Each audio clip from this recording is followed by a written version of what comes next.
up, y'all? What's up? How y'all doing today? What's going on? I'm just trying to set the room up, get the Jumbotron set up.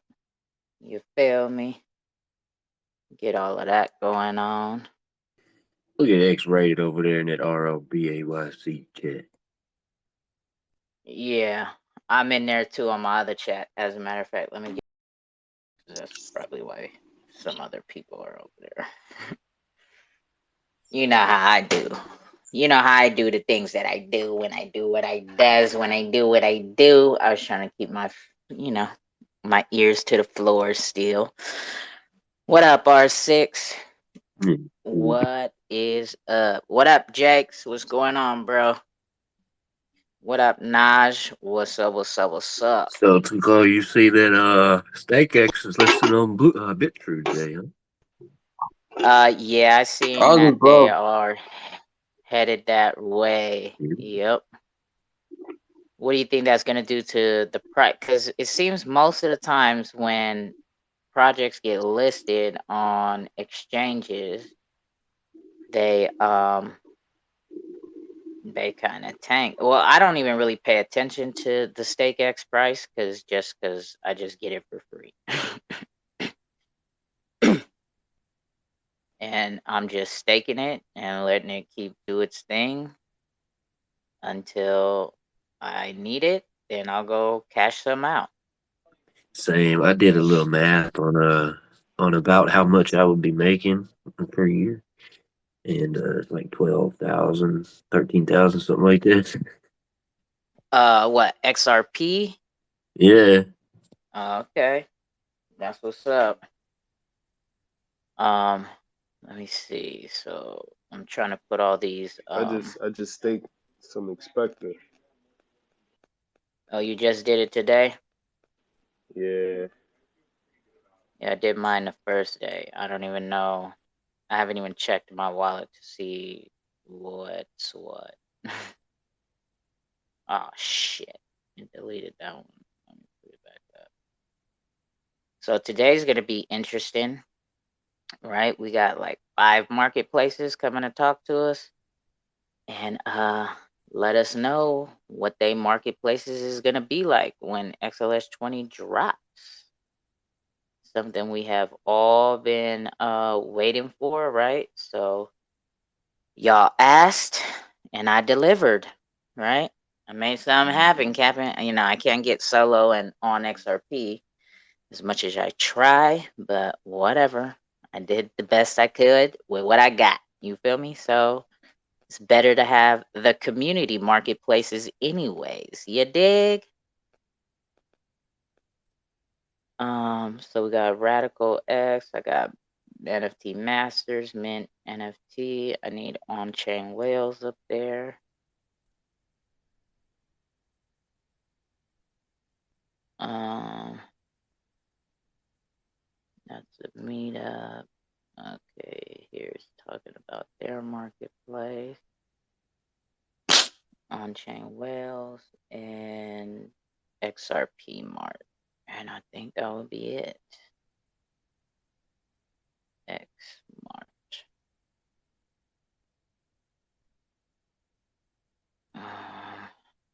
Where's this? Need a thing. I need a tweet from the X Mart.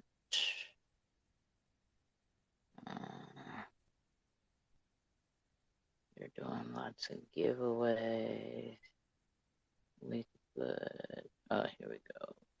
Wondering how to distribute your project. Okay, we'll go with the expert tweet about X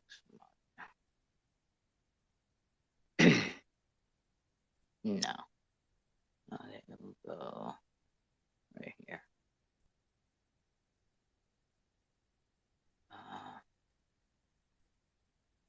Come on, get on the Jumbotron. I'm ready for the trolls today, too. Boy, come in here with that bullshit while we trying to get our learn on. Come in here, I dare you. Motherfuckers. What's up, what's up, what's up? What's going on the streets with y'all? What have y'all been tapping into? I've been in the The board apes discussions again this morning. Listening in on those. What else have y'all been doing? What y'all been doing? Nobody wants to talk to me? All right. That's cool. I just woke up.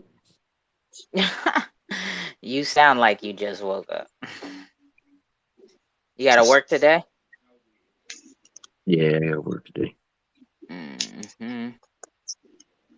No, I was Yeah. fucking with my Sounds like my my phone brother. is going to explode with the bass.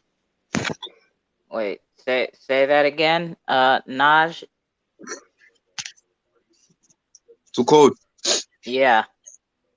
I said like it sounds like my phone is going to explode with XRP's bass, his voice. With his voice? Oh, he's coming in clear over here, so that might be your phone. You might I'm be not rugging. yelling or anything. Eh, I keep hearing a fucking ticking noise. Y'all hear any feedback in here or not? Y'all good? Yeah, there is a little ticking noise. It's constant. You hear it? What is that? Yeah, I'm hearing those. Yeah, he running. Yeah, you're rugging. You gotta So probably leave and too come cold. back. Hey, Naj, you probably gotta leave and come back. Oh, okay. Let me. You're rugging. I'll bring you back up on the mic. Is that ticking noise gone, y'all? Y'all good? Yeah, I don't hear anything. Alright. Gotta get this one up out of here. Nah, I'm I was up there mess with V Chain. My shit don't show up on the computer. Um, what your My thing? whole portfolio. Why? I don't know. I That said it in a space call the other day. Somebody from World of V.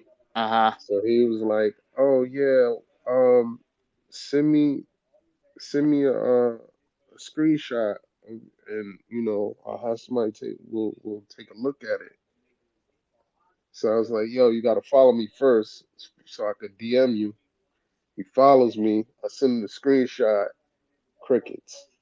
Crickets, of course. That's how it always be, bro. Well, I hope you get it figured out, cause Yeah. Then I hit him. I hit him today. I was like, "Yo, now VC ain't showing my shit." I was like, "Yo, what the fuck?"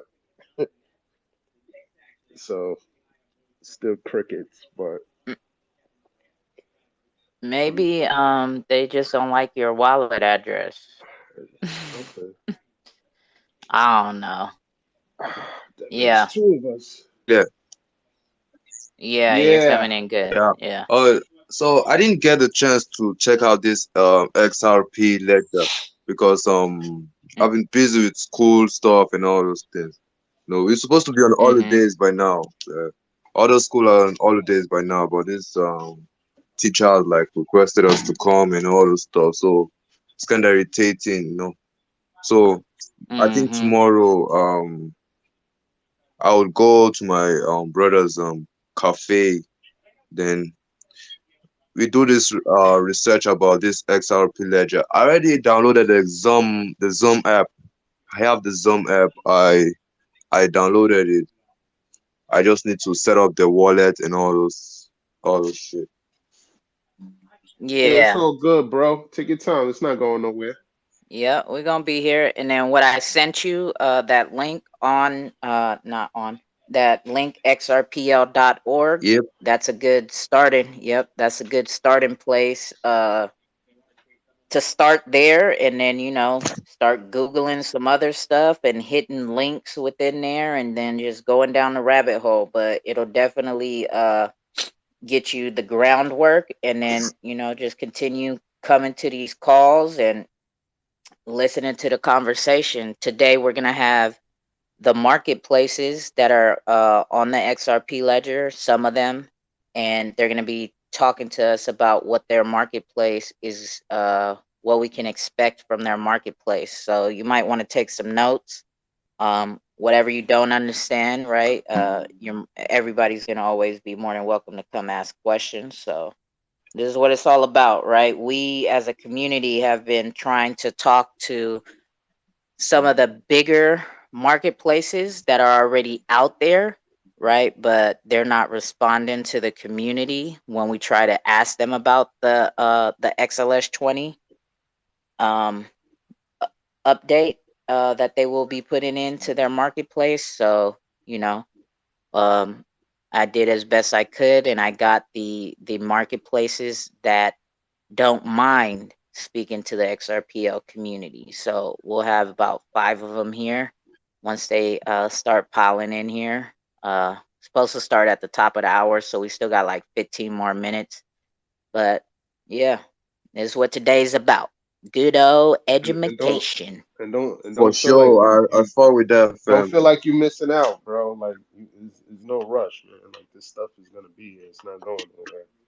For So if you sure, for got like sure. school or whatever, like Yeah, it ain't man. like I That gotta shit get to is my brother's cafe or else, I'm gonna be lost out in the cold. school is irritating, bro. It's annoying. Like Oh nah, I know, it's a I bloody agree, scam. but It's a I bloody mean, scam. yeah, but don't feel like you gotta, Yeah, you but know, those are yeah. good starting places. And like Jake said, right, we ain't going nowhere. The crypto space ain't going nowhere. It's just gonna continue to build every day. But yeah, handle your business first, always, right? And then these calls are recorded. Like the scheduled calls are recorded, and I'm slacking. I've been having too much going on this week, but they're all put up on the YouTube page so that people can go back and listen to them later as well. So, you know, and then even when we not recording and we just in here just chopping it up talking, there's just always a lot of information in here. So you know, For sure, it's I roll with that. I roll with that. As well as my OpenSea and MetaMask, all those things. I haven't even got time to like fix that error stuff when people try to buy my NFTs. oh yeah, I hope you get that It's, figured out, right? So you can definitely yeah, make your I have to. make your money, make your profits. I hope it works. Yeah, see, I can't help you with that. I'm not very well versed over there. It's not the block I rep, you know what I'm saying? No, but if y'all could do me a favor as y'all are piling in here, because today I feel is a important day for the community, right? We are going to have the chance to talk to, well, listen to and then be able to ask questions to 5 of the marketplaces that are going to be here on the XRPL when XLS 20 goes live, right? So all these marketplaces obviously are going to have their own approach on how they're doing things and what it is they're going to be offering to projects. When they mint on their platform, and what to expect as a buyer on their platform, right? So we'll be able to ask any of these questions and kind of get ahead of the curve before XLS 20 pops out, right? And kind of for us to go down our own rabbit hole, right, about these marketplaces, and then figure out where it is we want to go when mint day does come, right? And where the projects that we're invested in, where they're going to be minting. And, some projects are going to be minting on various marketplaces, and others may just go with one or two, whatever, right? But today we're going to get be able to talk to all these 5 marketplaces. So if you could do me a favor and retweet the room out so we can let the XRPL community and everybody else who may not even know what's going on with the XRPL community on your page, let them know that we about to get up in here and get our learn on today. You dig? You feel me? So yeah, we got a heavy lineup. We're gonna be here for a while. You feel me? You ain't got to stay the whole time, but as long as you get some information, and like I was saying earlier, it is recorded, so you will be able to run it back at your convenience. What up, Wolf of God? I seen you about to hop on the mic. What's going on? Hey guys, how is everyone doing today? Thanks for yesterday and thanks for today. Oh yeah, you know the vibes. You know how we do. You know what's up. Yeah, I'm looking forward to today to see what they have to offer. Yep, right. See what these different experiences are going to be bringing to the table. Yes, indeed. Yes, indeed. Am I coming in clear? Am I too loud, too low, No, you good. You good. staticky? All right. You good. Did anyone buy the dip? Wow. Did anyone buy the dip though? Is anyone buying a dip? I did. Got some You money. bought the dip, Wolf? I put in some money at least. That's what's up, man. You feel me? Gotta buy these dips. You feel me? Gotta get it while it's hot. You scared me with that voice. Well, how about this one? You better act right. You feel me? You better get some act right up in here. That was better. Oh man. Yeah, yeah, yeah, yeah. Well, we got some time to vibe. Y'all want to hear a song? Let's see what we got here. What can we get into? Well, no, not on Twitter. I need to go in my files. Go into my files. Um, let's see. Let's see. What song should we listen to? Why am I getting this feedback? Y'all hearing that bullshit feedback? Yeah, I heard a little bit. Is it gone now? Yeah. All right. Yeah, it's gone. Okay. Here we go. Let's start it off. Let's vibe to some Tuco coin while we wait and let the room build up. Retweet the room out, Yeah, that y'all. song, But yes. now the Tuco XRPL Cookout presents the Thursday XRPL Wake and Bake vibes and the Sunday XRPL Cookouts. But don't worry, because that's not all that's coming out. My coin too cold. If you know, you know. My coin too cold. If you know, you know. My coin too cold. If you know, you know. First fan token on the Xrpl. Whoa, whoa. 3 followers to 4,000. That's what I call moving mountains. You can't sip none of this juice. The liquid is too cold from my fountain. What she's accomplished so astounding. Carolina Panther, keep pounding. My manager, biggest fan. I'm media man, no Robert Townsend. My coin too cold. If you know, you know. My coin too cold. If you know, you know. My coin too cold. If you know, you know. First fan token on the Xrpl. Yeah. Whoa, whoa. 2 CDs, you know I be coming in clean. I'm with the team. Do your own research and you will redeem. You get the cream, XRP cheese, spoon in your ass, get your books out. The team so froze, be on the lookout. Education's never been this cool now. When too cold, be having the cookouts. We get the bags, filled with ice packs. It's too cold coin, stacking some racks. No cap, always come with the facts. Learning the spaces and just relax. Keeping it cold. Yeah, that's too cold. Got that new flow. Van token and we about to blow. Keeping it hot like your hands on the stove. Yeah.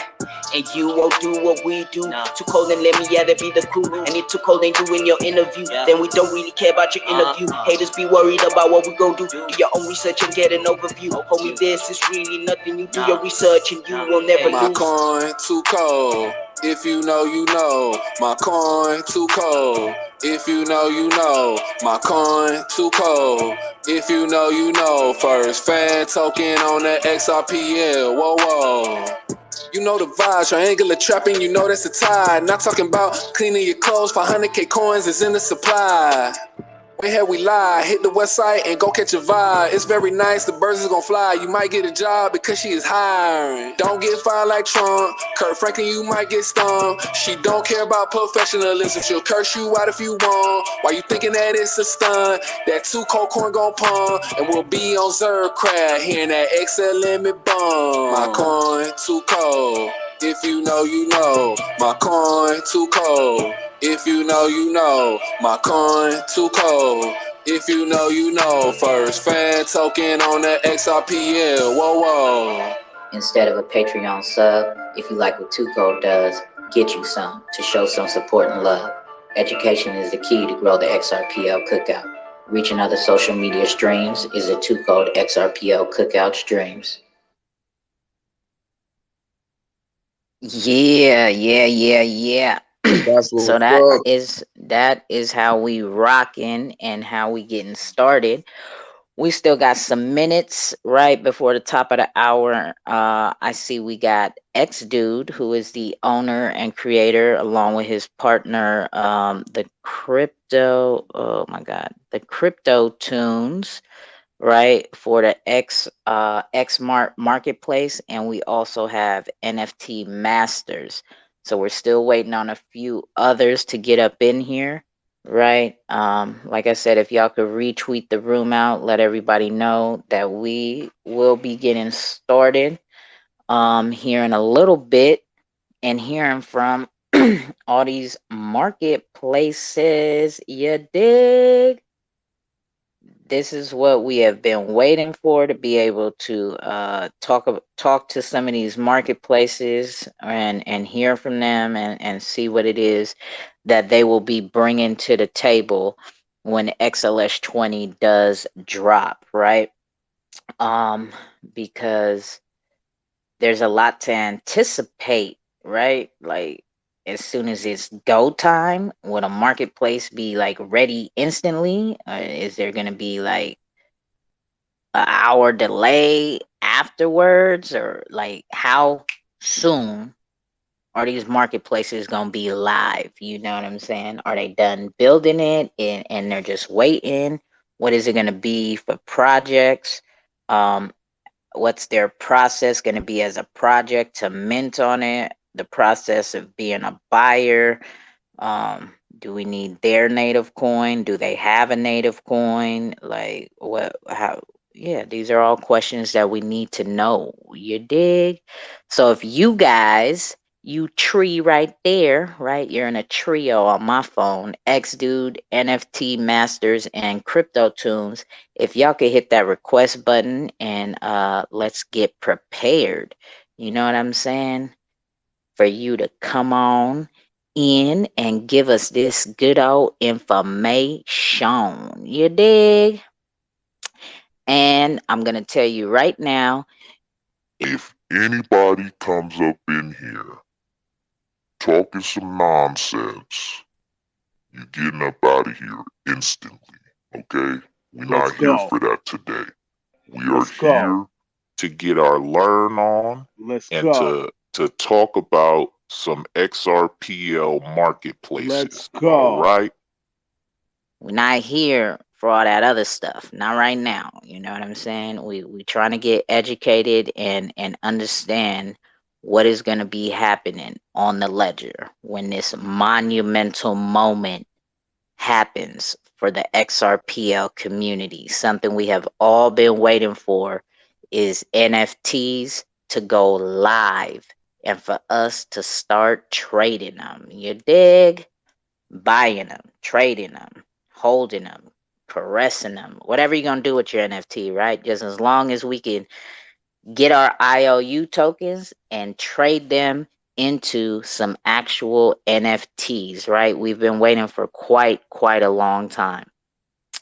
So again, if you're new in the room, if you haven't retweeted the room out already, please do so that we can let the community know that we are about to start learning about these marketplaces.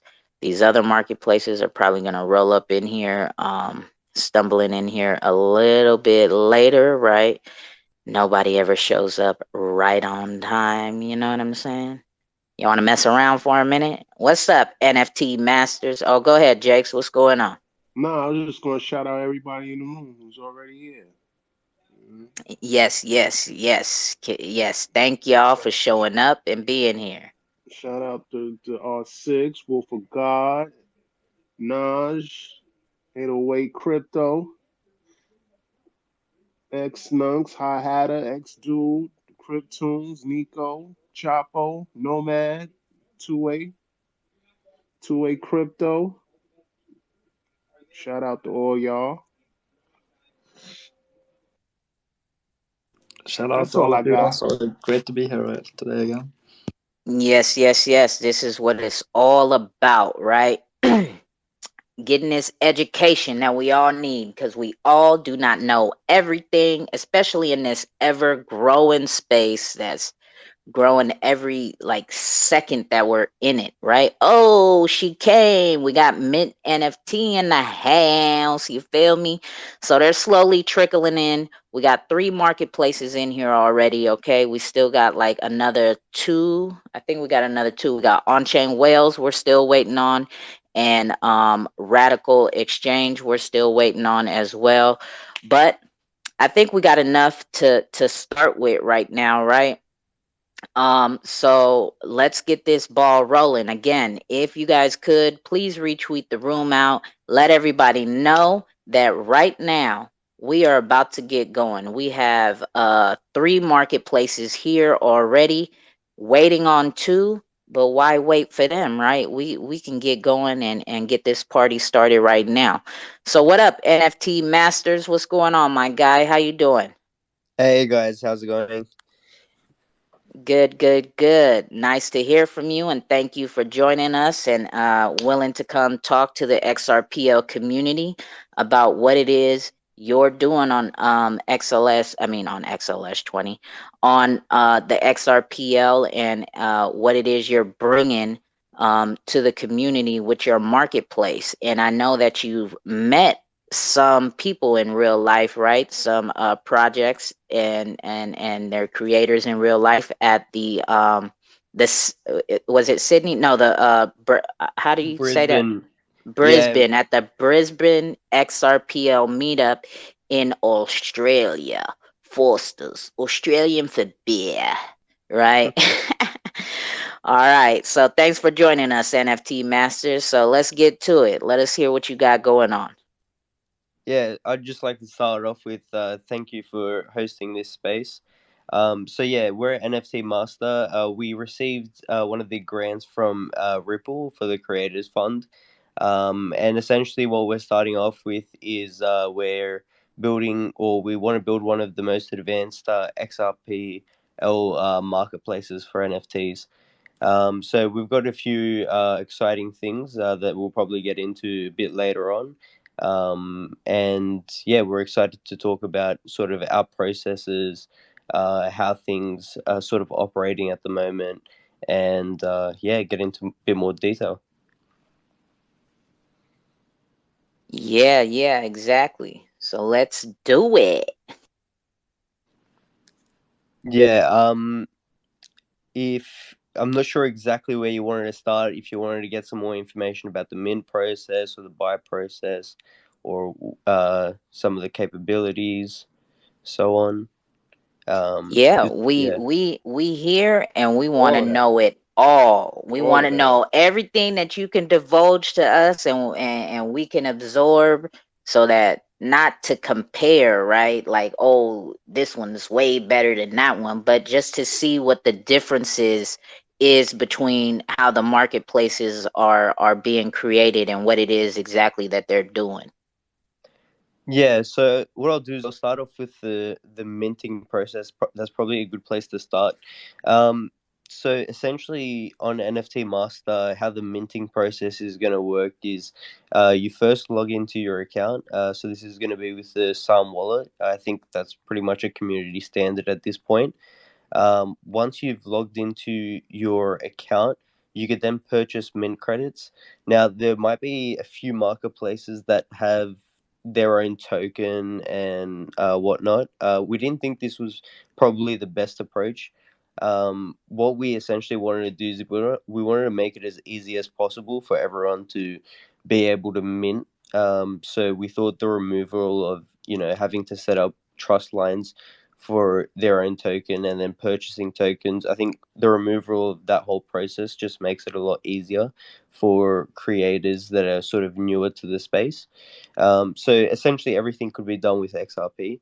Once you log into your account, you purchase mint credits, you create a collection, and then you mint your NFTs. So um, the mint credits essentially are those are for the cost of minting the NFTs, right? So what it allows it we automatically pin we pin the metadata file and the actual NFT or image or asset to IPFS.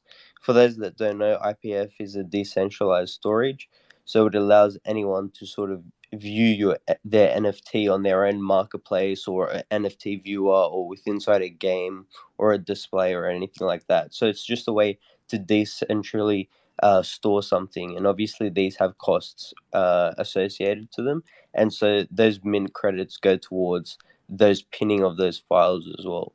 So that's the minting process. Now, in regards to creating collections, I think it's probably a bit different from maybe some other blockchains, but within a NFT, what in the minting process, one of the fields is called taxon. Now, this taxon essentially allows you to allocate a number. I think it's between one and somewhere in the tens of thousands. And essentially, what this number is it's the number that the collection is. And so, what you'll see in a token ID is a scrambled taxon, and then this just indicates the collection. So, there's a few aspects within the token ID. One is obviously the issuer or the person that created it.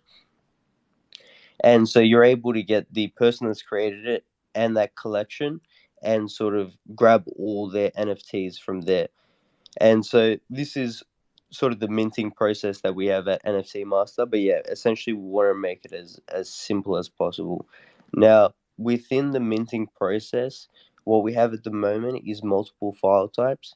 So we're minting according our metadata is according to XLS 24D, which if for those that don't know, XLS 24D is just a standard that's proposed by the community, and this standard in particular talks about metadata. Now, what it essentially is it says how all the marketplaces or how everyone should be minting their NFTs, or structuring their metadata.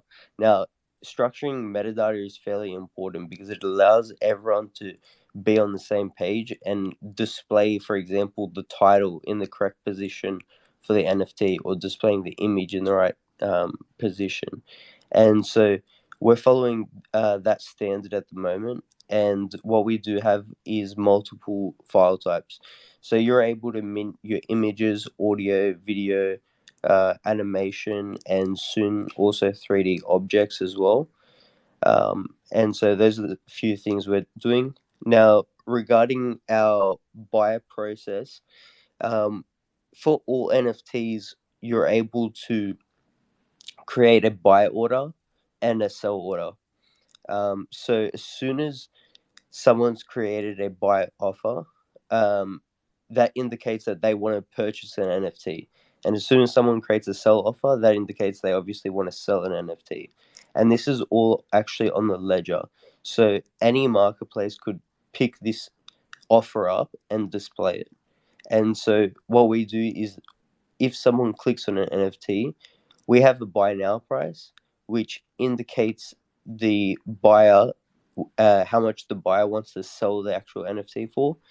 And we also have a create a buy offer, which indicates that the person that's viewing the NFT could essentially like place a bid on the offer. And obviously, we have the option for the actual owner to sell the NFT. Now, there's a few things when you have a buy offer and a sell offer, and there's a few other variables that you can include as well. For example, you could include a specific address that you want to sell it to, or you want to transfer it to. Um, and those are some of the capabilities of the ledger that we're also going to include within our marketplace. Another one being expiration date. So you could have essentially a bid or a almost putting it up for like an auction. So it being sold by a specific time. And a few more advanced features will be available later on with hooks. So yeah, we have the multiple file types. We also wanted to get into location-based NFTs. Reason for this is that it allows people to be explored. So essentially, what a location-based NFT is that in the metadata, it has some information about the latitude and longitude, which is essentially the coordinates for pinning a NFT on a map.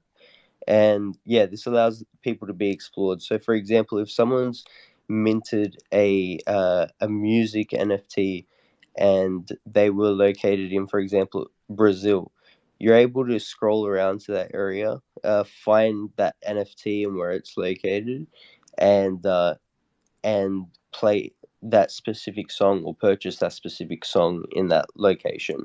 So that's what we want to do. It's more so for discoverability. Um, in regards to our NFT analytics, what we do also have is we have the price history of the NFTs, obviously information about collection analytics, automatic scraping of Twitter.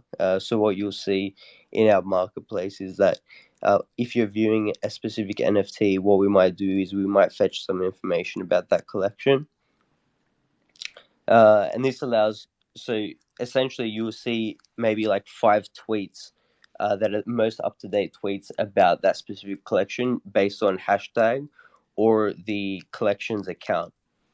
So you're able to get the most up to date information when purchasing NFT. And then also, we obviously have the ability to search any NFT in any collection in any account ledger wide.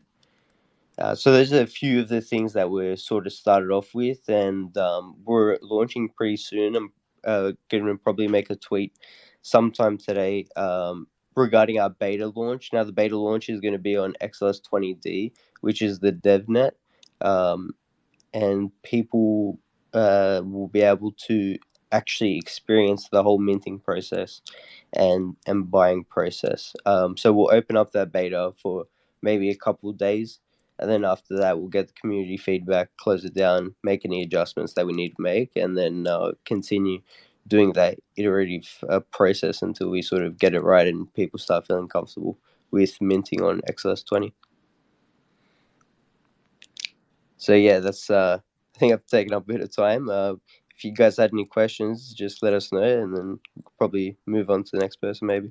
Nah, nah, nah, nah. Check this out, my guy. This ain't how this works here. Where you're not shilling us, and there's no time limit, right? You if you have more to share, you definitely have the floor, right? We're not in a rush to hear the information, right? We want to make sure that we can understand it. Yep, yep. So now with with from so with the beta testing, how will that will so do we like how is that process going to go? Do we use our XRP? Like I've never been a beta tester, Yep. so I don't know how that will work. Yeah, essentially, so there's going to be everyone will have the ability to sort of view the marketplace, view NFTs and whatnot. But what we will do is we'll whitelist some specific wallet IDs or wallet addresses. And so once those wallet addresses have been whitelisted, they'll have the ability to essentially do everything, which is actually minting. So anyone that's viewing won't be able to mint unless your wallet has been pre-approved. Anyone's wallet that's been pre-approved will also be able to uh, create buy offers and create sell offers, mint NFTs like I mentioned and whatnot. So essentially, everyone could sort of view the site, and we'll reach out to specific people and projects that want to sort of have a first-hand experience of what it's going to be like to mint. And that's what essentially will happen. It's almost like we're opening it up for everyone to sort of use on the DevNet. And essentially, we'll make a post about this probably a bit later today. But if those that want to say don't have a project but still want to experience what it's like to buy and sell and mint, they could still do that. They'll just need to request it as well, which is essentially what we're going to do. And as you can imagine, the reason why we've sort of restricted some of the functionality to some people is because there's obviously some bad actors. And we just want to make sure that during this sort of beta and testing program that we're fixing issues, and we're not worrying too much about bad actors until a beta test that goes later on. So that's what the beta process will be. And then, yeah, once we've done that for a couple of days, we'll get feedback from the community. So, for example, if they go through the minting process and they found something wasn't too sort of fluid for them and they want to change something, say put something here or there or add something here, or how does this work? If we get certain questions about how does this work too much, then it may indicate that we need to change the flow of something within our marketplace. So then we'll make those adjustments so it's easier for everyone to mint. And essentially what we want to do, and what all marketplaces should be focusing on, especially those that have those minting features, is that you want to allow these artists or musicians or animators to be able to mint without needing to be so technical, without needing to have a software engineering degree. And that's what we're focusing on, and that's what we sort of hope that the other marketplaces also focus on. So yeah. Perfect. Love it. Anybody got any questions? Hit the request button. We bring you on up. This is what this is for, right? Marketplace Monday. Yeah. For us to hear, hold on, for us to hear and then to be able to ask any questions, right? This isn't just people who got the mic right now, right? If you guys have any questions, maybe even a suggestion for anybody that you hear talking about their marketplace, don't be afraid to hit the request button. And if you are public speaking shy, you can DM me your question and I will ask it for you most certainly. But this is what it's all about. So go ahead, Jakes or Bex, whichever one of y'all had a question. Nah, I didn't catch everything, but this is more music based NFT, or this is just all NFTs. Oh, sorry, is it more music based NFTs or all NFTs? If that was your question, then no, this is all NFTs. So we have the ability to also create, obviously you have the ability to mint images, also videos, music, a whole sort of range of different types of NFTs. So we didn't want to just uh, have the ability for one type of artist, being like a digital artist, to be able to mint their NFTs. We sort of wanted to open it up for all types of artists, regardless if it's images or audio or videos. So yeah. Okay, gotcha. I was just gonna. I really like a lot of the features that you said were upcoming, and I did DM you about your beta test. I would love to try that. And the only thing I wanted to ask about, because I kind of came in a little late when you're describing just the access to the metadata, which makes sense. It, let me preface this by saying that we've asked a lot of marketplaces this, and you won't be the last one I ask, about custody issues around the issuance of the NFTs and who owns them. So, in regards to mass minting, that was really the main thing. Um, how are you guys? Are you able to? How are you guys functionally kind of going about uploading a massive collection or a larger collection versus one by one? Yeah, so that's extremely interesting, and I'm sort of glad you brought that up, right? So what you'll see in a lot of, or some of the other marketplaces, is they'll actually mint your NFTs for you. But the thing is that they'll essentially own them in some cases. So they'll actually mint them under their own wallet. Now, this is something that we've posted on our Twitter as well, is that we actually don't own your NFTs. As soon as you mint them, they will go straight into your account, which you can then transfer to people later on, right? Now, in all cases at the moment, since Hooks hasn't been implemented, from my understanding, and I'm also one of the lead devs on this project as well, is that once you mint an NFT, essentially it will go into your own account in most cases. It'll go into your own account and then you transfer it to another person. Now, when you transfer it to another person, they need to also accept that NFT. Okay. So when you're minting, you will need to sign a transaction. And this might be a pain at the moment for, as you can imagine, larger collections because they'll have to do this one by one.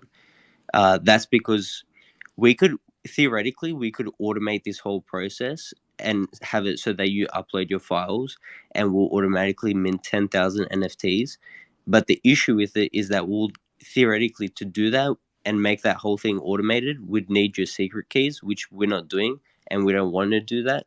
So at the moment you'll need to sign each one by one. And so I think this is probably the only way for us to not own your collection and also for you to mint it through a process. Okay, so once you've minted your NFT, for example, to transfer it to another person, you'll need to create a sell offer, and that could be for, I guess, probably also 0 XRP if you just wanted to transfer it. So you create a sell offer, and then they need to create a buy offer for the same amount.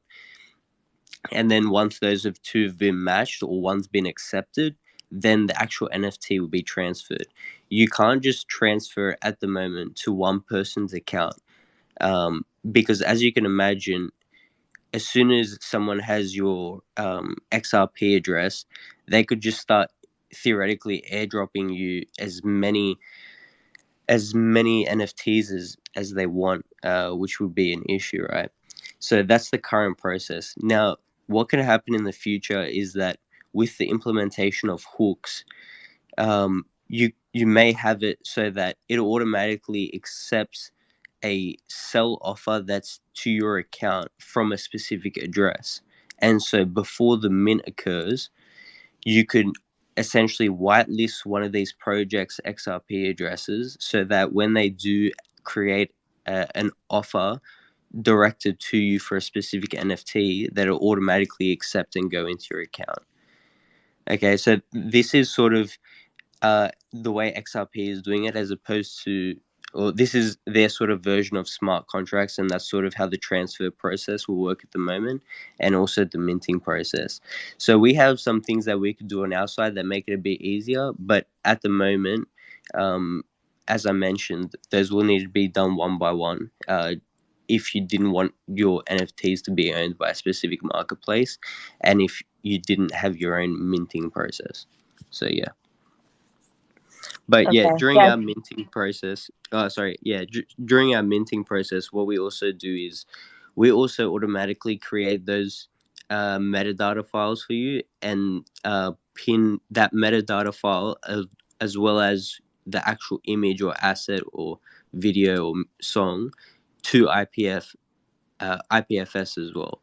So theoretically, even if you didn't know anything about metadata or anything of that nature, and you didn't have too much experience with XRP and signing transactions, it makes it extremely easy to be able to mint.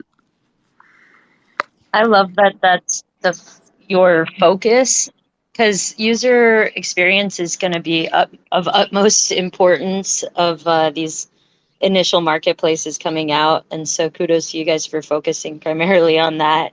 And as you mentioned, yeah, these NFTs aren't, I think it's important for everybody to understand the difference between these NFTs and Ethereum based NFTs, in that they are not smart contracts. They're essentially metadata with that's native to the ledger, right? That references an IPFS object. And so it in terms of expanding upon the nativity of it, right? The hooks will come in later as a similar smart contract function. But I think right now the another major issue, which I'm curious about different marketplaces, how they might solve this, is, as you mentioned, the trust line, right? The receiver currently, as you're minting each NFT one by one, those are each separate trust lines that hold a reserve, if I'm not mistaken. So the more you mint, you've got two XRP on reserve for every NFT until you transfer that or sell it and close that trust line. Is that Yeah, that's correct. yeah? Yeah, that's So correct. so it can be very costly to deploy a larger collection without some type of resolution to that. So I did on Ripple X Dev. They had a interesting showcase of a guy that had made an NFT locker, and there was discussion in the chat about how to do that digitally with an NFT collection, in that you could issue like semi-fungible tokens essentially within one trust line versus multiple trust lines. So I know that GitHub is open source, so I'll pin it up here for you guys to check out in terms of solutions. But I was just curious what people are coming up with these days. Yeah, they're coming up with pretty interesting stuff. But if I'm not also mistaken, I believe I read somewhere in the documentation, I think it's the trust line. I might be incorrect when saying this, so don't take it for gospel, I guess. But I believe it does get cheaper the more trust lines that you do deploy for minting. So people might want to do a bit of research on that. So I'm not 100% sure on that one, but I think I read that somewhere. Right. The consolidation of trust lines will be a major play, I see, in the future of this. Yeah, yeah. All right, we got Chris. Go ahead, Chris. Again, anybody else got any questions? Hit the request button so you can get up here and ask your question yourself. Warm it up, Chris. I'm about to warm it up, Chris. That's what I was born to do. Come on. Are you rugging? Where you at, Chris? I'm never rugging. What are you talking about? All right, there you go. You coming in clear. You got something for NFT Master? Oh no, I'm out of my element here. I just walked in. All right. We got Haggard, or this cat guy right here. Crypto Crazy. Right on. Huge green candle. Hey, too cold. For the, is that the X? I just tried to look in the top of the screen there for the NFT marketplace. NFT Master, is that the Rapid X one? Is that the one you're talking about? What do you mean by the rapid one? Sorry. The marketplace that's going live, is that the Rapid? I'm having a hard time reading. Okay, no, the Radical X. So that's the NFT exchange you guys are referring to? No, No. that's Yeah. not. No, he's NFT Masters. He's the very first tweet on top of the Jumbotron. Radical X is another marketplace that we will be hearing from. Okay. Nope. No, the Ethereum NFTs are going to be, they're different from the XRPL 20D NFTs or XLS 20D NFTs. I'm primarily getting NFTs on Songbird, and I'm having pretty decent satisfaction with that and enjoying it. Is there going to be some? And I do have a couple of XRP NFTs by Johnny Lawrence, which I'm looking forward to minting on Xmart whenever XLS 20D goes live. But can anybody explain any big differences between Songbird NFTs and what we'll be able to do on XLS 20D? Yeah, so Songbird NFTs use the Ethereum virtual machine smart contract in the same way that Ethereum operates. It's just on its own. ledger. That is how it provides the interoperability that it does. Okay, because I've purchased a few Ethereum NFTs and I paid high gas fees when I first started getting into NFTs, and then it seems like the Songbird implementation on the EVM there is an advantage for NFTs on that are minted over it being minted on Ethereum directly. I don't know. Hey, it's Martin here from Xmart. We've actually got, as part of one of our tools, there's a Ethereum to XLS20 bridge, which obviously will ultimately be a Ethereum to XRP bridge, which will basically convert your Ethereum NFTs into an XRPL version, and then it will burn the ETH ones. I suppose the same is probably going to be possible with Songbird, stroke Flare as well. But we've also got multi-chain capability where obviously XLS20 is going to be the primary focus for launch. But you can log in with your MetaMask, or you can use your Zen wallet, whichever one you log into. Obviously, that's going to show you relevant NFTs within the marketplace for that particular chain. And then once you've logged in with your MetaMask, that will pull back your NFTs. That will then give you the option to say, right, this I would like to transfer to XLS20. And then it's literally going to be a case of approve a transaction in MetaMask, approve the transaction in Zum, and then it will migrate it across. So that's essentially how that will happen. So are you saying that I will be able to transfer my Zrun horses that are in my stable onto the XRP ledger? The Zrun Ethereum, are they? Yes, I believe they were. They're Polygon. Yeah. They're Polygon. But that might work. Yeah, I don't profess to know too much about Ethereum because I can't stand any of it. All that I know that is it will do an Ethereum to XLS, and Polygon is wrapped Ethereum, I think, or something like that. As long as it's on the Ethereum chain, it doesn't, obviously it's a different network, but it's still Ethereum. So as long as MetaMask can approve the transaction, I would imagine that Polygon would migrate to. Okay, well that'd be cool to look into, and obviously you'd just like to make sure that I don't know if a capability of the NFT could break. Like, say, if I moved it to XLS20D, it would be hard to use, say, on Zrun's, site, whatnot, or if you altered it anyway. Yeah, I don't know what Zrun is. Is it a marketplace? It's a horse racing game. Right. It's actually kind of cool. I would imagine then, if you transferred it off Ethereum, then because that token is burnt on the Ethereum chain,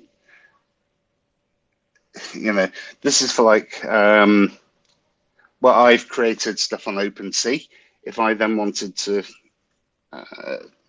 obviously sell it on OpenSea and then somebody buys it, they could then transfer that to Xmart, or rather to XLS20.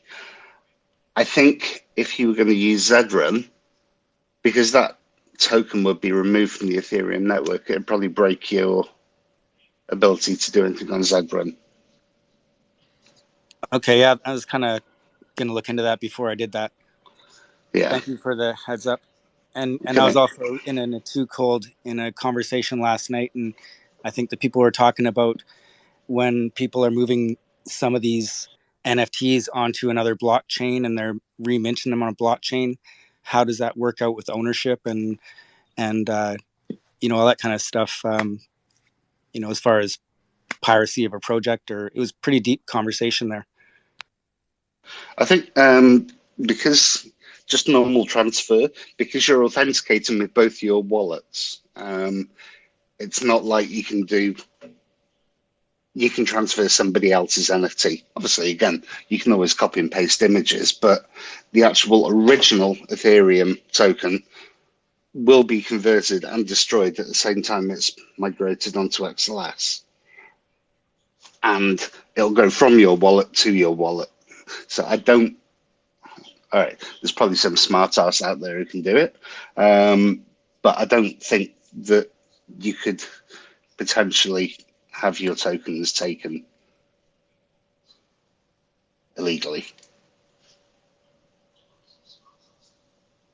Right on. Thanks for the answer there. Yeah. All right, thank you for that. Go ahead, Chris. So just a couple points on bridging a token.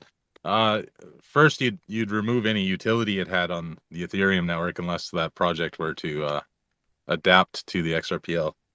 But a question I got is, how would you deal with the royalties if I were to burn my Ethereum NFT and move it to the XRPL? That project likely doesn't even have an XRPL wallet to move any royalty to. Yeah. Yeah. So many questions. I mean, obviously, this is all new. So yeah, you could essentially be cutting. Obviously, myself as an artist, stroke developer, I would lose any royalties by, as you say, somebody taking it off Ethereum, putting it onto XLS. I think it'd need further investigation. There might be Indeed, another. it's There might be possible another to way do. around it. Where you're talking about burning the token, what you're going to essentially do is destroy the utility, because then you're going to put it onto the XRPL, so it's a completely new token. Correct. But another way it could go around it in the future, which we might see, is they might issue NFTs from other networks onto the XRPL, so it will hold its token, but be issued on the XRPL, so you'll be able to transact it and then take it out and move it onto, say, the Ethereum network as well. So you never actually destroy the token, but it can be issued on the XRPL network instead. The Yeah. issue with that is whether or not you have the right to move it off. Like, is there? I don't think anybody. Well, I guess it would be possible whether or not you have a license to actually remove it from one chain and move it to another, because it's not like you own the NFT and you It have doesn't every. it doesn't remove from the Right. original chain. It doesn't. It's just held and then issued on the XRPL. So it actually still holds on the original chain. So it'd run on both, but just issued on the XRPL, but still running on Ethereum. I suppose the issue then is if you then sell it on Ethereum, you still own it on XRPL. Although, Unless that could be managed with hooks, but Well, yeah. you do it through is it GateHub, is it? Because it's same as like with stablecoins. If you bring stablecoins onto the XRPL, you do it through GateHub, and then you get the issue come through until you remove it. I mean, it's not a major focus of mine. All right, we got Xpepe right here wants to jump in here with a question. Hey guys, what's up? It's Xpepe, Link, or Chris. So far, I mean, the project sounds super awesome. Congratulations on the Ripple grant. That's amazing. Excited for things to come. But my question's pretty simple. You know, we're one of the projects that we're minting through a different platform through Clever Gallery. But we have been asked to actually be on your platform and sell some of our NFTs from your gallery. So my question is, you know, what are the fees associated with listing our NFTs or you know, our community's NFTs on your platform? Are there any fees associated that goes to you guys when we buy or sell one of our NFTs on your platform? Was that Xmart or NFT Master? Yeah, I think that's to NFT NFT Master. Master. Yeah, cool. Yeah, so there's no fee for listing at the moment. So essentially, when you theoretically list a NFT, what happens is that you're creating a sell order or sell offer, Now, there's no fees for creating a sell offer. All we do have is we have a brokerage fee, and this only occurs when the actual NFT is sold. So there's no fee for listing your NFT on our marketplace. But like I said, there's a brokerage fee when sold. At the moment, that's set as 5 XRP, and that 5 XRP goes back into the development of the site, creating new features and so on. And that's not to say that that fee may change. Depending on the price of XRP and a few other things as well. At the moment, our marketplace only has fees in two areas. One being minting fee, which is also somewhat required for pinning the files because there's costs associated with that. So the minting fee and then the brokerage fee. And the brokerage fee, as I mentioned, only occurs when the NFT is actually sold. Okay, awesome. And with that, do you have a native currency, or you are running strictly off of XRP?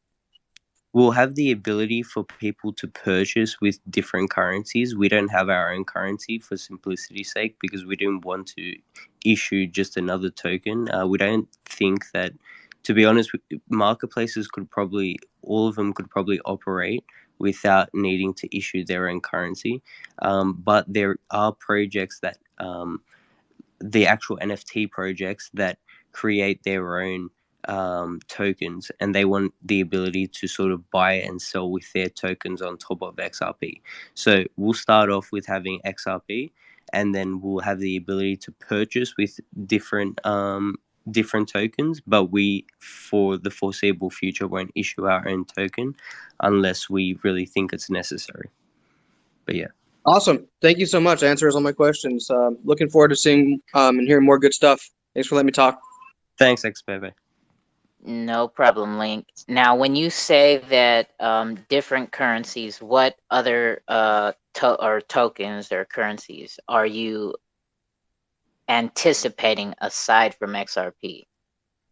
Yeah, so we've spoken to a few different projects. One specifically that we're working fairly tight with is Additions. So I know they have their own token, and they'll most likely want the ability for people to create offers and buy their NFT with their native or their token, which I believe is the Addition token. So we want the we don't want to restrict people's ability to buy and sell with different tokens. We just don't see it necessary at the moment to issue our own. Perfect. Sounds good to me. Anybody else down there got any more questions for Yes, I do. NFT Master? Go ahead, Bex. I love your last couple answers too. And I wanted to ask more about the IPFS nodes because you mentioned a little bit of cost with that. Are you guys going to be running your own IPFS nodes consistently? And if so, I would suggest, or offer perhaps maybe you could expand into some XRPL validator nodes as part of this in some way. Yeah, so I'll touch on the XRP validator nodes first. We are looking to set up our own validator node to approve transactions, and from what we understand and what the documentations also says that they suggest if you are operating a project, especially one that approves transactions, then you should be sort of operating your own validator node. So that's something that we'll be looking to do fairly soon. And we'll probably use some of the funds from the XRPL grant to do that as well. Regarding IPFS pinning, we are using a service called Infra. So there's a few services out there. Some other ones are called Morales and stuff like that. And so they host essentially all that IPFS information. So they're running their nodes 24/7 and whatnot. So that's the service that we're currently using, and it makes that a lot easier. So yeah. Very cool. Perfect. Thank you. Now, okay, what about so the marketplace is open not to just to projects. Anybody, like, let's say individual artists, like, who may not have large collections like in the thousands or whatever, just independent artists, would they be able to use your marketplace as well?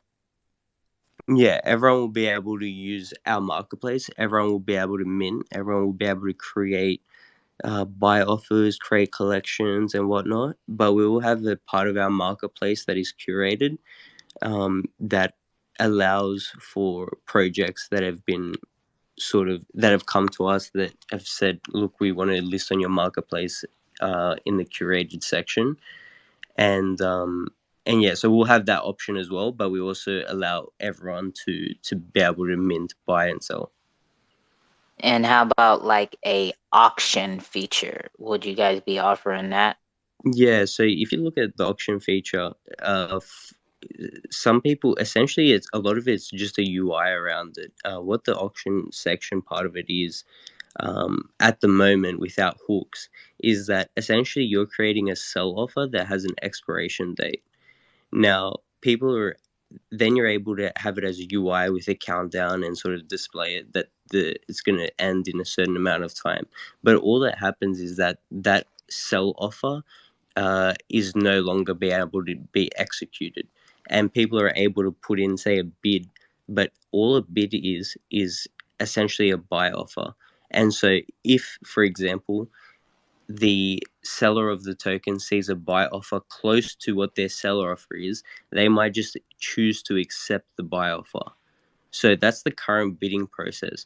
Now, later on, I imagine with hooks, once that expiration date has finalized for the initial sell offer, theoretically, what you could probably do is have it so that the highest current buy offer automatically gets executed, and then the NFT is then transferred.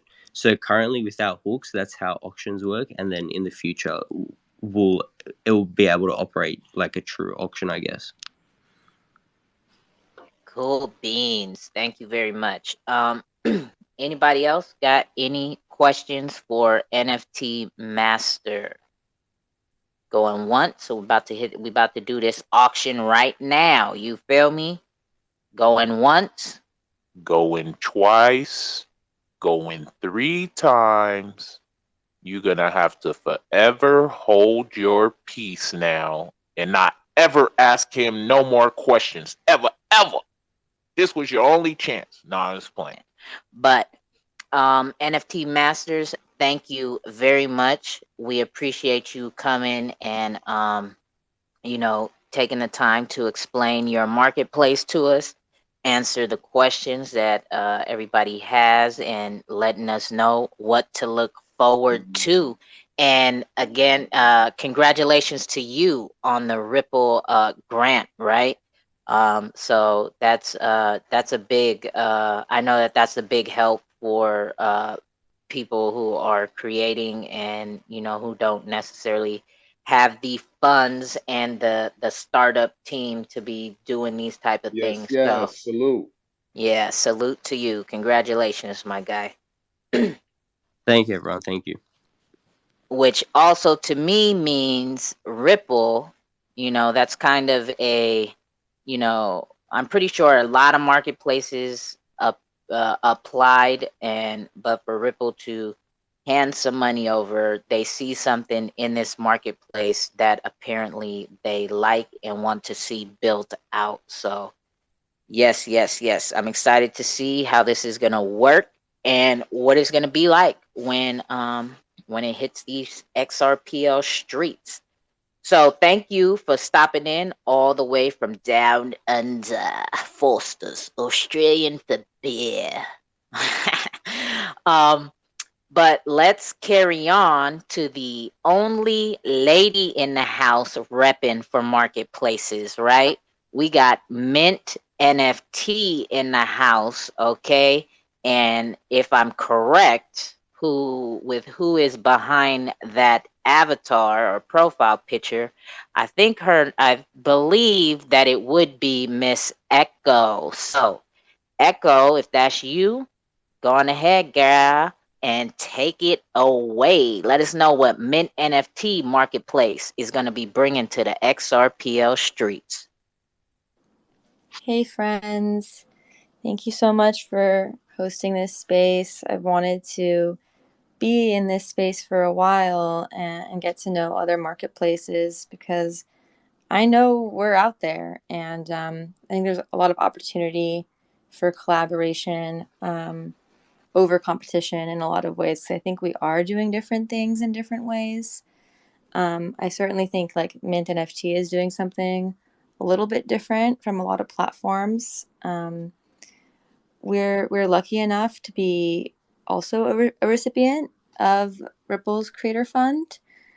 So that really helped get us off to a good start and develop a pretty good team. And first and foremost, like we're committed to being multi-chain or chain agnostic, which I felt like was a cool thing to say about 9 months ago when I started working with Mint NFT. But in the past 9 months, I'm sure as many of you know, a lot of platforms were originally working with exclusively one chain, and now they're working with many. And I think that's actually pretty cool.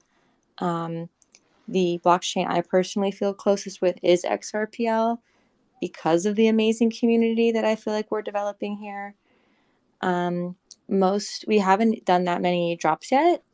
I think our first one was on Flow, and the one that just ended a few days ago was on Xrpl.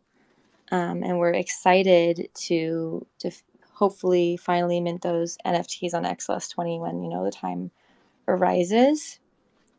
What Mint NFT does is that we work with brands, really big brands like Mattel, Barbie, or Balmain, which is a French fashion house, and kind of help onboard them into the space and really take them from 0 to 100. But we're passionate about other projects as well. We just did a social justice project with Confront Art. And for a long time, I was tasked with developing an emerging artist program as well. And unfortunately, that didn't materialize. But from day one, our co-founders have been like, we really need to support independent artists in this space. And a preferable way for us to do this is to develop and foster a community of artists who work with different blockchains. And then with that kind of portfolio or community that we help build, we can make recommendations to brands as to who we think they should work with if they ask for our advice.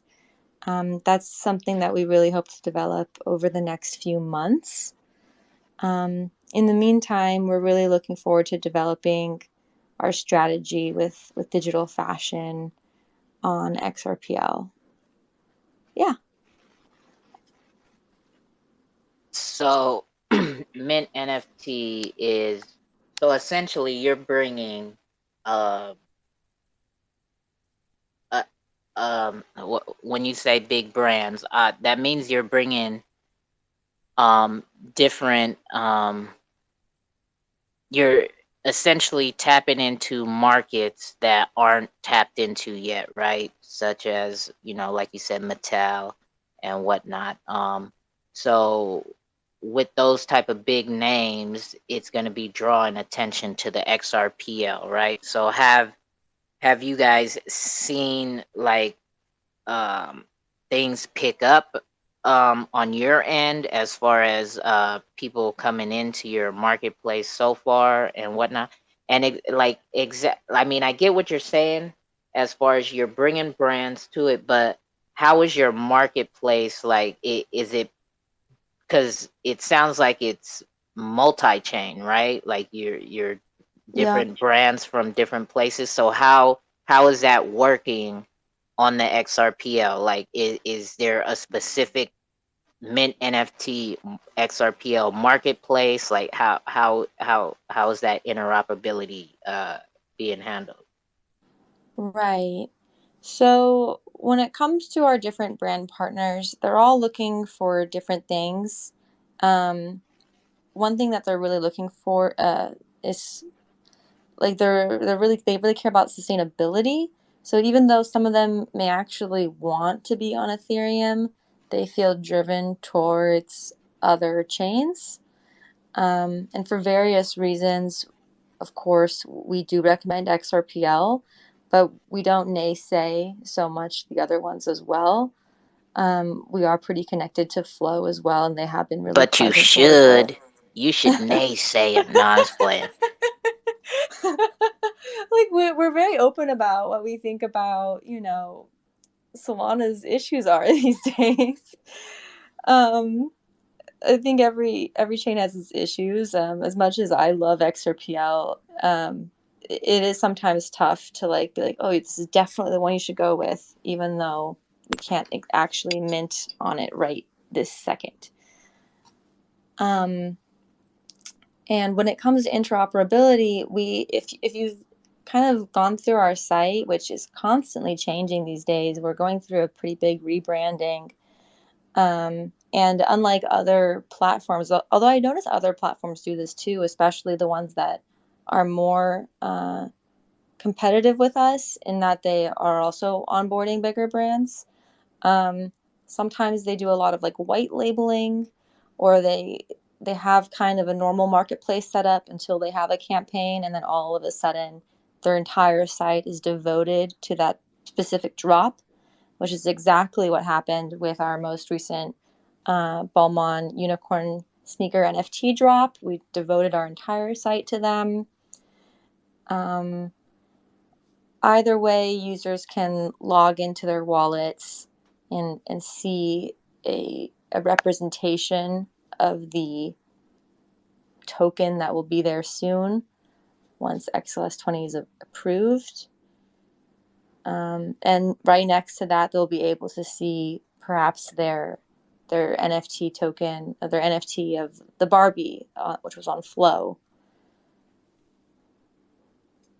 Oh, and I should probably add, I know you know Too Cold, but not everyone knows this. I am Echo, the social media manager here at Mint NFC, so I am pretty aware of what's going on, especially on the marketing and business side, everything related to community, of course. But for some of the technical stuff, I'll have to relay those questions to our tech team. But I'm totally interested in hearing them as well, because I think it's really important to know these things. Oh, that's Bex. Bex is gonna hit you with all that. You got anything, Bex? Anybody got any questions for Mint NFT and whatnot? Well, okay, so I'll ask a few. I won't be too technical. So you mentioned a few chains here that you guys service. So you're on Flow, sounds like Ethereum as well, Solana, XRP. What other chains, or is that a complete list? It's not a complete list. And because we haven't necessarily minted or promoted any NFTs on chains like Solana or Polygon or Tezos, they haven't fully been integrated into our product yet. But based on what our next partner wants, we will integrate them. Of course, that takes time. A chain that we are thinking about a lot is Clayton, because our founder is one of our founders is very connected, kind of to the South Korean NFT community, where it's kind of bigger over there. But yeah, I think it's really pleasant working with different NFT communities, and that's also why I love the cross-chain Twitter spaces as well. I think they're interesting, and as much as Mint NFT focuses on onboarding people who have never used crypto, bought an NFT before, that is definitely kind of a part of the Mint NFT mission. I think there's this really important mission within NFT communities in general to onboard friends from other NFT communities as well, and realize we don't need to be maxis necessarily. There's more to all of this, and many of us, we have a similar mission. Do you have any hints for us as to what this new client you speak of, who they may be? I'm not everything is necessarily shared with me. I would say at the point when it kind of gets into my table as social media manager, that's when things are becoming a lot more serious. And there are two very big clients that we're speaking to that I'm pretty excited about.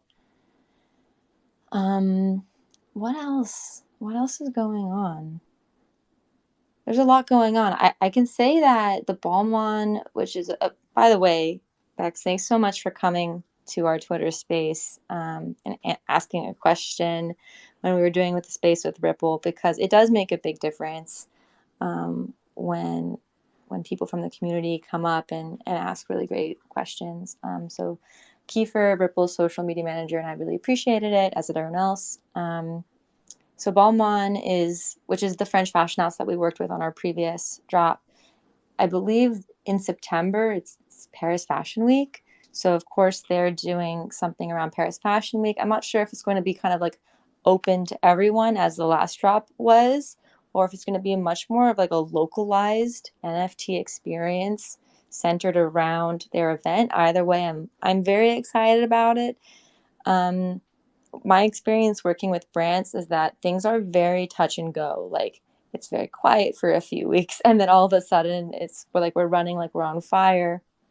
And I have a feeling that might be what it's like for us come Fashion Week. I'm hoping to see some type of maybe like interactive elements, scavenger hunt, AR. But that's literally what I'm hoping for. I don't know what's actually going to materialize. That's that's a lot going on, right? I just DM'd you something that you might want to take a look at, and then anybody else got any questions for Echo, who is coming in for Mint NFT official, right? Her project is if you guys missed the beginning, they're bringing in large business, right? Big brands that the world knows about, right? And not just here, but on other chains as well. They're not solely just focused on XRPL. They are helping onboard big businesses who want to tap into NFTs and crypto. So that's a huge plus coming to the XRP ledger. And I know that you guys are often, not you personally, but your company, people from working for Mint NFT, you guys often attend the conferences, right? That like Ripple houses and things like that as well, right? Yeah, definitely lots of different conferences. I would love to one day meet you all at a Ripple house. I think that would be so cool. I haven't been to one yet. But our founder, James Sun, a big part of what he does is actually go out and evangelize about what our community is doing. And he just talks to people nonstop about why they should consider getting into Web3 or NFTs. And there are times where I've questioned this myself as well, like in terms of what our company is doing. Like when we say we're bringing on brands, it kind of says like we're just like working for the man in a way. Like we're Kind of not. sounds like it a little bit if Yeah, you know, from the outside yeah. looking in. Yeah. And don't get me wrong, there is that element of it for sure. Like we're working with these like old steadfast brands that have a lot of power a lot of the times and want to do everything in their power to keep it, right? And they see what's going on and they see that what we're doing is really cool. And many of them are like completely flustered. And I've seen this firsthand, you know, working with people who have been in business for much longer than I have, probably making a lot more than I am, and they just are so flustered. Like I have no idea like they just said like they have no idea what's going on. And I'm like, dude, all you have to do is like Google search it. It's like really easy. I got into this business in like 1 hour via like Upwork, you know, like a Fiverr type site, and haven't looked back since. It's been really amazing. But more than that, more than just onboarding brands, which is like really important, we're not necessarily just onboarding these brands and companies. I think we're kind of servicing people who are interested in specific like niches of their own. Like they're really interested in Barbie. Like I'm a huge Barbie fan, or they're quite interested in fashion, which I'd love to talk about more.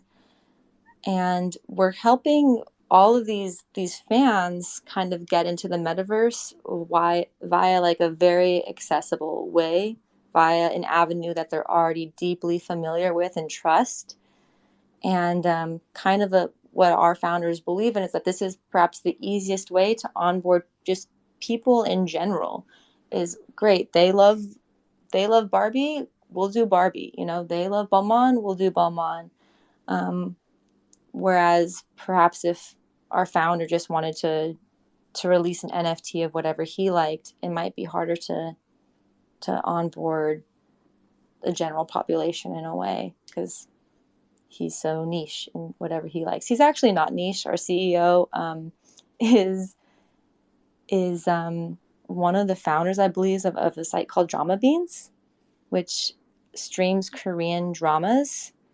And our other founder was a vice president of, I think it was Paramount. I could be wrong. It might have been Columbia, and he did huge movies. So they're not necessarily niche people. They're very into media. And fun fact, I got my bachelor's degree in Asian film. So I'm really happy to be working for them. Just like people think NFTs are niche. It's not quite that niche. It could be anything. I see All right. we have a Yeah. question from On-Chain Whales.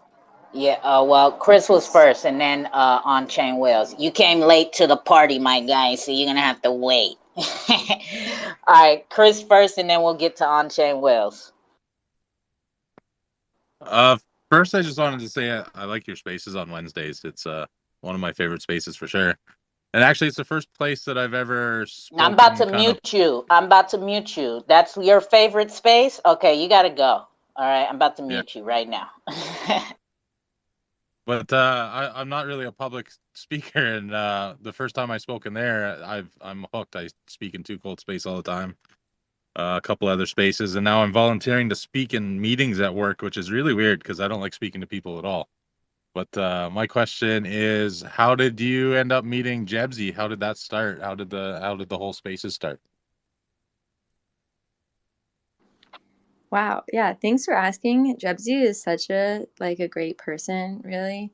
And I was looking to create spaces about XRPL NFTs, and I saw the mushrooms, and I just got so lucky reaching out to the first person. It was like the first person I reached out to, and immediately said yes.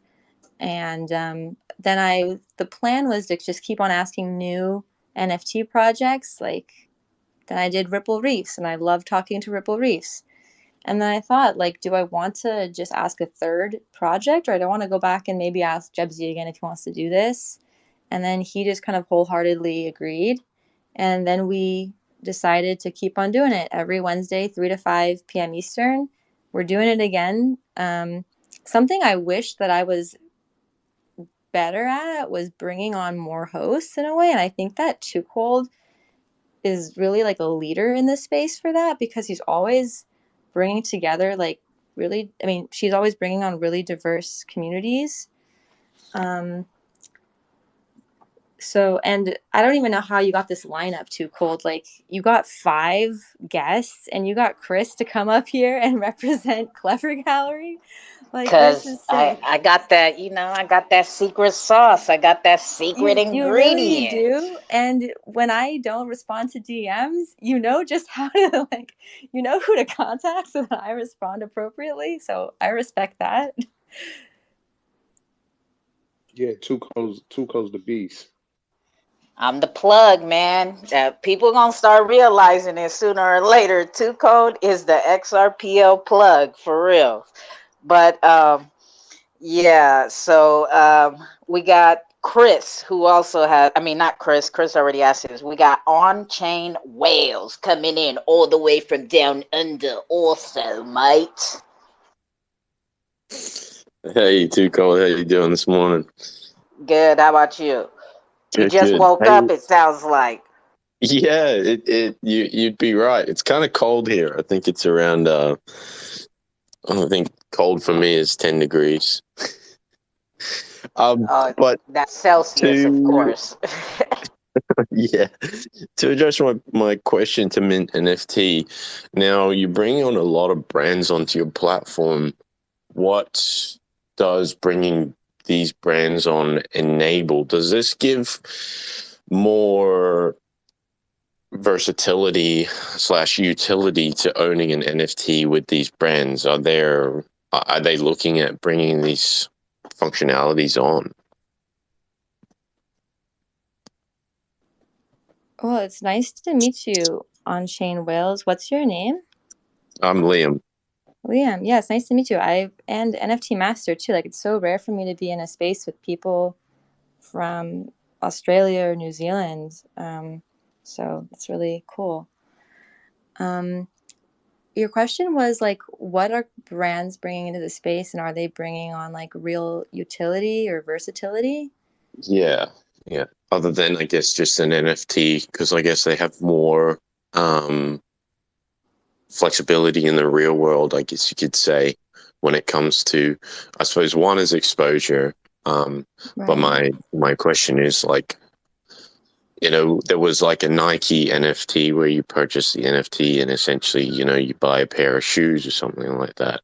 Is something along the lines of that going to be implemented alongside these brands coming onto your platform? Yeah, definitely. Thanks for asking that question.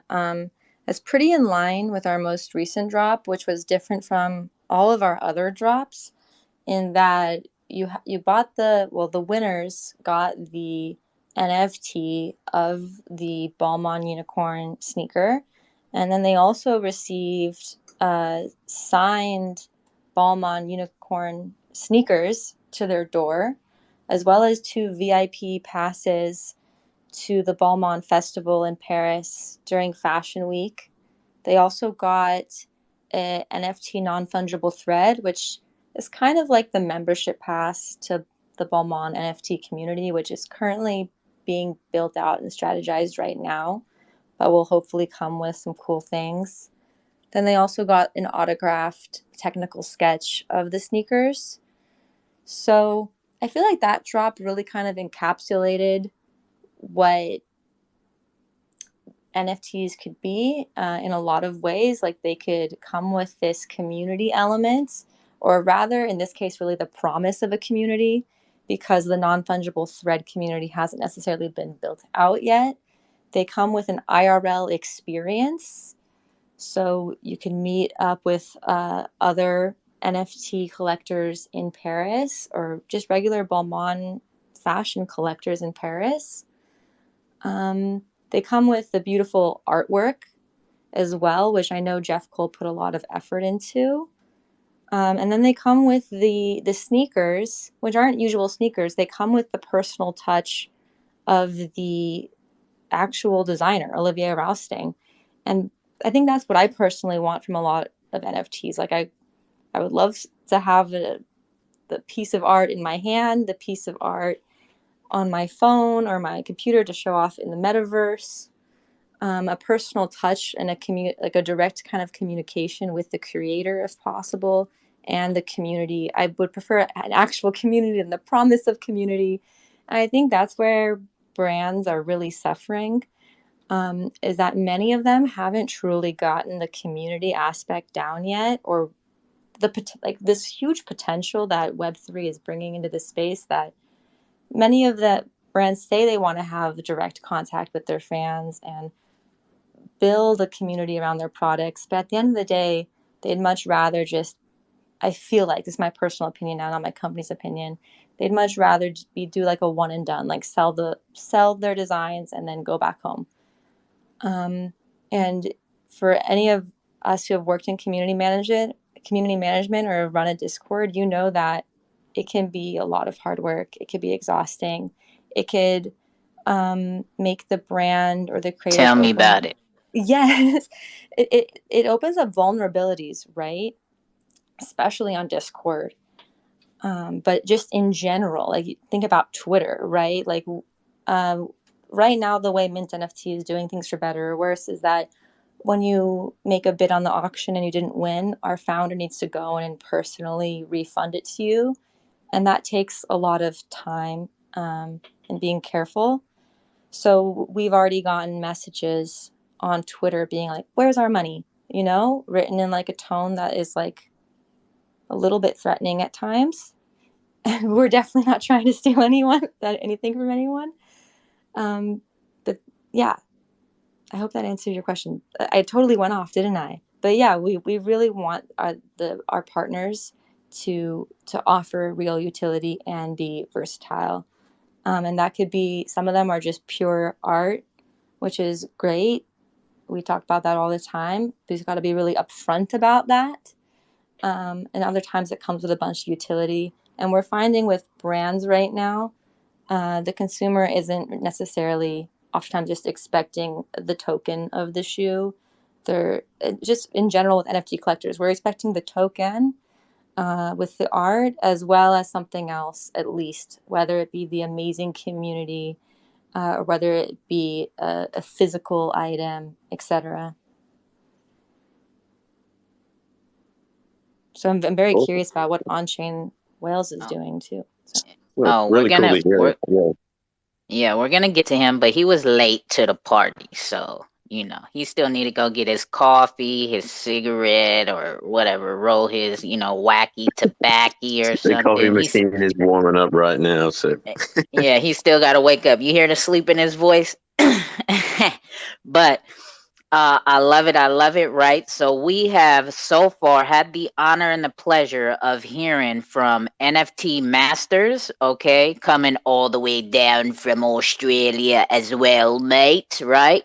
We heard from them first, and it sounds like we're wrapping up with Mint NFT because I don't see anybody else with any questions in the queue. Does anybody else have any more questions for the first two I got a question marketplaces? for Go Mint. ahead, my guy. Go ahead. Um, so that whole experience you just explained with Balmain, do the rest of the companies that you are in collabs with, or do they provide the same thing, or it's just a one-off? With the other companies, it's going to be different, especially as the companies that we work with become more and more diverse. For example, there was one company. I guess yeah, we call them company. There was one company we were working with, and maybe you guys could even give advice on this. Their goal was, of course, to sell these beautiful artistic NFTs, like really genuinely beautiful NFTs. They were PFPs. They're kind of holding off on the drop now because of the market, which I understand. But a goal that was in many ways equal to selling out of their PFPs and developing a community around it was selling a physical book. And they were really and this book was worth a lot. It was gorgeous. I read it myself. It came with a lot of art in the book as well. This was a really, really important goal for them.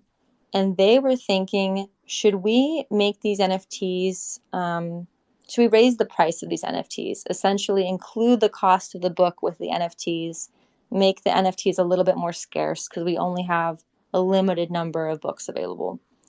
Or should we make these NFTs like really quite affordable? Like I would say the average price for NFTs 6 months ago.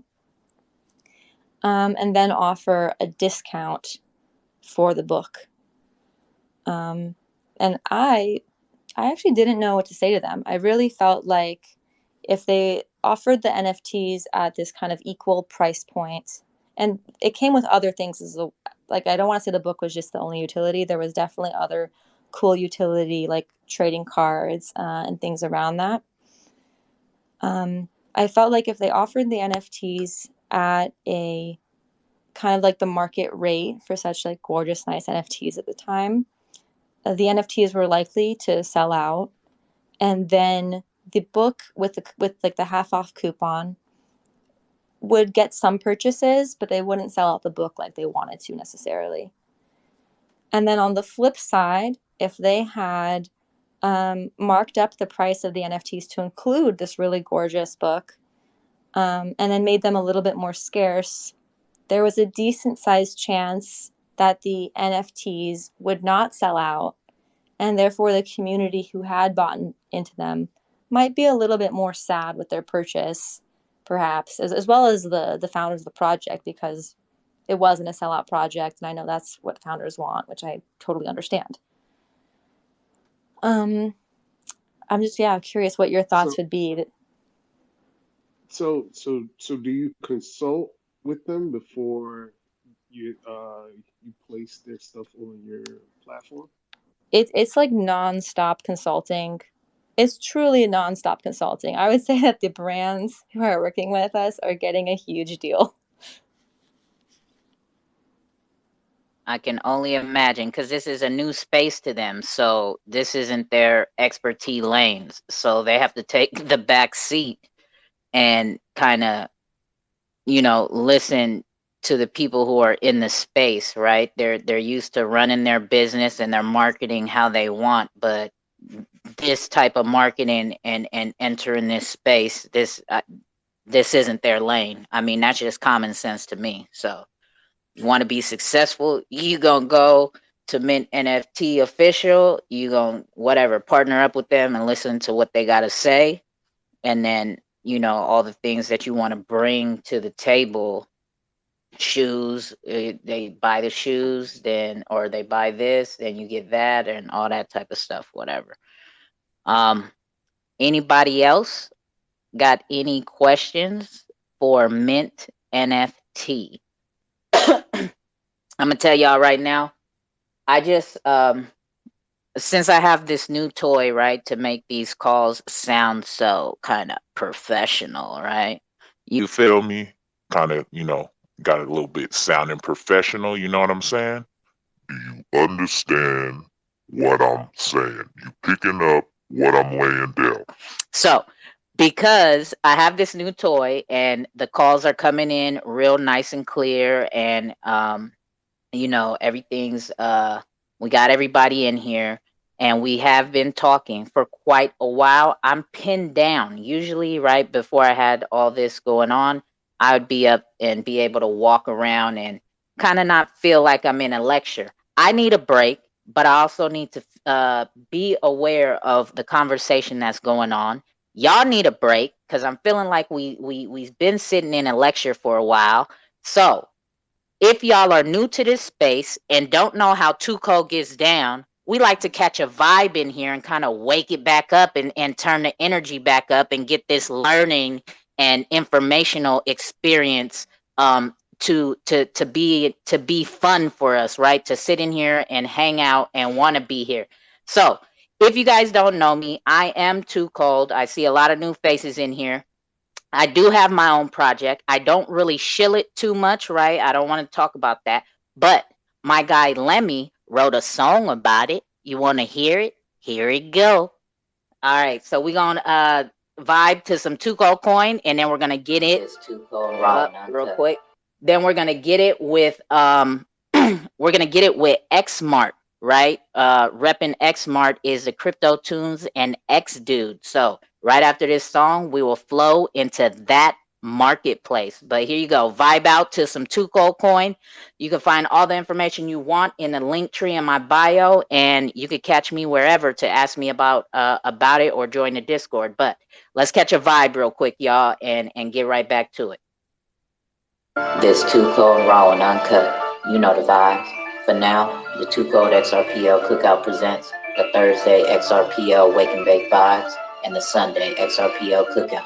But don't worry, because that's not all that's coming out. My coin too cold. If you know, you know. My coin too cold. If you know, you know. My coin too cold. If you know, you know. First fan token on the XRPL. Whoa, whoa. 3 followers to 4,000. That's what I call moving mountains. You can't sip none of this juice. The liquid is too cold from my fountain. What she's accomplished so astounding. Carolina Panther, keep pounding. My manager, biggest fan. I'm media man, no Robert Townsend. My coin too cold. If you know, you know. My coin too cold. If you know, you know. My coin too cold. If you know, you know. First fan token on the XRPL. Yeah. Whoa, whoa. 2 CDs, you not B. Coming in clean, I'm with the team. Do your own research and you will redeem. You get the cream, XRP cheese. Spoon in your ass, get your books out. The team so froze, be on the lookout. Education's never been this cool now. When too cold, be having the cookouts. We get the bags, filled with ice packs. It's too cold coin, stacking some racks. No cap, always come with the facts. Learning the spaces and just relax. Keeping it cold. Yeah, that's too cold. Got that new flow. Van token and we about to blow. Keeping it hot like your hands on the stove. Yeah. And you won't do what we do. Too cold and let me, yeah, that be the crew. And it too cold ain't doing your interview. Then we don't really care about your interview. Haters be worried about what we gon' do. Do your own research and get an overview. Homie, this is really nothing. You do your research and you will never My lose. coin too cold. If you know, you know. My coin too cold. If you know, you know. My coin too cold. If you know, you know. First fan token on the XRPL. Whoa, whoa. You know the vibes, triangular trapping, you know that's the tide. Not talking about cleaning your clothes, 500K coins is in the supply. Where have we lie? Hit the website and go catch a vibe. It's very nice, the birds is gonna fly. You might get a job because she is hiring. Don't get fired like Trump. Kurt Franklin, you might get stung. She don't care about professionalism. She'll curse you out if you want. Why you thinking that it's a stunt? That 2 cold coin gon' pump. And we'll be on Xrpl, hearing that XL limit bump. My coin too cold. If you know, you know. My coin too cold. If you know, you know. My coin too cold. If you know, you know. First fan token on the XRPL. Whoa, whoa. Instead of a Patreon sub, if you like what Tuco does, get you some to show some support and love. Education is the key to grow the XRPL Cookout. Reaching other social media streams is a Tuco XRPL Cookout streams. Yeah, that's how we catch some vibes up in here. If you guys want to know who made that song and get to his both of their pages, it is on top of the Jumbotron. That is Lemmy and Kamikaze, who bless the XRPL streets with these vibey music tunes, right? For and about projects on the XRP ledger, right? So there's a lot of educational music that they do put out, and you can definitely go catch a vibe on their streaming platforms and learn about some projects through music, right? So with that, I'm back energized, as you can hear, right? I was getting like I took a lap around the apartment real quick. You feel me? Stretch my legs out. You know what I'm saying? So let's get into it with X Dude and the Crypto Tunes. They're about to be telling us what the X Mart marketplace is going to be bringing to these XRPL streets when XLS 20 drops. Take it away, my guys. Hello everyone, myself Damien from XDude and Martin from Kryptons, Hey. looking after development on XMart. We are pretty much in charge of it. So I think, as we've been to code space before a few weeks ago, and we broadly cover what we're doing. Not everyone was part of that space at the time, so I'm just gonna probably summarize the last one. NFT Master already cover most of the technical aspect of XLS 20D and how minting, buying, selling, auction NFT looks like. And broadly, it's pretty much exactly the same for any marketplace. There is a one standard and everyone gonna have to use it pretty much in the same way. XSmart, what we're doing differently at the moment is we also distribute tokens, NFTs in return of custom tokens to the project.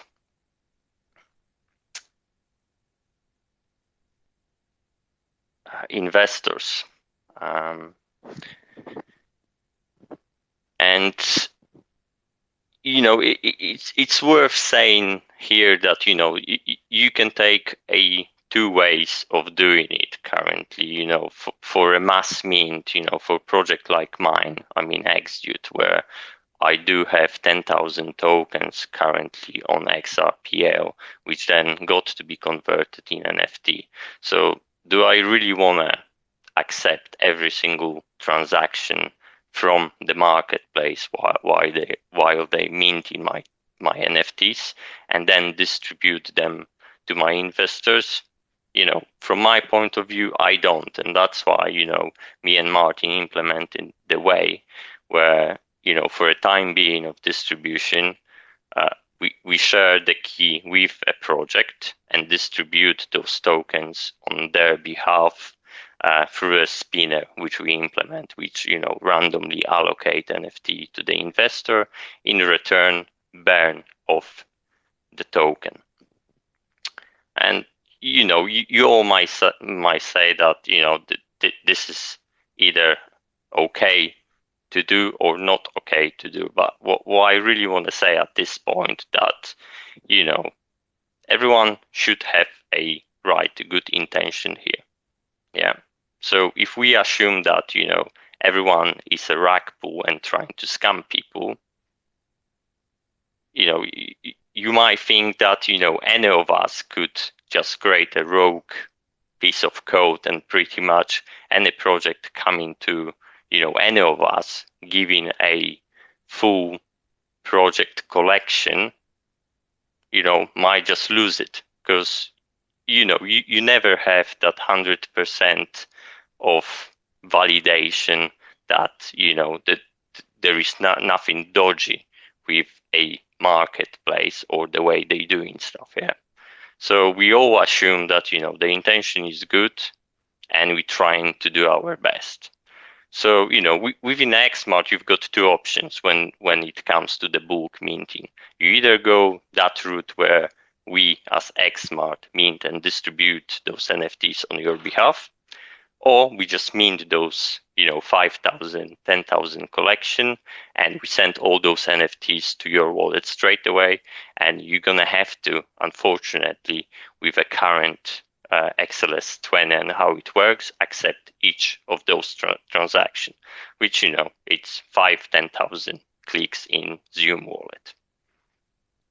And there is no way around it until Hooks or Ripple X actually implement some solution to that issue. Which another thing worth to mention, we are in talks with a Ripple X developers. We had already a few sessions with them about that distribution issue. So they listen to the issue, and we all trying to come up with some sort of solution which can be implemented and remove need of having or sharing that secret key. We as Xmart, we also receive a grant from Ripple, so worth mentioning that. And if you need to know anything from more technical side, I think Martin gonna be the best person to talk about it. So guys, feel free to ask any question, and we are more than happy to answer them. Nothing to hide, like I said. We really want to make this working, and everyone feeling comfortable, pretty much. So yeah, go ahead and speak up. Let us know. All right. Anybody got any questions for Xmart? Go ahead and hit the request button, and we bring you on up. Now, as a as a buyer coming to Xmart, how would that work? Do you guys have your own token? We exchange in our IOU token. Is there a fee associated with it as we use our tokens, or how's that gonna work? So currently, you know, starting from the minting, currently we do work with multiple projects. We already got a beta testing running. So there are few projects which already uploaded, minted their whole collection on Xmart, and you know we literally develop and get live feedback from them in a last, I would say, for the last month or so, maybe almost 2 months now. Yeah, so starting with the minting, you know, all those projects which, you know, helping us out with, you know, developing, making it better, you know, they're not going to be any charge for them. You know, they just come and mint with us, and, you know, we happy to cover that. With regards to the buy sale offers, for a period of time, we will not charge neither seller or buyer. Ooh. The Bex. Oh, yeah. Go ahead. I Go ahead. was just going to say, as far as the actual minting goes, we work slightly different to NFT Master, whereas it's very much a centralized solution. In that we've got collections with 10,000 NFTs in there, so literally. The project will come, they'll upload their media file, they'll upload the metadata. Over the space of probably about 5 minutes, it'll import those 10,000. It will create them as NFTs, but not actual mints. So nothing ever gets minted immediately. So there's no costs involved. So that's why we can say that we don't charge anybody anything. All the images, etc., metadata, they all live on the local server. And then using the spinner that Damien was talking about, it's basically a roulette wheel. So if you have 10 XDude tokens, you can swap them for 10 spins. That will generate 10 randomly selected NFTs from the collection. At that point, a buy offer is created. It's minted with a buy offer from the project to the person who won the spin. It's only at that point that the mint is done, but the mint is done not into our account, it's done into a collection wallet, which is owned by the project. Okay, so the project has full access to that wallet. They maintain the funds, which basically covers things like the I can never remember what they call it. Oh, it's the fee it costs to have the NFTs in the pages within the wallet. The network fee? Reserve. No. The Oh, the reserve. Is it reserve. reserve? Oh, okay. Yeah. So that fee is not given to us at all as Xmart. We never own your NFTs. Okay. So it's every collection has a secret key which the project has ownership of. So only at that point, when it's minted, is the an upload to IPFS. Obviously, that's where your metadata and your image is going to live, or your media, should I say. And then the buy and the sell offer takes place.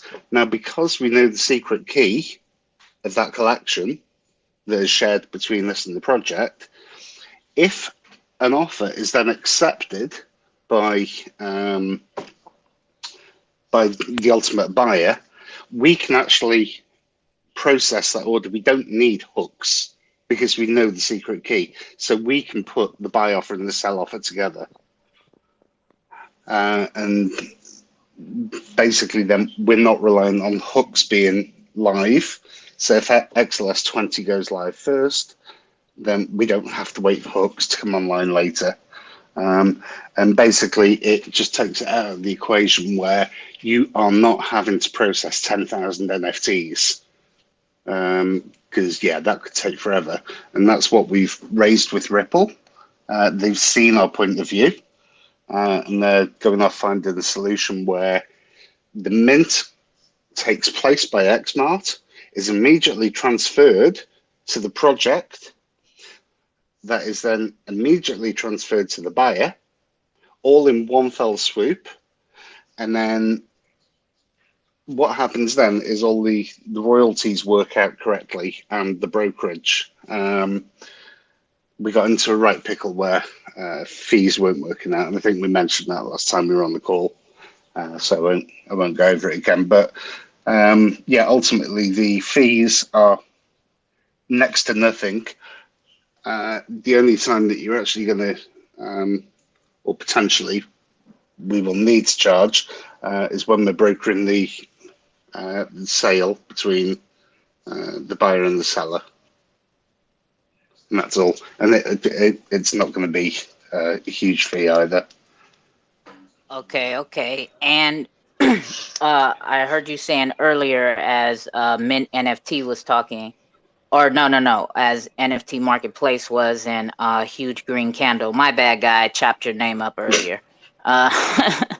Um, that you guys will be, so when XLS20 goes live, will that bridge also go live to Ethereum, or is that going to be a little bit of wait?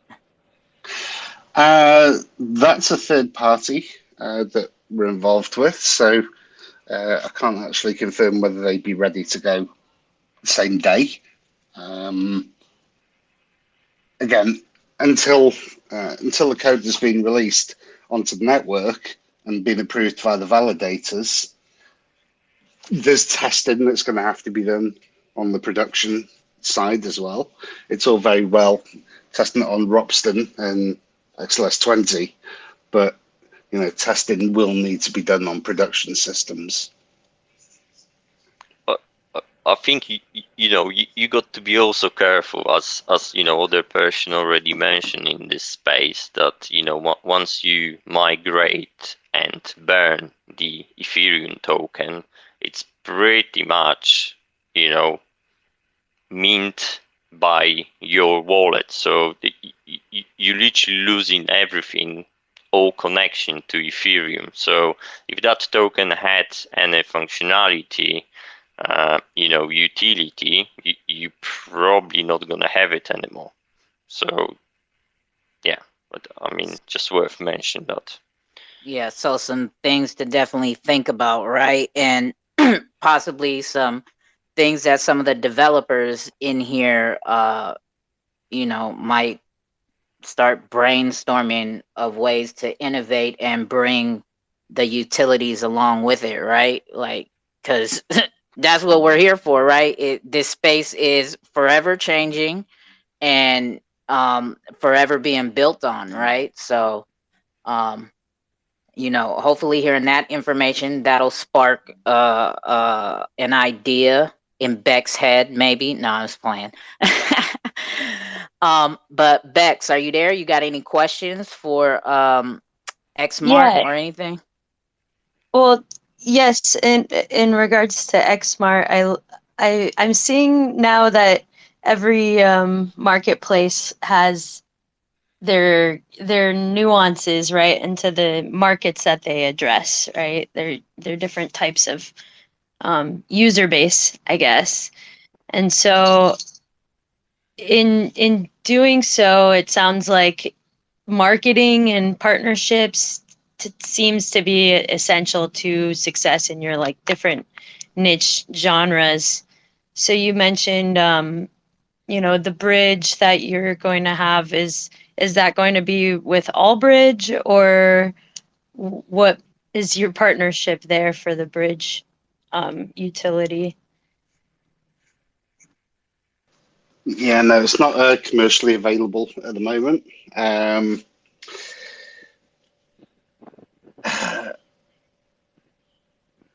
mean, it's not set in stone whether that would be the one that we actually use, or ultimately, if we can't get around these issues such as destroying functionality or anything like that, it may not be an actual thing that we'd want to offer. Stick on stick to the things that you are going to need, like fiat on ramps, doing the multi-chain, getting royalties right, getting all the things that really matter. Um, at the end of the day, if you own something on Ethereum, I guess maybe that's where it should live. And I suppose people who bought stuff of mine on Ethereum, yes, we could migrate it onto XLS, but why not just give them, an XLS 20 version of the NFT that they paid for on OpenSea? I really like what you. I think I was rugging before when you guys were continuing the conversation about the burn protocol and the bridge and everything, but I do see a need for it in regards to like gamification and multi-chain metaverse type of operation. If that was something, because again, the bulk minting kind of is geared more towards asset creation for metaverse than, and at this point, that's where it's heading, right? Rather than so many PFP projects and things like that. So I'm just curious as to what strategies people are looking at in terms of marketplace down the line. But you did answer what was going to be kind of my question for everybody too, was who's focused on fiat, on onboarding, and off ramps, Oh, and I was how just about easy to is it ask going to that. be, because I was that's going gonna to be ask that huge. too. Is any Yeah, of the It's going to make it. marketplaces, yeah, is any of the marketplaces that have spoke so far, are you guys gonna also offer a fiat payment as well as a XRP payment? Yeah. Ultimately, uh, you, I want my mum to be able to go on there with her little ledger, and she can pay with it with US dollars or pounds or whatever. We don't. Yeah, okay. Look, it's on the XRPL. You don't have to pay an XRP. If you want to pay in pounds, that's fine. But we need everybody I to could pay, have that I could pay ability. in weed. I could pay in pounds of weed. I'll take that. It's 420 somewhere, surely. Yeah, just going on the base of that as well. That's something we're also really focused with on at NFT Master, that fiat on ramp. But we've Oh, I thought you were going to say really weed. no, but we've thought about it, and we needed to see what's the best way to go about it, right? Because as soon as you have that sort of ability, especially if they're paying with, say, a credit card, you need a way then to not only transfer that to a cryptocurrency like XRP, but then also have the ability to store it somewhere. So that might be a case of creating them a new wallet on XRP in which you will need to store their private key if that's the way you want to go about it, because that'd probably be the most easiest way to do it, right? So there's a lot of things that need to be taken into consideration, but it's something that we're actively exploring. Yeah, I think Oh, Zuma introducing the on ramp shortly into the wallet. yeah, That's I going to was make life a about to lot say easier. that. Yeah, Yeah. I think for any EU customers, you soon gonna see the Zoom wallet doing off-ramp fiat, which gonna help everyone in the space. Yes, let's go XRPZ. Let's go. I got a question for you, Crypto Tunes. It was DM to me. They said, just wondering, are you going to be minting your NFTs on the XRPL, or are you going to be importing the current ones that are on the OpenSea collection? Yes, that's what I'm saying. Should we just let sleeping dogs lie and leave Ethereum where it is, but allow whoever the current owners are to receive a non-transferable version? So they've got a version of it that they paid for on Ethereum, which is transferable. Was that booing Ethereum, was it? Yeah, exactly. I like it. Yeah, so they've already paid for that. so it should be transferable. But I suppose, as a gesture of goodwill, we could mint the exact same one on XRPL, but make it non-transferable, so they can't sell it to make a profit in two places. Or maybe you let them sell it in two places, because at the end of the day, if you got a 10% royalty on it, it's in my interest for them to resell it as many times. Yeah. Yeah, because your collection is just art, correct? Or is Yeah. it utility, metaverse, Simpsonverse, all of that? It's just Yeah. specifically No art. utility. You're just buying. You're just buying the artwork, correct? So that's something. But what we've got to do is give people the ability to choose. The artists. Do they want to do that, or do they want to make money off future sales? And that's what we're trying to do, is just give all the options to the users. But I it's good hate to as say it. I feel like Flare Network would be a better option if I don't not okay. If you were to wrap it on the Flare Network and then they could use any F asset to pay for it, that would be a functional way, I yeah. guess.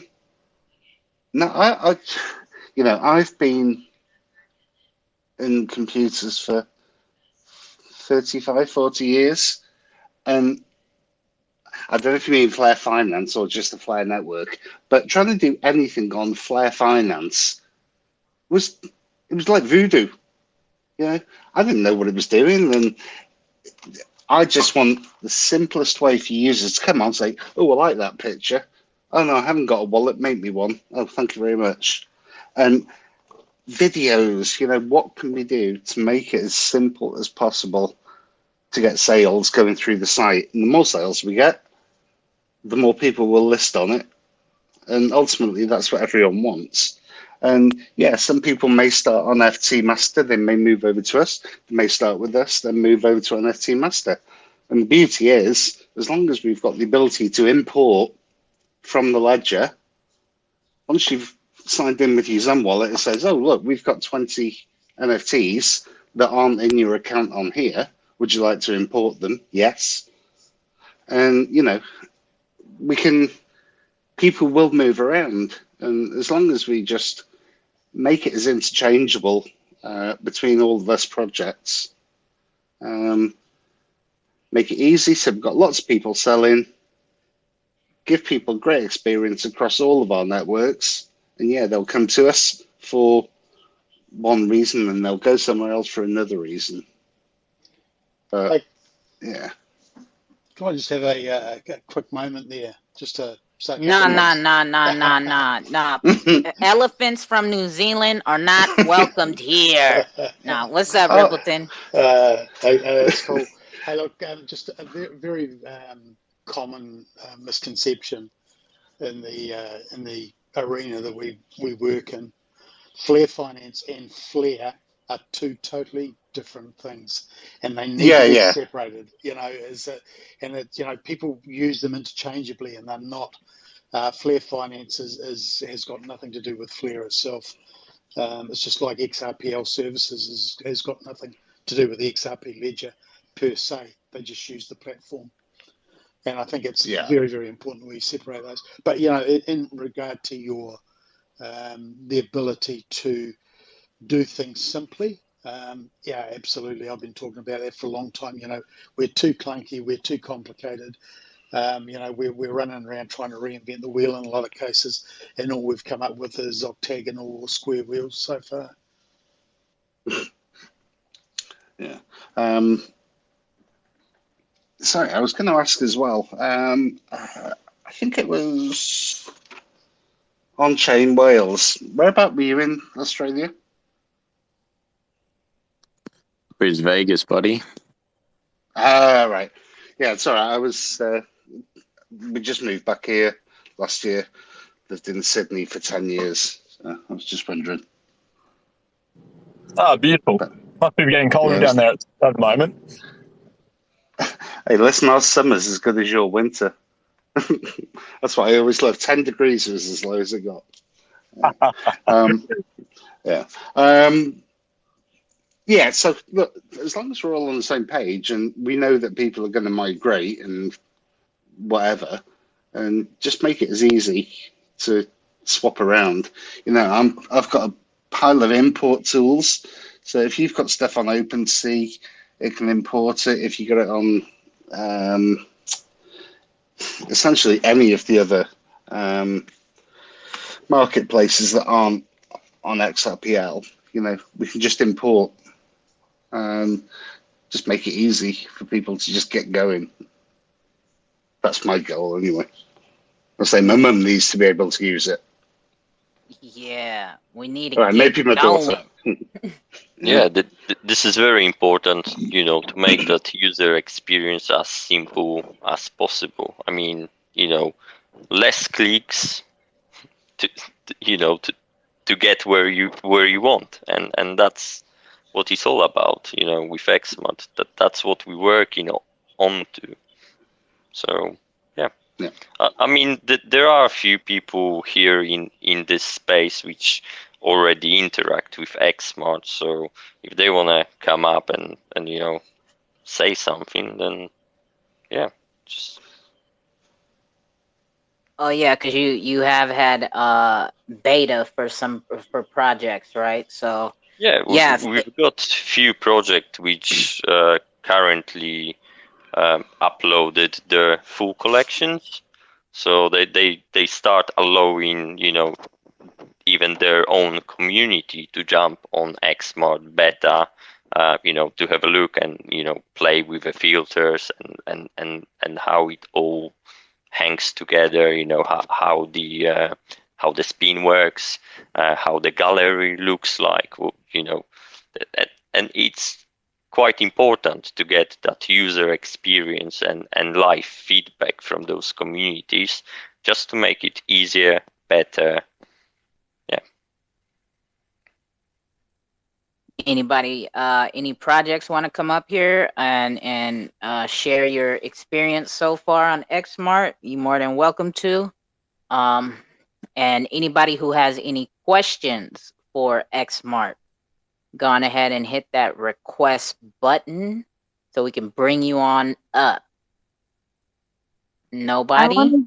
I want to ask about Cryptoons and how that project is doing. And are you guys making a cartoon soon, or? I think that's probably pushing the envelope with copyright a bit too much. No, unfortunately, this damn marketplace is taking most of my time. So I was doing really well last year, and then I had the stroke, so that put me back a couple of months, and then got together with Damien, and we both wanted to do a marketplace, so we pulled together, made a good team, and produced the marketplace. Now that I'm approaching the end of the development phase, or the initial development phase, I've got a bunch of NFTs ready. So as soon as XLS is like, right, the switch has been flipped, as soon as that happens, I will have new stuff on there. And then I suppose probably target a few more famous people. Got Mr. Intuitive. He knows a few people, Paris Hilton and Snoop and all that. And he keeps saying to me, get an Instagram set up, get an Instagram set up. And as soon as I do that, he'll promote it to everybody. So, yes, I will do it. But at the moment, we've got a marketplace to finish. Cool, cool. Thank you, thank you. All right, so nobody else has any more questions for X Dude and Crypto Tunes and the Xmart Marketplace? Going once, going twice, 3 times. Don't come back up here asking no questions from them. All right, see, here we go. We got a request. You're a nutcase. See, but it worked. The request button was hit. What up, X-Parrot, my guy? What's going on? Hey, what's up, guys? I just wanted to call out Xmart. We've been doing beta testing on their platform, and it's amazing. It's pretty easy to use. I'm pretty sure you guys seen some of the videos we created where you can see spinning the wheel for the X Parrots and also the X Chameleons. I think the guys have doing a great job, and yeah, we can't wait for XLS 20 to be live and start using the platform. Thank you, guys. Same, brother. Thanks. Thank you, my guy, Mark, for that is a great endorsement right there. right.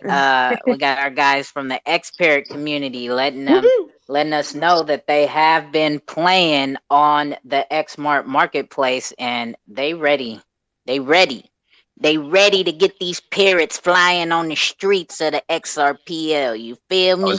I still the Oracle. You feel me? Wink, wink. Oracle is all yours. Yeah. Yeah.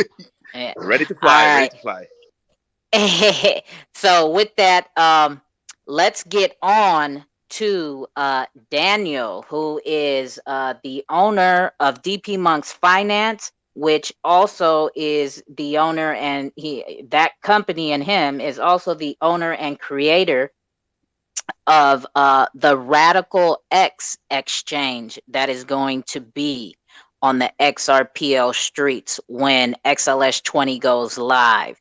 So, Daniel, my guy, go ahead all the way from the UK and let's take it away. Hey, Tuchel, thanks for inviting me on. I think we need to have a conversation about when you let me speak, because I always seem to do it late at night when all you lot start your day. So next time we go on, put me on a little bit earlier so I don't end up going to bed so late. All right, my bad. You do it to me every time. Yeah, so we've built an exchange called Radical X. We've gone for a slightly different view compared to the traditional NFT exchanges that you'd see today. And that was through some research and experience using them ourselves from a few years ago, sort of when Nifty Gateway, Rarible, and all that was up and coming. And I own NFTs on Ethereum. I own quite a few actually from a while back. And from there, it was actually last year, we'd actually decided to pick a network, start preparing to build an NFT marketplace. And obviously the XLS 20 proposal didn't come out until December. So we'd actually started preparing to do something, before XLS 20 was for testing on the testnet. So we've done things a little bit differently, and it will be very different to what the other NFT exchanges are, and that's because our primary role on it is to make NFT trading faster. Because I'm sure you're all aware, like on traditional NFT exchanges, it can be quite slow and boring. So we started last year actually coming up with some ideas for user interaction and better trading features. And I can see when we go live, because we've actually kept quite a lot secret to what we're doing. And that's purely because I don't want anyone to copy the trading sort of features until we go live. And that's really all it is. But I can see when we start, I think a lot of people would like to trade on our NFT exchange. Now, to mint on there would be the same fee as the network fee. We don't take an exchange fee for minting, and also we don't take a fee for traditional trading. So on the trading floor, which you'd be able to use XRP as well to buy and sell your NFTs, whichever category it is on the trading floor. We don't take a fee, and we also adding it so you can use issued currencies. So XDX will be running on there, and you would have just seen recently the X Squad token. And the aim of the exchange was not just to have it focused on one of the primary tokens that we have. But I actually wanted to help diversify what some projects do by allowing them to have their issued token run on there later. But that won't be until we launch another platform when I've got the another utilised role, if you like, for XDX. But where do we stand now with trading features? And I won't touch too much on the minting because I think NFT Master pretty much covered most of it at the start. We're all pretty much going off a similar standard. but we did anticipate launching because of XLS20 a bit earlier, so it would have launched with 2 trading features which we have ready. But now we've got a little bit more time, so we're actually we've made the decision to prepare adding a few more soon, which will be we start building a few more in a few weeks when we finish working with the Shiba NFT app. So yeah, the 2 main trading features that we have now, they are used with the XDX issued currency. They're not used with the XRP currency, but XRP does still run on there. And then we're actually looking to add another 2, and one of them is the with the X Squad token, which you might have seen broadcast on Twitter. And I can't. If I pause, it's because I'm trying not to say what it is, because all features are actually very, very different, but they'll make NFT trading a lot faster. And a lot more interesting. I know with just one of our features, if the if the exchange is quite busy, running 24 hours, just one feature, we could be looking at trading 720 NFTs in a 24-hour period. And I think it was, if I remember rightly, it was something like just over 250,000 NFTs in a year just on that trading feature if it's constantly used. So the idea was to basically speed up NFT trading. I'm sure there's people here who've had NFTs they've tried to sell and haven't had a feature that they could implement it on, to sort of get it gone. So it's a place where buyers and sellers can come together and just make NFT trading more liquid. It does have a utility token that runs on it, which is the RDX token. And ownership of that token just opens up simple benefits, and you don't actually need to own a lot of it. I think trying to cover it quickly on the basic level, that's pretty much all I'd have to say on it. I'd anticipate when XLS20 goes live, I mean, it would be great to go on the day. I'm going to guess we probably go live about 3 days later, 2 to 3 days later. And that's just because we'll be doing some of our own testing integrally. It will be a mobile application, and I've got a meeting on Thursday about that. And I'm going to see if we can actually get the mobile app out before XLS20 will go live. We have prepared the exchange to take on other chains in the future as well. However, we will be primarily focusing on XRPL tokens to run on it first, and that will go through governance as well, which would be, I anticipate something like 4 to 6 months after it's live, we'll start allowing more issued currencies on there. And that was a decision made a lot long ago. I say long ago, it was last year, for new projects that would have a primary role, would be able to be voted on to be used on there, and that's just it sort of help them out and add a little bit extra use case where their currency can be used as a medium of exchange for NFTs. So you'd be able to select the issued currency. I can't cover too much on the features. I'm trying to stop myself from saying what they are, but they're going to be really, really good, and they're going to be really fast. The revenue of the exchange does come from the features itself. However, users can come on and trade NFTs without actually using the features, and it would be at no cost. It would just be the XRPL network fee, and that was to make the exchange attractive. So people would always want to come on there to trade, because we'd have to be as competitive as a decentralized exchange. So yeah, if anyone's got any questions, feel free to throw them at me. All right. I know he's kind of a speed talker, right? But does anybody got any questions for Dan and the Radical Exchange? Now, I think you did cover it, right? But projects minting, there's going to be no need to have their keys or royalty fees or any of that.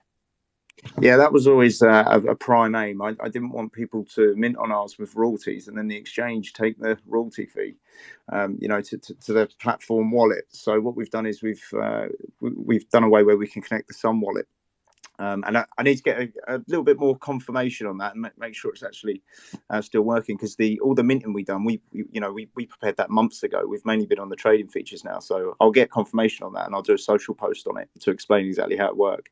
But you can mint if you wanted to just mint an NFT, you can do it on the exchange for your profile, but you can also connect a decentralized wallet. But I'll put some more details out on that. Because that's something we covered months ago. We've mainly been on the trading features now, and I don't want to give misinformation.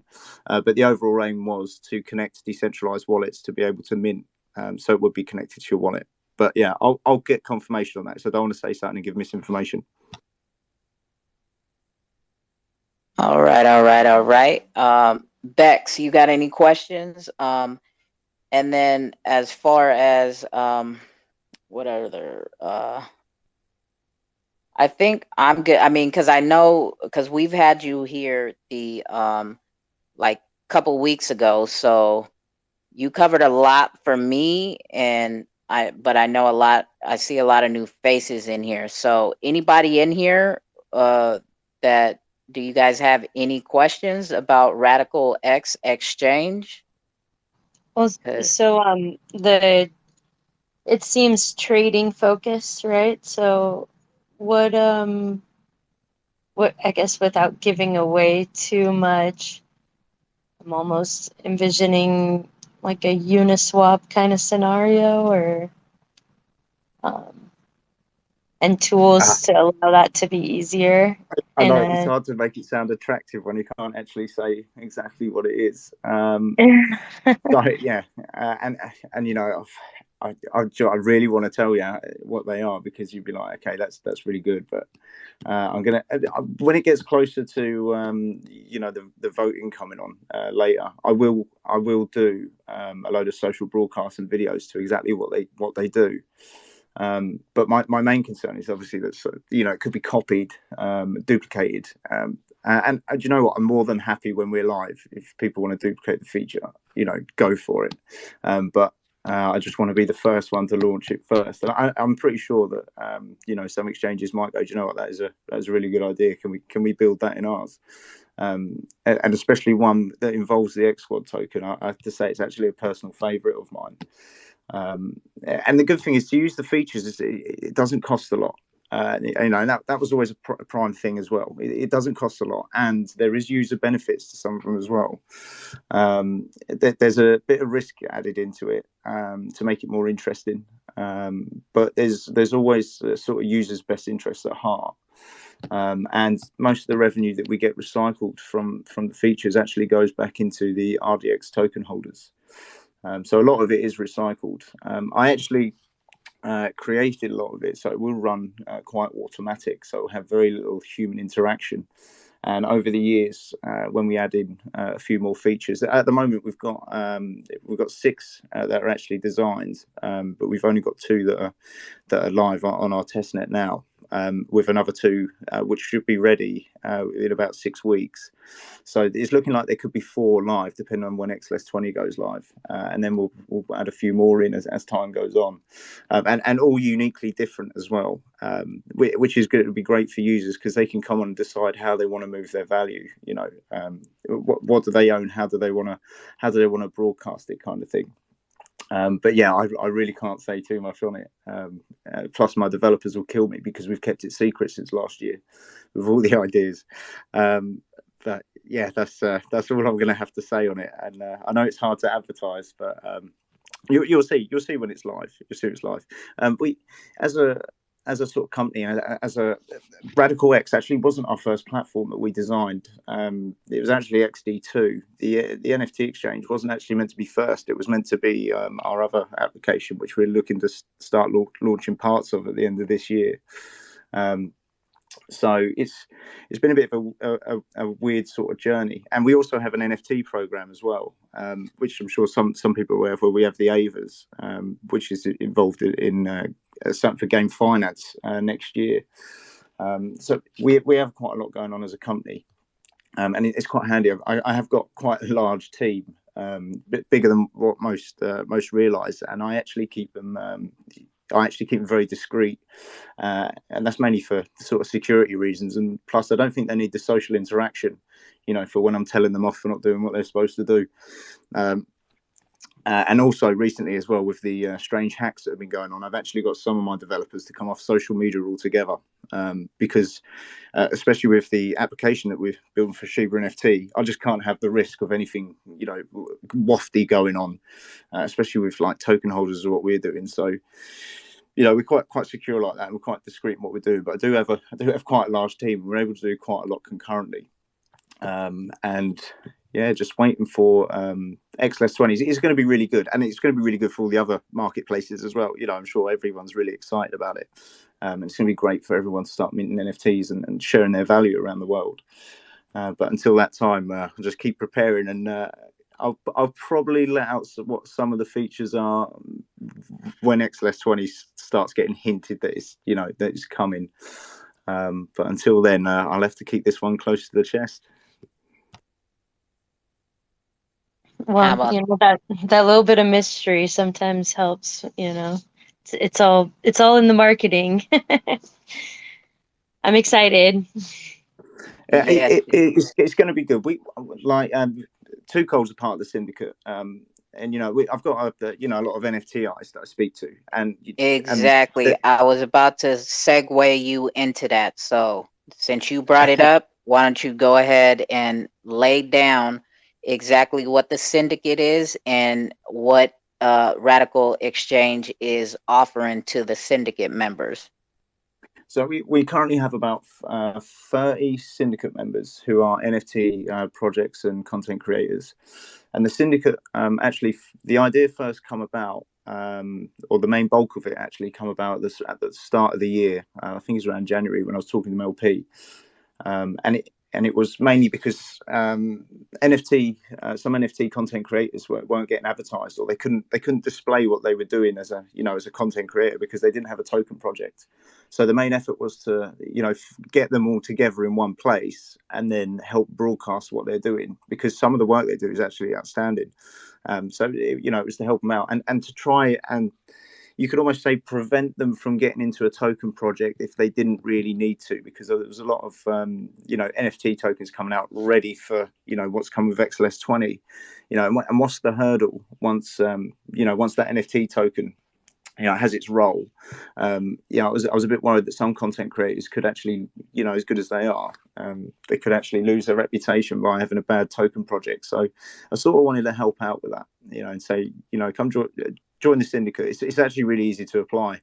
My team do a minor bit of research. We just confirm that you make some form of content, then we contact you. We even make a promotional video for you. We just confirm which logos you're happy for us to use and what handle you'd like. And we, when voted in, and we do the votes on Twitter now. And yeah, when voted in, we take in a representative, just one person if it's a project or the content creator, and we have them in one place. And the idea of that as well was to sort of get everyone to share their knowledge and wealth and what they're up to, or if they've got something coming, they can help broadcast it by using the other syndicate members. And it's actually been quite successful. Some of the syndicate members who I met from months ago, and they've done really well with what they're doing and work together, collaborating, and it has helped them out a lot. And we broadcast their stuff on our other social platforms like Facebook, Instagram, TikTok. Every now and then we'll put a post out, and we're going to start ramping that up again soon, actually, where we start re-advertising them. But on top of that, so yeah, we've got a collective of artists, and it's different chains as well. They're not the same. They're not all focused on the XRPL. So most of them are obviously waiting for it, but we're quite open to people who come from Ethereum or come from Songbird or whatever they want to mint on, and they're not pegged to be involved in what our exchange is doing. It's a very sort of libertarian collective of artists, and you know what? To be honest, they're really, really good people in there as well. It's generally just a good vibe in the syndicate, and it's quite difficult because there isn't a lot to talk about in there because XLS20 isn't live, so a lot of preparing on other chains and that. And I'm sure it will be busy later on when everyone's minting their content and wanting to get it broadcast out there. But yeah, the syndicate guys, everyone that's come in so far is absolutely outstanding. Real positive people. and it's been an absolute pleasure to meet them. So on top of that, so that's pretty much what the syndicate is, and then now we'll move on to like the how we work as a supporting role. I've got a developer who's currently building a gallery, custom gallery on Spatial. And what we plan to do is every syndicate member, we will basically, in this gallery, we will have all the syndicate members' artwork in there. And it will be something that we'll keep building over time as well, and adapting and improving, and adding other bits. We actually wasn't going to go on Spatial first. I spoke to a load of companies globally who involved in like, Oculus, maybe, variety of different companies. And I'm actually one I got really close to is Yodi in Prague. I'm looking at partnering with them next year for something we have coming later, which involves the Avas, which they're really interested in. But yeah, we decided to go on Spatial because we're quite busy as well. We need to make sure it wasn't too time consuming. So right now I do have a developer, preparing a gallery on that, and it'll be free to the public. There's no payment to come to the gallery. You can visit it, putting on a set of VR goggles, or you can do it through your mobile device. There's no charge, and in there you'll be able to see all the syndicate members' work and links to it. And likely when our exchange is live, we will be able to link up their work to the gallery, so people will be able to go through links to find their content.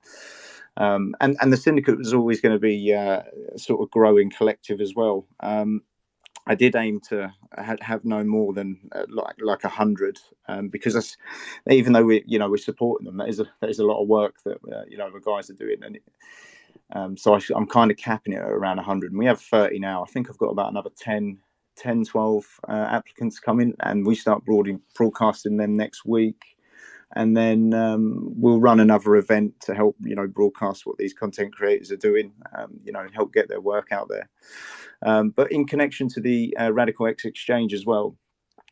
So syndicate members, what I aim to do is, and this actually stems from a while back when I used to see people on social media taking the mick out of NFTs and says, "Oh, it's just a JPEG. It's just a file. You can copy that."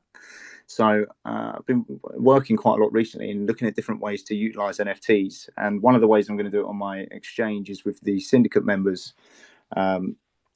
Take on a couple of pieces of their art and then peg it for rewards. So you would earn rewards daily by owning specific types of their NFTs, or specific artworks.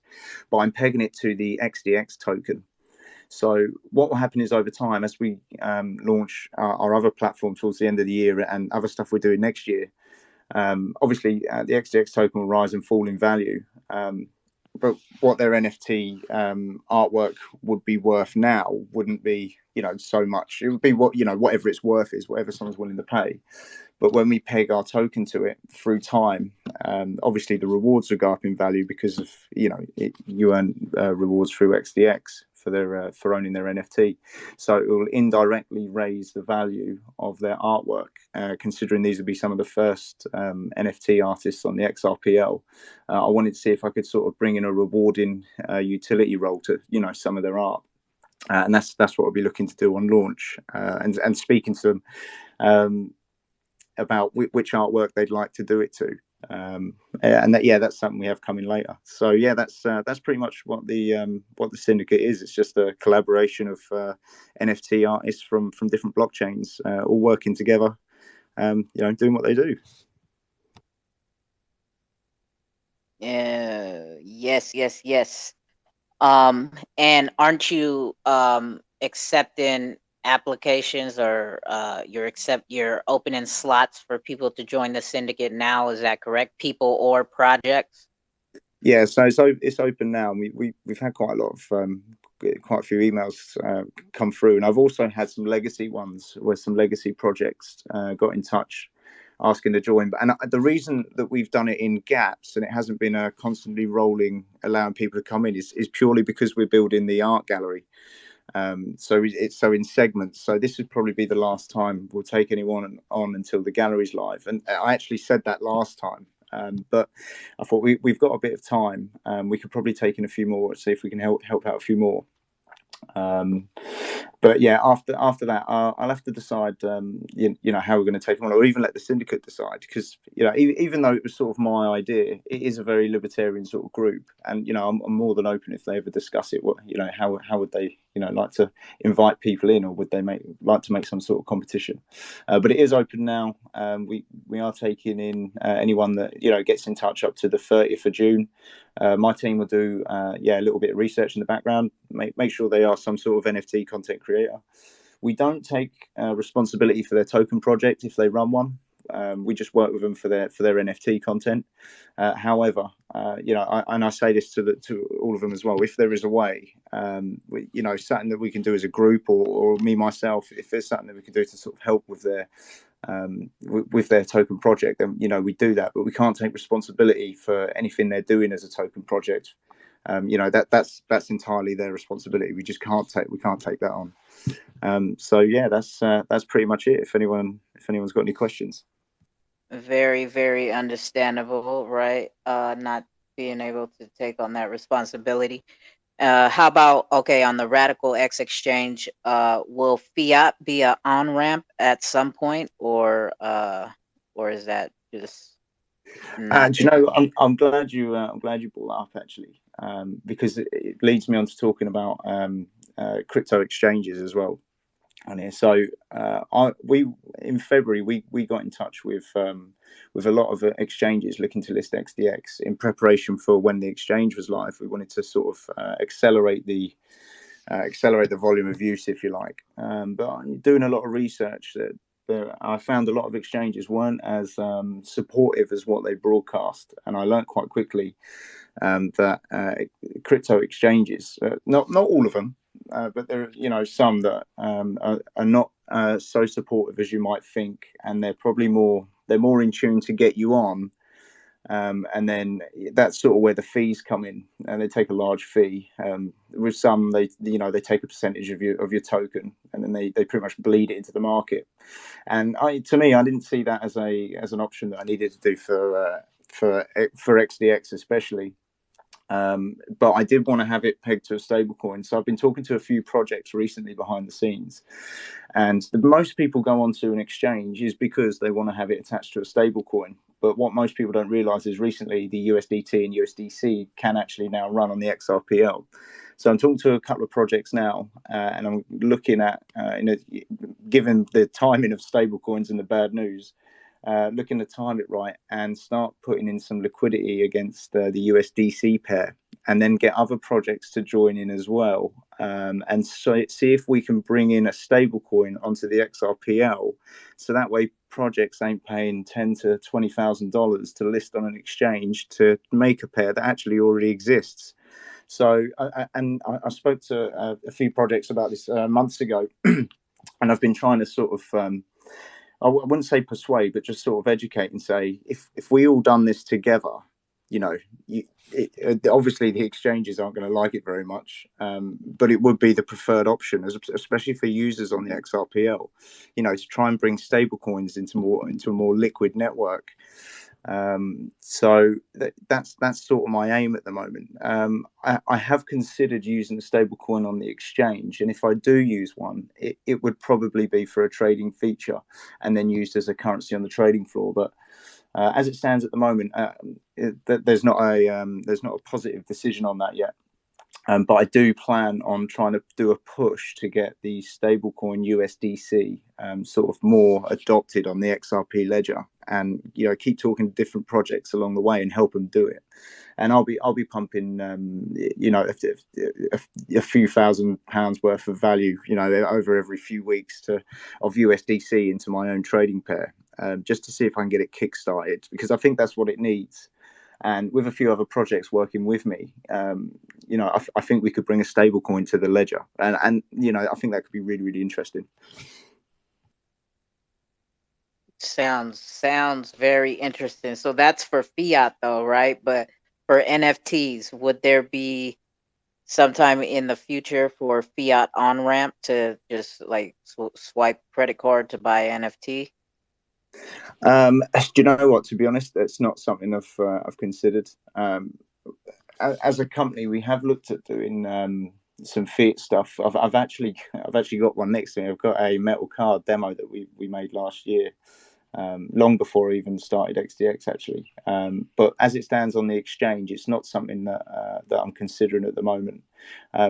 But, you know, things might change. The exchange itself, yeah, I plan to make it very automatic. And if I'm honest with you, in a few years, I plan to, you know, take a real step back from it. So there's very little human interaction on our exchange. It's literally users coming on and using features, working with each other, kind of thing. So yeah, would I bring in on-off ramp for Fiat? Yeah, potentially. I suppose it would depend, you know, how well crypto takes off and with regulation. I do have a second accountant I've taken on recently, who actually does regulation with the FCA in the UK. So I'm speaking to him about that, you know, and it is something that it could do, but it's not something that I'm primarily focused on at the moment. Okay. Thank you very much, Dan. Anybody else got any questions for Dan and the Radical Exchange? Anybody? Bex, Jakes, Rippleton? Nobody? Mint Go NF. ahead, Mint NFT. It's all yours, Echo. All yours. Thanks. I hopped into your previous space when we were talking about the syndicate, and I'm sorry if I missed it because it's also quite late here as well. But have all the members of the syndicate been revealed? When you say revealed, do you mean what, have I like personally doxed them? No, not by doxing, but like Who's on the syndicate? She said. yeah, who's in the Oh, syndicate? okay. Like maybe that would. So there is actually a whole web page of the syndicate on our website. If you go on the company handle, you can go on there, click on the syndicate, and you'll see all the members listed with all links to their social media. And that's actually just reminded me of something as well, actually. So the syndicate members, I've actually been speaking to a crypto magazine over the past few months, and he's looking at when XLS 20 goes live, he actually is very interested in broadcasting the syndicate members in a magazine, because he has a lot of NFT content creators. So yeah, this is just something I completely forgot about. I thought I'd bring up. That's news to me as a syndicate member. Yeah, I think it's because you come on the second trawl, so I forgot about it. But yeah, I've been communicating with him for quite a while, and he's actually wanted to put me on a front page of a magazine. And I said no, wait until we launch what we're doing. You know, don't do it now, it's too early. But yeah, I showed him about the syndicate, explained what it was, and he said he thought it was absolutely outstanding because he gets a lot of NFT content creators push through on his magazine. But you know, this is sort of a newer way they could take part. But yeah, all syndicate members are on our website. All their social links are on there, and we also, as I said earlier, we post their content on our other social channels, and we always put all their social links on there as well. You know, it will be at Telegram, Discord, everything we can, we put it on there when we broadcast them. So when people see their content, they can go straight to that project and start following them and see what they're up to. Thank you. Yes. Now, you would find that under the DP Monks Finance page, right? The website, or are they on both on Radical Exchange page too? No, it's just on the company page.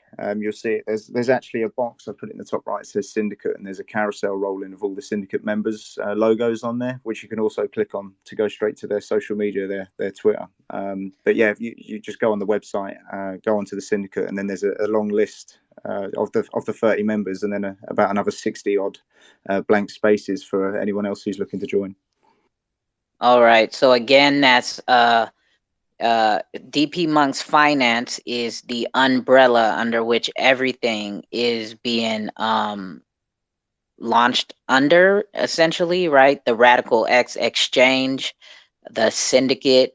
So DP Dan Paul, and I'm making that up.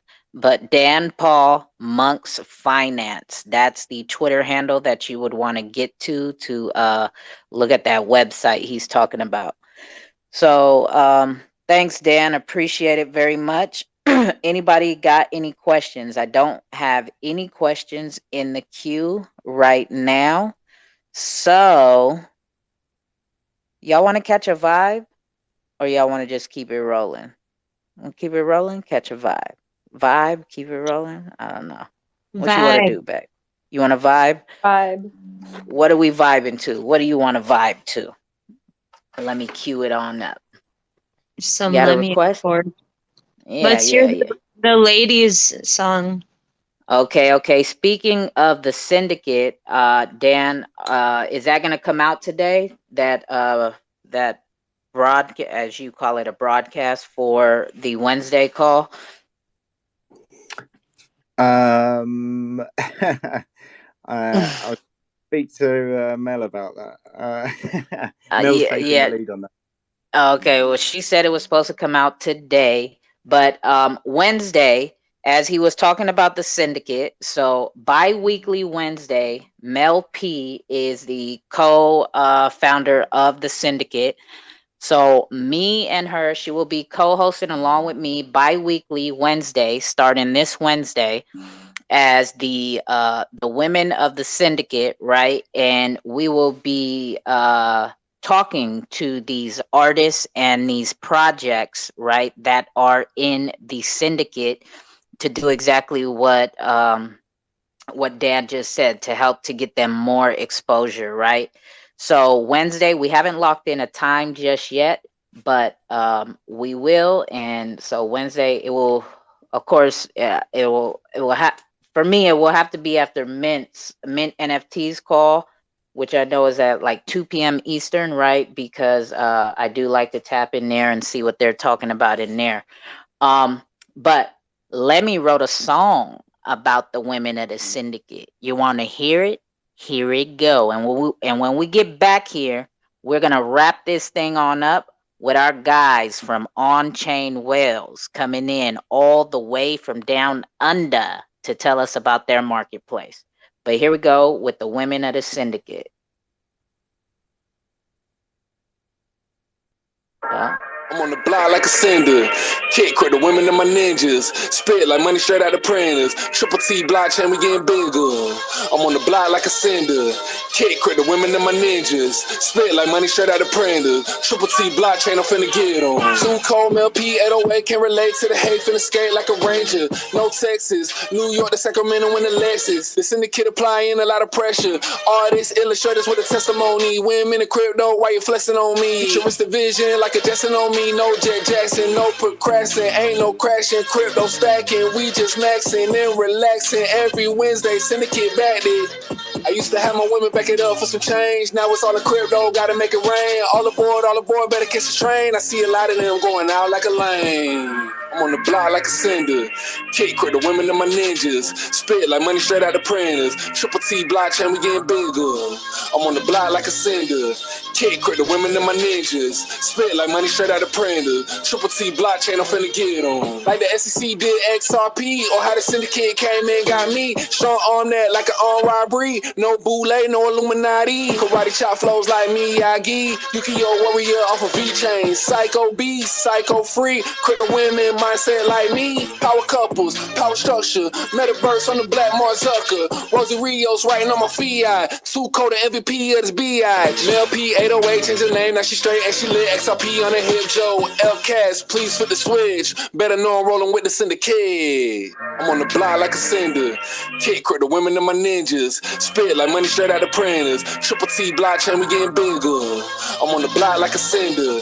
Kick credit the women and my ninjas. Spit like money straight out the printer. Triple T blockchain, I'm finna get on. Too cold, LP 808 can relate to the hate, finna skate like a ranger. No Texas, New York to Sacramento in the Lexus. The syndicate applying a lot of pressure. Artists, illustrators with a testimony. Women in crypto, why you flexing on me? Futuristic vision like a Jackson on me. No Jet Jackson, no procrastinating, ain't no crashing. Crypto stacking, we just maxing and relaxing. Every Wednesday, syndicate back it. I used to have my women back it up for some change. Now it's all the crypto, gotta make it rain. All aboard, better catch the train. I see a lot of them going out like a lane. Power couples, power structure. Metaverse on the black Mark Zucker. Rosie Rios writing on my fiat. Two code MVP of this BI. Bell P 808 changed her name. Now she straight and she lit. XRP on the hip, Joe. L Cats, please put the switch. Better know I'm rolling with the syndicate.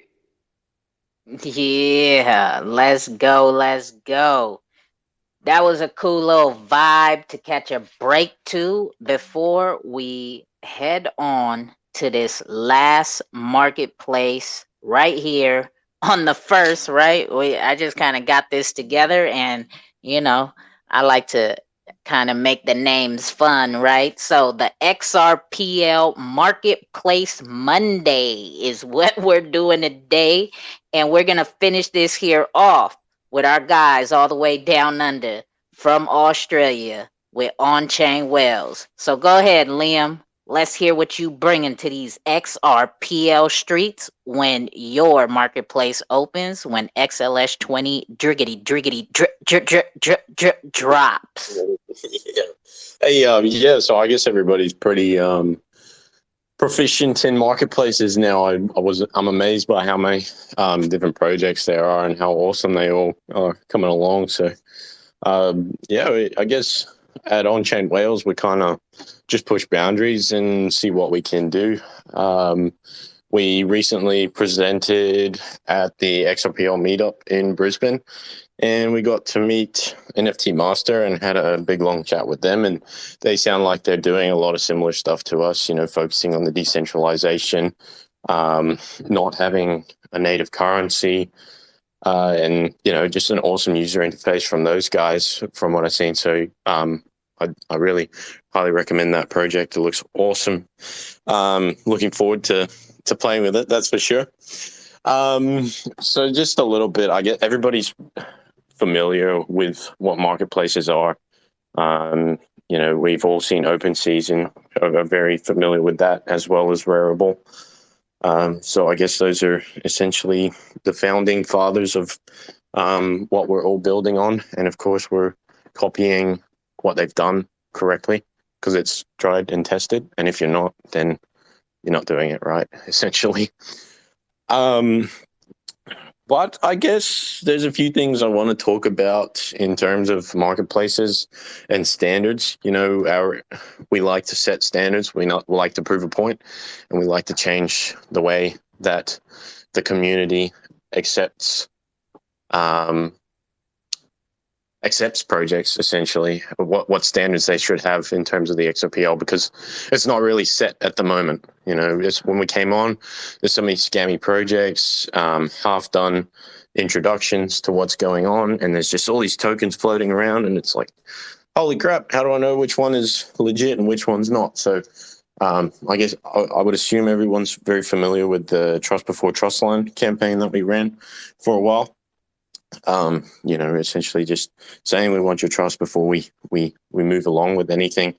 And we don't want you trying to buy into a token without being properly educated. So we just pushed that, our white paper, website, and started community engagement before any form of monetary value was included in the mix. Because at the end of the day, people don't realize this, but it is people's money we're playing with.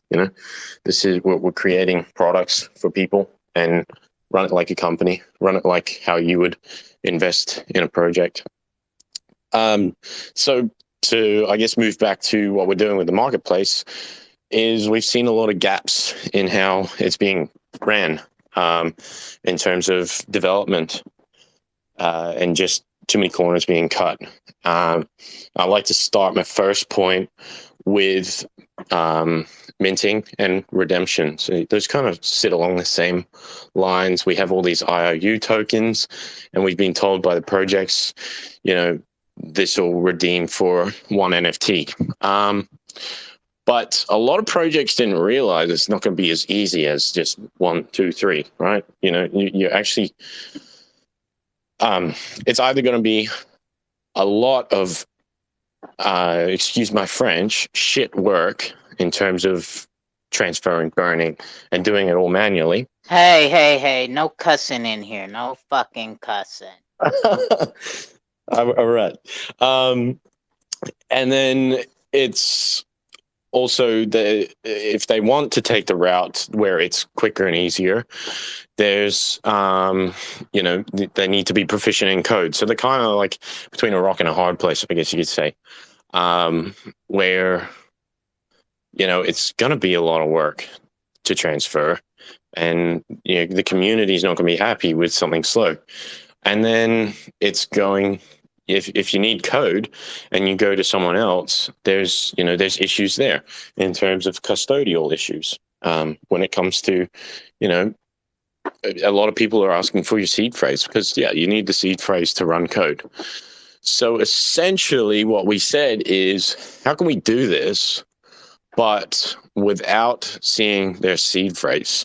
How can we use our website's redeem function for others, maintaining that decentralized nature? Because, we're all decentralized, and we should be focusing on decentralizing it, not putting the power in the platform's hands. So we came up with our, idea for our redemption, where we have a server-to-server communication. We built an API that we help them set up. Well, we don't even need to help them set up.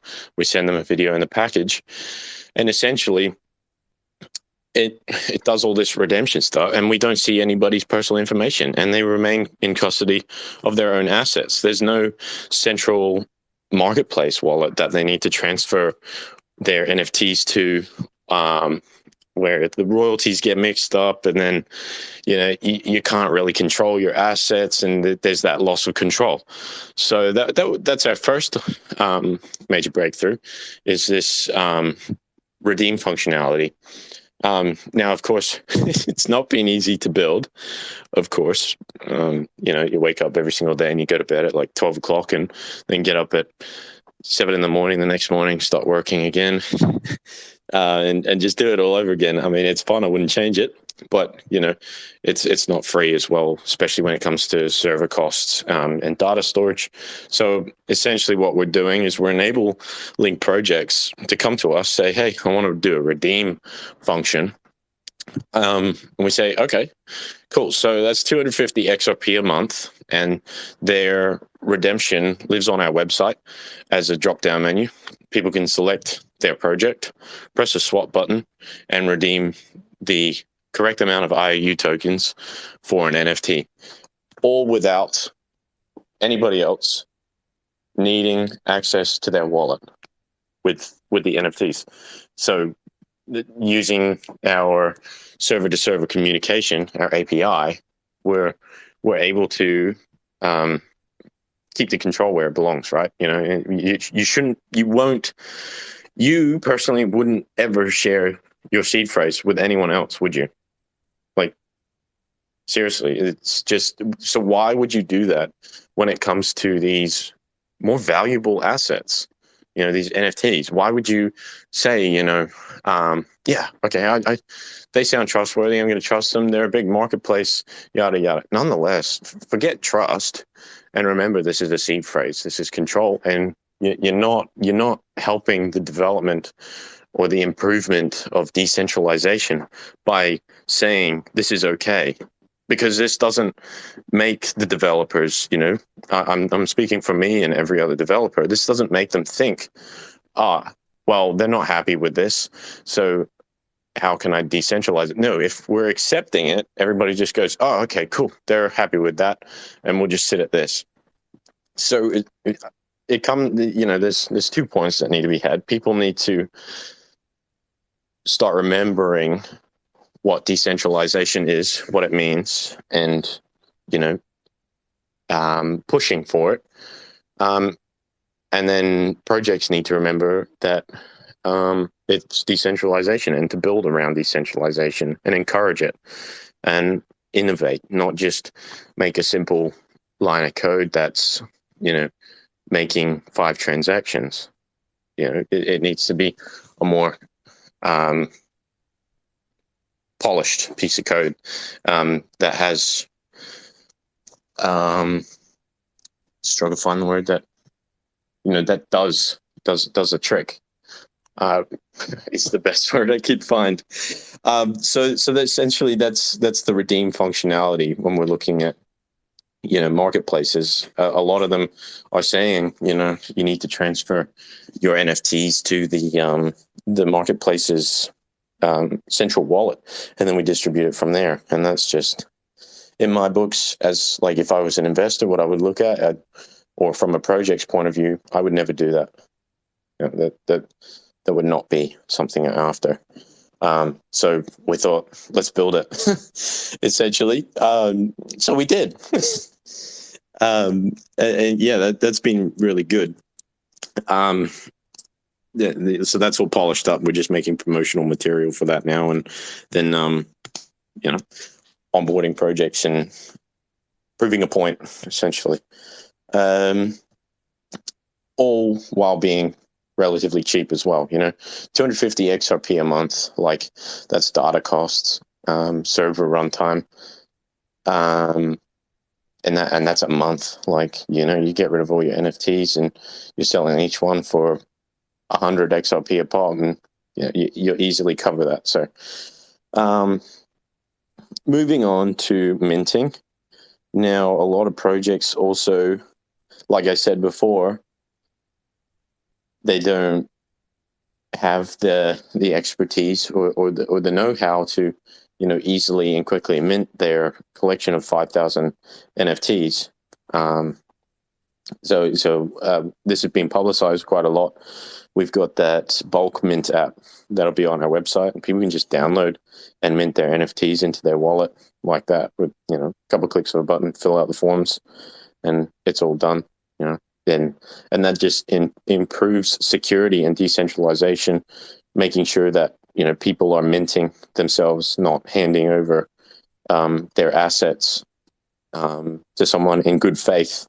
The only person you can trust is yourself. You know what's going on inside your brain, not someone else's.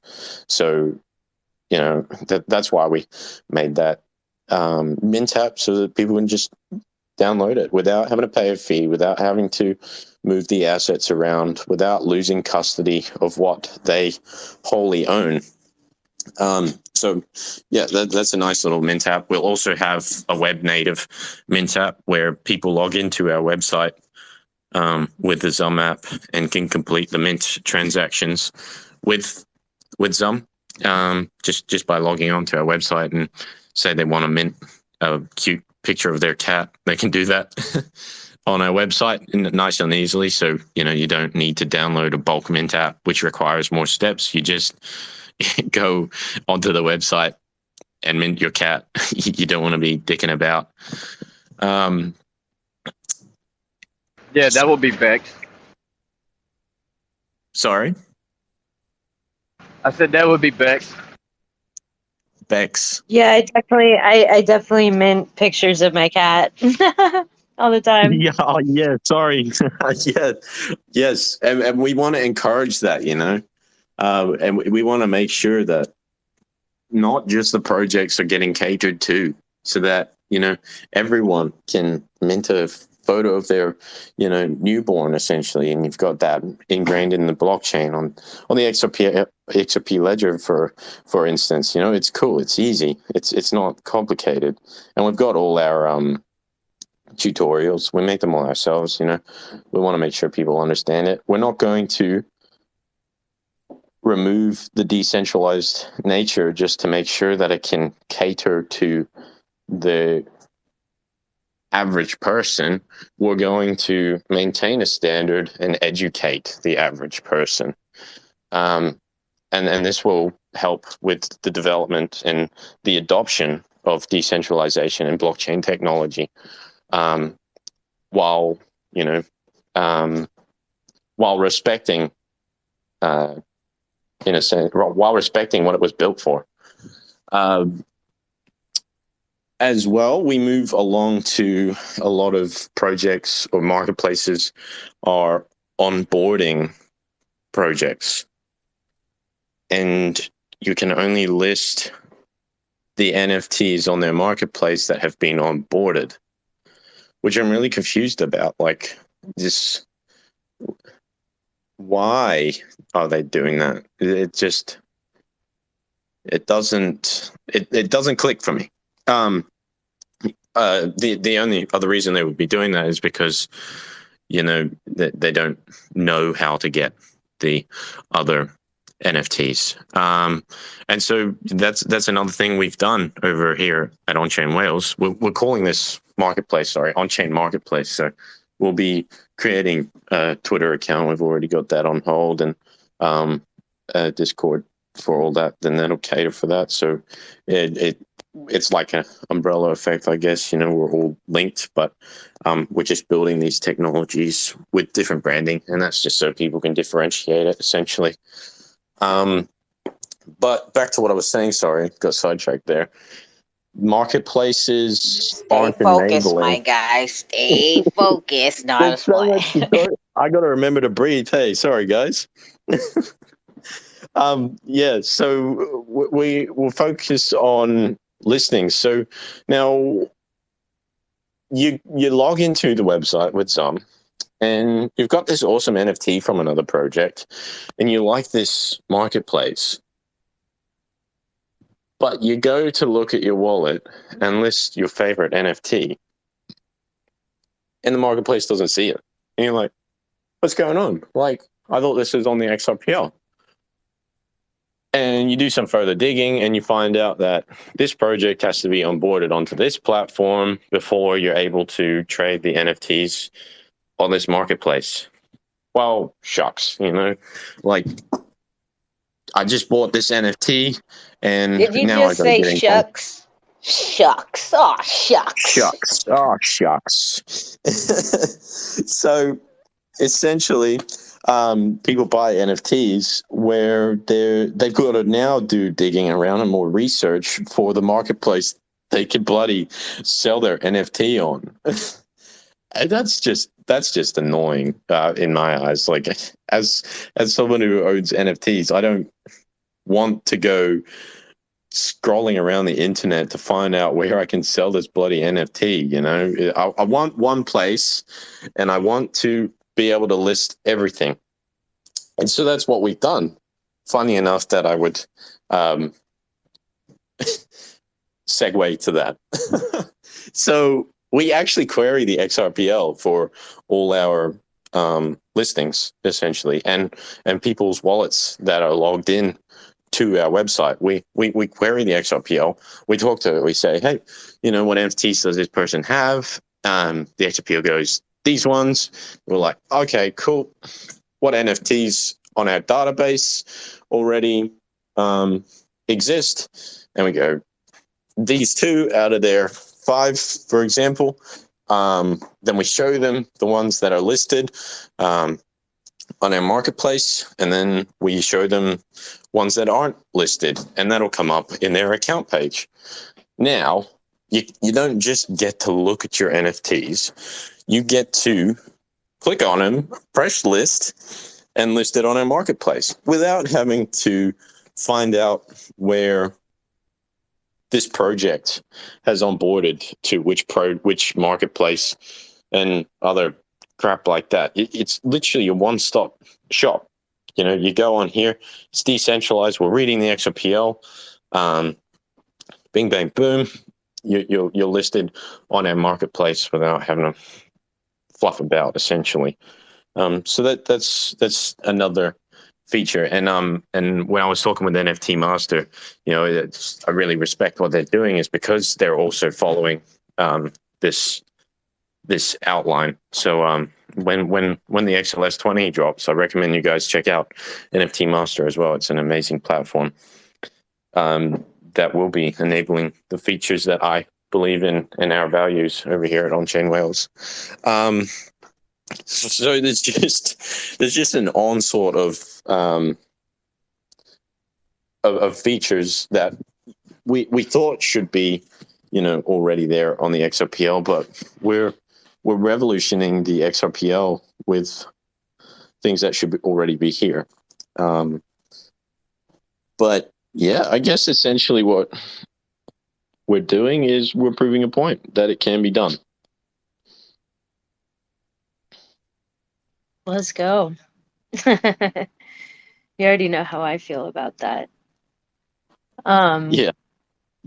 One one thing I was curious about that you may have been hinting towards is, and this goes for everybody in the room, is about the announcement that Ripple is looking to add a new amendment regarding automatic market maker bots on there.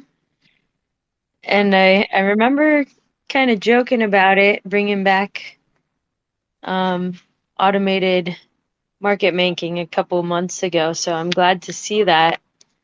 And I'm curious how that would impact some of these. I guess just the way I envision it too, I think is pretty similar in line with you on chain in regards to allowing everybody the accessibility and technical capacity to do this in a completely decentralized manner. Yeah. Yeah. And Yeah, this automatic market maker is really interesting as well. Over at StakeX, we've been talking a lot about it. It's a really cool idea.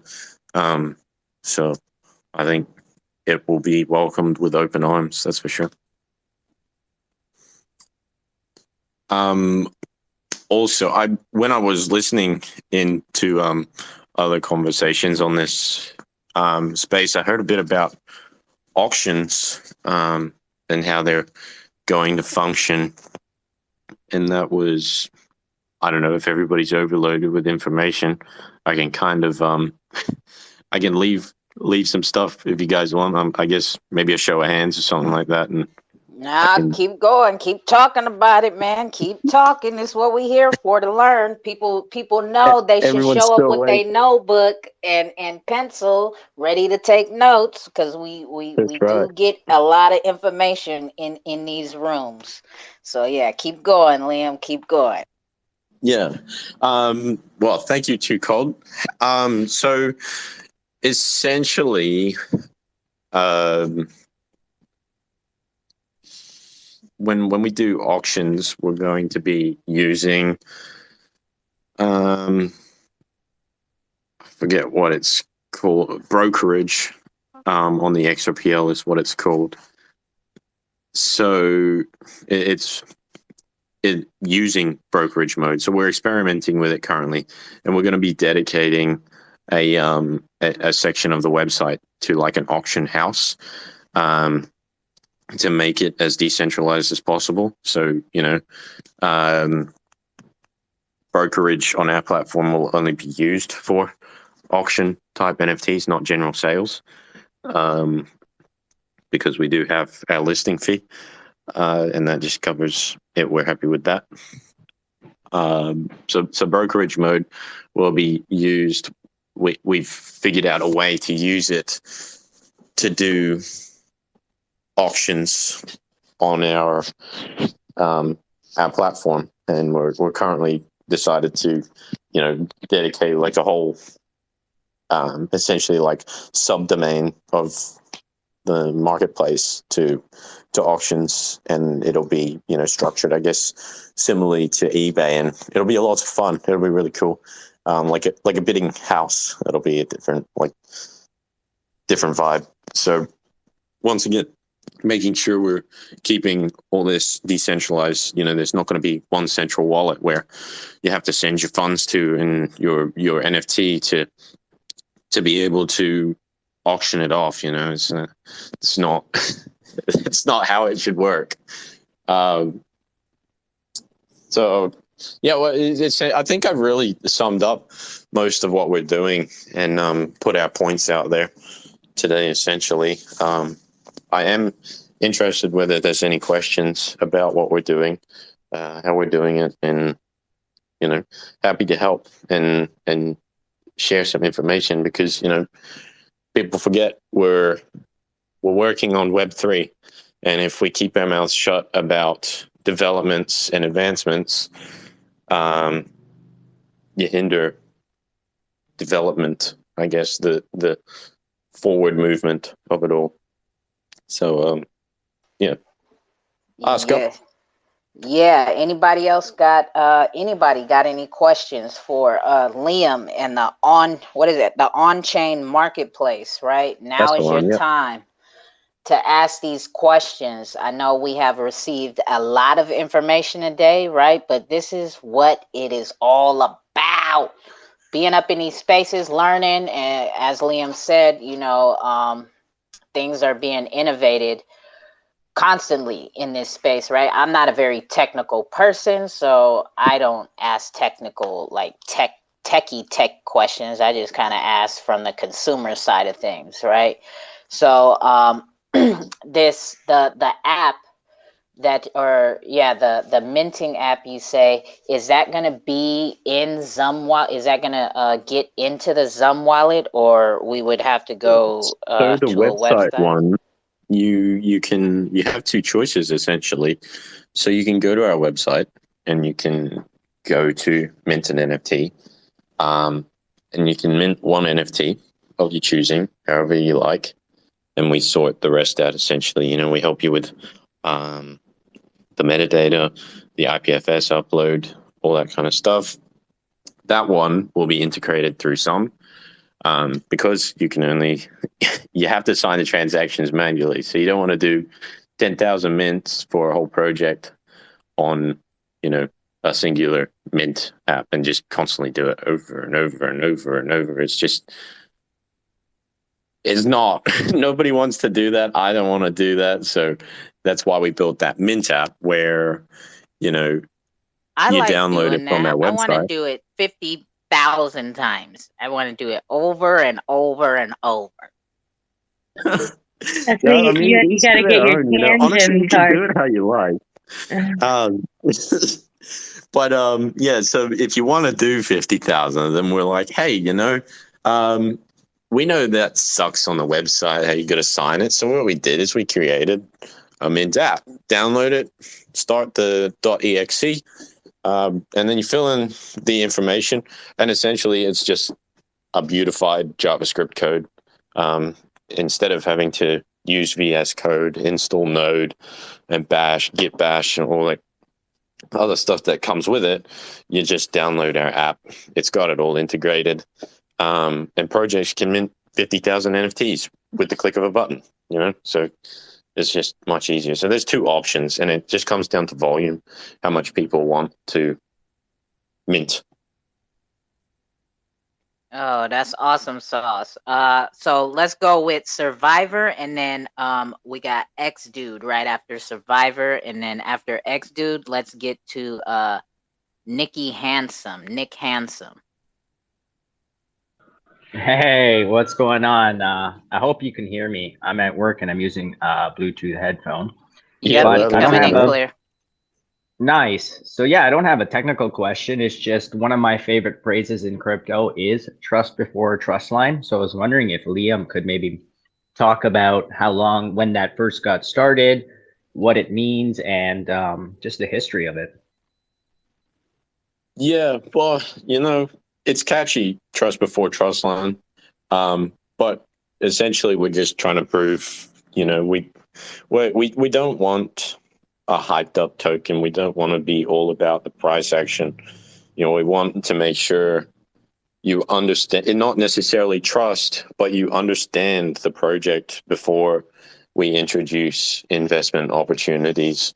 And so it's just educating people on what to look for, essentially, past the token and the price action, and focus more on the project, what they're bringing to the table, who they are, how they're going to operate, what they should be expecting in quarter one, quarter two, quarter three, where they want to see it. So, it just encourages people to read up about the project. That was the whole movement, is just making sure people read the project and understand it. Because, when I was first getting into Xrpl projects with Josh, I'll admit it, I wouldn't read the white paper.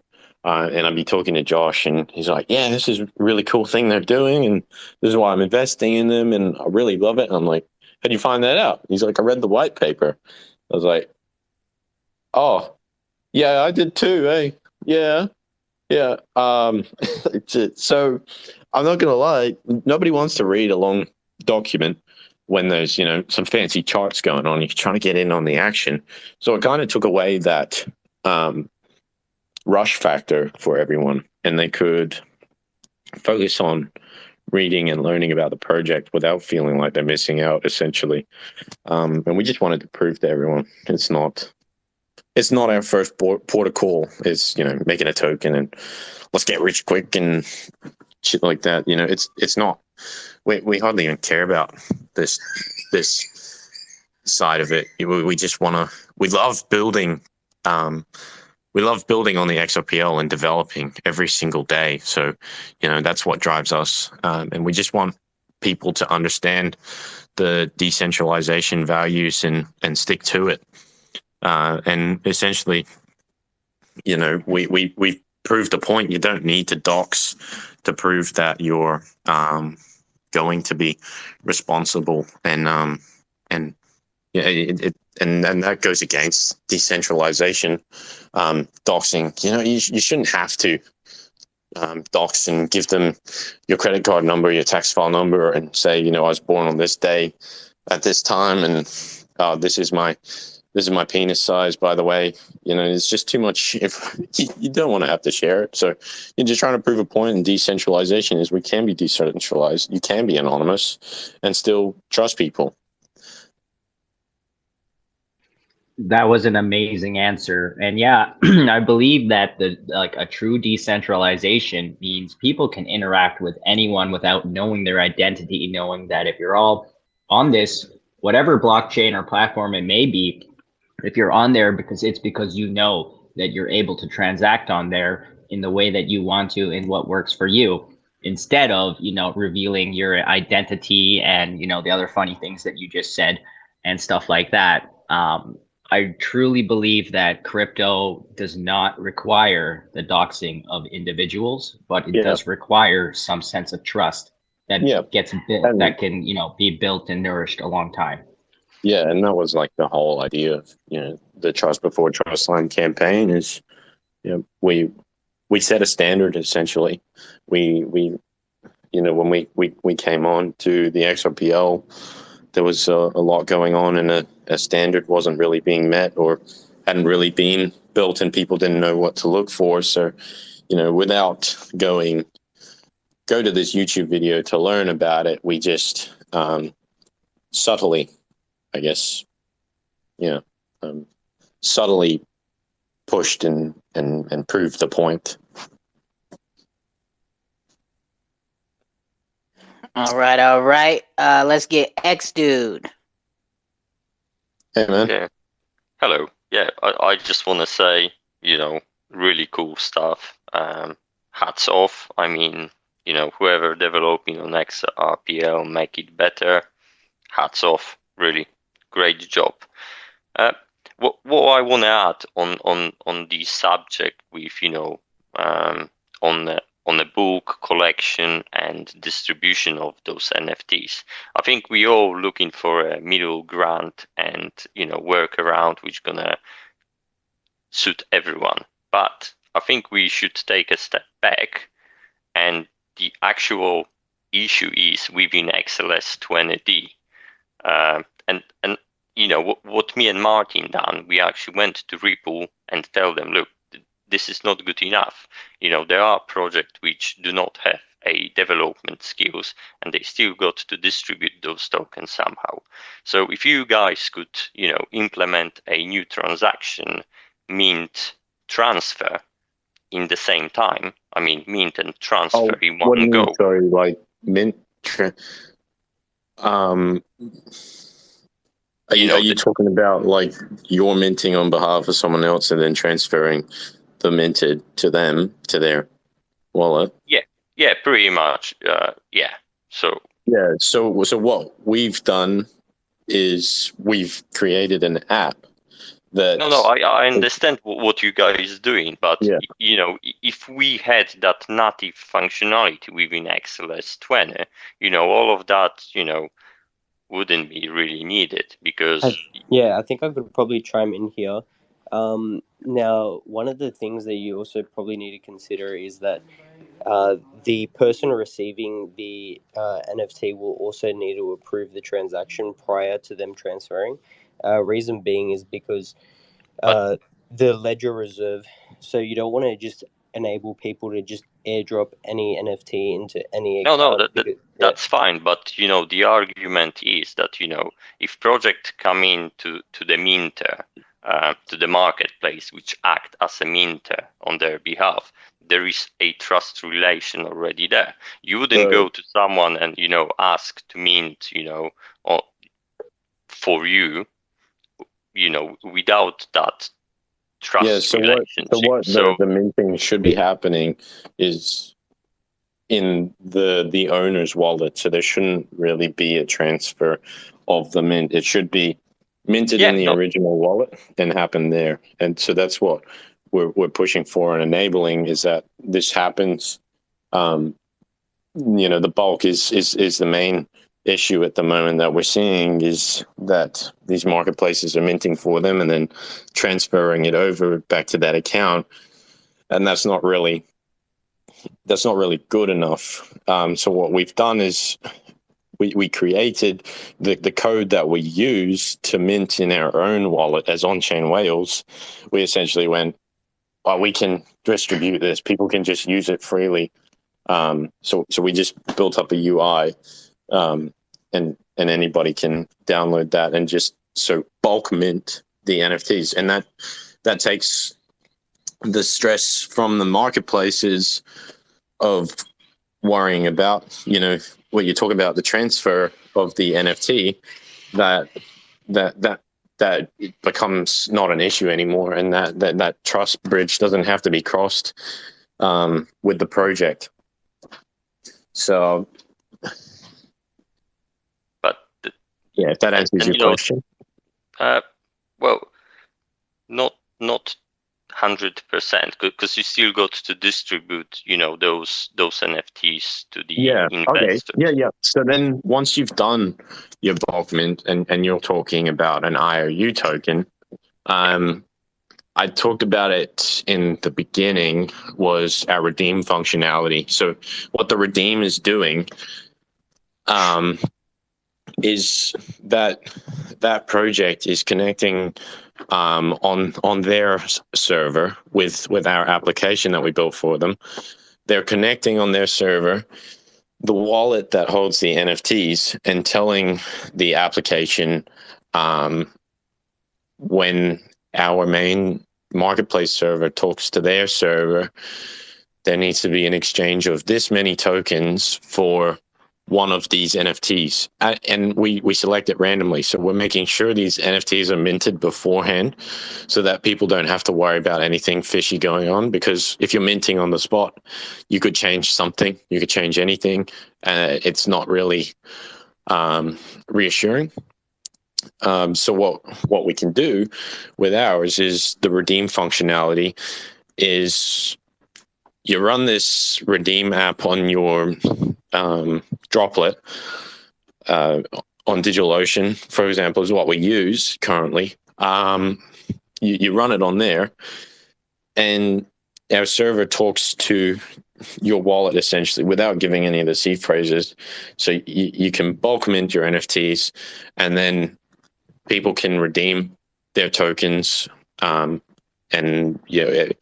redeem the tokens for the NFTs that you've minted on that project's account. So while making sure you keep all your custody, essentially, you're not giving up your seed phrase. Does that answer that one? Yeah, it does.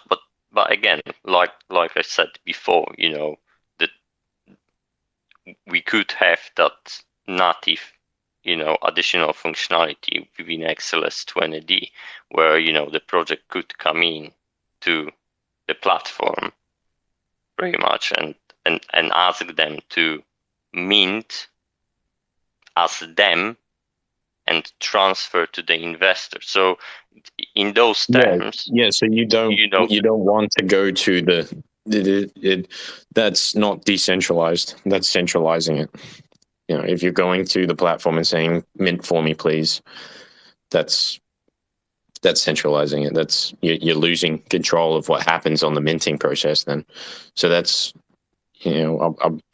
I personally wouldn't change anything because essentially everything that we need is there, and we just need to like as time goes, us on Chain Whales, we open source a lot of our code for other projects to use and look at. So that'll be happening with it as well, and then we just push that and prove it essentially. So it shouldn't be a project needs a platform to mint for them. It should be the platform provides the tools and the project does all the things necessary, and then says to the platform, hey, we've done it, thank you for your help.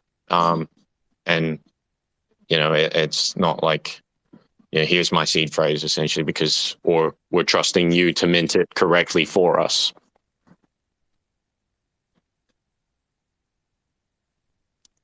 Yeah. Okay. Yeah, I got you 100%. Beauty. My bad. Everything okay there? Yeah. That was Did just you my did you fall in the pool? Is the that was pool my party sound. right now? That was my sound effects. My bad. Okay, X dude, you good with that one? No, I'm 100% good with that one. Thanks, Liam, for that. No worries, mate. No. If you've got any more questions, like head over to Discord, send me. My DMs are always open, so shoot us a message. It Love to would be chat with nice everyone. to catch up on that. Yeah. Happy to help you with anything. Alrighty. Yeah, nice. All right.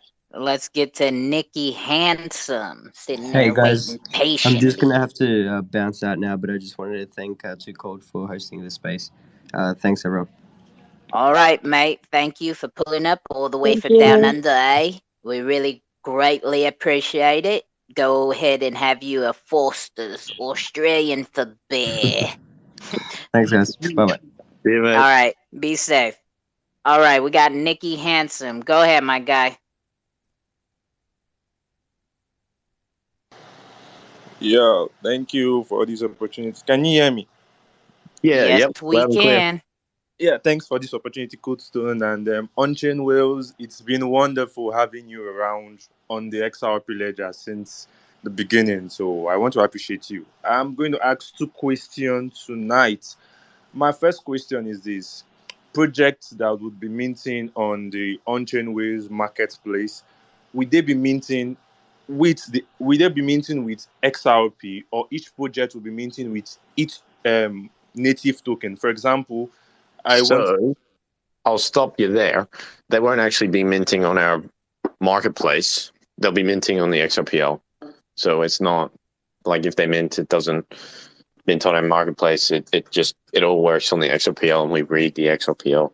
There's an onboarding process where we can add a verification status for those NFTs, and our platform can indicate whether it's a legitimate project or not. But yeah, it'll just be minting on the XRPL. Oh, okay, that would be great. And I think that answered my second questions also, so no problem. Thanks for this opportunity. Yeah, all good. Yeah, so it'll be like, as well, you were talking about tokens, were you? Yeah. Yeah, so with the token situation, I notice a lot of platforms are making a native token, but we got the best token there is, which is XRP, right? So it's less volatile. There's more volume, and they've got reserve fees, so you can kind of base a fee structure off of the reserves as well. So it'll be, we will be integrate. You can like OpenSeas does. They didn't create an OpenSea token. They used Ethereum or wrapped Ethereum, which supposedly made the fees cheaper. But there's no OpenSea token. I mean, there isn't. Yeah, but you can use, say, other tokens. So I'm pretty sure Ape was one that I saw. alongside some others. So that functionality will be integrated into the platform at a later date. It's not important at the moment. But that will definitely be a possibility. But we're focusing and pushing for XRP, in terms of transactions and payments. All right. Thank you so much. Thank you so much. No worries. All right. Excuse me. Anybody else got any more questions for on-chain whales right here for Liam? Liam is the man behind the whale. He's a whale You got coming it. all the way from down under. Does anybody have any questions? Nobody? Anybody? Somebody scream, "Oh no!" No questions is a good sign. Right? I think we have kind of wrapped it up, but I see my guy. Okay. I see my No, I got guy one question. NFT Labs. No. I've got We're a not taking question. We're not taking questions from elephants. Oh, I'll Elephants, take it. I'll no. absolutely take it. We're not talking Yeah, about the mate. elephants in the room. Before you Go head ahead. And then we before you got head on. Cash right after Rippleton. Essentially my next door neighbor, bro. No, mate. No. We are 2 arm lengths apart. Don't you worry about that. Hey, a very quick question regarding Yeah, mate. XLS20. And, I ask all the people that talk about XLS20 and their NFTs, how much work have you done in using the XLS20 testnet to test your functionality with what you're proposing to bring to Ledger and for when Yeah, it goes live? every single day we're testing. I think we've been Cool. building this website on the testnet, and we've been working with the testnet for I think it'd be safe to say 2 months, if not more. But yeah, this website has been copping a bashing in terms of making sure everything works properly, as well as our server to server functionalities, and everything seems to be going smoothly so far. So once XLS 20 arrives on the mainnet, it'll be go essentially. Yeah, so one of the big things I think that needs to be done is that the people, the proponents who are going to be using it, if they are testing it on the testnet, they need to be disseminating that information out widely to tell people that yes, we are doing it, we are testing it, and it is working as expected. And by doing that, it shows us, the validators, that the people who are going to be using it are doing the testing, and yes, it is Yeah, working as they intended. yeah, And it gives us a better understanding of where things are. So if you don't tell us, we don't know. And the more silence there is, it's the old situation: the squeaky wheel gets the oil. So if you're talking out loud about the tests and that's how it's true. working, the Yeah, functionality, actually, um, sorry about that. I'll actually make a bit more of an effort to publicize about our testings and what we find, actually.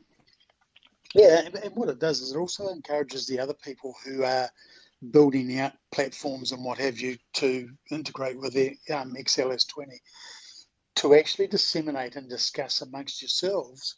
And there might be components of it that you may not realize you're able to do, that they're doing, and conversely the other way around. But it also gives us, the validators, and the coders behind the XLS20 code, like Nick Burgalis and that it's been used extensively, and people are finding that it's working. And that's the fundamental thing that we need Yeah, to know as validators, is that there are no bugs and it's doing what it's meant to be doing. yeah. And I'll so tell you right now, we're though, more it's been likely to working vote. very well. So Yeah, and that's really important to know as a yeah, validator, because I quite honestly have not seen anything from anybody regarding their testnet functionality and how they've been, how it's been working on the testnet, which is important. It's really important. yeah. Could I invite you to my DMs, and I'd love to chat more with you and give you a run through of the website so you can test the features yourself as well, eh? Yeah, mate, just DM me on Twitter. My DM's open. Beauty, cool. Ooh, it goes down in the DM. It goes down in the DMs. Nah, all right. You good with that, Rippleton?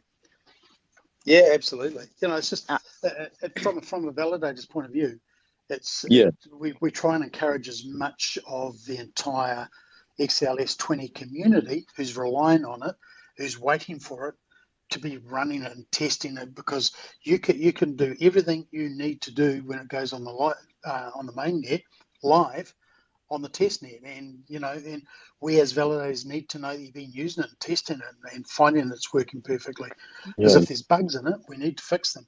And It's a if very it's good working point you make. perfectly, Mm. yeah. And you know, people keep screaming out, when are these validators going to vote? Well, tell us why we should be voting. You know, that's the Yeah. key. Yeah, Roger. yes, yes. Thank you for that, Rippleton. Appreciate it. Bro, Cash. Go ahead, my guy. You got the floor next, bruh. Thank you, man. It's been a long time since I had a chance to speak with you. Welcome to the room, everybody. Hello to the room. On chain, I just had a quick question. I'm not a big NFT person. I'm a big XRP ledger person. Been around for a long Okay, time. hold on, Cash. Hold on. Before you continue, you sound a little muffled, my man. Hold on. Let's see if I can make it better. Give me 1 second. Testing. Hey, Yeah, much there you clearer. go. Way better. All right, thank you. Yeah, so I'm not a big NFT person, so I just have a kind of question related to, like, are you doing any market research about what the latent demand is for NFTs kind of overall in a macro perspective? And then the second part of that question is, because I'm not an NFT person per se, I do see kind of them being very applicable, right, for children, right? So, is anybody kind of working with maybe toy manufacturers and stuff like that to possibly open up a market for children to be introduced to the NFTs and maybe ultimately get migrated up to the metaverse where they'll have some new activities that they could participate in? Yeah, it's not a bad idea. I know Editions are a publisher, and they're doing NFTs for books, and I think primarily children's books. So there'll be something like that going on, but I haven't heard anything about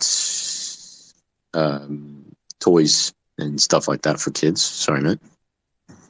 So I could jump in here as far as, all right, yeah, are you asking for like toys, or you're just like kind of like the gaming aspect and things like that and the pictures? Is that what you're asking about, Cash? Well, what I'm doing is essentially, because I can't wrap my head around a particular use for me, I was hypothesizing what could be some potential very useful aspects of the technology that could have some utility for a particular, demographics that would really use it. So I think I know I could just speak for like how some people would put on a DVD and let the DVD kind of like babysit their kids, so to speak, right? I think kind of getting kids into the metaverse, right, by way of NFTs as a character, etc., may be a real big opportunity to have some actual utility for the space that could grow the user base. Okay, here we go. So now we're gonna. Okay, so we could touch into a different. Let me look through this crowd. There is a couple of people in here who are into Xrpl. Okay, so Xrpl essentially is Minecraft, right? And if you have kids, you probably know that Minecraft is huge, right? Minecraft and Roblox. So with Xrpl, Xparrot is a perfect example. Xparrot has hosted games in Minecraft, or not games, have hosted events in Xrpl where they had their kids being the judge of what people built, right? There was a time limit or whatever. And them being parents, I've heard them say plenty of times over that they are creating a different sense of quality time by being in Xrpl and playing in Xrpl together, and because the kid knows Minecraft and they really know how to build in there and use all these, tools and whatnot. Because Xrpl is exactly Minecraft, but we're being able to buy it and store the NFT on the blockchain, right? On the XRP ledger. So, and with them being parents, they're introducing them to crypto as well, right? So that's one aspect, right? And there's a whole bunch more. Go ahead, Liam, and then I have another aspect for you as well, Cash. Go ahead, Liam. Yeah, just another on this point for you, Kashta. With NFTs, it doesn't dwell down to just artwork. I mean, it gets overlooked quite often what NFTs really are. And it's just to break it down, essentially, an NFT is not just an image. It's a form of validation for an asset or an object without having to see, what the contents of the object are. So you can validate, say, a house deed, and people can know that, you own that house, but without having to see all the sensitive information, I guess, in that document, and they can track, I guess, the history of the ownership of that. So NFTs don't just stem to an image, and people making games and utility for these images.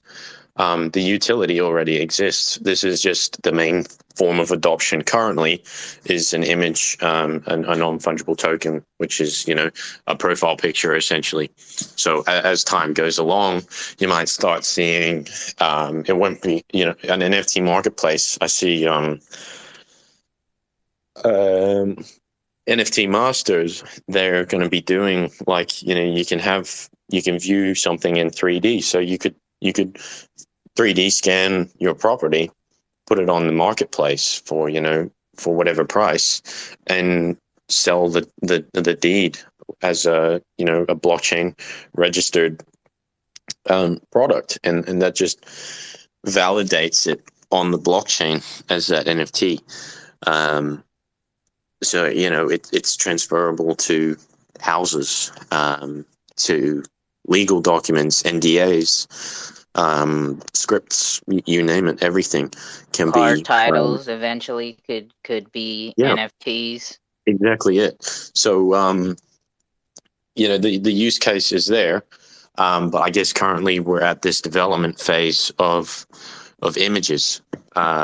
So a lot of people don't understand why is this such a big deal, and it's that discovery phase. We're finding out how it works, how we can make it work most efficiently, what happens in this space, how do things go wrong, how we can mitigate this, and then as adoption comes along, and it's more common for people to have their wallet, upon birth, maybe someone gets assigned a seed phrase or chip implanted in the back of their neck, for example, and that's their seed phrase or something for their wallet, and it just lives with them.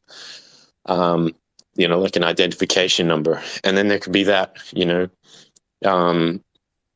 it's connected to that person, and it's validated on the blockchain. Blockchain doesn't lie, essentially. You can't alter it without having to rewrite all those blocks. So, it will stem to much more complex and bigger things in the future. That's for sure. And I think a lot of people will consequently understand the big picture to NFTs in terms of their utility and use case, and it'll make more sense. Yeah, thank you for that, On Chain. That's kind of what I was looking to hear some more about, is the other forms of utility for the digital rights ownership kind of thesis, right? So that's interesting. That's I'll be keeping a lookout to see when the curve kind of turns, and a lot of this gets proven out for where it's at now into some of those other areas. But I'm interested, but I'm definitely trying to see the macro picture and how it maturates over time. It's You know, it's you it's remember when cash, trend like precious metal turned into paper money and then into bank accounts and paying for things digitally and stuff. I guess we're at that stage of the transfer. yeah, it's at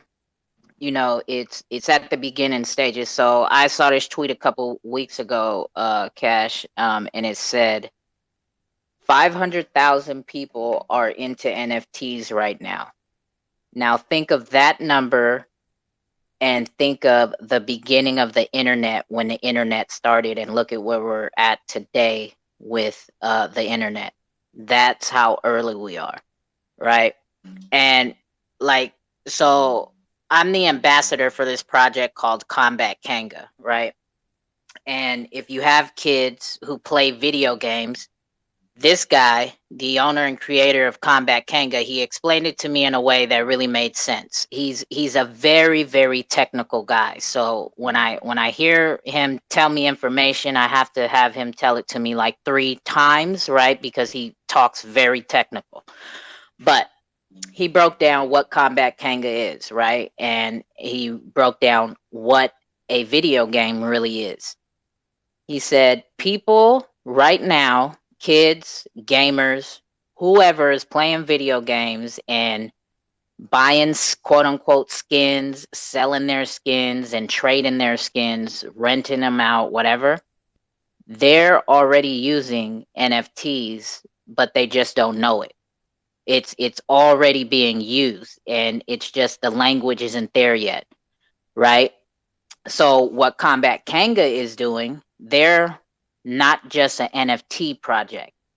He created Combat Kanga because he has 2 sons, okay? And then he has a love for building systems, okay? So for him, Combat Kanga is a video game first. First and foremost, it's a video game. And without art, there can be no video game. And because he's been in crypto for so long, that's why he created the NFTs, right? And then now he's bringing the 2 worlds together, okay? Because the video game that he's creating is it's a strategic trading card game, kind of like Pokemon or Hearthstone. These are things that kids are already playing, and as I've been being the ambassador and being able to talk about it, right? I've heard countless adults say they play Hearthstones and even Pokemon, right? Like, this is after my time, so I'm not into those games. But I did download the Hearthstone game so that I could get an understanding of how to deliver as the ambassador talking about it, right? So, I say all that to say this: with it being a video game, he is building 2 versions of this video game. The first version is just for the gamer community who knows nothing about NFTs, crypto, who doesn't care, who's just strictly into games. And with that being said, all the in-game purchases will be paid in fiat because you will be able to buy things for boosting your power, your cheat code, all this stuff, whatever, right? And you can use fiat, which is what gamers do right now. Then the second version of the game he is building for the gamers who are into crypto and into NFTs, and they will have the opportunity and luxury to pick if they want to pay in fiat or in XRP. Okay, and then his game isn't just going to be on a PC. He plans to take it to Xbox and to PlayStation 5 as well, and have those features, those 2 options. So it we're in the blessing and the curse, Cash, bro. Like, where the blessing is we're so early, and then the curse is we're just so fucking early, right? So it's all about we're riding all these waves out, and the innovation is just going to keep transforming itself, right? Just I remember a point in time when I used to ask my grandparents, like, kind of trolling them and like fucking around with them, right? Like, Were you guys around when the first car was here? Like, and then what happened after the first car came? What was the next model of the car? Like, how did you guys feel about that? Like, so we're just watching this space continuously like move forward every day, right? And besides just Bitcoin and Ethereum and XLM and XRP, right? Now we have NFTs, and now we got to figure out how this is going and where it could possibly, how far NFTs can really actually go. And I remember another instance a couple of weeks ago. I was at a doctor's appointment, and I went from one office to the next, and I had to wait like almost an hour for some medical records. And I'm like, damn.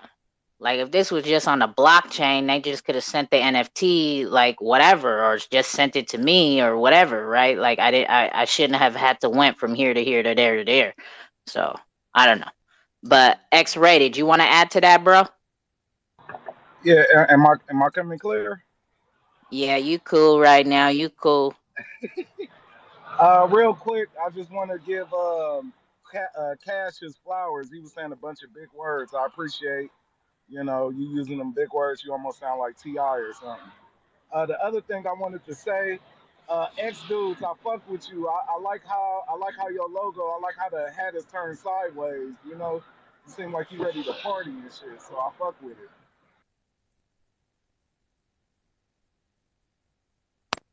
Came here to. Is that it? Yeah, that was it. Oh my God! I thought you was finna add something important. Anybody else? Liam, you want to add to Cash, or Cash? You want to jump in here or whatever? No, I'm good. You can take me down. Yeah, I just about covered everything, and yeah, I hope everyone's happy with the answers and as excited as we are for the big reveal. Oh yeah, I'm excited. This was a good, productive one. This was what we've been asking everybody to come do, so this is amazing. I'm glad we could hear about everybody's different features, and or some of them are still secret. The mystery is still there in some regards. So excited to discover how everybody's platforms are going to work and use them all. I think they all have their benefits. So Right. try. So most definitely want to thank all our guests for pulling up here today. Wait. Why you talking like you about to end the Be call? quiet. You don't even know what I'm about to do, so be quiet. Right? I was really hoping that we could get YOLOgenics in here, but Yeah, nah, they ain't pulling up, bro. Hopefully this applied pressure though, right? They seen the community. Oh well. They seen the community show up and show out, right? 5 marketplaces on the schedule rallied together. And we've been in here learning about these different marketplaces and what it's going to look like when XLS 20. But I was taking the time before X rudely interrupted me to thank all our guests, right? Because we have been here for hours, but I see my guy from NFT Labs has pulled up. And if you guys still want to continue this Marketplace Monday talk, he said yesterday he would be willing to join the conversation if you guys want to hang around. I'm here all day. Y'all already know how I do it, so it's whatever with me. We could do that, or we can save him for the next time. I could try and get a cut, because there are plenty more other marketplaces, right? That we could hear from. It's just a matter of trying to get a hold of them. But we could definitely hear from NFT Labs if he has time. If y'all still want to stick around too. Yeah, no, he cool. He got time. Let's go. Let's go, NFT Labs. Let's go. Let's hear it. But I know that our guys who have been here already.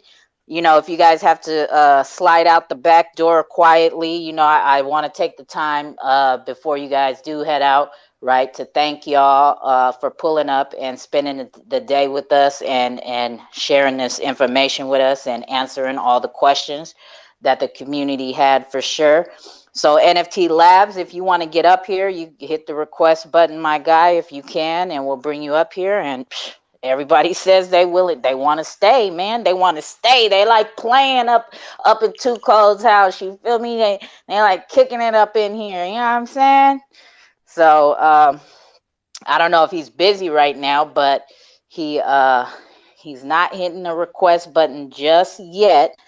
So let's talk about it, y'all. What else y'all want to talk about? Bex, not we didn't do this to compare and say like, oh, this one's better, that one's better. There's just like trading strategies, right? There's so many different trading strategies, and then there's different services and products that each of these marketplaces are bringing. So it's not about who's better and who's this and that. It's about what type of experience to expect going to these different marketplaces. So let's talk about it. Well, in my opinion, what became abundantly clear to me was that I was going to definitely test them all out, and that it's a benefit that they all connect back to Zum Wallet, that there's a central, that I wouldn't have to be making a bunch of new wallets, and and that part appealed. You know what I mean? Oh my God, I love that, right? I already got like 50 million fucking wallets. We need a universal wallet, right? One wallet that holds like every single thing that we all fucking need, right? Like I'm tired of all these wallets for real. No, I like making new wallets. Just keep it the same way. Just keep it the same way. But yeah, that was cool. And then also learning a little bit about, I guess, that Zum Wallet has a fiat on ramp planned in the near future. I know it had been thrown out there, but I didn't know it was like that close. Or Oh, you don't got the you didn't sign up for the pro beta subscription? well, yeah, I have it because I got some Tangem cards a while back. I like got a five pack, and so I guess I already had the like subscription because of that. I don't know. You might need to check it again, because I think they updated some features to it or something. Hey, I got a Tangent card, but I don't know what I got it for. I just bought it. Like, what is that for? But that's for like key signing. It's not for like fiat. Fiat. I got it You because it don't was like a swipe card. it. It's Like used as an added layer of protection. yeah. Two Colds only talked about it about 50 times in her spaces. Oh I know, gosh. I know, Okay. but Yeah. sometimes I'm just I don't stoned, listen. and He, X-rated is trolling me, of course. he don't pay attention. Of all the people, he's not the one that's paying attention. That's for sure. Hey, Triple X. He got that Triple damn X. Zoom card like 6 months ago. Triple X. Yes, sir. That card, mate. Take that Tangent card. Go and fill up your bus with diesel. Swipe your card, and you'll be sweet. Fill up your bus with diesel, he said. Wait, hold on. Is that like developer code talk or something? Like, what that mean? Yeah, mate. Yeah. You'll be able to scan the petrol station like you scan with your token.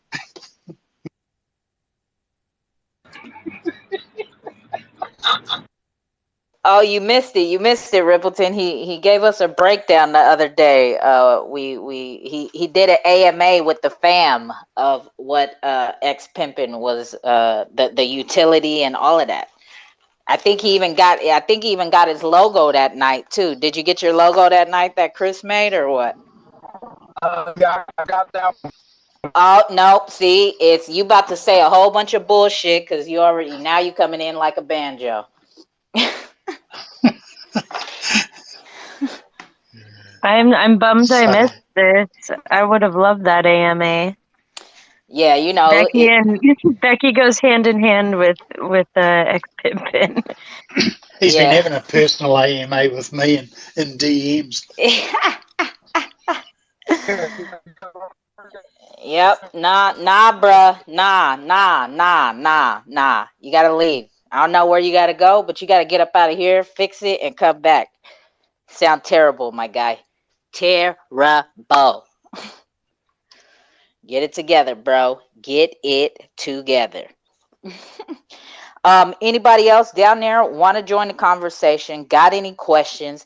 If you're new to the XRP ledger, now is the perfect time to come up here and ask us questions or anything like that. This is what we do. This is why we do it. And we're about to get into chill mode now, I guess, and kind of learn in our own way, conversate and educate in our own way. And hope y'all enjoy if y'all sticking around. Hey, Too Cold, how's it going? Oh, there he goes. Okay, we got NFT Labs up here. All Yeah, right, guys. Can you? how's it going, guys? It's good. It's good. We had a good Monday, Marketplace Monday. Do you got time? Yeah. Out of all these marketplaces you had on, what stood out the most to you? You think?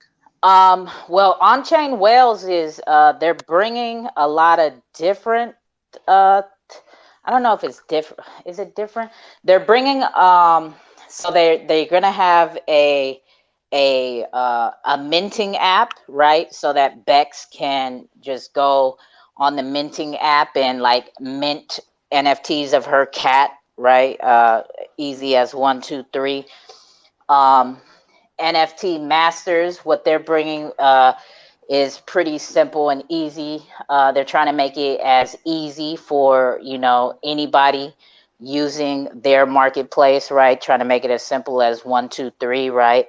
Um, it, uh, and then you got Xmart with the wheel, making it a bit fun, right? As far as the minting process goes, and none of them are taking custody or royalties of anything, right?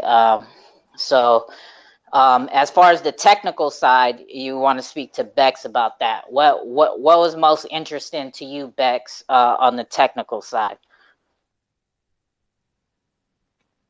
Well, I think On-Chain Whales was solving the biggest issue in terms of large or mass deployment. But I think they all had their various purposes and benefits in that they have different market niches that they're going after, right? Like some of them are more artist oriented, some of them like Mint NFT was more brand oriented. And then I can already see like the different mechanisms of marketing, and that's what it's gonna, I think, a lot come down to, because you all have access to the same kind of like tool set and function, and then it's how do you expand upon that? Like, what tools are you bringing more? I not really utility, but who's giving it the best UI UX, and I think the UI UX will reflect the market that they're gearing towards, and that's how they'll be successful in their various ways. Yeah, I agree. That's pretty much my take from the on-show app that they made. I think there's currently a big problem with like bulk minting collections that have a lot of pieces, and that kind of has to be solved if you want mass adoption, if you want like a lot of people to come here and build. And yeah, with Mint NFT, did you know if they're gonna have like maybe like the most popular NFTs on the XRP ledger listed on that, or is it not a thing? No, so Mint NFTs is doing something completely different. They're working with big brands, right? So they're bringing the big brands to the XRPL, and not just the XRPL, like they're the brands that she said one's like one major brand that everybody would know is what is the Barbie brand? Mattel, Yeah, the Mattel. the Barbie people. So So it's, wherever they're asking, right? Because they don't know nothing about these big brands, don't know nothing about NFTs. So they're getting the information, and then, she did say that they try to, they let them know the information about the different blockchains, Ethereum, this, that, whatever.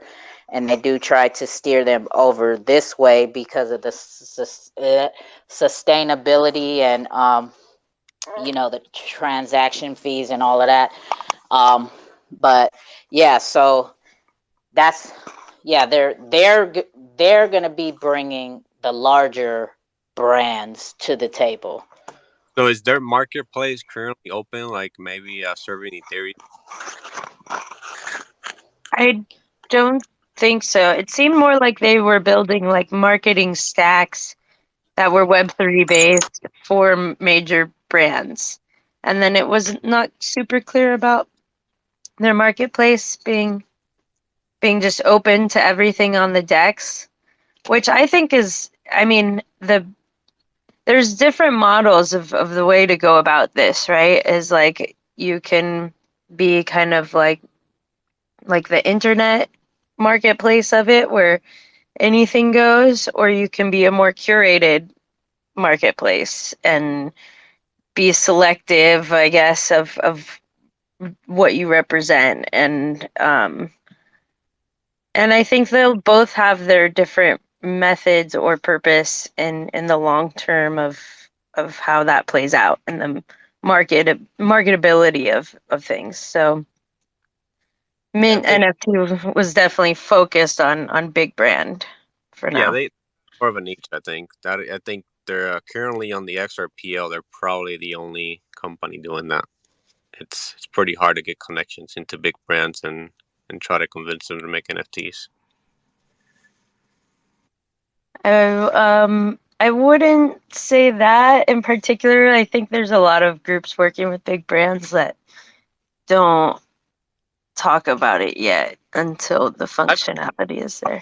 A couple of people, yeah, that's definitely a possibility that's happening. So I can see that being a thing. But yeah, that's an interesting question you had there, though. NFT Labs. Do you want to talk about maybe some of what you guys are working on? Maybe something that sets you guys apart more, or something that's Our more niche? Our approach is kind of similar to the on-chain approach. We're basically trying to keep it as decentralized as possible. And obviously, we're trying to solve the problem of trying to mint collections that have a lot of pieces. But we're taking a little bit different route with that. Like, we're kind of planning to develop our own wallet to kind of solve that issue. Bex just said she didn't want no more wallet. I know, but I'd be open to it depending on circumstances. That or use somebody else's wallet, just depending if it works for what we're trying to do currently. But more than likely, we're going to end up developing our own wallet since we're probably going to have a couple of apps on the Xrpl ledger. So we figure we'll put that on there. What type of apps? Our marketplace is going to be pretty much open to everybody. And I think when you run a marketplace, you kind of want to have a little bit of curation, obviously, because you don't want scams being listed on there and stuff like that. But for the most part, you want to be very open-minded and mostly allow every project to list on there, I think. That way it gives everybody a fair chance and get some I guess some usability out of the Xrp ledger. Okay. It needs some usability. All right. Well, start from the beginning to the end about your marketplace. Tell us like we're 5. Well, it's just basically my idea with basically building apps. I don't really try to really reinvent the wheel. I look at models that are successful in other chains, and I look at it like as far as user interface and like what I can do and implement on the Xrp ledger to where I can kind of accomplish something that is very similar to the experience that people are getting used to. So when you use my marketplace, it's going to be like basically the experience that you would get from using OpenSea or like Raribles, right? Where you have all these high-end features and a clean user interface and something that you're used to seeing as far as UI structure goes. Um, and it's kind of the same idea with the Xrpl.2 site, where we kind of took the CoinGecko, CoinMarketCap, and Livecoin's site structure, and we kind of implemented that into the XRP ledger, and we're kind of working off with that base. And with that being said, it's just like every other marketplace, right? You have a minting section that people can mint in. We're going to use XRP natively pretty much throughout the whole marketplace. There's not really going to be like a secondary token, unless in the future we decide to kind of adopt the Rarible model where we kind of implement the governance token into the platform somehow. But it won't be used like it won't basically be a barrier of entry to the marketplace. We want to be stay natively to the XRP ledger, and everything else is just for the most part it's just going to be open for everybody to use. You won't really need to ask permission and stuff like that. We won't really hold your keys or hold any custody to the NFTs or anything like that. We want it to be really decentralized.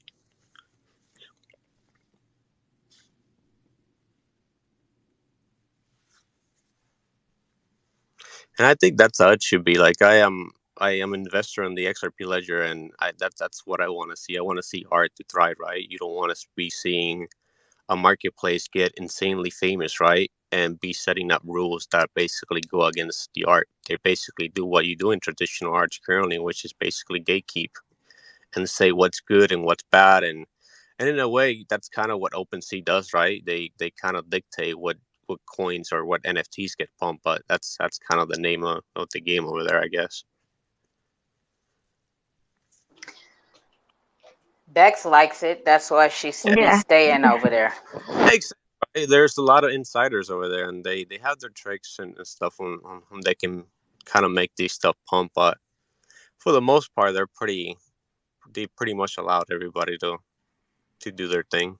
If you have good marketing, I guess you can pump it. What's the song they play in all the spaces? You got to pump it up. Do you remember that when they would play that in all the fucking NFT Oh my spaces? God, that's that They really knew ridiculousness how to stuff. rally the people. It would really get you going. You know, you get all amped in there. What are we buying today? Some dickle butts. The XRP ledger, big as the you're going to be seeing pretty much the same thing. Just I guess hope that the marketplace that does become famous is not a dictator. Just lets everybody just have their fun, right? I hope so. I hope so. Oh my God. I'm doing house stuff and I don't like it. We definitely need less dictators and more facilitators. Thank you for saying that, NFT Labs.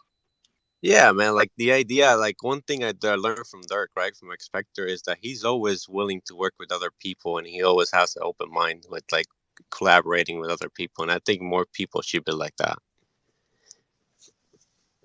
I agree. I really respect people who can be presented with new information and learn new things, and then change their mind frame and how Right, they right. view things. That's a sign of intelligence, in my opinion. If you always like stubborn and you don't really want to change, and you always have the same opinion, then I question your level of intelligence, I guess. Yeah, really the way I see it is we're all one community. We got to put community before ego, and realize that it's community that drives everything here. It's Yeah, for the man. community. An ecosystem is made up of little different parts, right? And sometimes you have to recognize like certain parts are needed. Mint NFT fills up a certain part of that ecosystem. Dirt from Expectors fills up a certain part of that ecosystem, and we're all contribute a little bit into it to make this whole big space what we want it to be, right? And essentially that's basically what we want. We want big projects to come on here, and we want them to build and feel welcome. We don't want to be basically attacking people and stuff like that. Yeah, right on, man. Well said. I personally, for one, if Michael Jordan NFTs do come to the ledger, I mean, I've been a Michael Jordan fan since probably I was 5 years old. I mean, I'd definitely be interested in that, whether it's by Michael Jordan or by someone else with the rights. I think it's a good thing. I think it brings exposure to what is still a niche blockchain, the XRPL.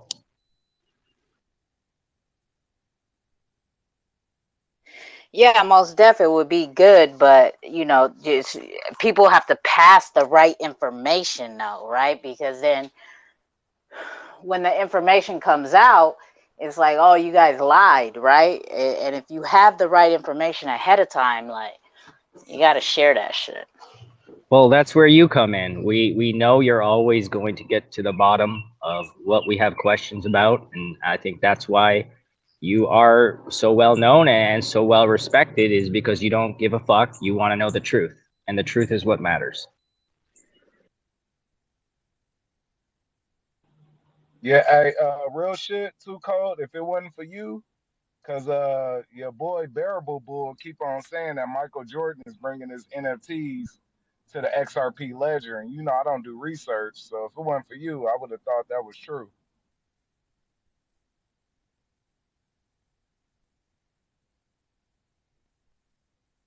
You're hella funny. I mean, but that's what everybody thinks, right? Like, but you know, it's not him. Like, don't expect to see him at a NFT conference when the project launches, right? Because he's not the one bringing his images here. It's the it's the company that owns the right to the documentary that was made that's bringing his NFTs here. They have the rights to the images, to the videos, to the footage. So they're going to capitalize on it. And that's what everybody's doing, is passing the wrong information. Michael Jordan is coming. Michael Jordan, just as we all know, a few missing words can have you interpreting something completely differently. But also, I would assume that Michael Jordan had to approve that before they went No, ahead with it. that's You why don't think so? they already own the rights. Yeah, but unless it's built into the contract where, they can use, if they can, I mean, no one's seen whatever contract they have with whoever that company is working with Michael Jordan who has the rights. Like, it must be built into some sort of contractual obligation due to, like, I don't know how much money that documentary made, but definitely, like half the world watched it, right? So, No, but Two But Code is even if it's correct just though. If they have the rights to it, Mike, they don't need the okay from Michael Jordan. I even made an example of Bob Marley and his some of his music, and the producers when he first made his music, they have the rights to those songs, and they can produce whatever they like with that image of those songs and those titles without his proof, without his consent, and also without now, because he passed, his kids consent. A lot of his music from then ain't they can't, yeah, which is crazy, because yeah, it is because Michael Jordan, but he don't have those rights to that. yeah, because if it's a commercial, right? If he signed the contract, that's like, okay, you have the commercial rights to make this and do whatever, right? Because he didn't sign the contract like, I'm not assuming after it was made, right? Like, they sat down before he got the approval, before he gave them the approval beforehand. So the contract is probably like, commercial rights to use any of the images or footage or soundtracks, or sound bites that you provide us. We will be able to use for any commercial shit that we do, right? So that includes this, right? Like, back then, Hey, Two they Code, definitely are you weren't sure thinking you're about, doing house stuff, or is the house stuff doing you? You sound very, very man. busy. I just I just I don't know, climb. the way I kind of see it is like, imagine you're a company and you're going to launch NFTs with a famous person, and you have the rights to that content and stuff. I wouldn't. I mean, personally, myself, I can't speak for anyone else. I wouldn't do that. Even if I had the rights, I wouldn't go ahead and do it unless the person was still okay with it, as in Michael Jordan or whoever would be that person, that well-known person. I wouldn't want to go ahead and do that unless that person was like, hey, I know you have the rights for this and it's okay, go ahead, that's all good. If they openly spoke up and was like, no, even though you have the rights, I prefer you didn't, you know who knows, who really knows what is going on in that sense. But I like Michael Jordan, and I like the XRP ledger. So Yeah, I mean it's great that they're coming, but you just got to pass the right information, right? Like he's not the one bringing it. Like however it's coming, it ain't by him. Survivor. So right now, Dame Dash and Jay Z are in a lawsuit right now because he owned a third of Reasonable Doubt. He owns the third of the catalog. So he meant a third of that catalog and turn it into an NFT. And they're in a lawsuit right now, and Jay Z about this. The same is not okay with it, even though he owns a third of it. So it's kind of it's a little tricky. It's a little tricky. oh, definitely, it's a very tricky space, I would think, once you get into partnerships and collaborations like that. Everyone wants their piece, everyone wants their recognition that goes along with it, and one wrong move or one upset person, and things go awry, you know what I mean? So yeah, man, all I can do is listen to what I see going on, and hopefully everyone, like people like Too Cold, who go out of their way to get the real information and disseminate it. It's always great to see. And yeah, I'm gonna keep listening. I'm about to get yelled at by my boss. I don't really care anymore. Yeah, Yeah, fuck fuck But that that job. job. Fuck Fuck that that yeah, job. job.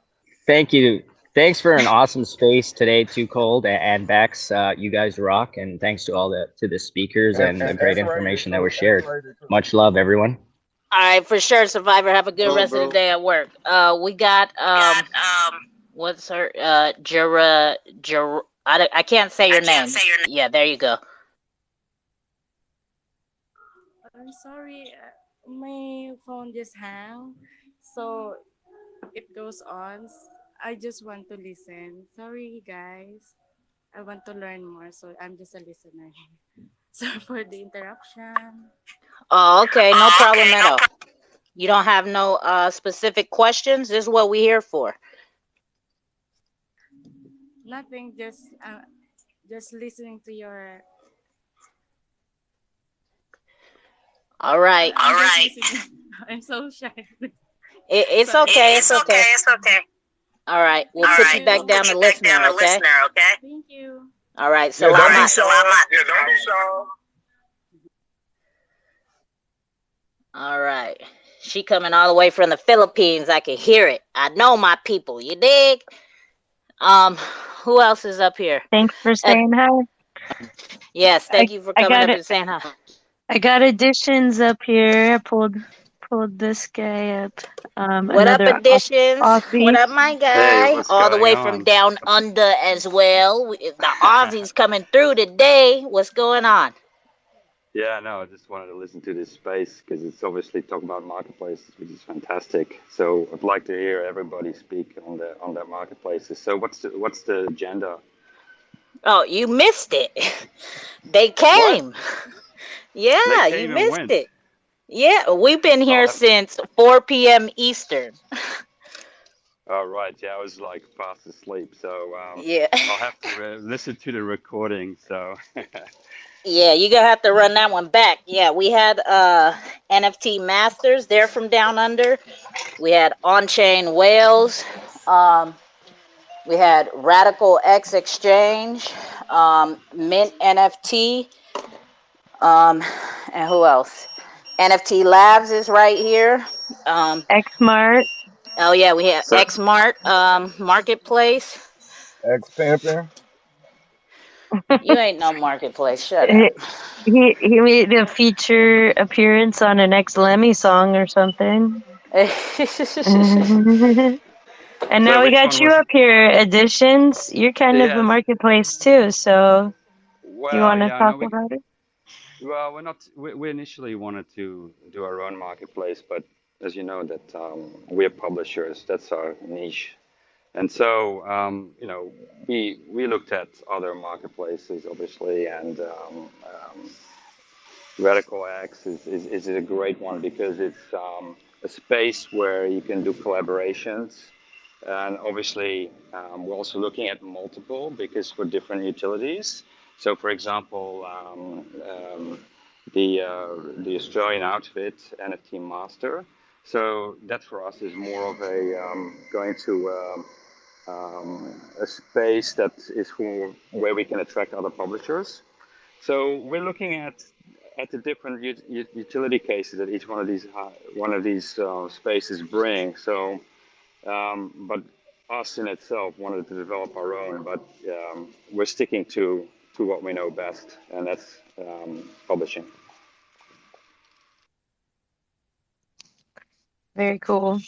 Yeah, I when I saw your icon here, I remembered that I still need to fill out the form you sent me a while ago, so I didn't forget about it.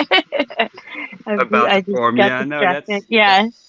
that's still ongoing. That's what we're Okay, good. I doing was in the worried I was background. late. No, it's all good. No, But yeah, it's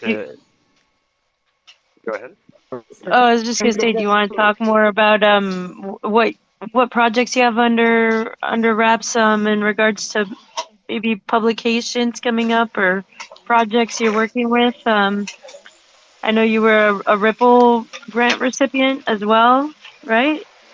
Well, one of our devs, Trisha Padre, applied for the Wave 3, and soon information on that will be released. I won't say anything more. But we are developing things in the background from a marketing perspective. It's a little bit under the wraps, a little bit quiet at the moment because it's not fully established yet. We are working on something really exciting that involves, I would say, multiple XRPL projects, not just one or two, but a lot. So that's very exciting. We're creating something really unique. As you are part of that as well, as you know. But I don't want to release it yet because we would rather deliver what we're, what you call under promise, over deliver rather than the other way around. So um, all in due course will be revealed. It's always hard as a project that you're working on very exciting things that you can't really talk about a lot. But there's a lot going on, and No, it's no, very no. exciting. We like that. We like that over promise and under deliver situation. We like that. We like when that happens. Yeah, that's the only tokens I get into. Yeah, Under the promise, yeah. yeah. There's a lot of things going on. Like people are building metaverses, they're building games, but in reality, this is going to take some time for that to happen. Anybody can put up a nice video and a nice thing and do this and that, and it's all cool. But I mean, in the end, it takes a lot of development, takes a lot of time because we are in the publishing industry and it's a very traditional industry and it takes a lot of time to shift things, but um, we're using our experience from publishing because we are a publisher. We're using that to our benefit, I suppose, to change this industry because it's really run by the top 5 publishers in the world and Amazon, right? So, and small to medium-sized publishers, have no benefits and they really run out of the space. So that's really where we come in, and it's an exciting development, but it's going to take time. And that's what people don't realize. They want things to happen next month, this, next month that, but that's not the reality.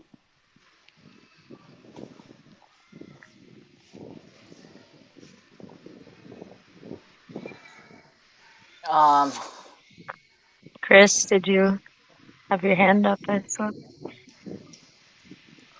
Yeah, I had a who? question for Yeah. additions. If you've ever been in Xrpl and seen the additions gallery that I built.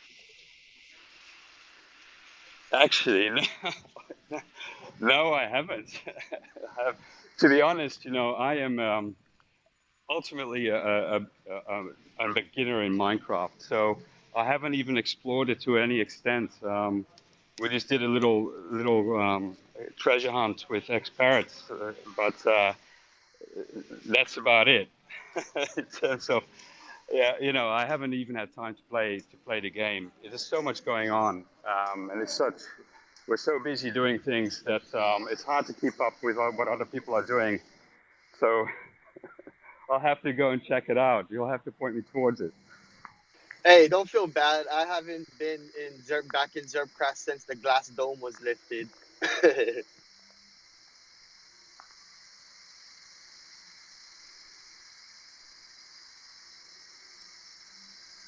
Yeah, you'll have to check it out. It's a giant box, and it's a library inside, and there's lots of seating and some art on the walls, and Wow. Okay. Yeah. I'll we even definitely have one check of it. your NFTs on the wall. Oh, fantastic. Yeah, I know that we had with Arty Farty Animals. Gadget has one of in his farmhouse, and that's the only one I was really aware of. But I really like Zerpcraft. It's a great, fantastic idea, and I just had a look at the map. It's nearly only showing red in terms of all of the real estate that's been purchased. So it's good to see that space is coming along, and really excited about what they're doing in that space as well. It's what we're trying to do there is kind of like recreate the published books that we already have. We have a series of children's published books, and we're recreating those in Zerpcraft. Kind of like an e-storyland, so people can walk through the story and experience it that way.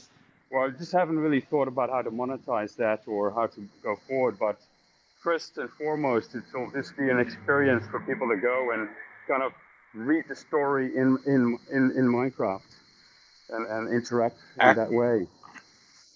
Actually, what you can do is restrict access to each piece of land that is a story to Yeah. only the holder of that NFT, which would be the book. So if you own the book, you would be able to experience it in Minecraft. But if you didn't, it would you could have Gadget's got a way that you can smack a sign, it'll give you a link, so you could have that link direct the user to buy the NFT to get into the story. Okay, yeah, that's a great idea. I'll talk to Gadget in regards to that. That's great in terms of. So initially, I think we need to kind of build out all those stories that we have. We have eight books, so it's going to be. I'll have to commission 8 builders or some builders to build it for us. But um, yeah, it's an exciting thing. And what initially I think is just to experience and get people to see our books and really go from there. I mean, that's really only the beginning of what we're trying to do. Obviously, there's you know, our niche really is illustrated books, and that's what we know. But obviously, from an editions perspective, it's really applicable to all books in reality. But we're going to use our own publishing house as you would say, the minimum viable product test case. It's what we know best, and that's what we'll commence with in terms of the NFT ebooks and the kind of exciting bundles that you can have with that type of idea. So you would have, so for example, if you bought an NFT ebook, it could be an interactive ebook they have now. So it could be like a bundle where the author signs the book, reads the book, and the illustrator adds an additional image to that, a different ending, a character of the book. So it's not, it's an exciting bundle that you could put together and even have an experience then in Xrpl, as you say, with that NFT that you then own.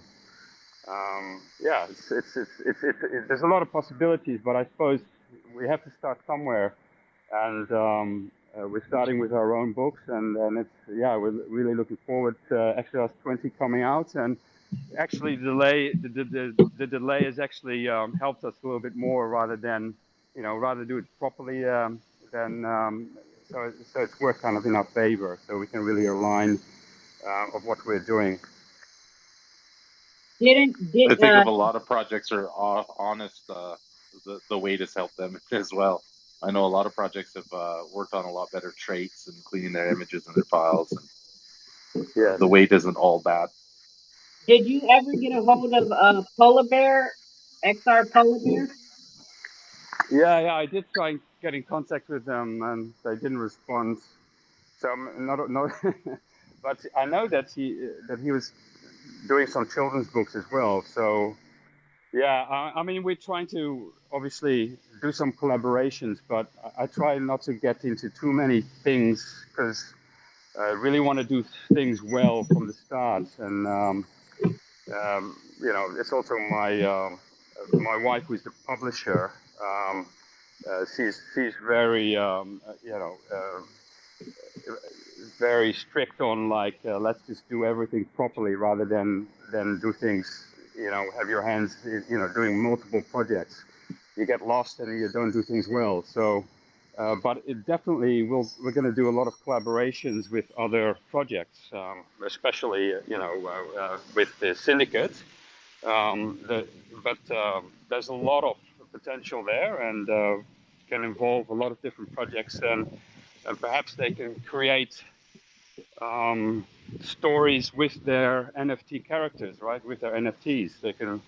Yeah, that's why I told them to get in touch with you, and then I DM'd you as well because yeah, that's exactly right. They're in the same realm as you. They want to publish not only NFTs but physical books as well. So that's why I was like that would be a good collaboration. A lot of projects actually write a lot of stuff. I know the Yoniverse, they write a lot of lore. X Aliens, they have quite a story that they've written in some comic books and stuff. And I know AFA definitely could be some pretty cool, like a children's series. I don't know if you want to confirm the rumor I started that AFA's going to do some books.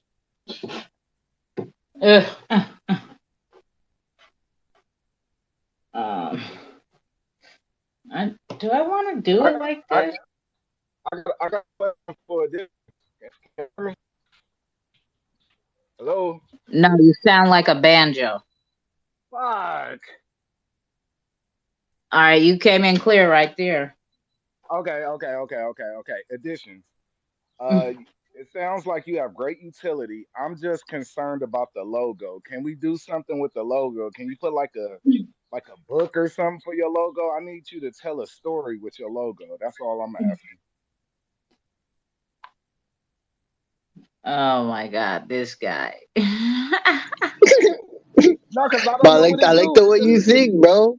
No, It's like it's it just a logo. reminds me of the I don't Yeah, Amazon. I don't know what it you were do. talking about the logo. Somebody was saying about the logo, right? Yeah. Yeah. We're redesigning the logo. It's because the logo is something that my wife came up with in 15 minutes on a Sunday afternoon. But yeah, we're looking at redoing the logo, redesigning it, and so it's going to be a new logo. Great question. Yeah, like something like with a book or something, like a big ass book or something like that. Something like that. Yeah, I think it's going to be something different yet again. But we have a couple of different proposals, but it's going to be something that's more relatable rather than just an e-image.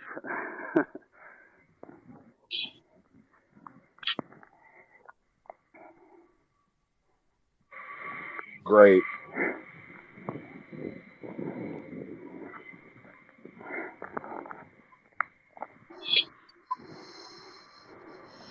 See, I told you too cold. You see. You You told can me you about the logo. Yep, I told you, you got too much utility just to have a lowercase e as your logo. Like, yeah, put like a super big ass Bible or some shit like that, like a big ass book. Not the Bible. Maybe The not. big ass one. too cold. You real muffled. Okay. What? I'm rugged. You rugged. It's good now. Nope, you're not good. Drive the truck faster. Drive the truck faster. Get out of that dead spot. Wherever you are, get out of that dead spot. You fail me. I Is was just Unity? saying you muffled. You was muffled, but you good now. Oh yeah, because I'm trying to do something. I'm trying to build something right now. Always being sneaky. What you building? Are you building a desk? Yep, I'm adding to my desk, my last piece. There you go. I know what you're doing. Let's go. I can't wait to hear Paul. Sorry, Paul means finish in Hawaiian. Sorry, my localness is coming out. My last piece just got dropped off at my door. I'm trying to see Hey, what it hey, do, what it do. hey, 808. You know what Baneta e Usi is?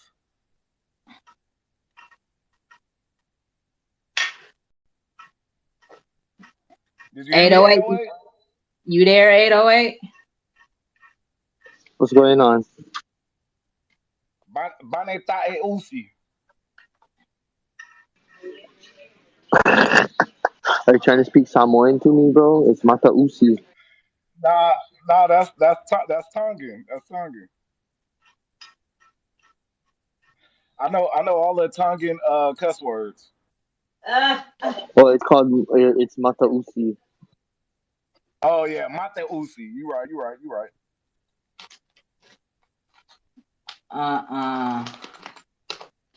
Where's this thing? Yeah, first thing I do when I meet somebody that speak another language, teach me all the cuss words. Nick Handsome, go ahead, my guy. uh uh edition is still Say what? edition. Want to know if edition is still Yeah, addition. You still here, my guy? Yeah. I'm just walking in town. So yeah, I'm still here on and off. I can hear uh, you. Yeah. What's up? uh What's up, yeah, Nikki? yeah. Thank you for being here tonight, and thank you for all you've been doing on the Xrpl ledger. Well, I just have a suggestion. I think if you guys had spoke about your PFP, getting a new PFP, well, just to make things easier, just a suggestion, you could organize a logo or an art contest for your community and allow the community decide on what they feel should be their logo. It ease the pressure of you to focus on other things. It's just a suggestion. You can buy into it or just so. Are you saying you're saying our new logo to like put up 3 different logos and then get the community to vote on which one they like best? Is that what you're saying? Yeah, or you can just make it an open art contest for the community at large. So the community get to bring in various logos. Then we select a top 3 and allow the community to vote. Yeah, no, it's a great idea. Yeah. So No, can thanks for just the suggestion. Yeah. yeah. Thank you. There you go. There you go. All right, I don't gotta do that. You can get up out of here with that. Let me finish doing how I was doing when I did what I was doing. What else? Anybody else that want to get up here, join the conversation? You could go ahead, hit the request button, and Bex is so rude. She just gonna slide out and not say nothing.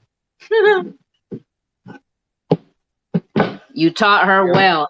You taught her well. yeah. Somebody better start talking before I start talking about Ethereum. I got 30 seconds. Uh-uh. We is not doing that today. We had a good XRPL marketplace day. We're not about to go down that Ethereum road with you today, bro. Get Don't be that up scared. Don't be scared.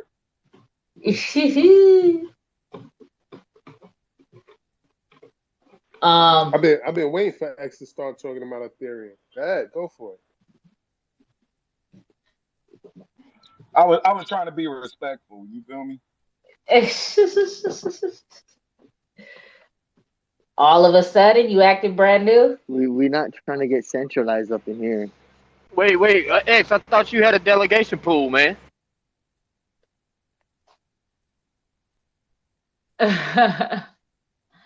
Hey X, have you started messing around with Oracle Swap? Nah, not yet. That's like a whole nother thing. I gotta figure out what's going on and all that other shit. I'm gonna dive into it probably later on this week or something. You lying. Yeah, I am. I am. You ain't gotta lie to kick it, bro. You ain't gotta lie to kick I'm waiting for the it. price to go up and then I'll figure out how to do everything. You like buying. You must be rich. You like buying expensive shit. Yeah, it's not about the money. It's all about trolling for me. So like shit, I don't give a fuck. Like shit, it's whatever. I'm gonna be rich as fuck anyway, so it doesn't even matter. It's just a video game, right? Fuck it. It's just a video game. All of this shit, all of the tokens I buy on the XRPL is all just like play money. It's like me buying like a scratch off lottery ticket, really. Oh. One day, one of them gonna hit. You feel me? All I need is one or two. That's it. Oh man. And then when I get rich, I'ma really pump X pimping. I'm a pump X pimping to the moon when I get rich because I'm not gonna give a fuck. You gonna dump it after you pump it? No, because I'm already gonna be rich, so I'm just gonna be buying that shit, trying to pump the price up. You feel me? All right, I'm a little confused here, guys. Do I put what the fuck? Do I supposed to put this screw in there? These are Man, not really elaborate pictures that I'm looking at. man, you bet not read them instructions. Just put that shit together No, in the old way. I'm Fuck not. it. I'm not reading none of the words. I'm looking at the pictures, and I'm not getting clear That's pictures. all we do. Just look at the pictures. That's It'll probably work why it's out. not working out right now. Fuck them instructions. Man. Oh, okay. Oh, okay. I thought I had to. Oh, okay. Never mind. So I did do this wrong. I'm about to fucking drill some holes in my desk and everything. Do I got Yeah, to? nah, drill it, drill it, drill it. Do it, do it, do it, do it, do it. I don't think I got to though. I think Nah, these but are. just do it anyways. Nah, man. Why would I do that? I don't want to drill no holes in my new little. I got a new little desk. I don't want to drill no holes in it. I want it looking pretty. Fuck it, you'll buy another one. Ain't nothing. I'm not rich like you. Shit, yeah, because you wasn't investing in Ethereum. That's why I've been telling you.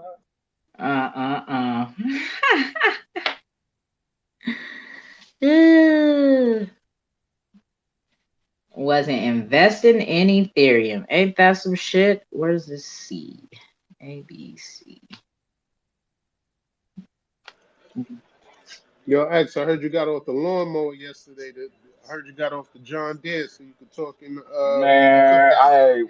real shit, because I always be hustling, trying to make a dime. I'm about to tell my cousin, like, I'm not cutting your grass no more. Like, fuck that shit. Like I cut her grass and I do her pest control. I'm tired of that shit. I'm good. It's too hot. Like, I'm fucking taking cactuses out from her front yard and shit like that. I'm about to stop doing that shit.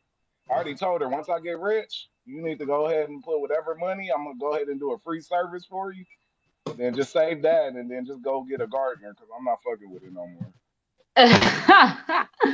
You about to leave her out to dry? No, I told her I'll give her a free service. Like I'll cut that motherfucker one more time before I break up with her. Oh, that's hella funny. He said I give her one more free service. Oh, you won't even charge her on this one, huh? Yeah, it's gonna be like a breakup, like we about to break up, so I know you're gonna be, you're gonna need to find somebody to cut your grass. So baby girl, just use that money you was gonna pay me, and then just pay somebody else, cause I'm rich as fuck. Like I don't have to do this shit no more. You not gonna put her on? I already did. I got her. She got some Shiba Inu. Oh wow. Is she asking you when moon? Yeah, I'm like, I don't know. Like, I told her though, you rather invest in Shiba Inu than hold your dollars in a bank account. You feel me? Because Shiba Inu is real money. Like dollars is like pieces of fucking paper and shit. You feel me? Just make a fire in the fireplace with the dollars, right? Fuck it. Exactly, exactly. No, I tried to put her on the XRP, but it's too hard. Like she gotta go to Uphold and then move it to the Zoom wallet. Don't nobody feel like doing all that shit. I said, so what you do is just buy you some Shiba Inu on Coinbase and you good to go. That's fucked up. She about to miss out and don't even know it. I got like 10 XRP for her. She good. You gonna put it on the ledger for her? You gonna put it in a ledger for her? No, I don't do none of that type of shit. Like she can hold that motherfucker on Uphold or something like that. All of that other financial advice and doing shit for motherfuckers, I don't do none of that shit because motherfuckers don't appreciate it. One of my homeboys I put on the XRP, like, man, you put me onto this shit and they in a lawsuit with the SEC. I'm like, and? He's like, yeah, but you should have told me the right one. I'm like, okay, see, that's what I'm talking about. Motherfuckers don't appreciate shit. So fuck You it. should have Like buy told some. me the right one. Yeah, like he like, man, I should have bought some Dogecoin. I'm like, well, buy that shit then. Fuck it. I don't give a fuck what you get. Ain't got nothing to do with me.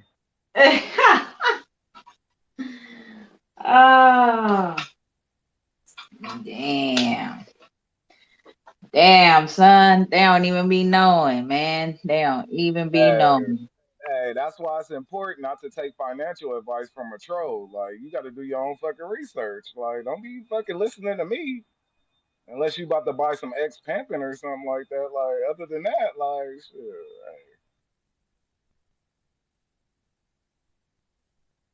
Tell them get some two cold coin. Yeah, I mean, but the whole thing starts at they got to get XRP first. Yeah. Like, motherfuckers, motherfuckers is lazy. Yeah. And I'm not about to send you no XRP so you could hold it in your wallet so you could buy it. Like, nah, you got to do that shit yourself. Like I did it. I figured it out. Sure.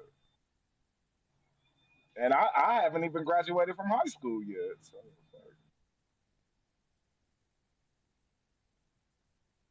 Oh yeah. I keep forgetting you 17, man. I keep forgetting. My bad. I keep thinking you older than that. Nah, but that's because I'm grown as fuck. That's why. Like, shit, I'm grown as fuck out here. Grown as fucking these streets. Hell Yeah, he's yeah. 17. He live a crazy life. Hey, Jake's already know I lived a crazy life. Fuck, I tell you what the '80s life. Wait, you said you live a crazy life. You can tell us what the 80s like, and you 17. How that work? Cause I looked at a lot of documentaries. He listens and he takes advice. I could be all three, plus I could lay the pipe.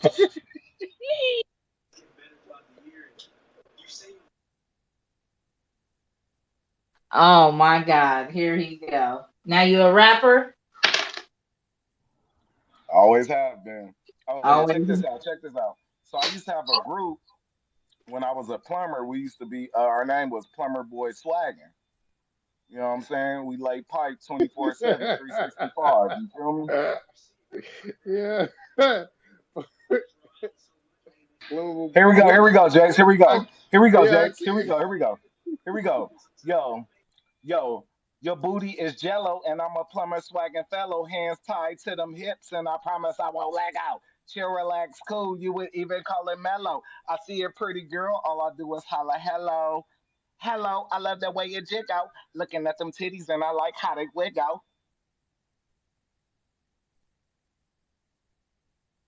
Oh wow. Where can I get this CD? Is it gonna be on Sonar Muse? Hell yeah, I'm putting that shit on the blockchain. It's going on Sonar News. Yee, I, let's I have a go. project. I have a What's your, project with some cassette tapes. I'd like to sign you. you Hell you bring yeah, shit. cassette tape back?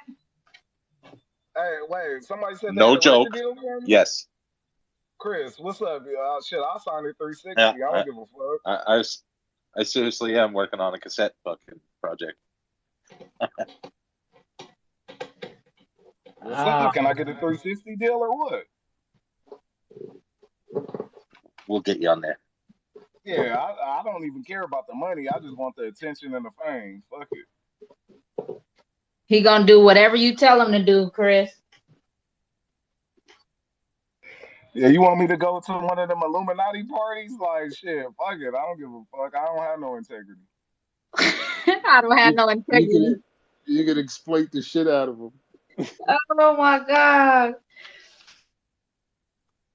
This guy. I can't. Oh my god. Why the fuck why do you come in here, bro? You supposed to come in on a late night hype, bro.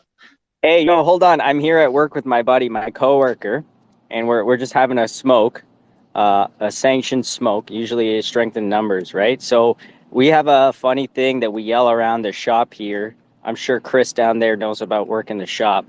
My Are you buddy having a might be a dart there, little bud? shy, but come on, let's hear it. Say it. Say No, it. I'm not gonna say. Sparats.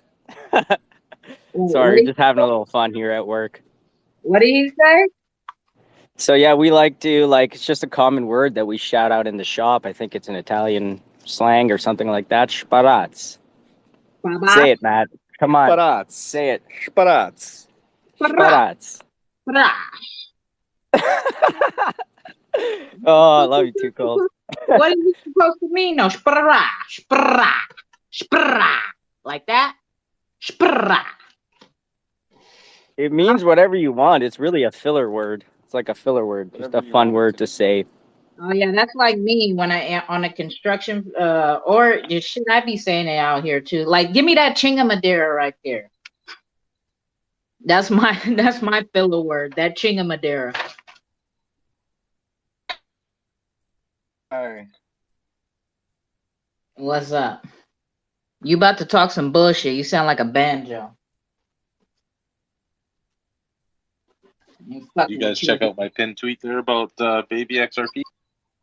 No, because I'm building something. oh, I'm interested. Tell me more.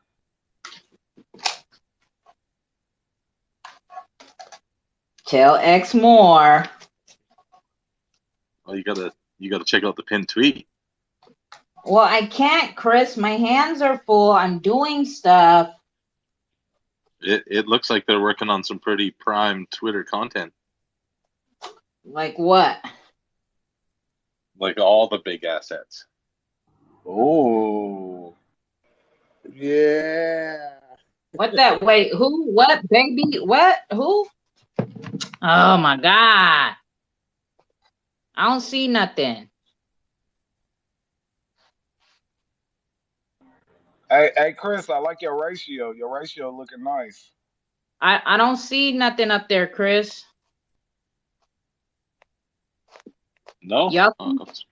The last thing I see is Radical Exchange up there. Oh, maybe she's. I see it up there. All right, hold on. Let me go out and come back. Baby XRP contacting girls like Crypto Barbie and asking them to show their boobs for promotion. Wow. Wow. That's all I need to hear. That's all Lex needs to hear. You don't need to hear nothing else. You don't Yeah, even keep. I'm a baby XRP whale now. Are you? No, Oh my god. but I'm only a whale in shrooms and APA. What do you say? Hey, hey, You only eat shrooms in No, I'm Africa? only a whale. Only a whale in shrooms and APA. You only eat shrooms in Africa? Yeah, that's right. yeah, that's right. Hey, Chris, I need help. I figured out what I want my logo to be. I'm gonna send you a picture. All right, all right. Well, you didn't like his logo he made? I thought that was swaggy. No, it wasn't.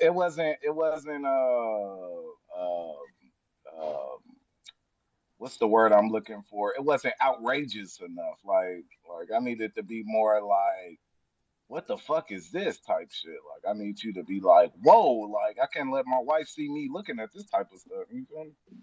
Oh wow. No, no, I no, no. It's can't have that in classy my though. wallet beside my No, pictures no, of it's my kids. yeah, no, no, but Chris, it's classy though. It's like a version of the Lil Kim hardcore poster. I just need to know how much I need to change it so she don't come and sue me.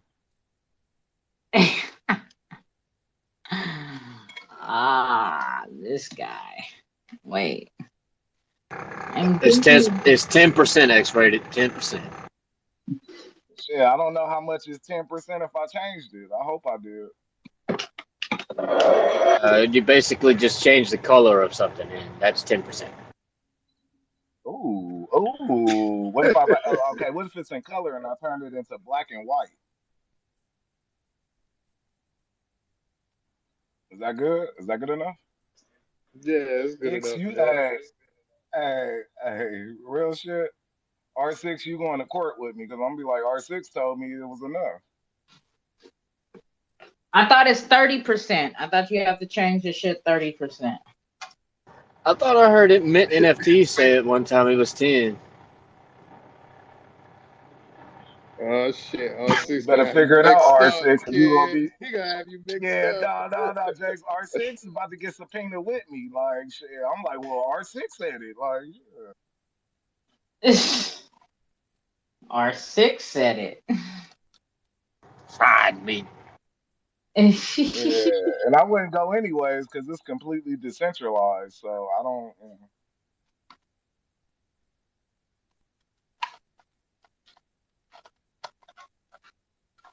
Anywho, how about that XRP, huh? How about it? How about it? Ask Unity what he thinks about it.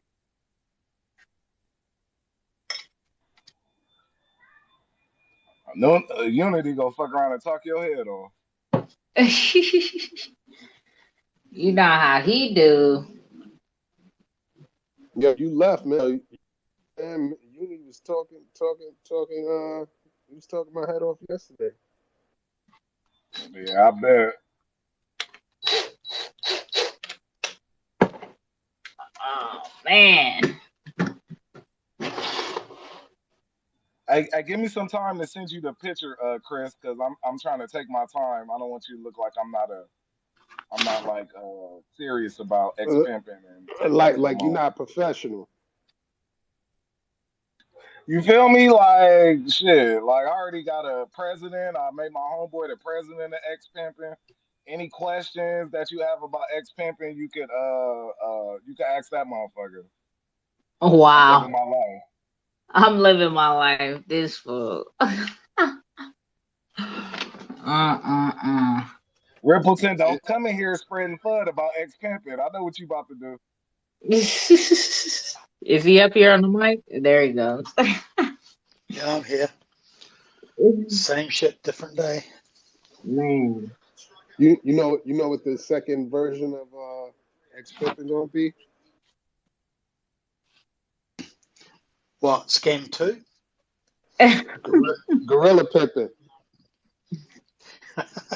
What you call a baby doll? Get a bit, keep abreast of the situation. Oh Okay. Rippleton. What I'm planning on doing is when I get rich, I'm gonna pump X pimping. So all the people who wasn't there for me when I got rich, I want you to win. You feel me? That's one of the utilities. The other utility is it's the first. Listen to me. It's the first. He said, "Listen to me." It's the first troll token on the XRP ledger. And what we're doing, we're promoting good trolls, not none of them 4chan motherfuckers. We're we're What we're would, promoting good trolling. We're promoting having fun and hey, feeling back good. up the That's the bus. utility. Back up the bus. Back up the bus, big boy. So I just before you clip my ticket on this bus, tell me this: what would you prefer me to call you? Raymond, Iggy, XR Doge Classic, or Pimpin? Because they're all the same. Oh, Oh, that was classic. No, I'm gonna tell you where we're different because we care about our community. We care about spreading laughter and good trolling. You know that's what we are. We're good trolls over here. We want to make sure that we take care of our trolls because this is what's going on right now. Hey, hang on a minute. Especially with Hang the on. whole Hang on. board. Whoa, Let me. whoa, whoa, whoa, whoa. Back up the bus again. Did you really mean to say pay per troll? No, not paying trolls, like rewarding trolls, because that's one of the ways that we stay decentralized. Because we have a whole a community of trolls that haven't been heard, and what we want to do is we want to make sure we reward those people that are trolling in good nature, but. Because X Pimpin is decentralized, I can't say that a few actors might come into space and buy up a lot of it and try to represent bad trolls. But that's why we're a community. That's why we are focused on bringing laughter back to the XRPL. We are focused on bringing good trolling, good values, the three I's. The three I's, what you might ask, is intelligence, integrity, and intensity. That's what X Pimpin is bringing to the XRPL. Thank you. what's the intensity? What's the intensity? Because we Yeah. want And to. and now a word from our sponsor. Uh-huh. We want to fight against bad trolls. That's what we're here for. We're here for we want to fight just like I fought for a digital asset investor when the XRP community tried to come down on him when they thought that digital asset investor was going to tell him when the moon date was. I was one of the people in the forefront fighting bad trolls. What I want to do with X Pimpin is I want to reward all our other trolls that are fighting a good fight, trying to keep these fusters out of our community. I want to reward them with X Pimping. That's what X Pimping Hey, Uh-huh.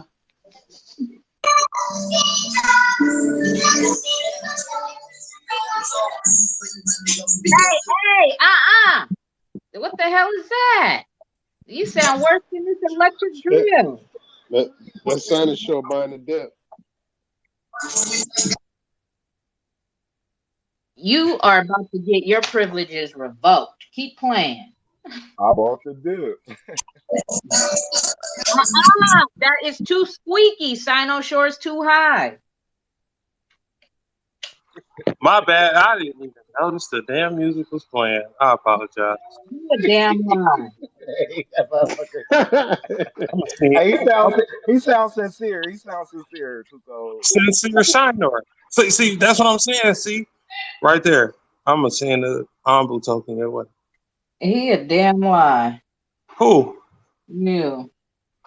You know you set your damn church line. What you mean I'm lying? Don't do that. Oh, I'm talking about you saying you didn't know the music was on. Get out of here with that shit. Oh yeah, that bullshit that was in the background. I don't even listen to half of it. Uh-huh. I don't. How's everyone doing? Man, Gorilla Jakes and fucking X-rated on the scene. Oh, Ripple in New Zealand Huh. hits. Where were Crazy. you at? Hey, You missed the business. Sino Shore faded. Sino Shore faded. You missed the Faded for business. real though. Look though. Look. He So doing she was a like, "Where late you roll been?" call. You No, missed, you missed a very good educational day today. We have 5 marketplaces up in here today talking to us and all the shit. I don't even think I can apologize enough. But the support been real over here. So it's just I've been on so many calls and meetings and whatnot for like the last almost week, 2 weeks. That it's just been crazy. Um, yeah, we kind of like went from basically 18 in the last couple weeks, 18 XRP to 123. But the support been real. It's I'm just been busy, then sleeping, then getting back at it, and just chopping it up with y'all. Um, damn, who was the 5? Who's the hell with these prices? Like, who was the 5? What? No, Can we start back over? go look at my tweet. It's somewhere over there. Will do. There's 5 of them, and I'm building something right now, and it's not working. How the fuck did he get? How does this shit go straight? What the fuck? Okay, so I got it like that. Yeah, but that don't extend down. What the fuck? This thing is broken. Man, just press that shit together, too cold. Fuck it. Just drill that shit in there. You just gotta slap it. Remember, like you slap the TV remote, Look, and then look, it just, look, just put this shit together the way it looked like it's supposed to go, and then just drill it in. Like, there's some things missing on here or something. I don't understand.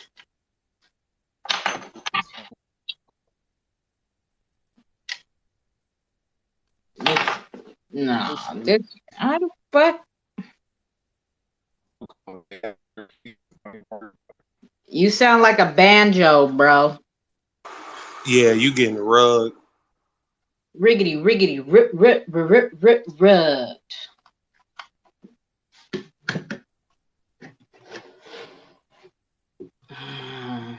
This weird, man. I don't hear Unity saying any damn thing today. What's this about? You heard the film? Good luck with that. He Good. usually say "What's up, Ram?" or something. I can't think of what was it, Signature Ram or Rhinoceros Ram or something like that. He used to say. He's not saying hey, anything. wait, NFT can Labs. can y'all hear? Can y'all hear me? Yeah, we hear you.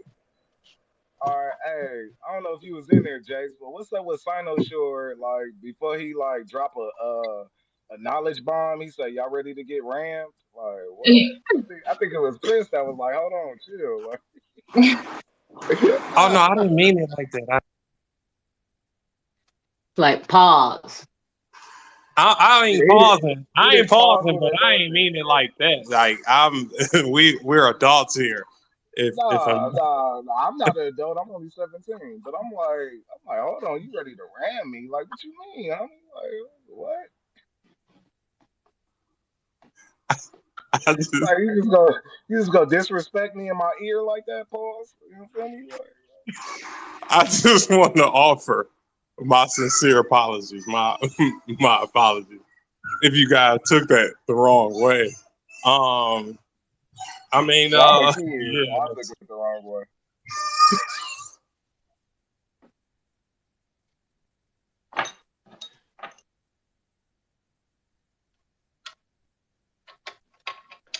what Yo, was you X. saying, James? Yo, X. The other day, you Unity said like Rhino. Rhino said, "Buy the dip."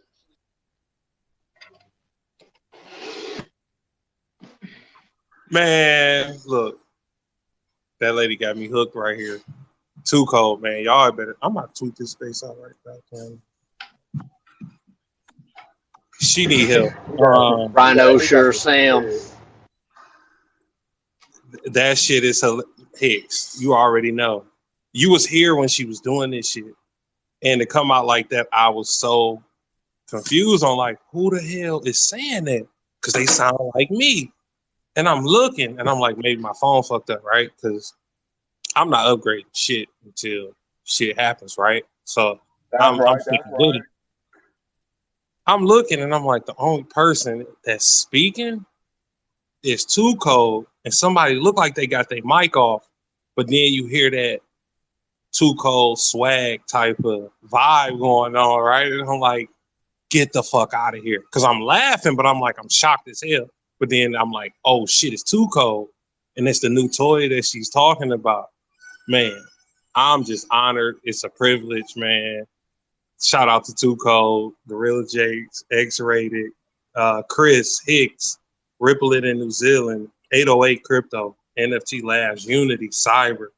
Man, if I forgot, OC, everybody that's in here right now, like I think we bearing witness to like one of the Why great. you why you why you do why you do OC last? Like you feel some type of way? Y'all No, I just got no, hell no, no, no. No, I don't feel no type of way. No, you got to hear these beats that OC has. I can't even. I mean, he'd probably been first with this Too Cold Space. I ain't disrespecting shit. Not my way. that's But what yeah, it he got sounds like. beats.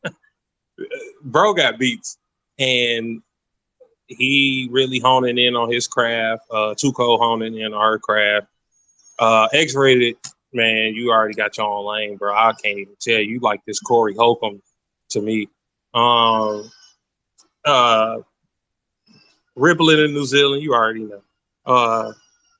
Gorilla Jakes, you like this mystery guy, right? So you traveling every fucking where, bro. So it's like idolizing that, He a drug being able dealer, to bro. travel. Hey, Fino sure he a drug dealer, bro.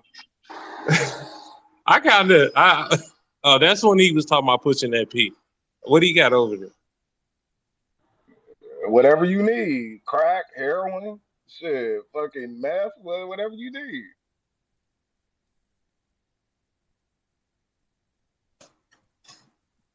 I ain't saying I'm gonna call him, but his phone might ring one day.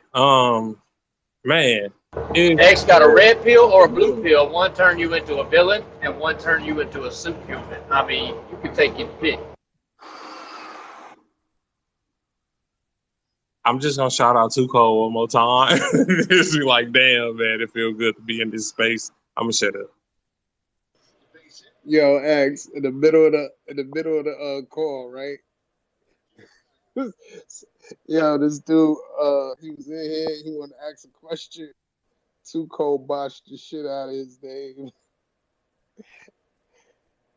She was like, we got this guy here, Hatter, crypto something. Yeah, go ahead, say what you gotta say. He was like, he You was like, sound like a banjo. he said, yeah, it's high green candle. Hey, get my shit right. Like I got a name, goddamn it. Yeah, yeah, that shit was funny. I ain't never heard somebody botch the shit that bad. Oh my goodness. He said, you ain't about to just call me whatever you want to call me. You know? Man, let me shout out XRP AA. Man came in supporting the project. Cool ass dude. He ready to get it. I mean, he got it. This dude ain't bullshitting. This just one of those guys that came in and climbed up the charts, grabbed the Kage status, and Let me just stop you right there because you just start talking and then we don't even be knowing what you be talking about. I What said I is want you to give a talking shout out about? to AA. Damn, I don't even know where he went. Oh, XRP AA. Y'all didn't hear me at first? My bad. Hey, yeah, but what are you talking about? You giving him a shout out? Put what? You put the XRP chart up? What? Like, what is you talking about? Oh no, like I mean that might be his decision if he want to disclose his XRP status, but no, I'm only talking about Ambu. He came in the project, Ambu Legends. He Well, came you know, in. you got to be clear when you're talking, bro. People don't even know what you be talking about, man. Everybody he don't know you in the Ambu Legends or whatever. You right. Sino should have said people need to do their own research. He could just talk. Look, hey, he said that unless you laugh. Show me a laugh. Too cold. All right. Whoever Oh, just that said was that. hilarious. Whoever said that, that was hilarious. No, but it is Ambu Legends. No, I've been really touting it off for a minute, spreading awareness. But guys come in and they know what they want and they go forward.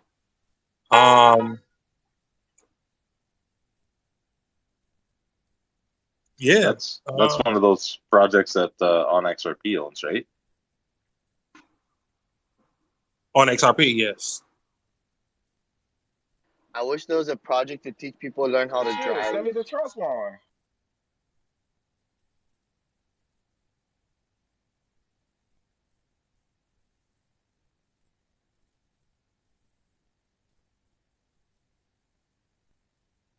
You said you want me to send you the trust line? Hell yeah. All right, You for did sure. the research, right? You did the research, right? Yeah, no shit. I'll send you some. Again, No, yeah. no. You can send me the trust line, but if you want to airdrop me some shit, I ain't gonna hold you back. No, I'll send you some tokens or what token, whatever we just negotiate. Hold on. I'm finishing No, my you. accumulation, but no, I don't Okay, have a all right. problem with But you did the, sharing. But but you did the research because I'm not about to do no research on it. You already did the research. It's good to go. yeah, hell yeah. Yeah, what? Prime. Okay, and this is financial advice, right? This is under recorded space, so I wouldn't say financial, but I'll go more so and say my valid freaking opinion. I've been speaking this sentiment since I've gotten into the project. You can look at the charts and order books and call my bluff if you want. Yo, this is baby kid. He talking about this is baby. That's one of them. I got one. I mean, I got 3 daughters. He can actually put that your deep thought Well, about shit, it as financial I'm advice. looking for investment I could get in and I get rich for sure. Like that's what I'm looking for. You telling me this I is it? mean, just one of them is Humble Legends. There's so many projects, bro. Like when we up here all day, but only one of them is Humble Legends. You know, that's just one of mine that I got handed off, and I inserted myself in the community, demanded answers, and that's what That's we his are. baby. And I for sure will get a return. Put it up Yo, there. Matter of fact, this is hold on. he This is what bleed I'll do. humble. I'll provide you as however you want to play this, right? I'll provide you with exit liquidity if you feel like you're ready to leave this project. All right, send me the trust line. Facts. I don't give a fuck. Like shit, that shit ain't nothing but a video game. I don't give a fuck about this shit. Like, give me some of the motherfuckers. I can send me the fucking trust line. I'm ready. Fuck it. For sure, we going long term. It's so much going on right now. Shit, it sound like some XRP shit. I gotta wait 5 years. I'm trying to get rich like in 6 months. In 6 months, oh yeah, I'm about to send you this trust line, bro. 6 months. I can't guarantee like millions, but let's see how far you can accumulate. I'll send you some tokens though. Right now we at 123 XRP. So for anybody that don't know, I'm doing a giveaway of 14 tokens. 14 tokens right now at 122.99 price point. Shit, that's a lot. Like I'm giving away 14 tokens and All right. I'm sold. I'm sold. What you need me to retweet? What are we doing? No, look, X-rated before you go there. This is not a joke, bro. It's not even recruiting, but just more so if this your shit, if this something that you enjoy, hell yeah. Nah, it's not my shit. I'm getting it just because of you. So I'm like, You fuck it. want Let's invest in okay, something even together. if you want to move on that strength, I'm no joke. Because I wouldn't offer no one nothing that I haven't actually reached out and demanded these answers. All bullshit to the side. This ain't me trying to offer no one, but as you will see, this is a damn good project on this ledger. The man working his ass off, and he's providing the progress that any project should be wanting to see. You know, everything ain't You coming guys are overnight. missing. You guys are missing an opportunity to try out a feature on the ledger. Why don't you pair and make an offer for Ambu Legends / Xpimpin? I don't think that's a bad idea, but let's hear it. Like, I want to know anything that'll get this project. I'm assuming more so because I look at the project, I respect it, so I don't look to cut corners, play games, tell people shit they want to hear. This is the honest that I can find, like the honest data, the intel, the information. So I try to regurgitate that and parakeet that and share my sentiment on these different projects. I got like a top 10, like I got them rolled up, however you want to play it. I don't take this investment thing lightly. So I'll meet you halfway, or I'll go your way if that's where you're trying to go. But yeah, X rated is one of those guys, and like all these members, like I just look to accumulate and move on to the next project. But I get so much news that's been going on lately. But I want that X-rated coin, which is I didn't even know it was an actual coin until he was talking about it the other night. Like set up the trust line or something like that, or he's going to distribute it. Ripple it in New Zealand got on, and they were talking about it. But this is real. Two Code coin is real. Like y'all just don't know what I have planned. I don't want to share all my secrets and agendas, but shit is happening. Is real. Yeah, I'll provide that Hey, exit liquidity. don't be doing nothing to my coin. Don't be fucking around and fucking off my coin. I gotta see. I can't even say what I can dedicate right now. But look, Two Code. Let me see. Let me open this one up. I got so many fucking wallets. Let me see. Do you want me to pair those tokens for you? Two Code Pair coin 'em? might be the most valuable coin in my wallet, guys. Kick it, all right? Don't FUD me. No, people gonna be mad as hell. They got these order books on there. We'll find out though. We gonna damn sure find out in a second. Yeah, I ain't telling nobody because let me tell you what's been going on. I just want to leave it here. So I'm having calls with some of the people that want to get in the project, right? So if you didn't know, I'm invested in the Legends, right? So I'm looking at all these prices. I'm about to grab another fucking 50, right? I'm like, I'm about to get this 50 in my own heads, but people come into the community and they want to know more about the project. So I just share with them. So I don't look for no one to just go and buy, but they just been like in groups coming in like, hey, what we need to do. And I'm like, go, if that's where you feel, go ahead. But these are, this is that, and blase split, right? But those tokens, I was looking to accumulate myself. So I'm like, damn it, fucking $5,000, 5,000 fucking XRP. They just accumulated all the shit that I planned on grabbing. So, but they demanding the attention. I respect anyone that comes in here. I treat them, anybody with the utmost sincerity. I'm organic in my shit. Alex don't pay me to do none of this shit. I'm hearing about people getting paid to do this shit, and I'm like, shit, I do it for the free. He want to pay me, and he want to do all these great fucking things. I'm like, dude, I don't give a fuck about that shit. I'm investing in this project. You do your thing, I'm gonna do my thing. I don't look to get paid, but I'm starting to see like, oh shit, people getting paid all this fucking money, and just to be doing this type of shit, I just do it because I want to spread the awareness to people.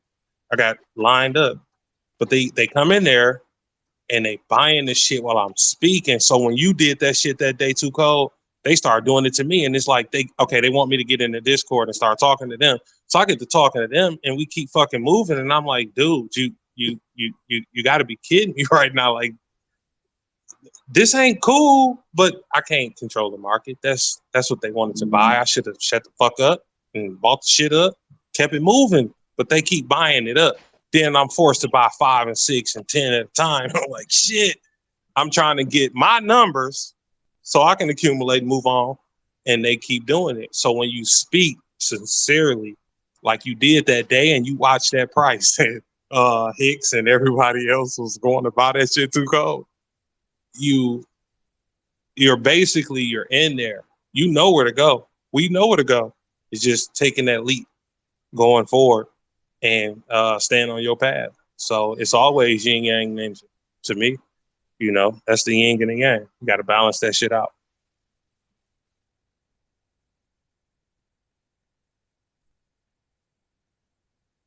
When cookout.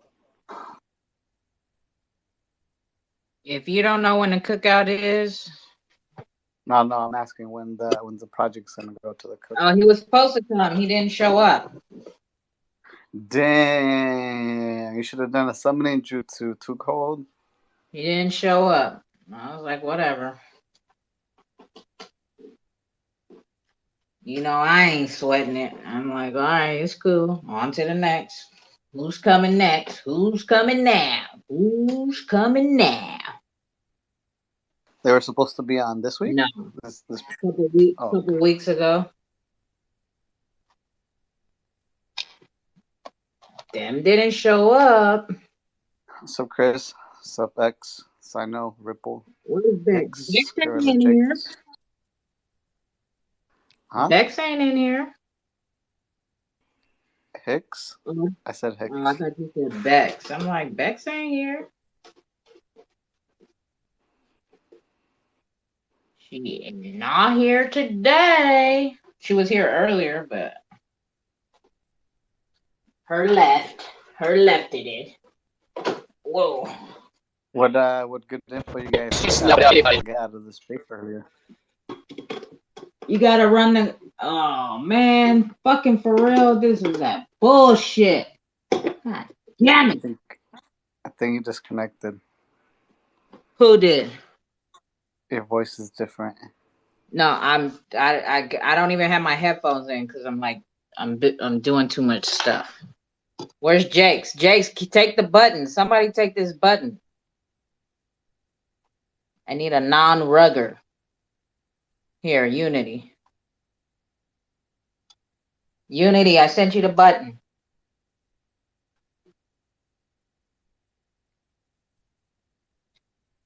Hello, hello. Y'all there? Yep. All right. What's up? You just got off of work? I was having dinner. All day you was having dinner? The fuck? Nah, I mean, I was just busy earlier. Just busy day. Ain't no being busy. It's all I am. Too cold. It's all I am. Unfortunately. Nah, you be here. You don't be busy. I try, even if I can't pay attention. Sometimes I still try to jump in. Nah, but it was good. We had 5 marketplaces came, talked to us, gave us some very good information. You're gonna have to run it back. It was a lot of it was a lot of information to digest. And any particular marketplace stand out to you? Nah, I mean they all bringing something different, right? They all kind of similar shit, but all different in their own retrospect. You know what I mean? Yeah, that's one thing I've noticed. There's not really one marketplace the same. Yeah. They all have like it's literally like music distribution where you think you found the marketplace and then they have one downfall, and then it's vice versa. It's like they have one downfall, but then they have this dope ass feature. Yeah. So yeah, it's they all bringing something for sure in their own swaggy way. Any of them give a prediction on XLS 20? Nope, nobody even spoke of dates. I got an idea. What? When? When XLS 20? We're gonna when moon? Maybe 1.9.2 or 1.9.3, but not 1.9.1. You're saying there's gonna be another fix? Yes, I think so. Woo! I like that. I mean, I hear these people. See, that's what I like about the ledger, right? The XRP ledger and the community is that we're really catering, or I guess it's not me because I'm not a developer, but the community is really catering to NFTs, unlike any other ledger that I've seen. And if they're really gonna incorporate, do you think they're gonna be incorporating that offer thing where we first have to have it up for offer and then they have to meet the minimum requirement or something like that? Or what fixes do you think are going to be voted on? I think it's going to. Well, it's not, I don't think it'll be a vote. I think it'll just be just some fixes added. They do it often. That's why we're at 1.9.1 is because you find little errors and you just fix them in the next update. They don't require an amendment because it's not a change. It's just a fix. The DIR requires an amendment because it needs to happen first, and it's not necessary if NFTs aren't going to be voted in. So it's part of a new feature. But if it's a feature that already exists, then fixes can happen with just a version update without a vote. But I think it'll be probably performance upgrades because there's an issue with 1.9.1 possibly with pathfinding not being as stable as it was before this new version. What would have caused it Yeah, to? but that pathfinding, that fix may come in as a fix as opposed to an amendment, though, if they can work it on the code. Because Yeah, that's what I was describing. Yeah. Yeah, but the thing is that as I described to the guys this morning, what they need to do if they want validators to vote the amendment in, they've got to be the NFT community and the XLS20 proponents who are wanting to use it. They need to be shouting out and yelling to people that, hey, we're testing on the test net and these are the results we're getting and everything's working as planned, or these are the faults we're finding. They need to be sharing that info. That as I said, the squeaky wheel gets the oil. So if they're showing to the validators that they're all, everything's working as planned, validators are more likely to be voting it in. And if it's working well on the test net. And, there's still a possibility it'll come in at 1.9.1. I see there was a drop of one vote for the fixed DIR that dropped down from 21 to 20. That was XRPL Labs. Yeah, do you know why? Probably because pathfinding. No, not at all. So he changed his validator. So he's using a different machine. So I've alerted him. So he's probably using an older script that's not had the vote included. So it's rejected it. So Yeah, I've sent him a think message to say, hey. He runs his in. I don't know if this is the right term, but containers or something like that. I've actually looked at the way he does his, and it's different. I think it's not as easy to update, but no, it's kind of like emulated, right? Yeah, he offers that service for people who want to run a container. He doesn't run a container himself. Oh, okay. Yeah. So no, he's raw. He's just minimal and running it locally as opposed to on a container. And I'm going to switch mine to a validator. Yeah.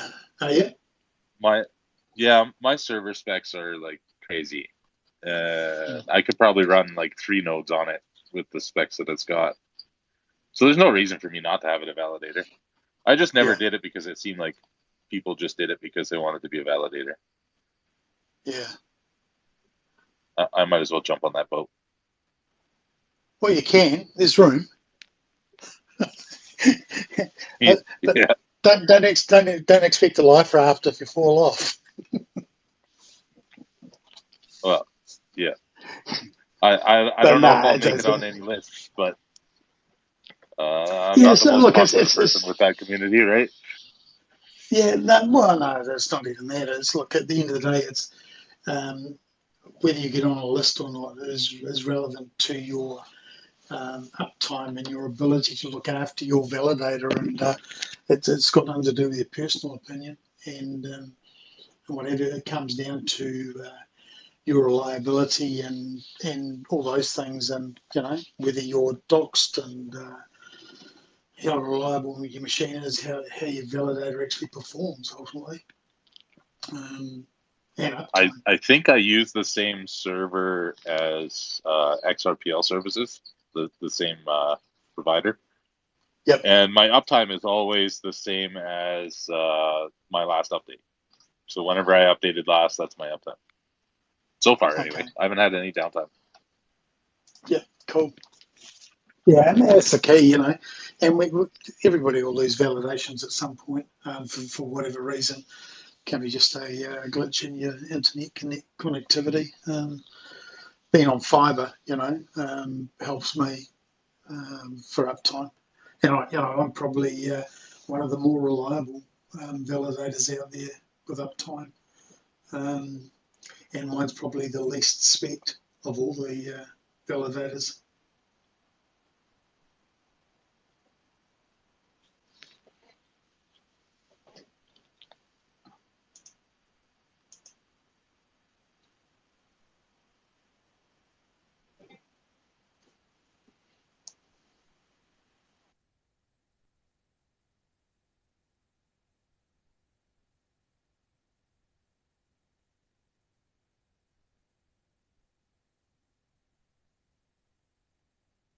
Y'all just gonna stop talking like that? That's so rude. That's how y'all do me? Damn, like what happened? When Too Cold Validator. Shit. When Too Cold makes validator money.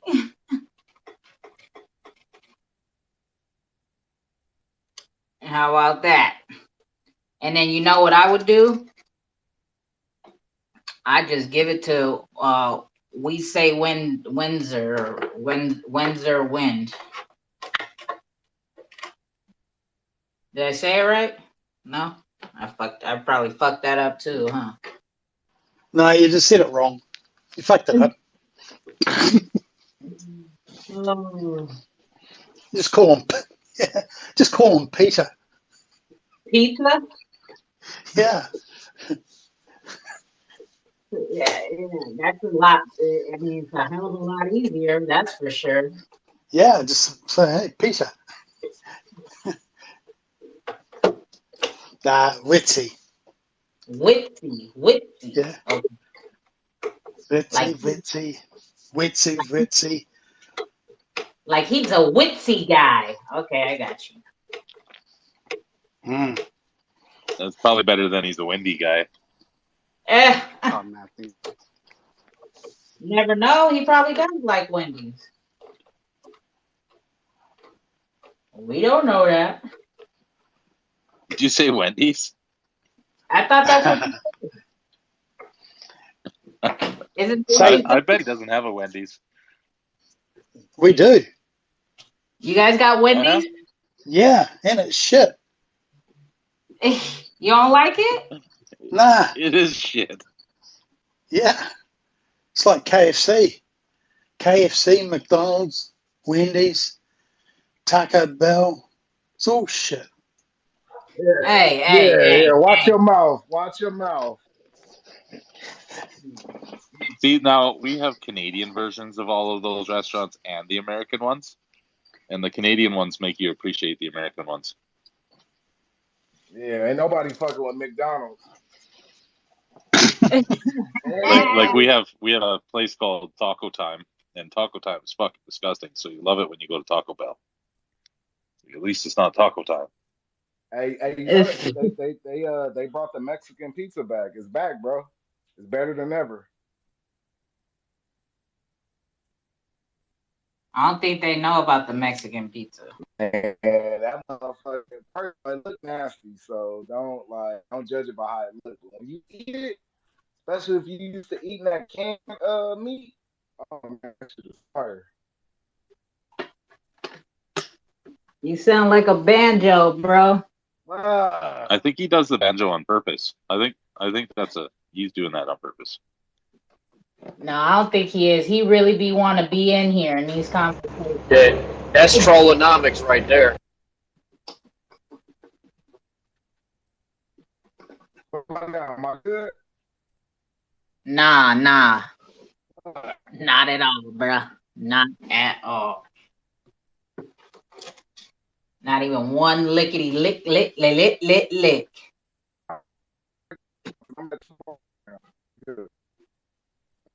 I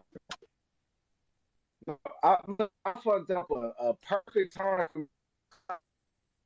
Nope. It's all trash, bro. It's all trash.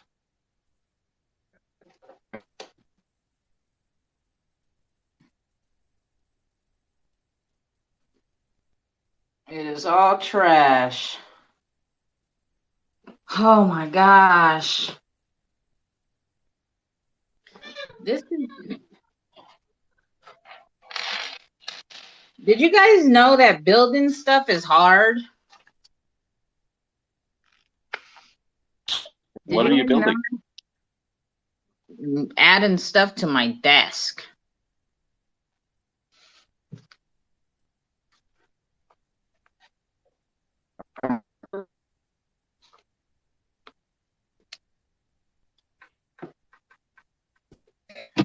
Ow. That hurt. Nuh-uh.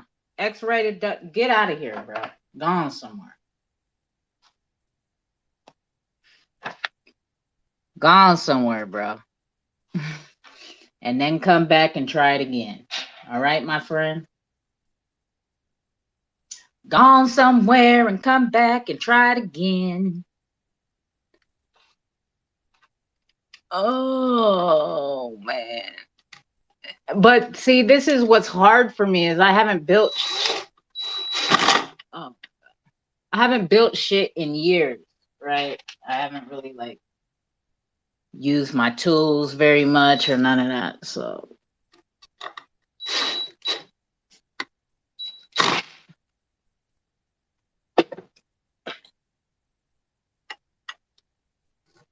it's wearing me out, y'all. It's wearing me out lightweight. That's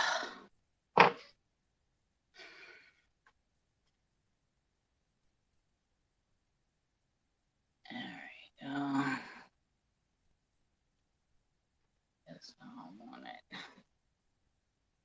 it. Yeah. It is.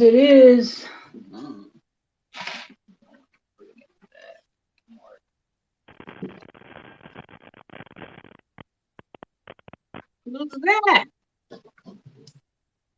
What is that? Oh man. Is your phone tripping, X? I tried to bring you up. It wouldn't let you up. Unity laughing at you.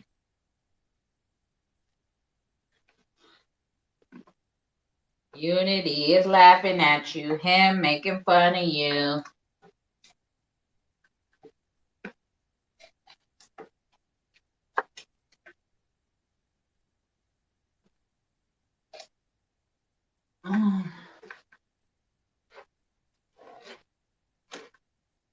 There we go. How to get it closer? How to do this?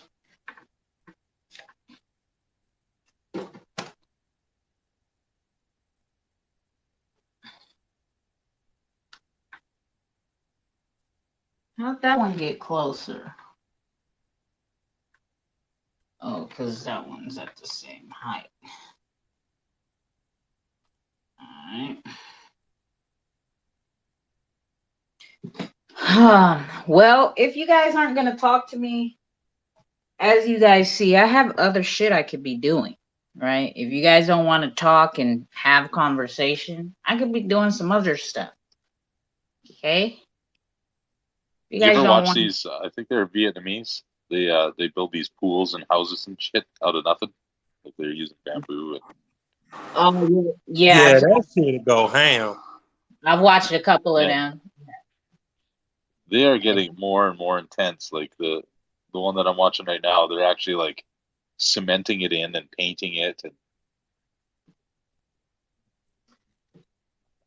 Where are they getting their paint from? What are they using for paint? I'm not quite sure. I'll pin it up here. Yeah, they be doing their thing, that's for sure. They know how to build. Some natural architects for real.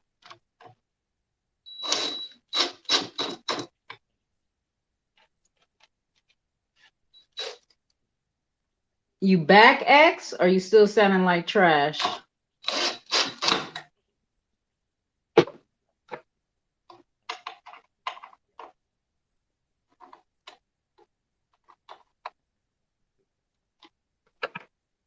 You still sounding like triggity, triggity, trick, trash? Or not? You sounding like trash or not? Ain't no telling. He ain't got on Student, them. Oh, there we go. There we go. I like that. That looks cool. Oh, it looks cool, guys.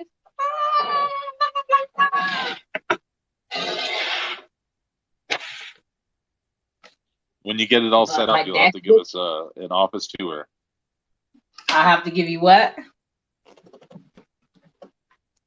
A But cold office tour. it just keeps getting messier. My desk just keeps getting messier and messier though. And I don't understand why this one hold straight, but whatever. Yeah, no. Maybe. I don't know, because you know, weirdos be stalking me and they fucking might see the paint on my wall and fucking zap my location or something. Say blue number 4. Something. They Fucking looking for the whole desk setup. That's fucked fucking up. You sound like that's gonna be Rothschild. fucking weirdos, bro, for sure. Now how do I get this up?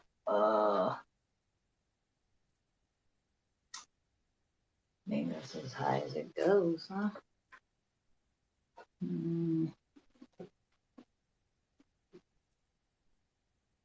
Oh, I think I might have fucked myself, guys. I was about to Oh, I say, man, see. you might as well go ahead and ask Rothschild for some rent money too, Paul. That man trying to move in with you. Man, that fucking dude, but he still ain't came back. He still ain't came back. He ain't brought his You weird see, self. Anonymous is threatening Luna. Yep. And then I seen people saying, have they actually ever done anything that they said they're gonna do? I was reading the Yeah, comment. they do. They do lots of like that denial of service attacks. I don't know if anything they do is effective. I have no idea. What are they gonna do to him, you think? I don't know. They could do some research and release some shit, I guess, or maybe they can try to get his keys.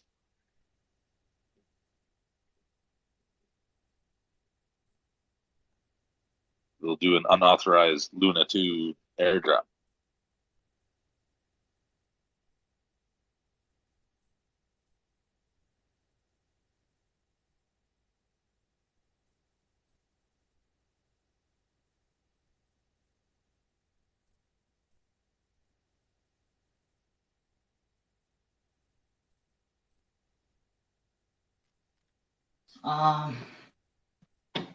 This is as high as it goes? It is.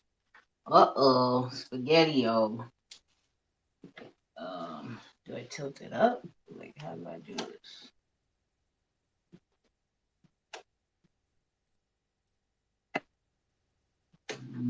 So has anybody tried to figure out how much XRP they're going to need when it's mint time? No, I haven't even thought of that far in the future.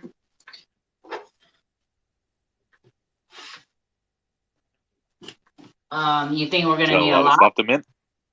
Huh? No, because they're not the typical trust line, right? They're a NFT page, and you can hold dozens of NFTs in each page, so it's a lot less XRP needed than having a bunch of token trust lines. So it's not a lot that you need, depending on how many NFTs you have to mint.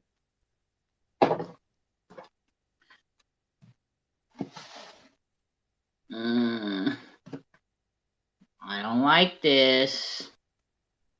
This is not cool now. What the fuck I'm gonna do? How do I fix this?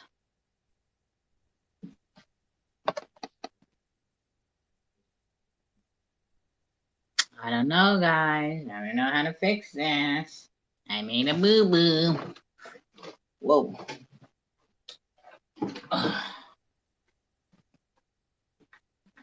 Let me see.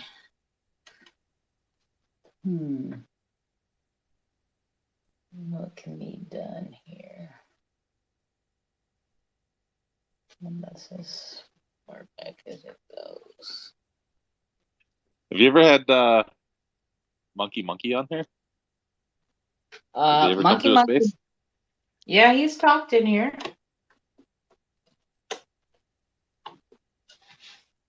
He's talked in here. What Yeah. projects have you not gotten in here yet? What projects are you still waiting on? I know aliens won't do it for a bit yet. Yeah. So I've tried to get Elysians and Vagabond. Who else? Chorus X. Yeah, Chorus X, X Punks, on XRP. Them guys.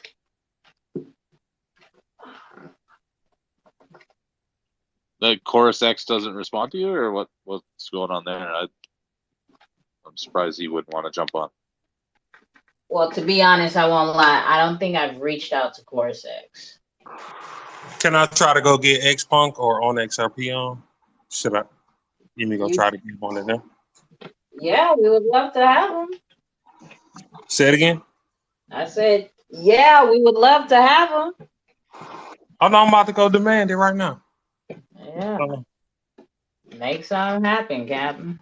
Hold on, what day? Like, what? How you trying to really go? Like Sundays? I don't know your schedule.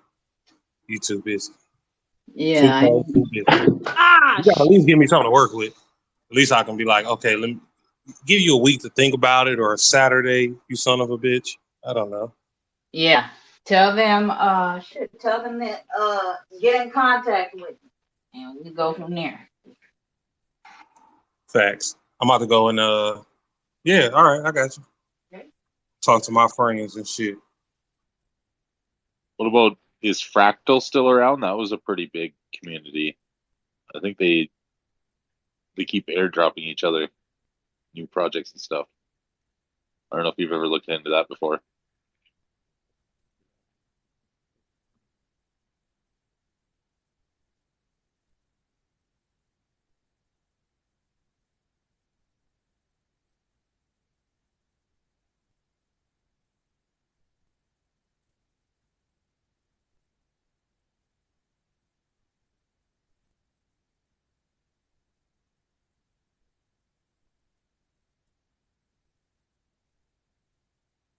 Hold on, guys. I'm building.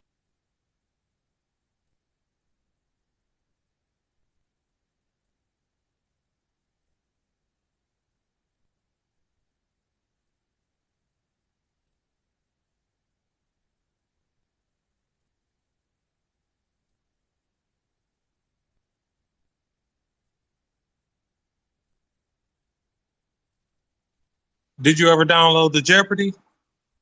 You could play that like right now.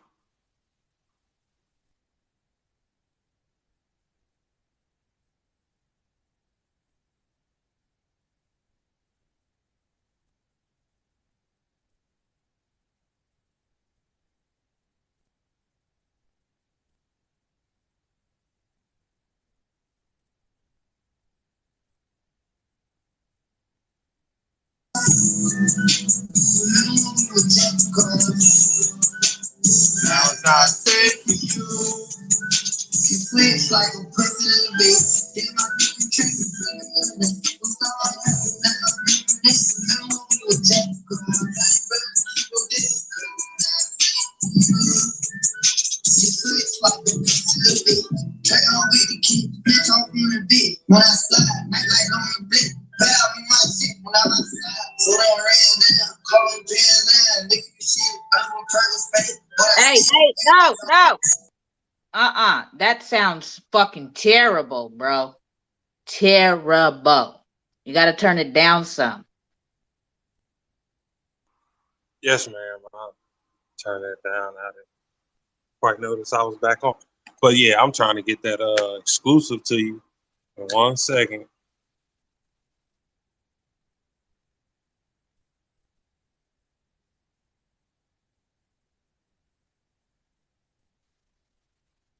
At least demand it.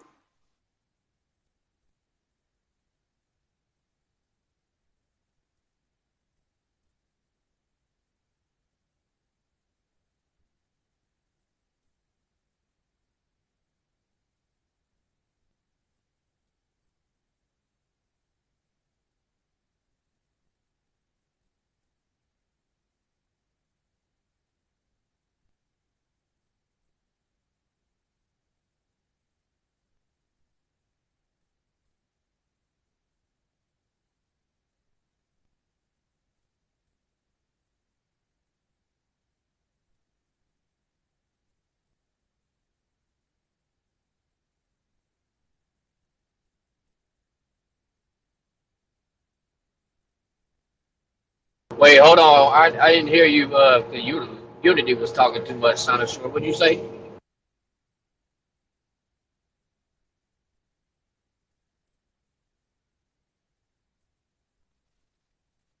No, Tuco was looking at a few projects. I'm trying to see if they'll come on one of her scheduled programs, regularly scheduled programs. So a couple of them, I got a couple ways to get in contact with them. I'm trying to see if they bring their ass on and really just give her the shine she deserved. She asked tough questions. To me, I feel like she deserved it. Um, for the most part, I'll ask and then I'll demand, and usually I get what I want. But for the most part, it is what it is. I'm going to do my job and try to bring them forward to her podcast. She want X Punk. She want on XRP. She already got Expect. I mean, whoever else I know. next. I know somebody at Ripple X. You want to interview somebody at Ripple X? I mean, don't we still got stuff to do. Like, don't trip. We still got the cookouts, the wake and bakes. I'm not stressing, but everybody wanted to talk to the marketplaces, so I was trying to make the marketplaces happen. No, Yeah, if that's that's what the recorded, people right? want, oh, go ahead.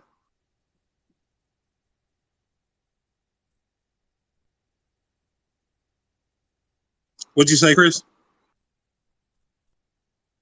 Well, I was just saying that's recorded, right? I can go back and listen to that. Wait, what's recording? Yeah, this is all recorded. You'll have to go back and listen. I tried so hard to keep my connection all day today, but it did not work. No cooperation.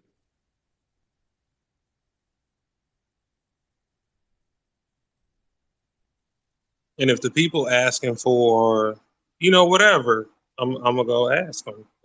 Come down if they don't want to do that, and start demanding. Come on down. I'm owed a couple favors. Somebody got to pay up. Um, hell yeah, you deserve that. At least, at the least, is me to bust my ass and try.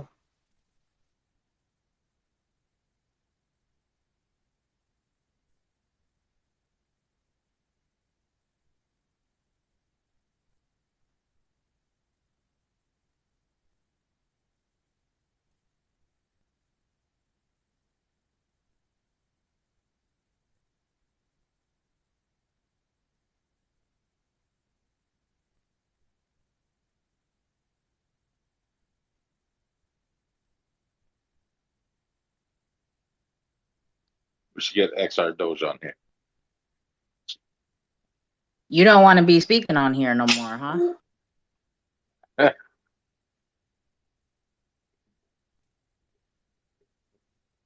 I was just filling the empty space.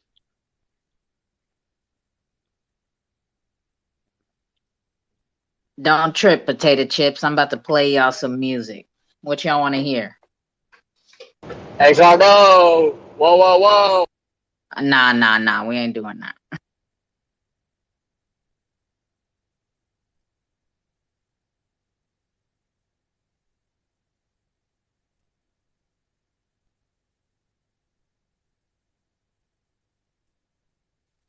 Man, XRP price down.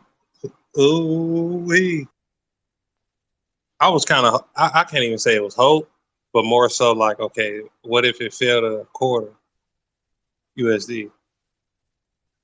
You know, that type of like, oh, like 25 to a dollar. We know it's going back to a dollar, right? Like, even if you get in at 50 cents, you just double up from that point. But a lot of people don't like that ideology of stock. But I'm like, leverage that shit. Get into a project, coin, currency, token, NFT, however you want to do it. Get into them. Leverage that shit.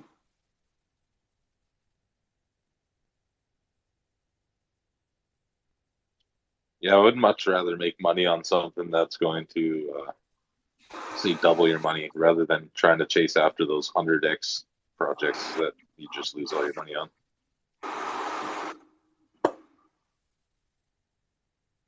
No, I really dig that. You know, the avid investor, you know, he going 3 to 10x. So, like with me, if I find a project that can go 20, 50x, hell yeah, I'm going to go, you know, half that bag over there and, you know, partial, you know, I get what I need, you know. So, you know, my little slogan is buy what you need and then set a limit order for what you want, no matter what it is, no matter how you trying to shape it.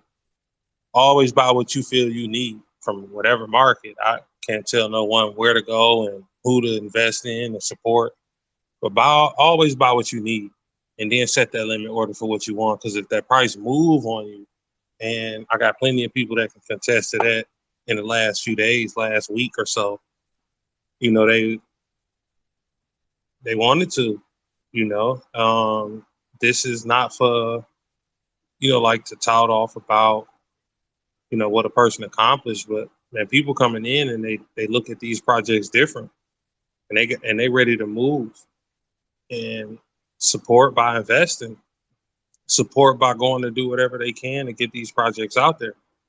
I was the same way. You know, I invested in these projects. Some of them took me by storm or by force. You know, you thinking that they were paying out to be at least honest. If you're gonna rug, you know, at least give people an option. But when you got bots trading, you trading down the market, like they're forcing the market down. Just all type of shady tactics or just natural rug pulls, which is not natural. I wouldn't even use that term or not. Let me just go. The bullshit rug pull where you don't even try to offer this. Like they got people speaking. They come to my Discord and, you know, I speak. But I'm like, shit, if you have a question that need to be answered, say it. I'm going straight to the top. Like, hey, what we got going on here? This person demanding this, and you know, I'm a self-appointed community servant. I'm not even gonna lie to you. So I go in and I demand those answers, and you can't just tell me anything. You got to show proof. You got to show work. You got to show me that you're taking those the necessary steps and that white paper, roadmap, all of that. I don't go in this blind where, you know, because I've lost plenty, consolidated. Like I'm out of here. Either or, you know, I lost plenty rug pulls, all combined. You know, I lost the grip, but more so, I'm on the upside where, you know, if you get these type of people speaking out, reaching out, you know, willing to, you know, put it out there, you know, I give them a fair shake and chance. Even with Ripple, the company XRP, I didn't even know the fucking lawsuit was even out there like that. I had bought up $200 worth. I thought I was doing something at the time, but then I'm indicating this shit, and I'm flummoxed. I'm sitting there. I'm like, what the hell is actually going on? And it was too late. Price started moving by time I actually known that it was a court case with Ripple that was affecting XRP. Last year, I was already invested, so I'm sitting on some coins, and I'm like, what the hell? And like, what is this about? Yeah, I could have dove deeper, but more so just the utility of it, the direction that they were going in, as far as financing and settling cross-border payments, just financial shit. All the extra stuff that I came onto the ledger, I'm like, I didn't know this. I created this page in July of 2021, and I didn't expect this. I didn't think that this shit was here. I'm just like, I just want to accumulate some XRP. Not that I hate my government, but if they go in and placing themselves in a position to go and do what they plan, Ripple, the company, and XRP, the use case of that, all the use cases of that, the applicable functionality of it all. I'd rather just roll like that. Like, damn, that's a solid foundation. So when I say leverage, it's just more so, okay, you get into these projects. I've never lost on an NFT project. Supported quite a few, but I mean, people say it's a gamble. It's a risk. I would say I don't think it is a gamble if you believe in these projects and you're trying to support the project. It don't really matter what it is, but if you bring that, what you're supposed to be bringing, people will follow that. And I get into these projects and I want to know more. I need to know more. I know what people will be asking and demanding answers for to those questions, and I go in and I present that to any project. We can go general chat in the Discord. We can go Twitter, private message, however you want to do it, but at least give me something. I don't fuck if I'm buying one NFT.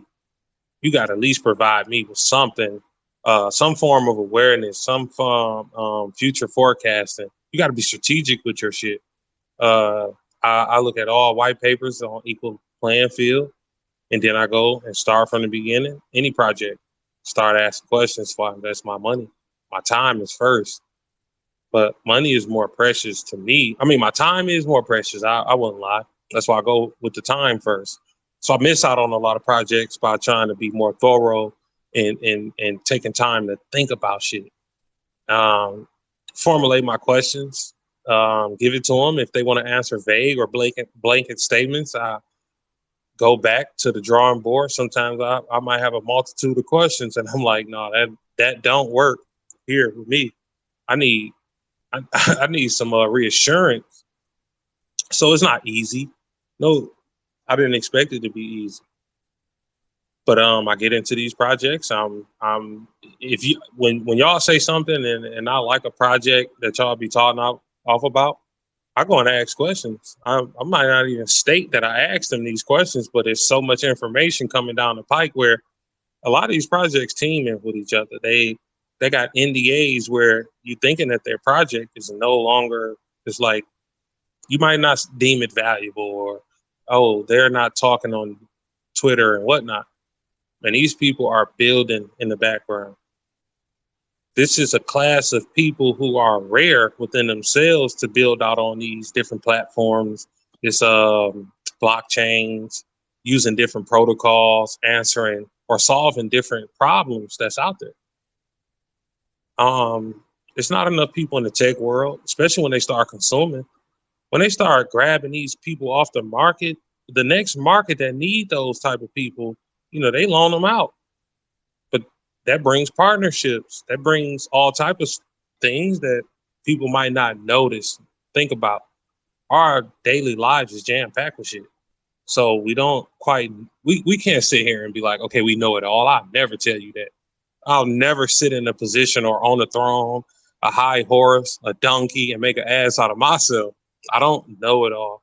But when y'all be asking these questions, ballsy or not, social anxieties or not, I go in, I'm demanding these questions be answered.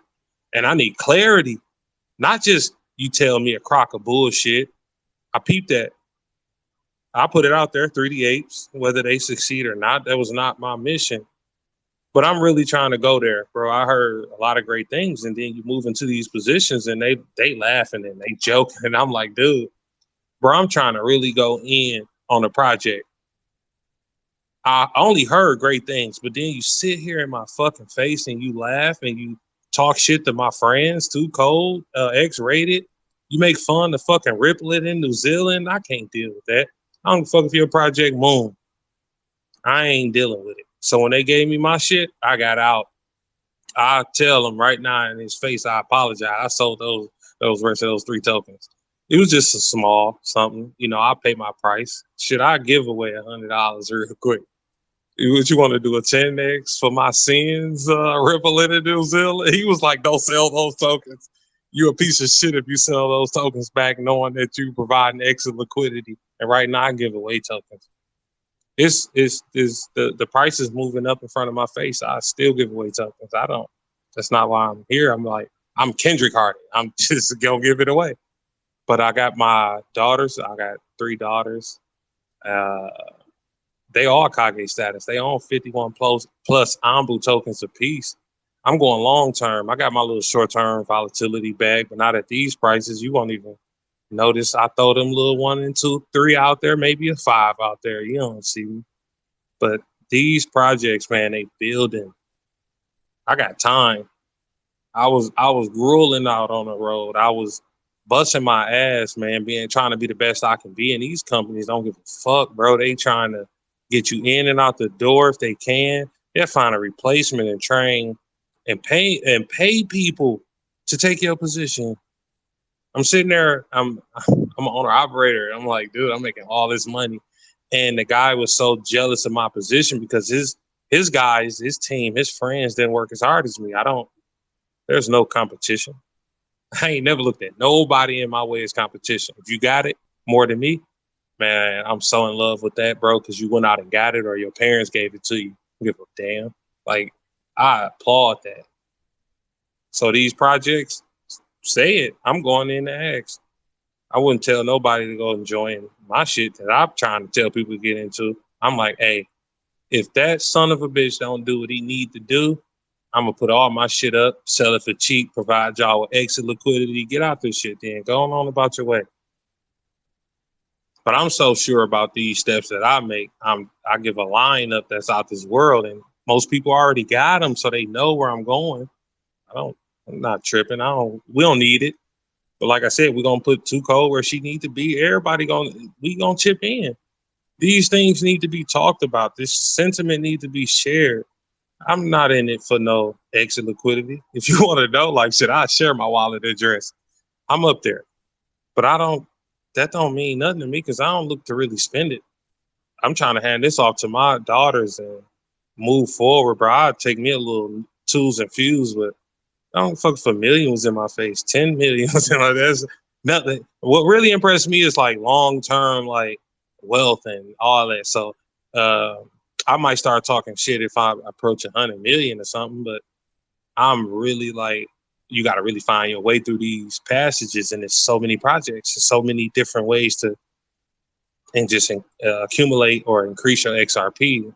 Down market, to me, shit, let me get like 3,000 of them. And that might be laughable to other people, but I'm like, shit, I accumulated to where I wanted to go. So when I go to another project, I just buy my few, see what the market respond like. Buy my few, see what the market respond like, and keep it moving. Yes, sir. Yeah, Sanasaur, send me your address so I can add your account as a read only. My wallet address? Yeah. I'm gonna keep up with what you're doing, man. I'm gonna add it as a read only on my Sun wallet. No, real shit. All right, I got you. No, because I'm like I really go through with this. I'm only a little bit over a year in. I'm so serious. Like, if people think I'm playing, I'm investing mine. I'm going hard. My first initial investment. People can laugh all they want, like, oh, that ain't shit. But I really did. Like, I see these projects. I'm so sincere. when I read this, it take me a second. I don't just run to them, right? So Payne asked me, how did you get got for like 4,500 XRP? Because they good at what they do. They got bots trading for them. They running these projects into the ground, or just one of those rug pulls. And when you find someone that don't play those games, they really taking their money they invest in. That's why I respect these communities of people who come out. If you can present your ass on 2Code, I ain't saying you're gonna make $1 million, but you damn sure taking a chance by getting, you know, presented, and put on the forefront. These people doxing. They're looking at every damn thing. We got, man, people in here that'll check you out. So when you don't got that crazy mess, when you don't have that, when you have that open, honest transparency, you know what I'm saying? From fucking Combat Kanga to, man, Mystical Illusions. I mean, it's so many that been on here, but those couple of them that I won. But they out here. Artie from Chris, Super Eagles to, man, it's so many. If you feel that project, that's why I say, like, it's not just about Ambu Legends. I'm so sincere. I'm like, look, even Chris came on here. He's networking with so many people. I'm like, son of a bitch, but you got to exit out of your position, then go over here and deal with them, or do you got to wait on some fresh fiat because everybody want to accumulate more XRP to put on the side, right? So how do you want to play it? Do you go to that old bag? Do you wait on some fresh fiat, to come in, buy some new XRP at fucking 35 fucking cent? Here, Dude, here's what I do. everybody Here's what not I the do. same. Yes. I make them all send me tokens to talk about them.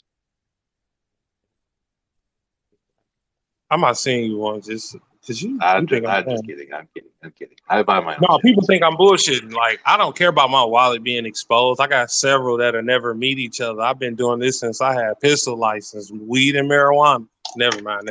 It's being recorded. But they'll never meet each other. You don't know. You know how good Ripple It in New Zealand is? I'm so far ahead of that. It's crazy. It's crazy. Because when he be talking, like when these people come up here fucking with 2Code, that's what exposed me to, okay, maybe I'm right, I'm on the right path, but I'm not trying to be deceptive. I'm not trying to be on no bullshit. It's just more so I want to be real with people. And I get on her platform and I'm like, I just got to keep it real. Even if I tell the truth on myself, my own family tell me I talk too much. I tell the truth too much. Like, I can't scam nobody. I know what it is to just take your fucking hard earned money and you there and you like, I did it. And they do you dirty. They scammed you the whole time, beginning to end. It's inception. They plant seeds in people's head, or they know that they can take advantage of you because due to close proximity, your attachment to them, or how close they are to you, so to speak. So yeah, this is a blockchain. Everything is out there. So yeah, I wouldn't. I'm balls deep in these projects.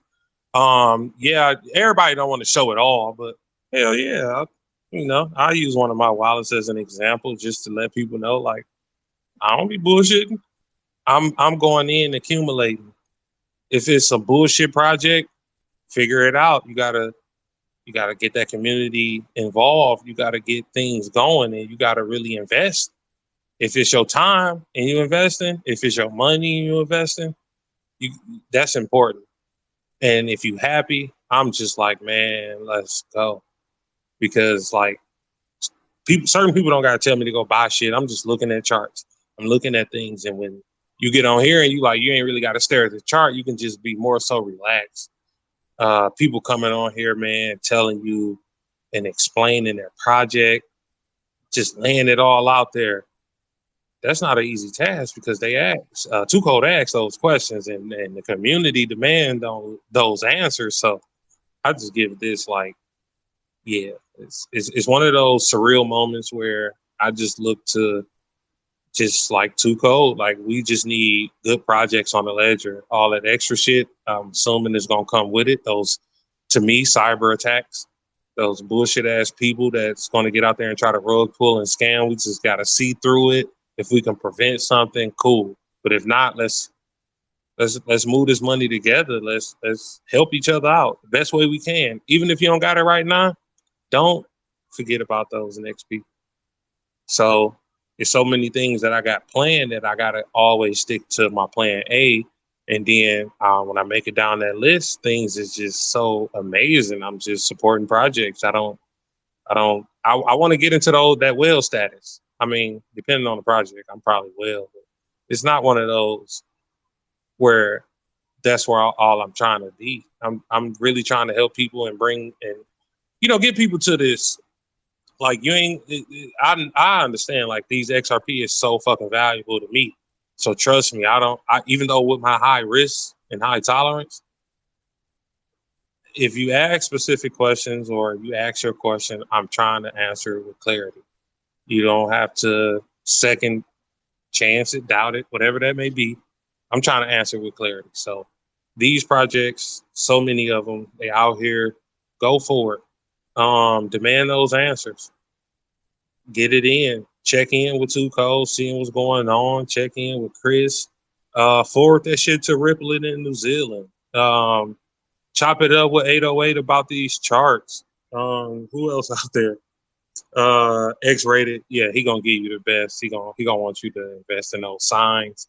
But they got some cold shit coming down the pike. So many different projects that I was shocked. I'm still shocked. And I just want to give.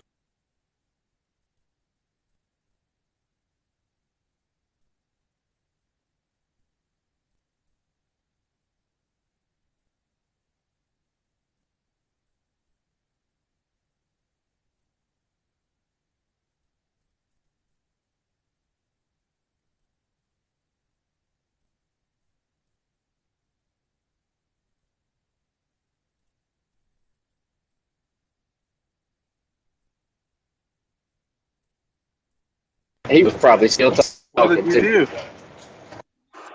I was not still talking. I seen it when she did it.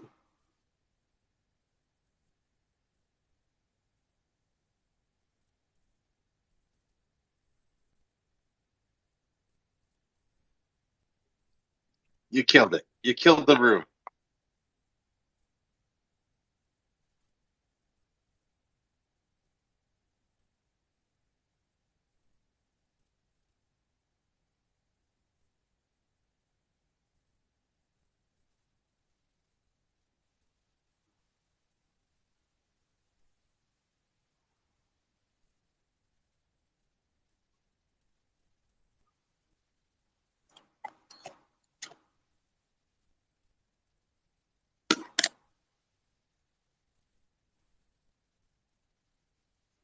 Too cold. You get your desk set up and everything. Good. Unbelievable. That is what you call a liquor shock. Right? Nah, no, not. Oh shit, no. Oh man, no, it's not 100% together yet. I have a situation.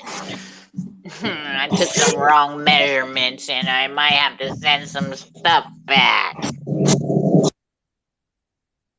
and I don't want to. But sort of, Like, kinda. did you get an Amazon desk or? Yeah. Why What, wouldn't did I he get an send you all the Amazon right desk? stuff? No, it's just, yeah. No, it's like, I think it's too big. It's not, everything's not fitting correctly the way I envisioned it to, and I don't like it. Oh.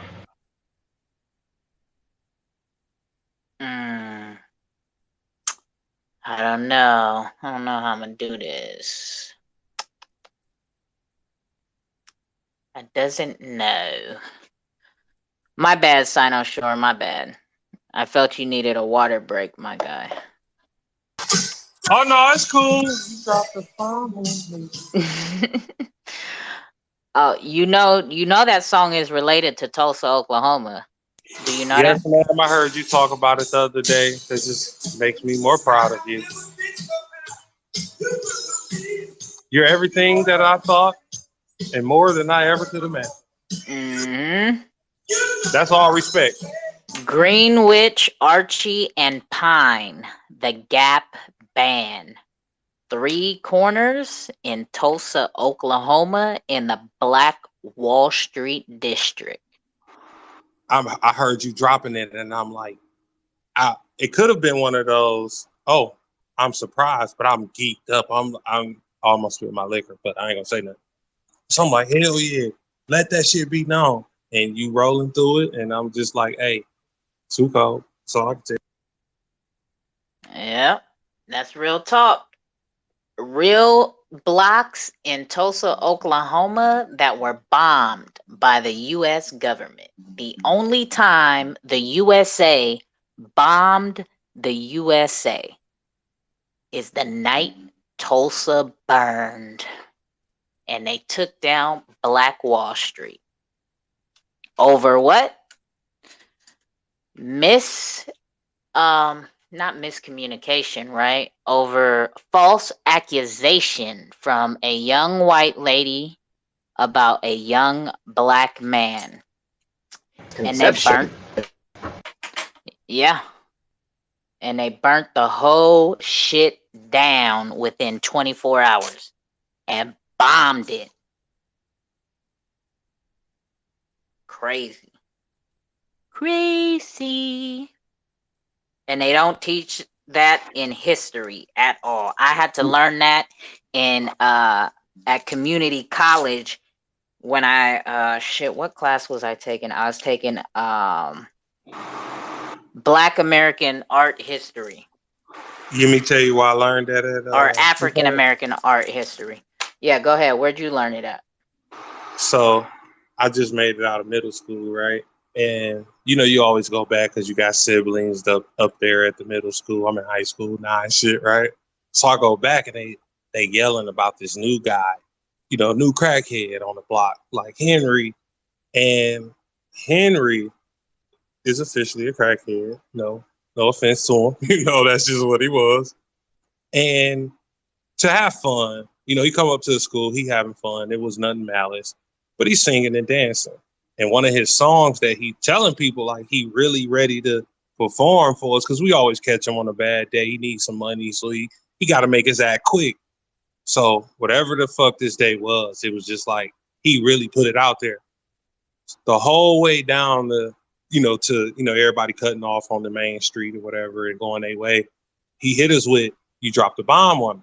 Now, I swear to God, I'm like, okay, this is the most weirdest shit because I've heard older people say this. Henry, you pushing it, bro. Give us some real shit. And, he explained all that shit to us, and I had no understanding of what he meant, but I knew he was serious. I knew that man was so serious, I couldn't explain it. That man probably made $30, $40 that day from middle school kids because they mess with him like that.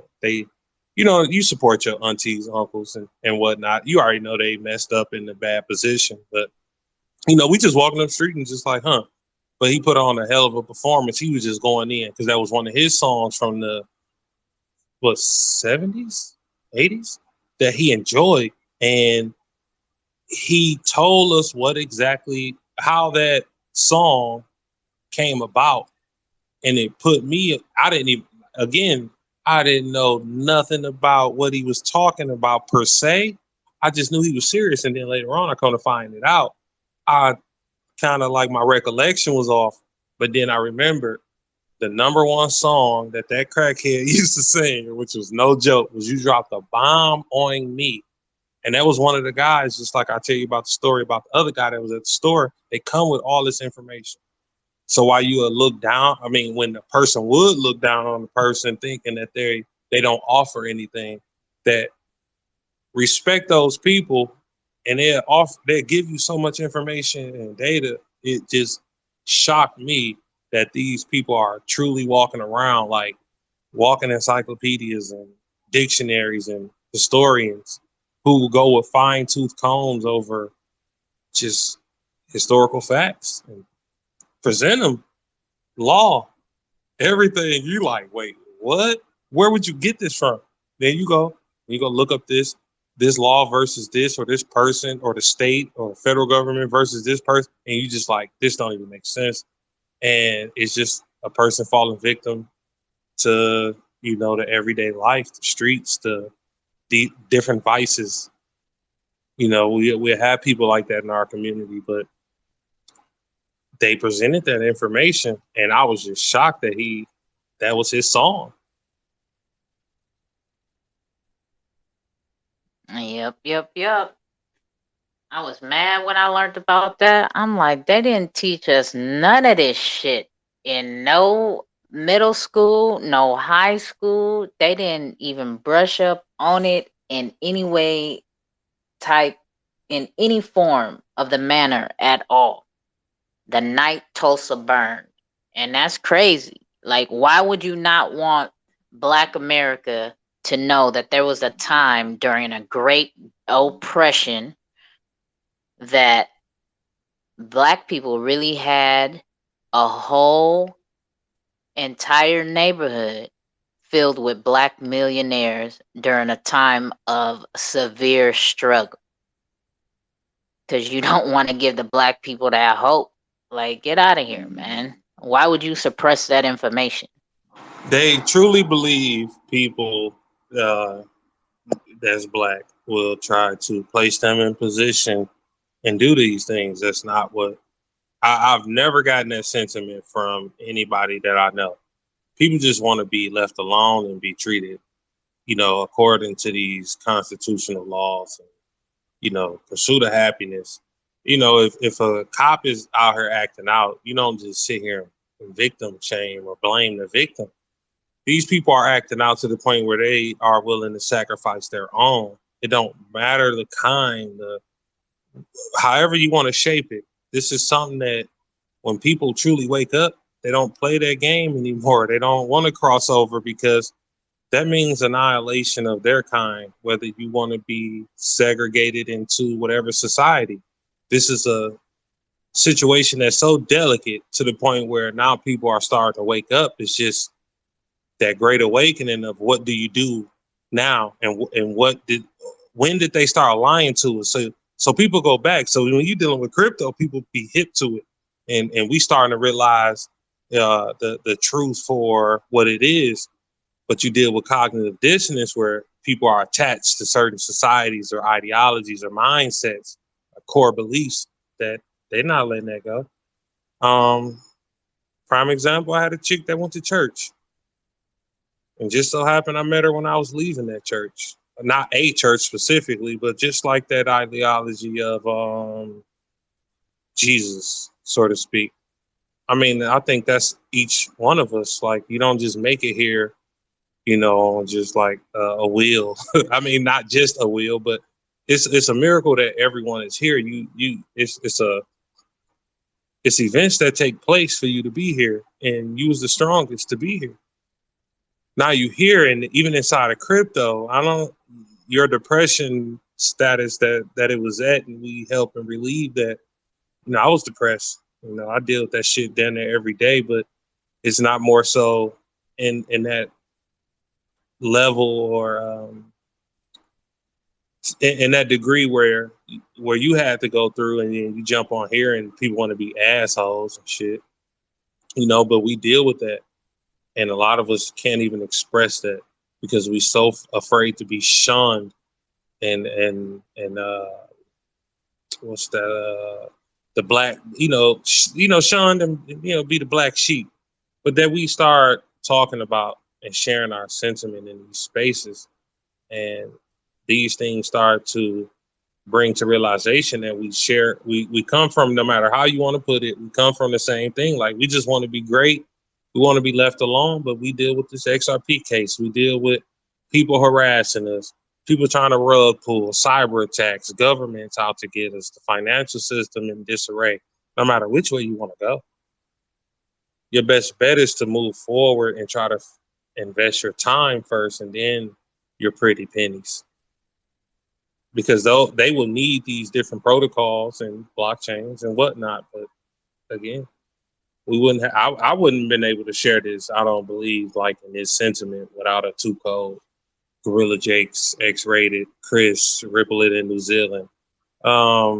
Everyone that come here and support. I mean, the shit is just shocking to me. I surprise myself at times that I'm able to talk, but I get caught up, throughout.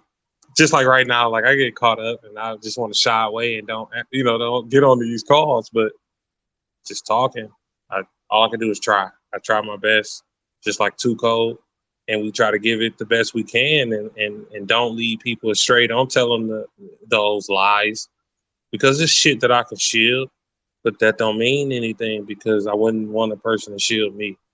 I wouldn't want to disrespect a person. I wouldn't want to talk down to a person or take these different steps that abnormal people would take. So I just come with the truth. I just present that, and I don't look for people to follow me. I know that's one of those big things. Like, yeah, you follow me, I'll follow back. But it's more so I just want to share my sentiment. I rock with certain people.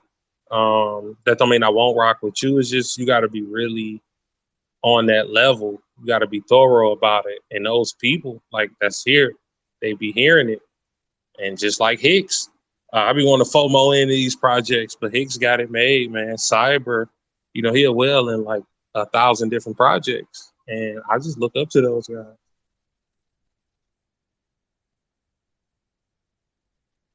Even XRPA, I look up to these guys. Even though I'm 35 and they might be young, some of them might be younger.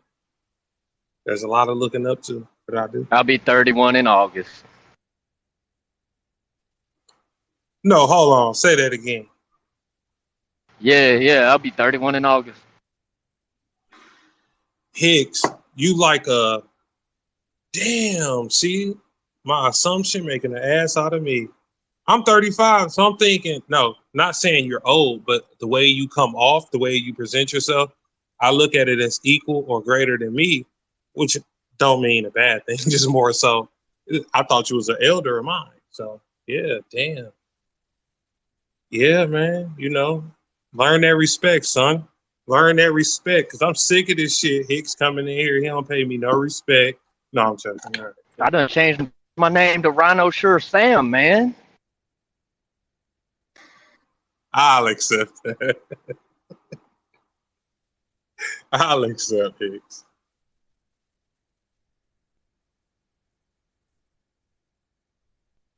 But no, these people will hold you like, man, Ripple It in New Zealand, man. He like a fucking forensic scientist with this shit.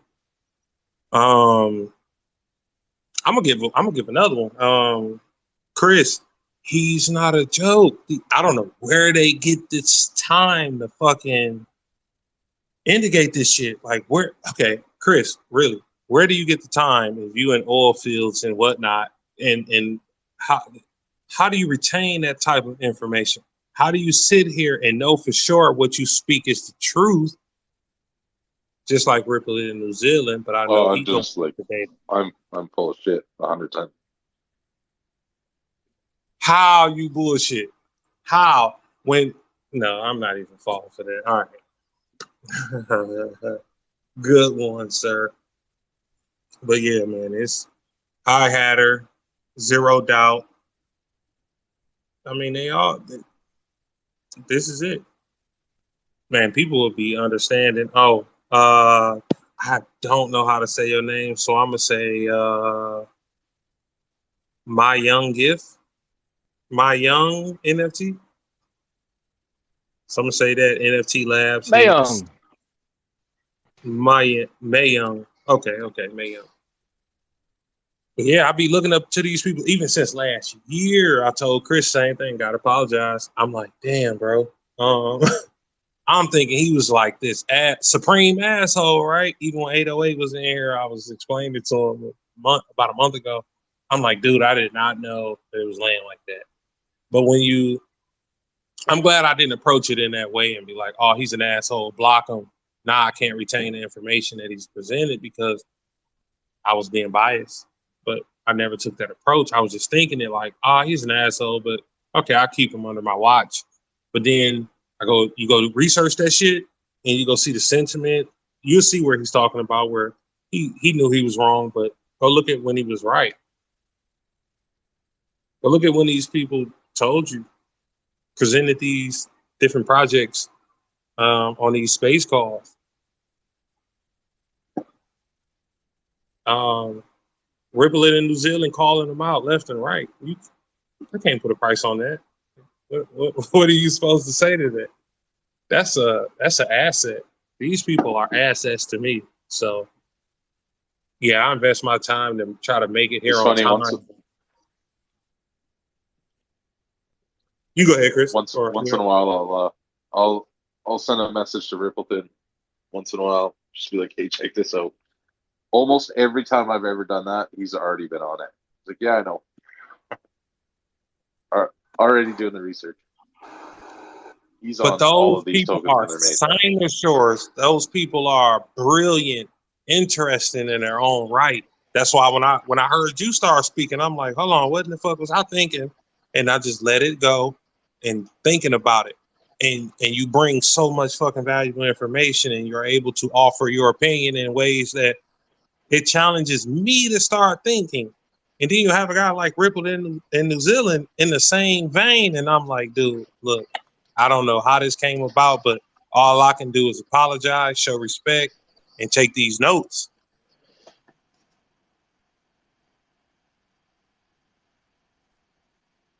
That was it.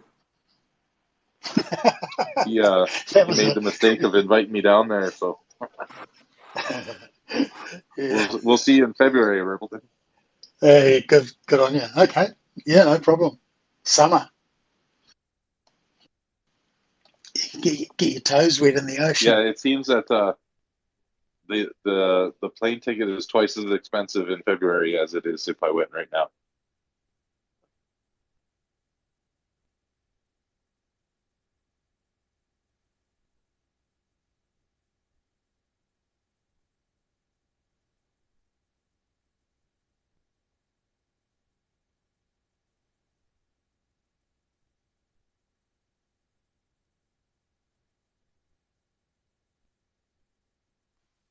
Yeah, Humble Legends up like 400% in a month, 30-day chart.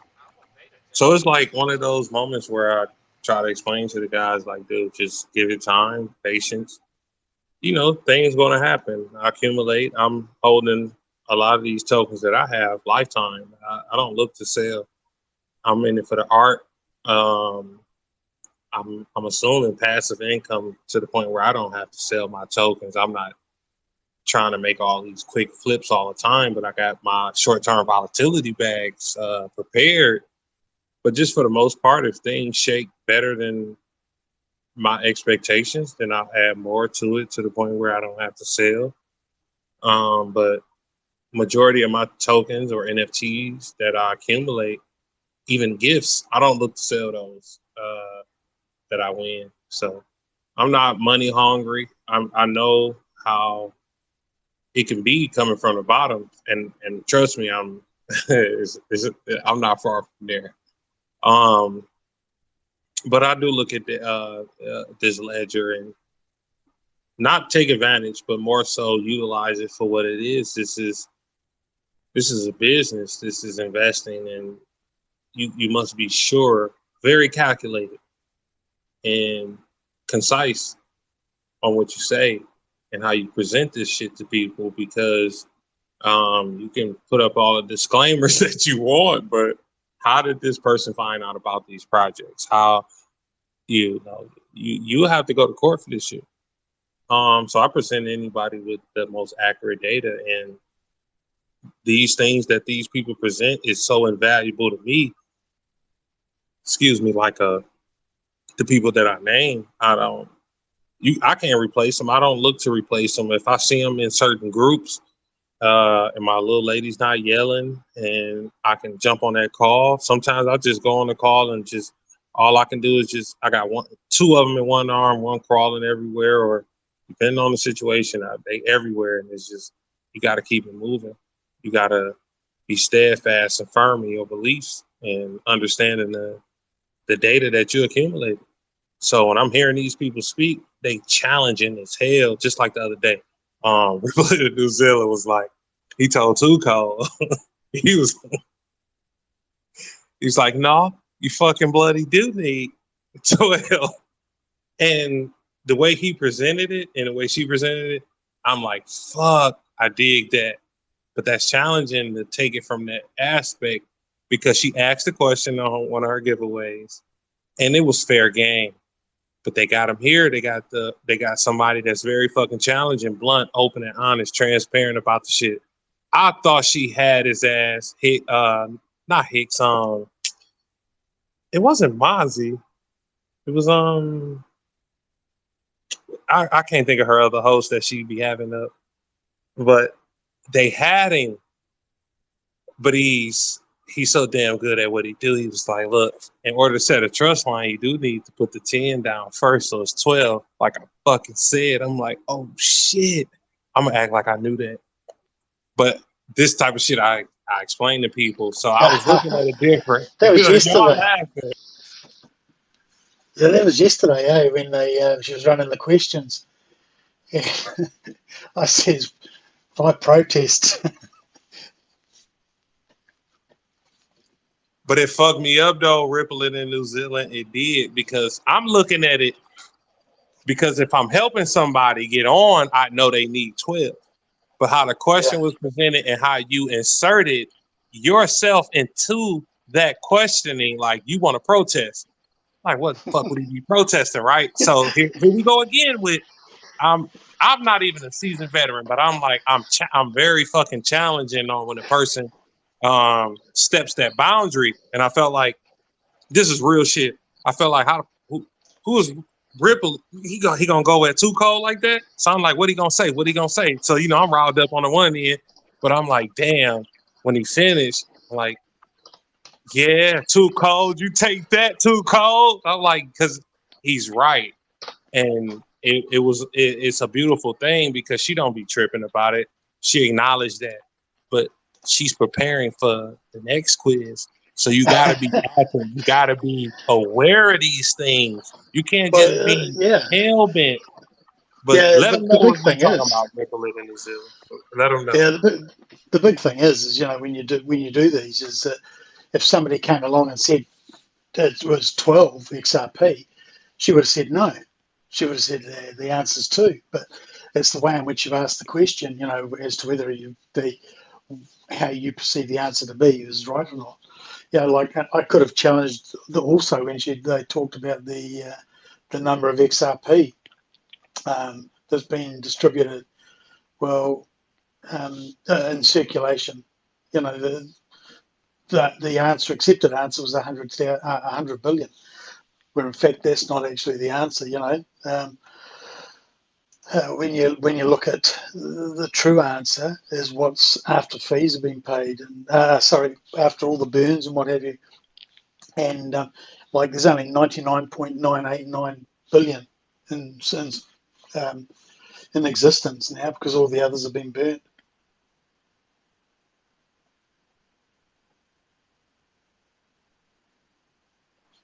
So it's one of those moments where I'm sitting there and I'm looking at it and I'm like, how can you come out on the other side victorious? So I wasn't against you, but I'm like, they got him. So I'm like rooting and shit. I'm like, they got him. But then they allowed you to explain and you sealed the deal. So it was like deal or no deal.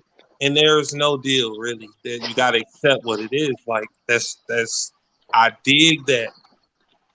But to go there in that time frame and be very fucking challenging in that way and very accurate, I would say. That expertise, that criteria, to even go and insert yourself in there, knowing you're gonna come out victorious is what I look to. But then the reply from hold on, the reply from damn, I can't think of her name. Tuco know who I'm talking about. And Tuco response, this is why you gotta, to me, she's a cynosure. A lot of us are in this group is a cynosure. I'm not cynosure Ram. I'm a cynosure Ram. So a lot of people be looking at me like, oh, cynosure Ram. I'm like, no, I'm just one of them. The way she responded and the way the room gravitated towards, okay, we accept that. That's damn good. You can't bypass that and get to my goal just to be even if I was selfish.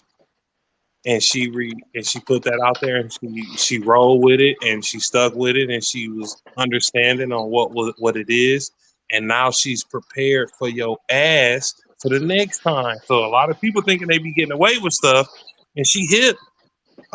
These people that come up here, like I said, I follow. They don't gotta follow me back, but I follow them.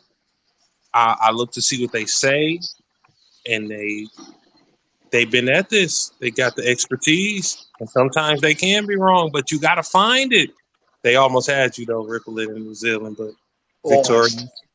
victorious. Almost.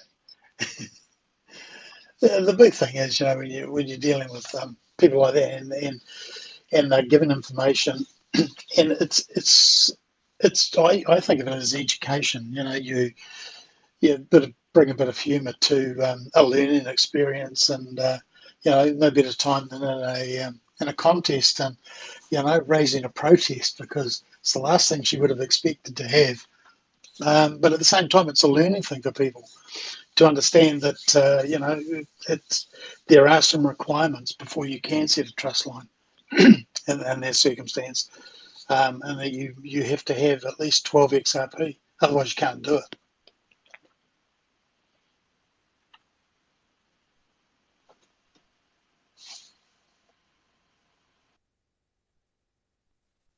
Yeah, that was balls deep, man. So I really do respect it. I'm glad I didn't go off on a wild tangent last year and just be so dismissive and self, just so focused on myself, like thinking I'm right. Because it was about those times that I was making gains and I felt like I was the shit. And that's not what it was about. It was just more so when you make the proper investments or you make the right investment, whatever that may be. I could have went off on a wild tangent and just fucked it off, but things happen for a reason. Just like we here right now. I heard that shit so much in my life that I used to just be sitting back. Like I said, I still live in the hood. It's just not all bad as everybody would claim to be. It would be, but I'm from Detroit, and it's like one of those moments where you hear the truth, and now you hear it, and you don't have to really worry about people trying to scam you, take advantage of you, and do all this ill things that we see on the ledger. But community driven projects, people that come in and clarify certain things. So when you stick your neck out there and when you involved in these communities as such, I put so much respect on that, especially when you run parallel with the truth and you're open and honest about it. Even if you got that wrong, Ripple it in New Zealand. To me, it was a victorious moment, no matter which way it would have ended, because everybody in that moment did what they were supposed to do, and nobody got hurt. Nobody was wrong, but things was clarified. And I'm like, man, bring tears to my eyes. Oh, we all learn, we all learn something every day, and we're not right all the time. I'm not right all the time. I learn shit every day, and if I'm not sure, I'll ask. Yeah, and that's the way to be. Always stay informed and be open to learning. That's the key to it all.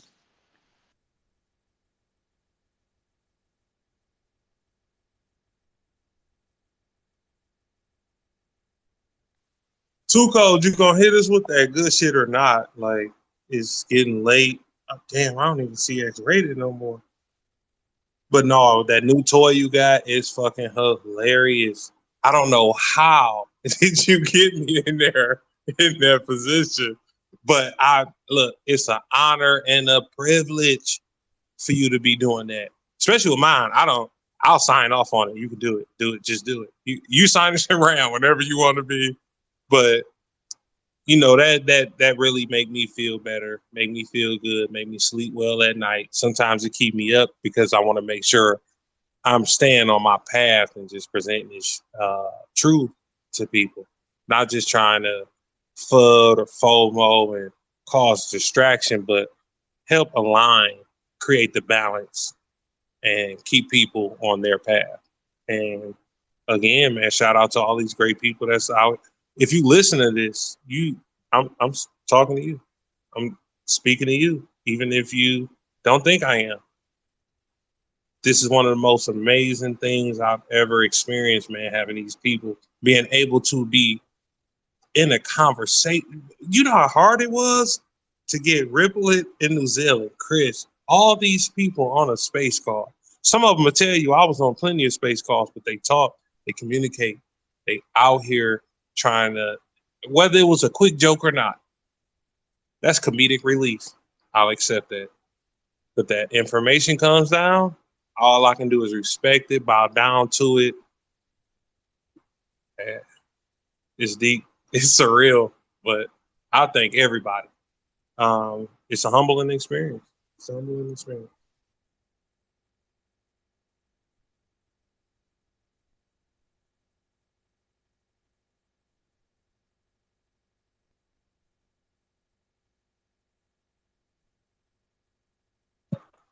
I'm gonna have to fight Too Cold because I think she recording me right now while I'm sitting here speaking, and then she comes with all this extra mess, and I just be dying laughing. I mean, it's so accurate, spot on. It's just so precise that I'm glad she's not holding a gun.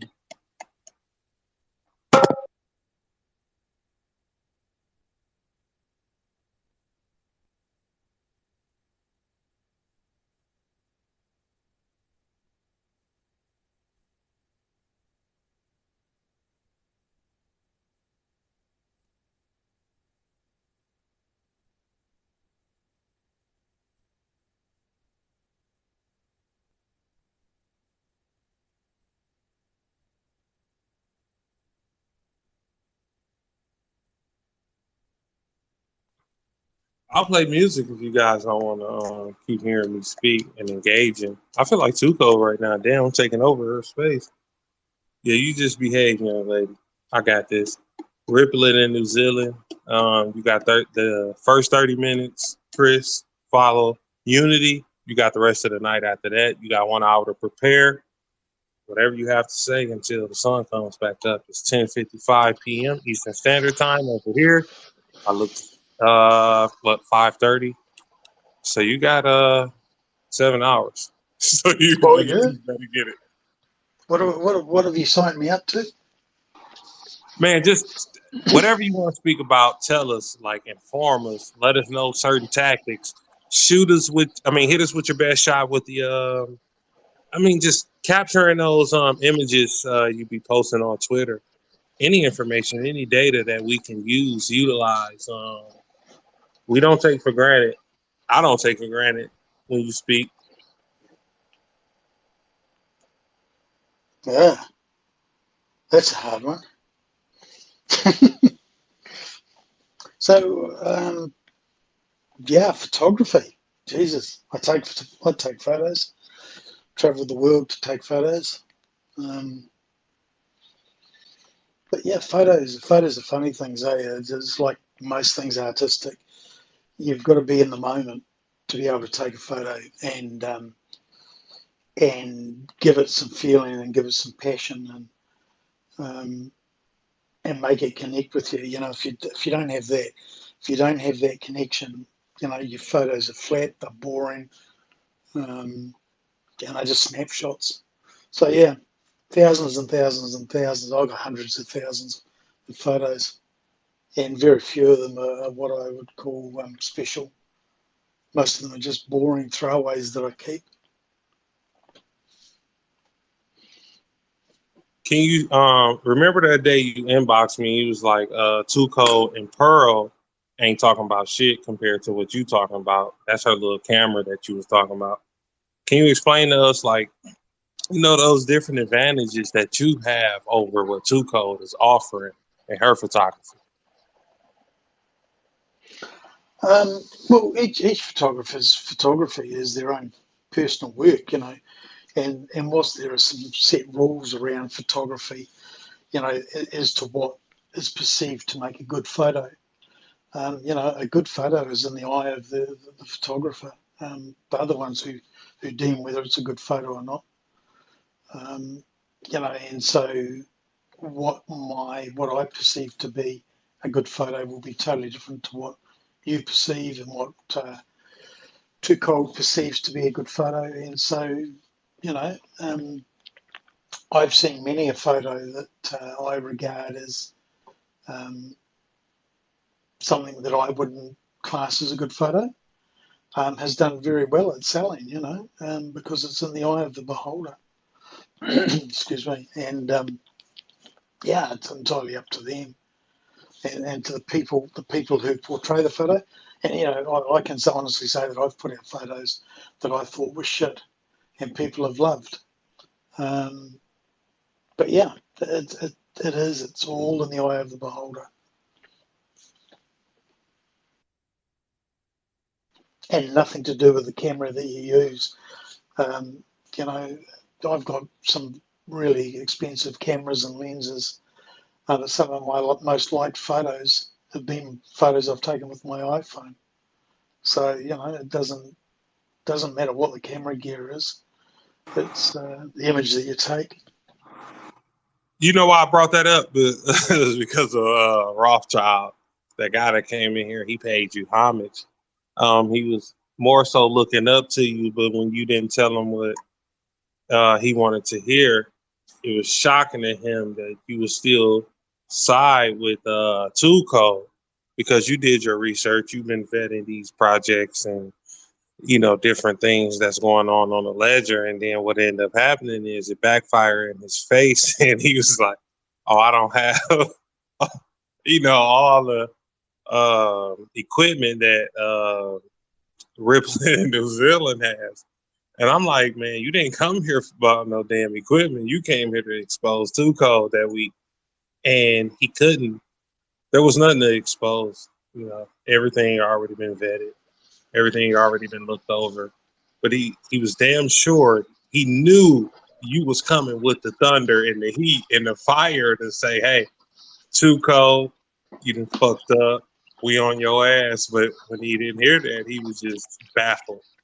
The the level of And confusion. he's never come back. He says he was going to come back with all the info and data, but he never did. And there's only one reason for that. And it's like I said to him. Don't come to a bloody gunfight with a bloody a plastic gun, do you? You need to come with a gun, and you need to have every chamber full of a bullet. You don't want the person that you're fighting against to have an extra round up their sleeve.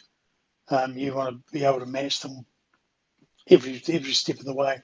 So when Too Cold told him about the wallet that she had and he didn't know about, well, that was his whole argument was destroyed right there and then because she says, well, why don't you know? You told me that you know everything about me, but I've given you something that you don't know. So your argument's flawed right from that point on. So best you pack up and piss off because there's no room at the inn here. Yeah, he tried hard, but he still won't come up. It's several people who go back to that post, that Twitter post, and they're trying to find out when he's going to present all this damning evidence that he claimed that he had. So Yeah, well, his disadvantage was that I'd called him out previously on a couple of other occasions where he's come to situations of calling people out with incomplete data. He even tried calling me out, and I proved him wrong. And I says to him, he says, "Oh, well, I've been studying the ledger since 2017." I said, "I don't give a fuck when you've been studying it from. If you're wrong, you're wrong. Just because you're studying doesn't mean you're right in your study."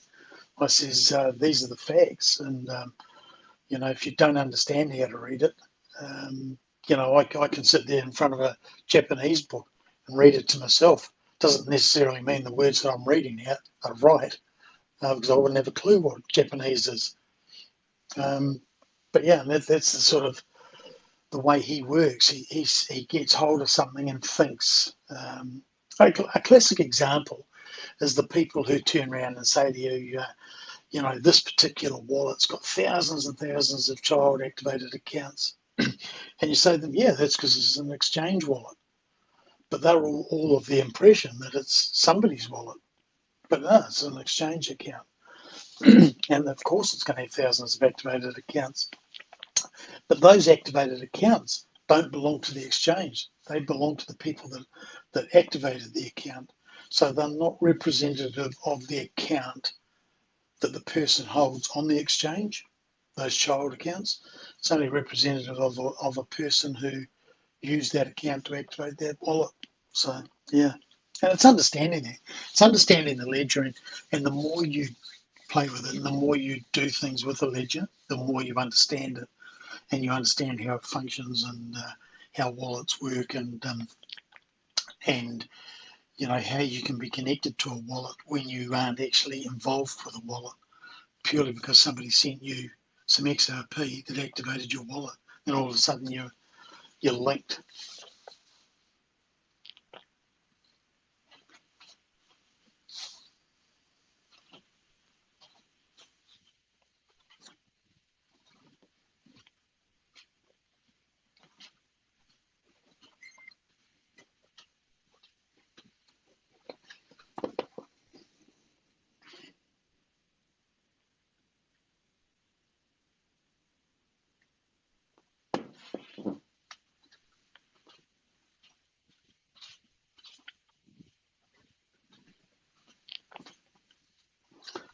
Well, anyway, almost time for me to go. Need to get myself ready for work. So look, I don't know if this person is in there, but I just want to say this. So you know how Ripple in New Zealand, Chris, everybody. You know how when you say what you say, you're sharing the information and data as best as you can, running the parallel with the truth, right? So all I want to say is this, right? I presented this information and data to certain people and they sold their tokens, but now new people come in and they buy the tokens and they push it further away because what they do, they come in, they try to check out the spread and they want to buy the tokens cheap. So someone filled their bag and they want to place them up higher. But then someone comes along and just buy it up and they don't sell. We test those levels. And I wouldn't test, per se. I go and investigate it, so to speak. I go and research it. And when you guys say stuff, so I'm just looking at that and I run it parallel with my truth, my life. And when you guys speak, I truly appreciate it. I honor that. Is to me, it's invaluable. I don't even know what I can do. So I just look to just tell the truth to people. I've been doing it for since like 2015, 2014, so to speak. Like I just tell people the truth and I don't try to convince anyone. I don't try to persuade anyone. But when you hear it, dealing with kinesiology, your body responds to it in those ways, different ways where you should know and pick up. But sometimes they come with wisdom, and I'm glad y'all drop that wisdom on us all the time. So yeah, rest easy. One thing you said, you about doing things, and you can do whatever you want. There's nothing stopping you. The only person stopping you is you from doing what you want. And if you put your mind to it, put the work in, you can do it. It's as simple as that.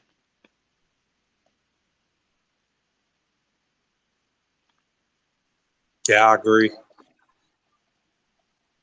To give you an idea, when I came into crypto and when I came into the Xrpl ledger, I had zero knowledge about programming, zero knowledge about building websites, zero knowledge about how to run a Linux computer, or or to run Node.js or anything like that. I've learned it all myself. I've taught myself how to do it with the help of many great people who have provided information and answered my questions. And so all my knowledge has been gained in recent years regarding crypto and how I'm able to understand the ledger and what have you. There's nothing stopping you doing the same, understanding it.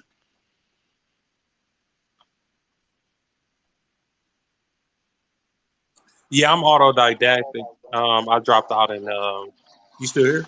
What was that? Yeah, man. Okay. No, it sounded like something was going on. So yeah, I haven't finished high school, so to speak. I took the test and everything, so I just owe up money. But I just be trying to be real with people. I went back and took my high school diploma with the Penn Foster. So I got a high school diploma, so to speak, but I just got to finance it. But I met XRP, really, to be honest, and I don't give it up for nothing.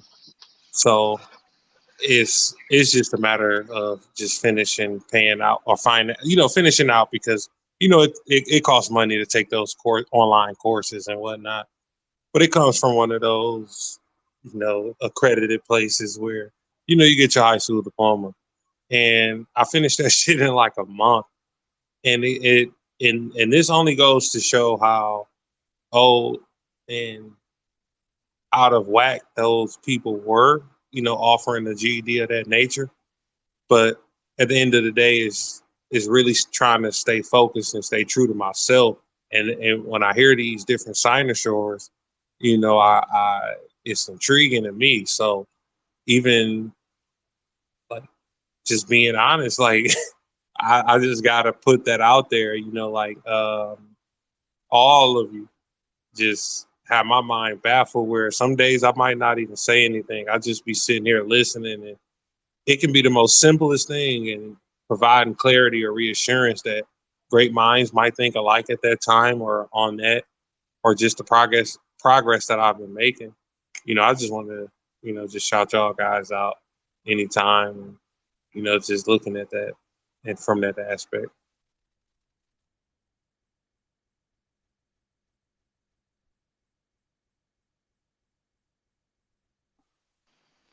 Yeah, absolutely. But hey, listen, I need to bunk and I need to go and get ready for work. So good chatting, and we'll catch up again, eh? Oh hell yeah! I know where to catch you at. You me and Tuco channel, Yeah, telling man. the truth. So I'm being here checking you out anytime. Yeah, your posts be funny as hell. I'm gonna let you go. 'Cause it's look, Good on you. that's classic Ciao, ciao. material. That's classic material. Yeah, Ripple in New Zealand, but take it easy. yeah, man. You too. All right.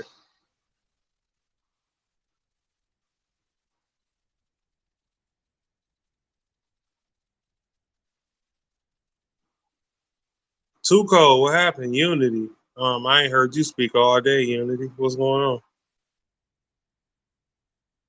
Don't laugh. Nah. Don't laugh. Nah. I ain't heard you speak all day, sir. What? Oh, let me clear my throat. So Unity gonna be like, I can't even do it, Unity. Me, me, me, me, me, me, me.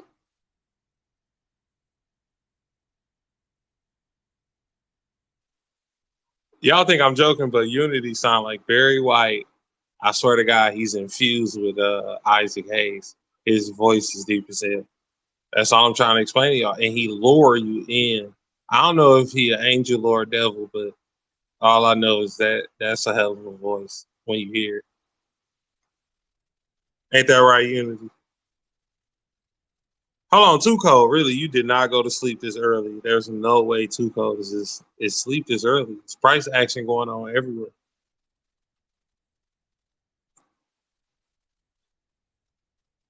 XRPA, what's going on? Unity, can you XRPA request a mic? Anybody?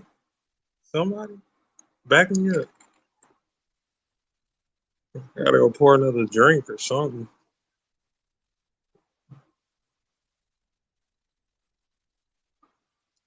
No, don't laugh, XRP. Y'all is not right now.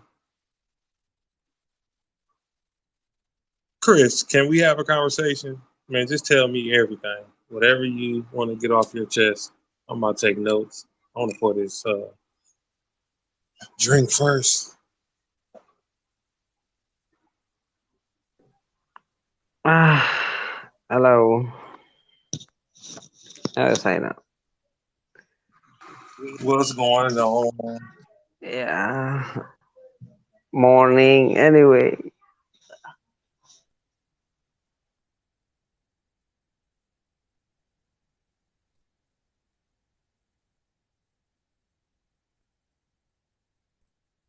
Am I getting rocked again? No, I can hear you. I can hear you. Oh, I'm okay. just pouring up. Okay. Too cold. Been all day in the space. So perhaps she's sleeping now. Yeah, man, I've been busy since I woke up. Man. I mean, price action to, answering questions, having Discord conversations. So I truly know if she been out here, cause I mean, she puts her, she don't just talk, she gets to it. So, I mean, if you in that position, yeah, I'll be probably sleeping right by now too. Refrigerator. Don't worry about that. That's not a time bomb. Um, What's yeah. what's everyone idea about staking or stacking? What is staking actually?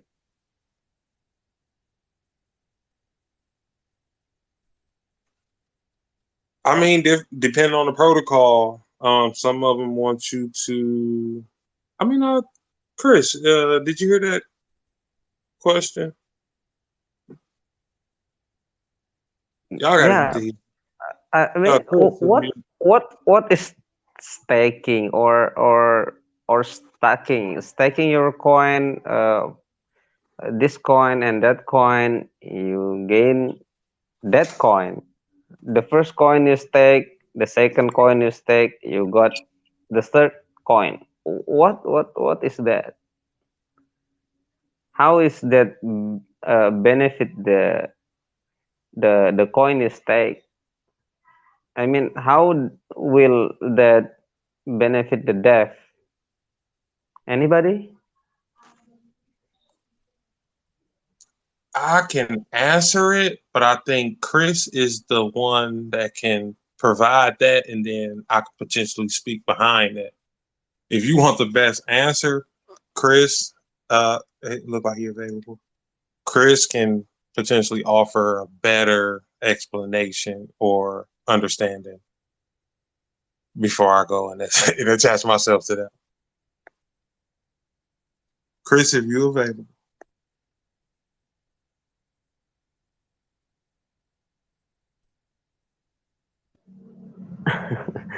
Yeah, everybody is sleeping. Okay, Anyway, Chris.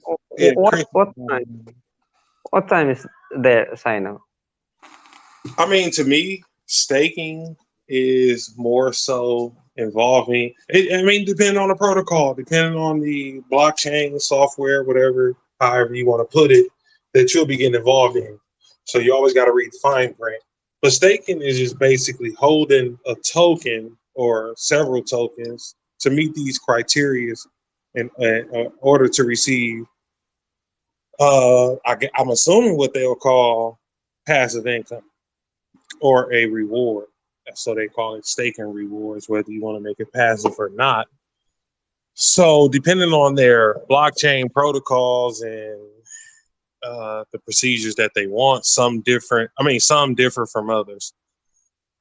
Some staking, I heard of I might get Stack K. They offer theirs, flares coming out. So it's several or many different protocols where you can reap benefits to staking. Staking ultimately across the board provide stability. When things get volatile, people trading back and forth, um, maybe the wealthy, the elite, or it's not stable. A lot of people don't want to invest in things that's not stable. They look at it from the ideology of stocks at times, which is not always a bad thing, depending on what you're following.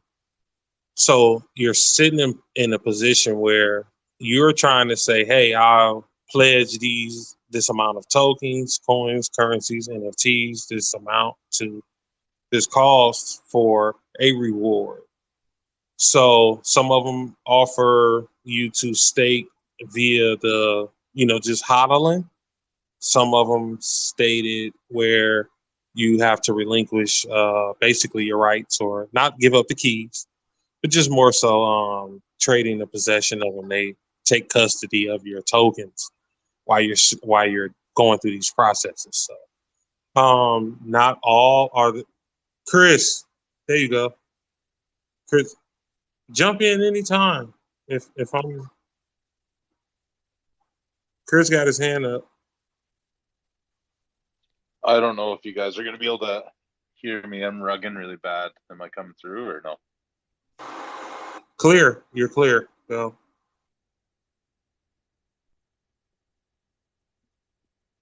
All right. So staking is something that you would do on a proof of stake network.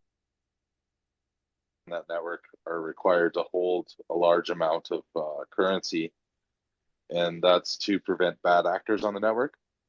So if they were to try and manipulate the network in some way, they stand a chance of losing all of that currency that they're holding. So what some of them will do is they'll offer you some of the profit that they make if you allow them to custody your tokens so that they can be a validator on that network, because it is a lot of money on some of these networks. So you'll get a small return out of the profits of that validator for allowing that validator to hold your tokens instead of coming up with all that currency themselves. So if someone were to make a bad validator and try to manipulate in some way, yeah, they would just lose all of that. So there's risk involved to everybody. The XRPL is not a proof of stake. It's just purely consensus, and everything's validated by the UNL validators. You can actually watch that live. It's pretty cool on the Ripple site. So none of the validators hold tokens here. None of them are incentivized in any way, so they're not pulling any kind of profit. So even if they did hold a large amount of anything, it doesn't help them. They're not making anything. So there is no staking here. And anybody that says there is just using that term to try and persuade you into using their platform instead of really saying what it really is. And it's lazy. So trying to market what your platform really is, we'll just call it staking and throw a Y in it. And people who don't research just will understand that they're going to make money by giving us their wallet address. How is staking benefit the dev? I mean, in the staking time, people are buying, right? And they start staking. I mean, if the only circulating supplies didn't add, how will the dev throw in the circulating supply?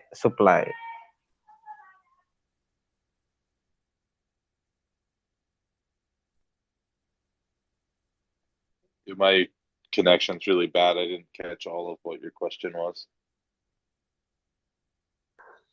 Yeah, I mean, if suppose the circulating supply is 1,000, right? So people are starting to stake that coin. If the demand is rising, then then uh, if the demand is rising, but the coin circulation is only 1,000 coin, how will the dev tackle that? Will the dev sell another token uh, to satisfy the demand, or what? How does it work?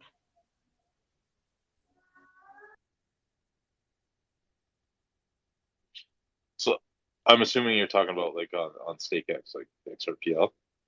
There's kind of two ways to look at it. Either the project is incentivizing holding their token. If a project wants to get everybody to hold their token, is it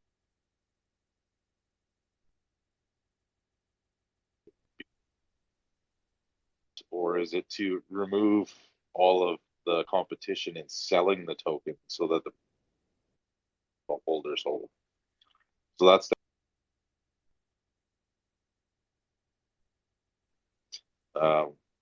the other issue is this the only thing that this token is for? So if you go onto this platform,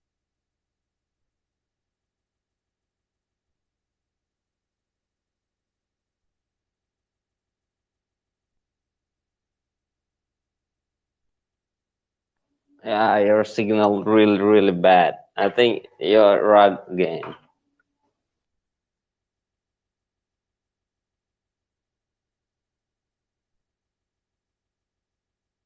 diluting the circulating supply of a token that doesn't do anything. They're diluting it themselves by, just giving away tokens to anybody that presses that button on that site. It's to me, people need to always research and always ask questions. And platforms like that are great. Like I like the Power Biggie on BitTrue. That works sort of the same way. Um, you don't actually you don't have custody of your tokens on BitTrue to begin with, but you can bail out of most of the piggies anyway, so it's not too much different. At least you have custody of your token here. But I mean, it's just a fancy airdrop. So if you have a project that's airdropping every month, you would probably stop and ask, should I even buy this thing if they're giving out tokens every month? And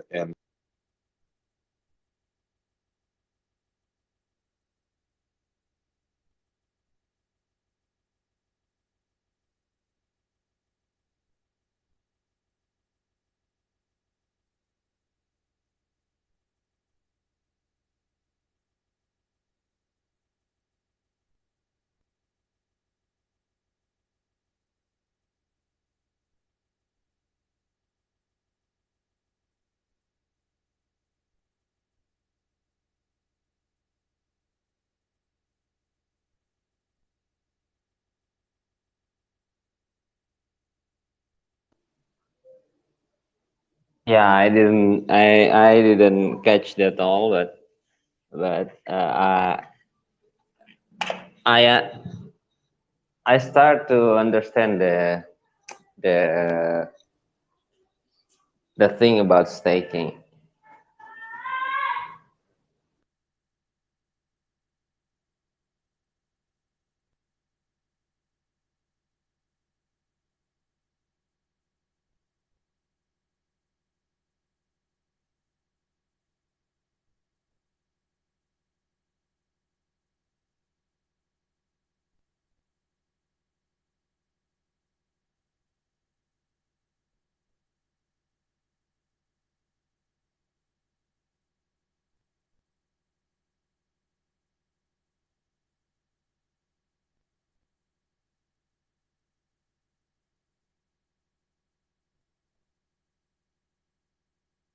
Sayano, did you catch what Chris said earlier?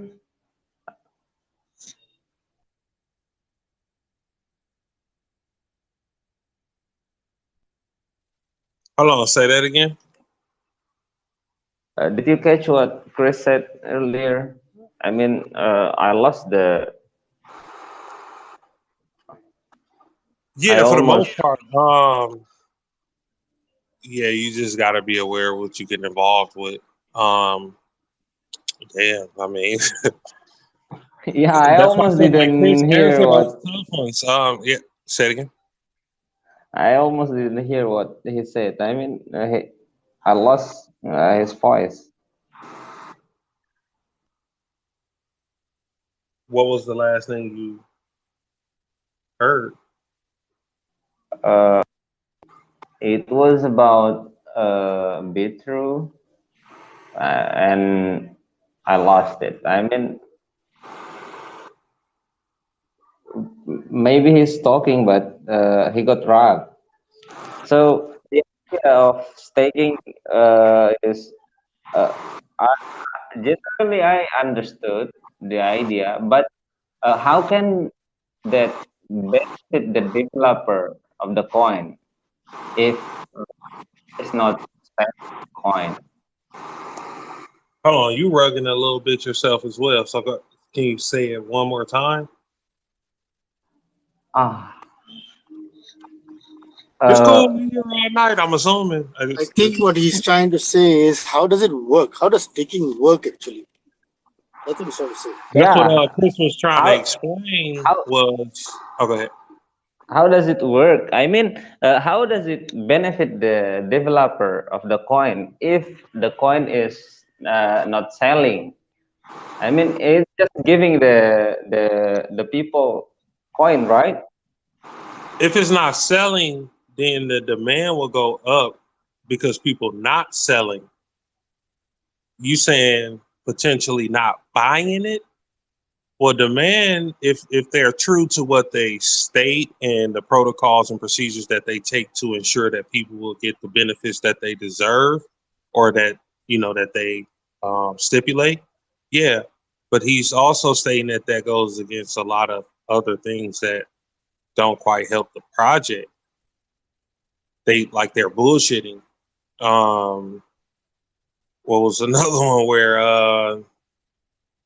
I mean, there's different ways you can carry this out, but not creating more tokens. I believe that was one of them. You can use XRP. You can offer ways to. I mean, just different. See, Chris got a different, and I like it. I think it's more challenging. It's more better. It's more concise. It just branches us off to say, with staking, you're taking your and Chris can verify when he's not rugged. You're taking your collateral, and at moments you can be putting that up, or you can just be stating, saying you will hold it to not create the volatility. Um, that's just one of the ways to say you're staking, but because staking is just more so you're not trying to sell it, and you will reap a benefit by not selling it and creating volatility for that coin, currency, token, NFT, whatever it may be. So you got Flare staking and different protocols they got coming out, and DeFi and loans. So depending on your alley, your number one thing should be accumulating XRP if that's what you're into, um, and really hodling that. If you want to hodl other things, you're just basically leveraging, but you don't want to get into no. To me, I don't really like staking. I'm hearing they state that as a security. I can't say how that works, but more so they trying to state that it's a security. Staking, I wouldn't um, give up control of anything that I have, like a form of debt-based assets. They will liquidate the shit out of you. They will find, especially depending on the time frame and what you got in for. They look to liquidate most debt-based assets. So I wouldn't get into any form of debt-based assets, even though staking can be that. But depending on how they exercise the utility and functionality of it all, you will have to go and look at that. But Chris will come in with a whole new side on how it comes with the bad parts. Because to me, I'm like, staking is cool, But I know it comes with bullshit and depending on which route we take.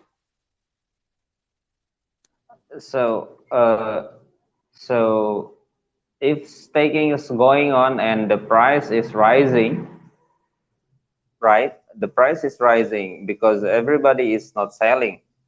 So, will the developer or the coin sell top? I mean, they will. The developer will sell their coin, right? Or not? I'm assuming that's what they call a blow off top, or where the coin is so overbought that people are going to want to start selling. So when you start dealing with percentages and you start looking up the chart, looking for average daily tops, bottoms, depending on the time frame that you're willing to enter and exit the position, or, showing support, or you want to make money, then you would look at all those things. So yeah, certain people will start to exercise their free right to start selling, right? So you got buyers and sellers. So depending on when you got in, your risk tolerance, you might have a certain price, exit strategy. But those people that sell can be just a few. It might take the project. It might stagnate the project for a week, maybe 2 weeks, maybe 6 months. But then they write back. Your convictions only lie in if you put 10,000 XRP and you're trying to get 100,000. You don't worry about anything else. You just waiting on your price. As long as the project is doing what it intends to do, there's no BS on the other side. But yeah, people will sell. Even the project might want to throw some tokens on the decks so they can not sell the project, so to speak. I don't know. I mean, I've heard of these things. I don't even look at them as a bad thing, say. But they might want to add some Let more me try funding. and They might, explain this. right? Let me try and explain this. So, People so stake, the price goes up. Price goes up, the developer wallet has a certain reserve, which the developer, when it reaches a certain point, a target price, the developer itself will sell some of their tokens to fund their project. So that way it helps the project. It's nothing wrong for the developer to sell their own tokens, because at the end of the day, the developer released these tokens, they minted these tokens to fund their project. So if the price goes up and the developer sells, it's beneficial for the project itself. Now, as a holder, what happens is people have exit strategies. Like for myself, I got core, right? And then core suddenly has gone up to 140. I have sold all my core. I had like 300 plus core. I sold them all because I didn't expect it to go up to 140. Now it's up to 140. I got my money. If it comes back down, I'm going to buy back in. If it doesn't come back down, I'm okay because I already made my profit.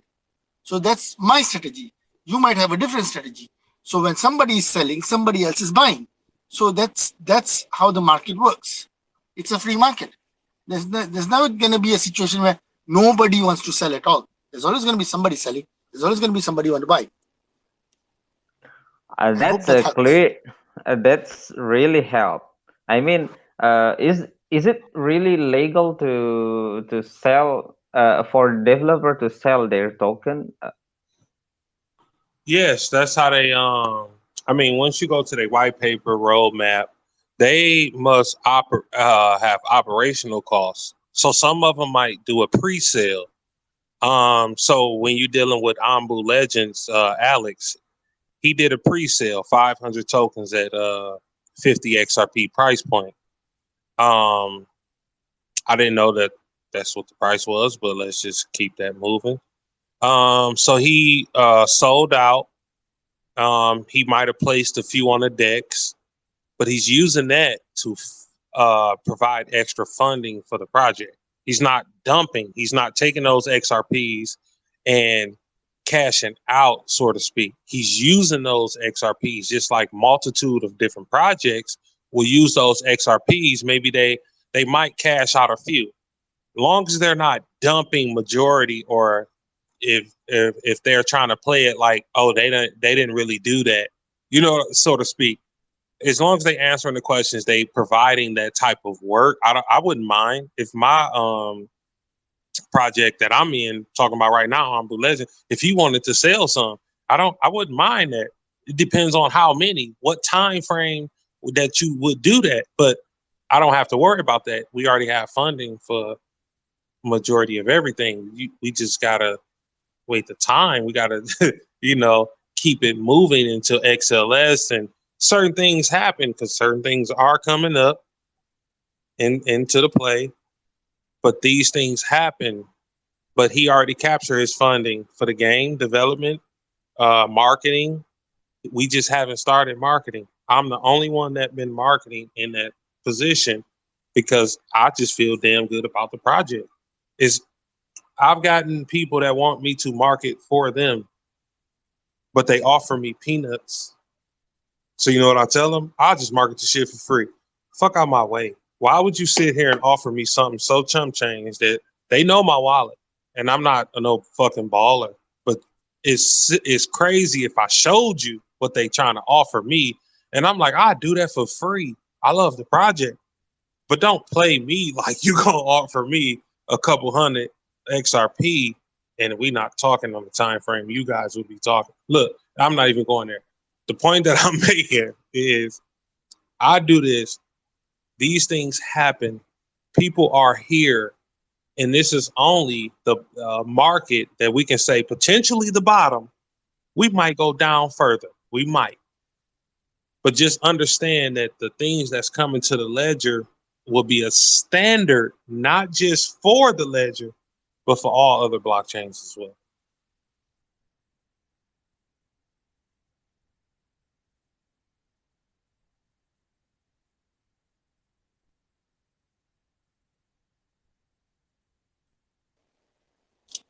Drop silence. Drop the mic. I'm still here. Hey, Too Cold. Hey, Oh, Too Cold. Too Cold is mad at me because I changed my profile picture to my NFT. That's how you look. You ever She watch? won't talk to me now. No. I bought a couple of NFTs yesterday.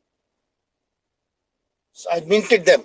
I minted these two NFTs on a project on Cardano. I minted two and I bought one. Judawan, why you don't buy no Ambu Legends? What's wrong with Ambu Legends? Sorry? I said, why you don't buy no Ambu Legends? What's wrong with an Ambu Legend token? At least one of them. What legend? Ambu Legend tokens. Never heard of them.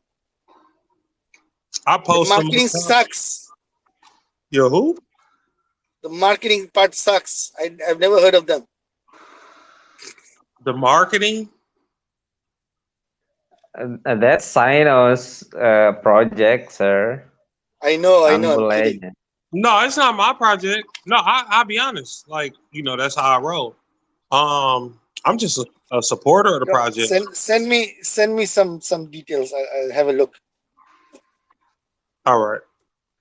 Yeah, I just got involved in the project and just decided to spread awareness. I don't try to force no one in there.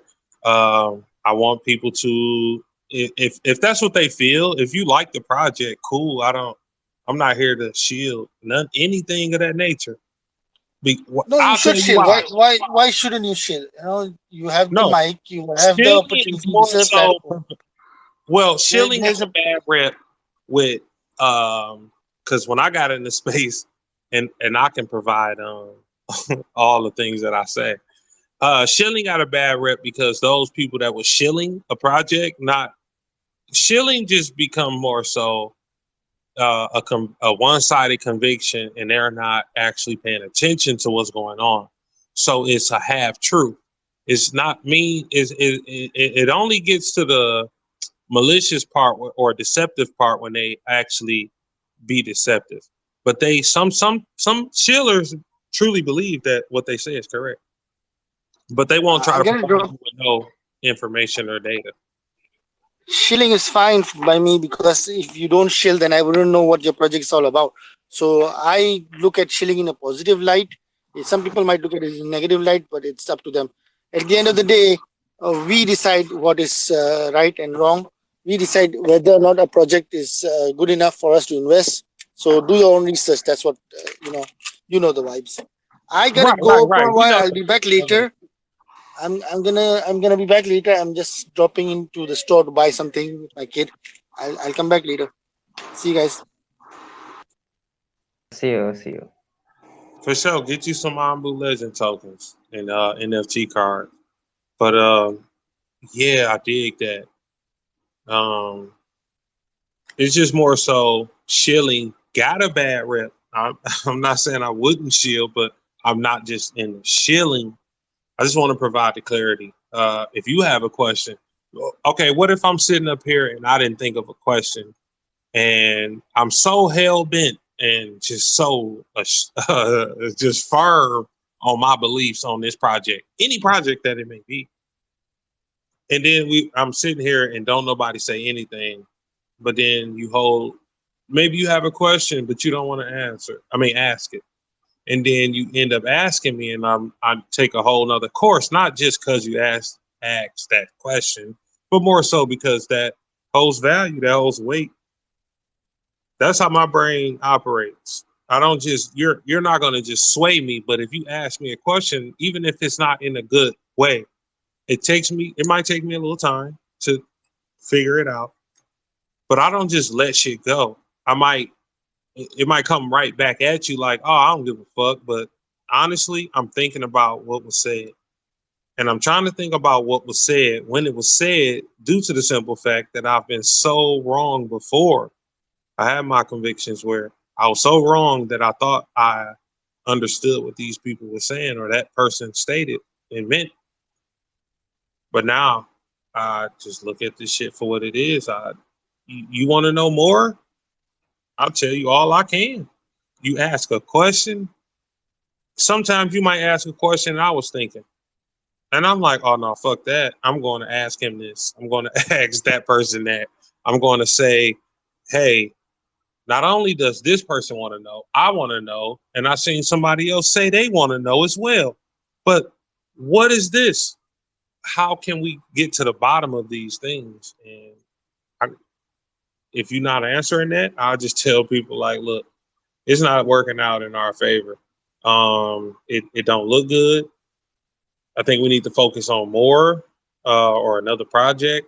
But I don't want nobody to follow me in per se, because I've been in a situation where that person answered the other person in the Discord or in a response, and they related to me or stated what was said, and I seen what was said and what was going on, and picked up from there.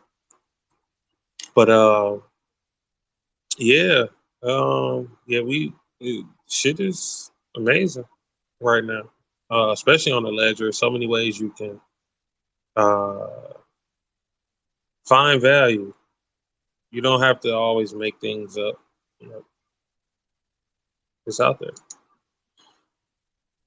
It's out there. Yeah. It's like the X Files.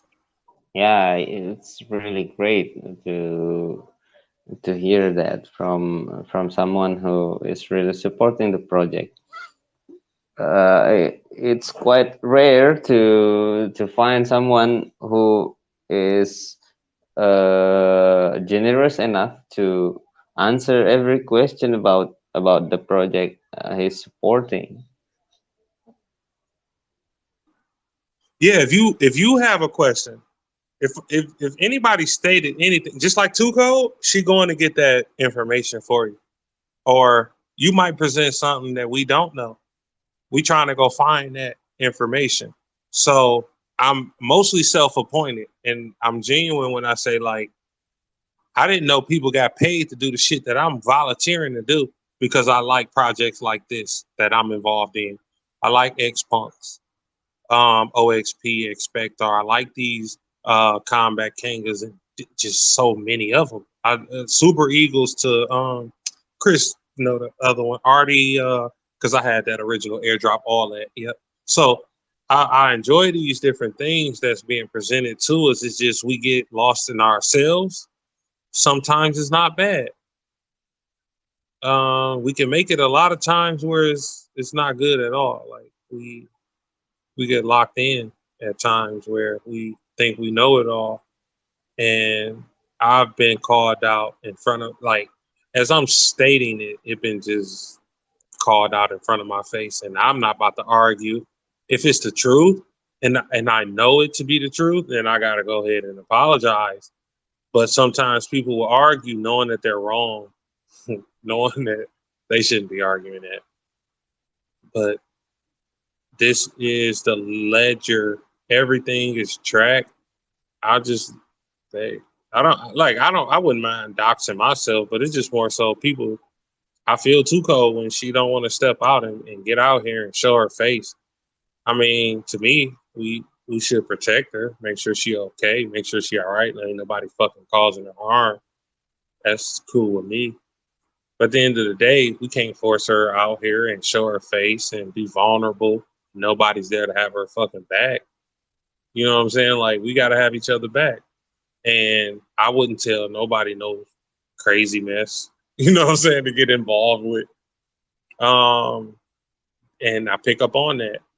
A lot of these projects come in here, and I'm like, damn, because it do take balls, whether it's lady balls or not. They take balls to get in these conversations and answer these questions.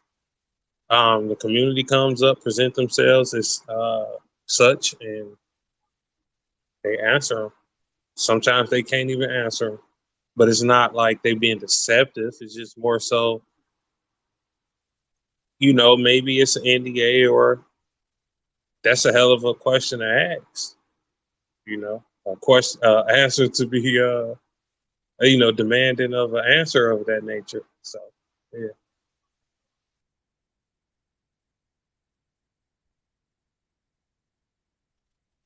I'm going to drink some water. Yeah, maybe that's it for me. It's 11 in here, so I got to go. Thank you, Silas. Thank you, Chris, to Colt and Unity, and the other. Catch you later. Bye.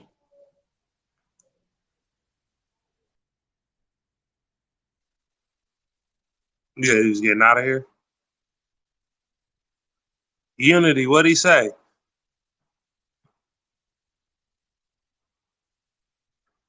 Oh, okay. For sure.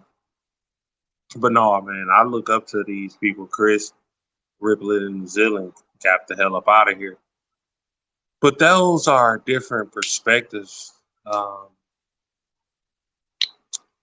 I incorporate in my everyday life, even though it might not be today, but I remember that. I remember that sentiment. I remember the way they said it, when they said it. For the most part, my recollection isn't always top par, but I remember it.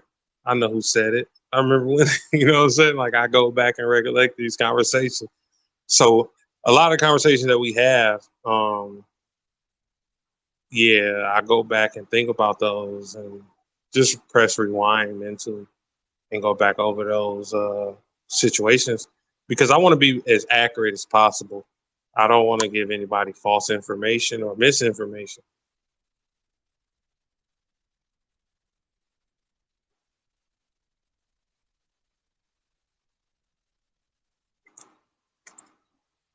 I needed that water. But yeah, the ledger is so fucking bullish. Once you find your project, man, hodl, keep accumulating, whatever that number is. But I like to just focus on a few projects at a time. Give it my best shot, keep it moving. Damn.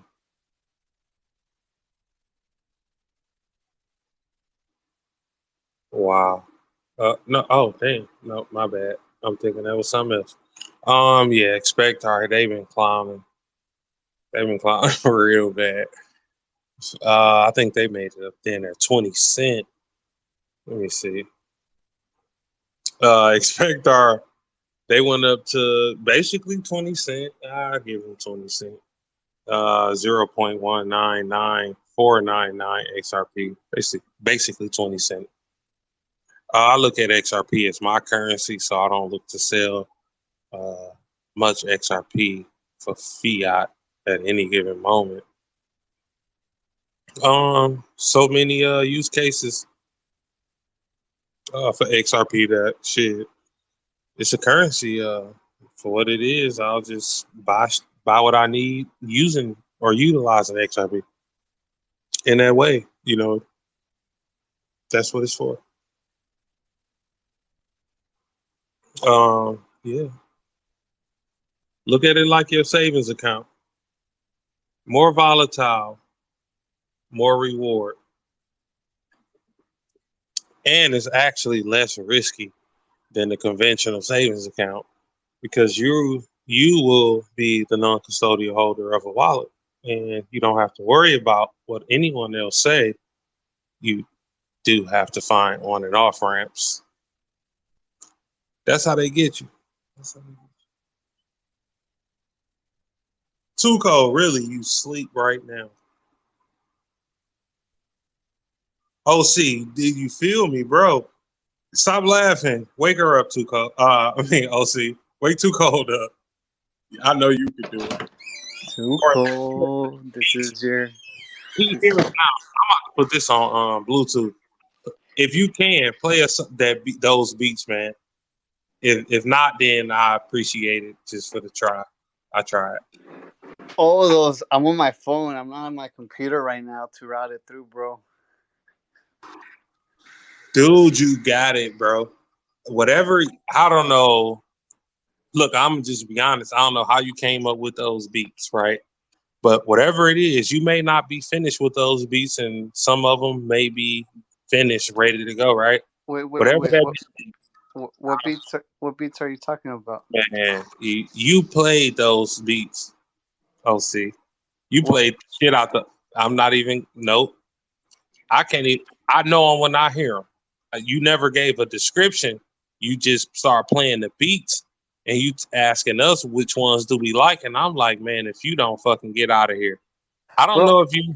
Go ahead. Are you talking about yesterday? No, this was within the last 2 weeks. Within the last 2 weeks. Remember we was sitting on Too Cold that night. You was chilling. You was playing the beats for us late night. It was about this time frame, and your friend came in the room. You went outside, chilled for a minute. You came back in and got the going. I mean, just you had conversation, so she had to mute you for a second. But you was playing your the beats that you made recently in the last 2 weeks. That must have been Red Eye, bro. I wouldn't call myself a beat producer. No, I ain't saying you was producing the beats that you had, OC. Didn't you just have some beats? Not that I recall, man. I'm trying to remember. I mean, the last time I played was in that Spanish speaking space where they wanted what's that fool's name? Fuck. Bad Bunny. They wanted his new album. That's the last time I remember playing something, and before that, I mean, it must have been Xrpl. So is Crypto Red Eye? Hell no. It could be Red Eye, bro. I mean, he's been producing some beats for the community. Tuco know who I'm talking about then, because I thought it was no. Well, I mean, if it's not you, get out of here. Like, damn. Where is Too Cold though? Too Cold. This is your subconscious.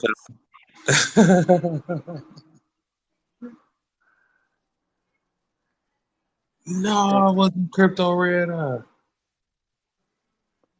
Could be, man. That's probably the guy. That's the only beat producer. I guess that's the only beat producer I know within the Xrpl community. I mean, besides Kamikaze, but I would. I know exactly who it is. Okay. Yeah, my apologies. I don't know why I interpolated that mentally with OC. Now I But mean, I heard that. now I'm interested in hearing those beats. I ain't gonna lie. Man, yeah. Man, this should be action packed. So it's a guy, he got his own tunes, he got his own songs. Ego. Um you have because I thought it was you. I don't know why I'm thinking it's you. I don't damn. I got it, but I hold on because I'm gonna go. Man, I can't find it when he made the beats, but I can find his name. I don't know why I thought it was OC. You was, but I believe you was here that night when he was playing his beats then because it hold on, I'm about to go find it. Was it Too Cold playing the beats, or was the person playing the beats? No, the person was playing the beats. I thought it Oh, was okay. you producing the beats in a way to say you was providing the beats. But Got it, got it. you stated that it wasn't you, so I believe you was here that night. Maybe your mic was on and off or whatever. But I know it was several people speaking, or had their mics off. But if it's not you, I'm about to go find out who it was. Yeah, I don't think it was me, man. I'm trying to remember if I busted out some new music, but I can't remember. What's going on, Chris?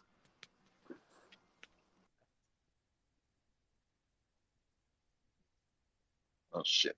Twitter keeps unmuting my mic. My connection shit tonight. Yep. Sup, Unity? Who's here is not asleep? So we got Chris. Unity had to let me up because Tuco's knocked out. Dinosaur. R6 in here?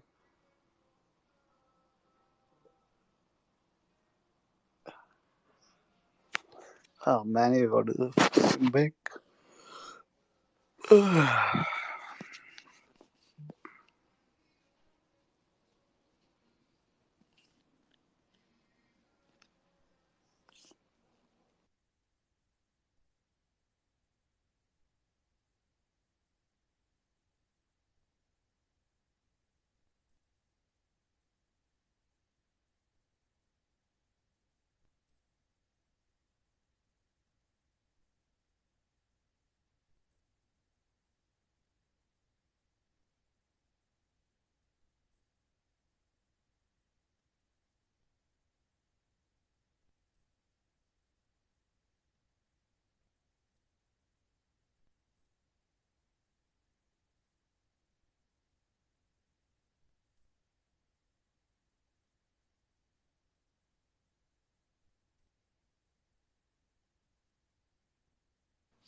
Wake up, Tuco.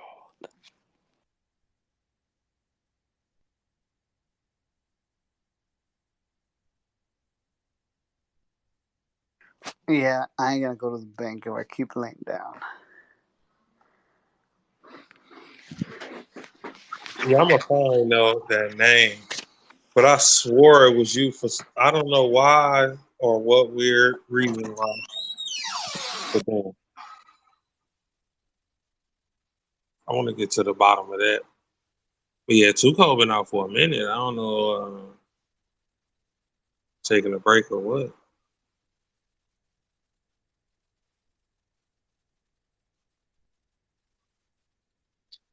There was a flight I was looking at yesterday that was $2,800, and I'm looking at the exact same flight today, and it's $1,900.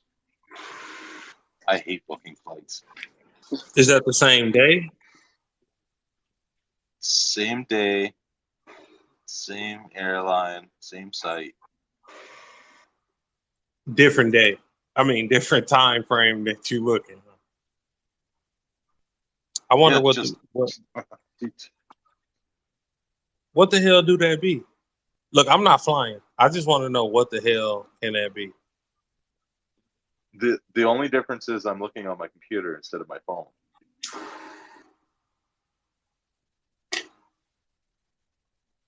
Yo, when checking for flights, don't ever actually use your main browser. Go to an incognito browser. That way, so they don't show you, like suggested things, right? And go in there, get on Google, and search for cheap flights, and it should bring everything up you need right there. And dude, it's cheap, very cheap. Yeah, flying from Canada is never cheap. It sucks. Use I an try. incognito browser, man. It makes a big I only difference. I use it like exclusively. I don't browse. Yeah.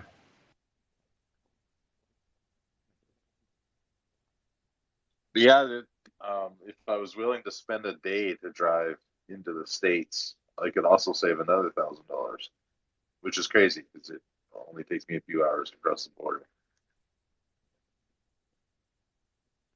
A few hours for $1,000.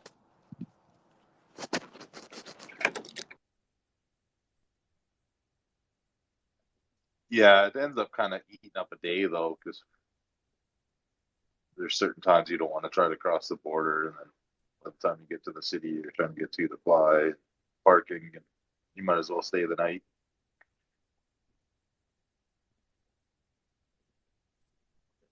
I don't know. Flying is so annoying. We used to fly to work. They used to send us a chartered plane, and it would land in like a farmer's field not far from where I live. And then they switched to commercial, and that was a fucking headache. Now we just drive up here because commercial's too unreliable and we lose money.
I have a new theory about Unity.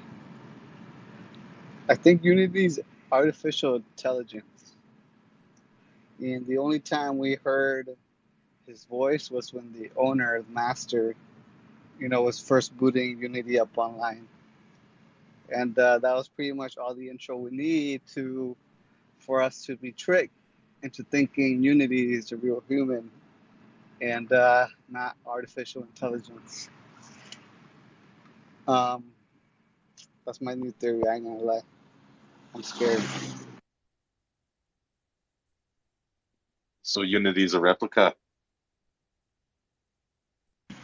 I don't know if it's a replica, but maybe Unity's learning how to speak right now through these spaces. Analyzing our speech, and then maybe one day AI will speak. But I don't think it's a replica, but a child of the creator.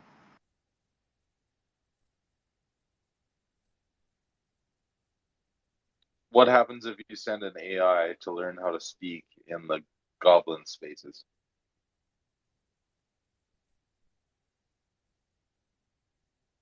So sorry, my bad. I was getting a call. What happened?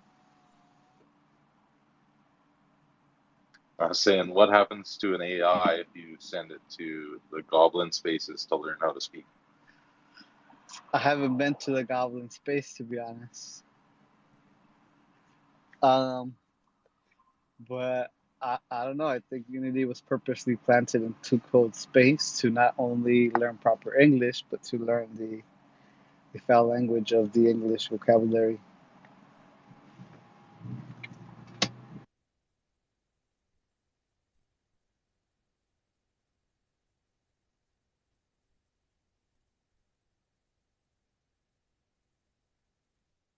Yeah, it's crazy how our phones are able to understand us with all the different uh, accents, dialects, languages.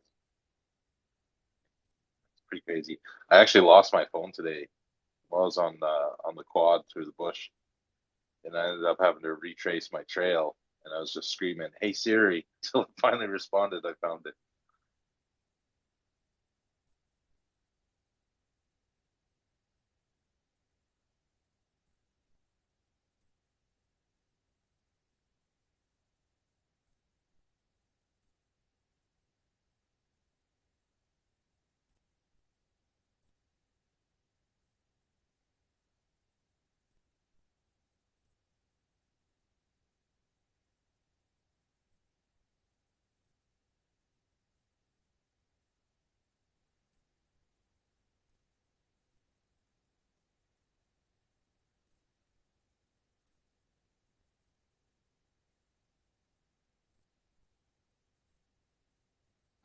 Just got back, my bad. I got a freaking phone call.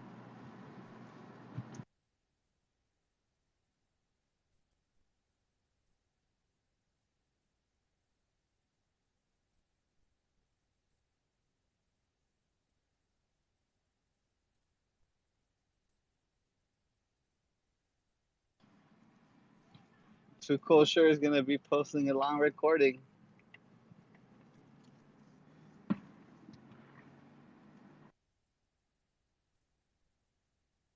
Yeah, she don't she don't never edit them. I know.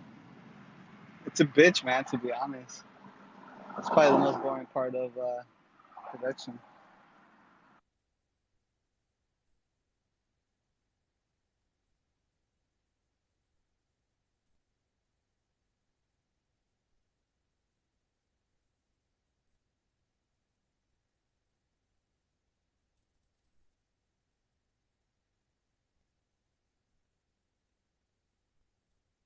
Unity, you still up?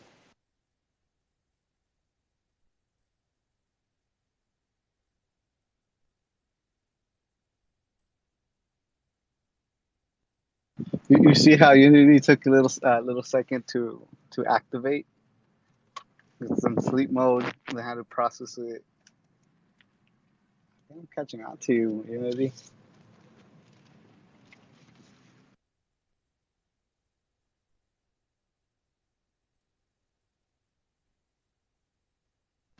I mean, I understand this is Web3, so there's no discrimination.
Y'all better wake up.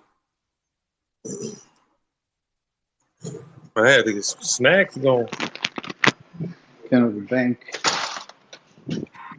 I'm up. I'm just sitting here doing my paperwork.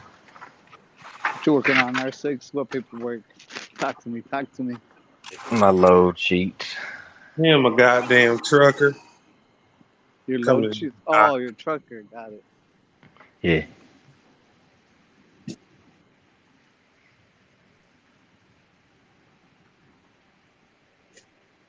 People don't know how important us truckers are in this You, you're, environment and society. you're a trucker too, Sino? Hell yeah. I invest everything that I had. I stopped trucking. I said, fuck that shit. I do pretty decent. Yeah, I'm a veteran trucker. I started in 2013. I started out with Snyder. Um, yeah, started from there. Um, yeah, went everywhere. For the most part, I never been to California. I know it was another state. I just can't think of what the hell it was.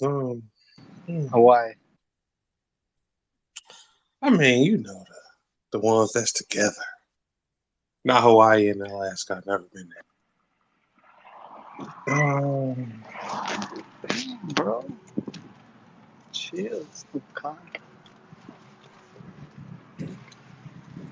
Damn, was it New Mexico? I don't know. So yeah, I had those shared experiences. Um, yeah, I ain't found no person yet. Um, yeah, plenty of miles under my belt. I've been to companies where they don't like you outperform what they norm is. So they'll tell you all these high miles. You in a fucking governed truck and you still outperforming these people. Um, it wasn't like a competition. It was just more so my dedication. I'm driving 4, 5, 6 hours. If I'm in a position where I can jump out, which is not always safe, so trust me, and I'm not the guy that's gonna carry a fucking piss bottle everywhere. But if I can jump out, I'm going to piss. I done pissed on side of mountains because I'm like, fuck that.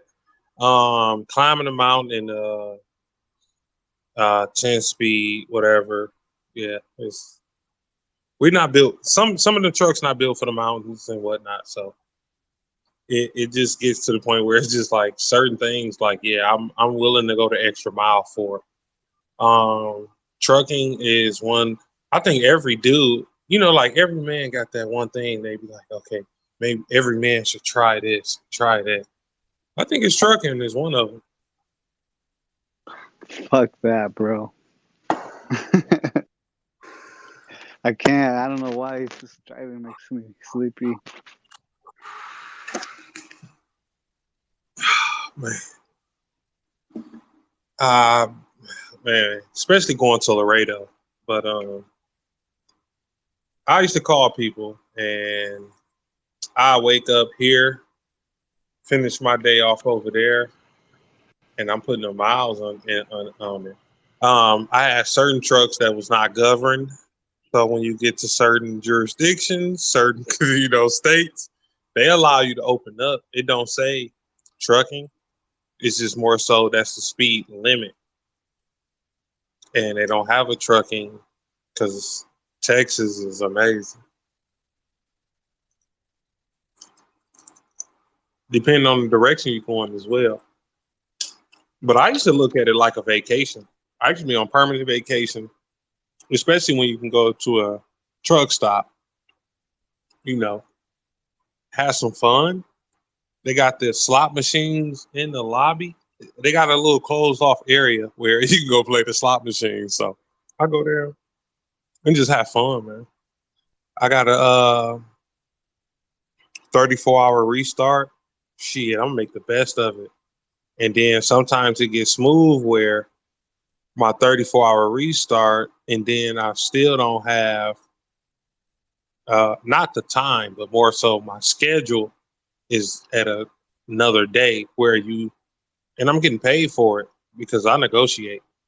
I'm getting paid for those days in between time where I'm just chilling. And if you can catch a load going where you want to go, see what you want to see.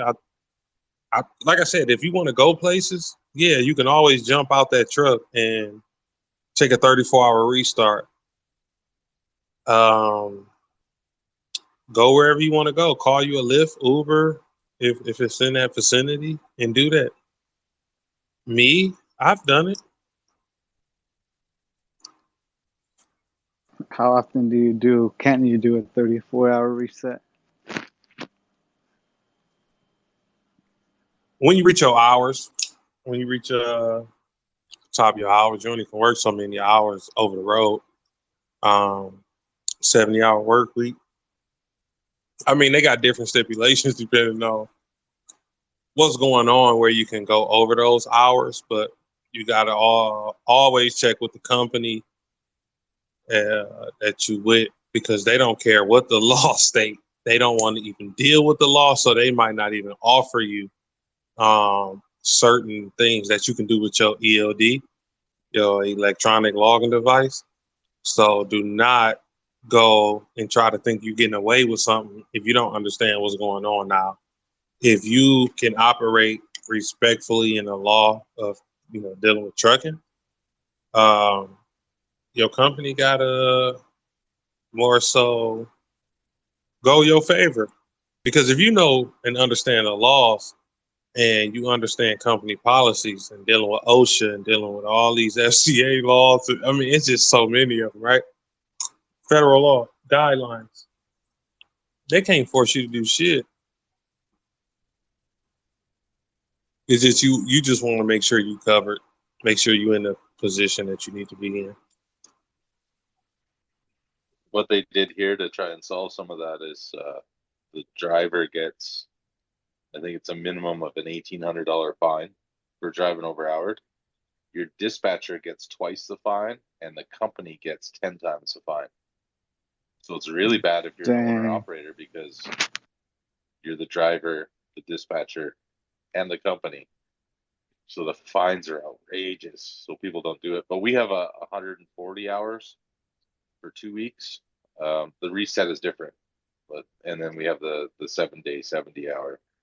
I think you do 36 hours on the 7 or 48 hours on the 140 for 2 weeks. I can't remember one or the other. You kind of get screwed doing the 140 somehow. I can't remember how. But yeah, there's a bunch of rules like for your nightly rest. You can do 6 hours in the cab or 10 hours out of the cab, which is nuts to think that somebody could even get to sleep that quickly and then fucking be back on the road again the next morning. Is crazy. But yeah, companies really push you. They'll tell you need to drive 10 hours today and make 1,000 kilometers. It's like, well, I can't average that speed. It's not possible. We need to make it work.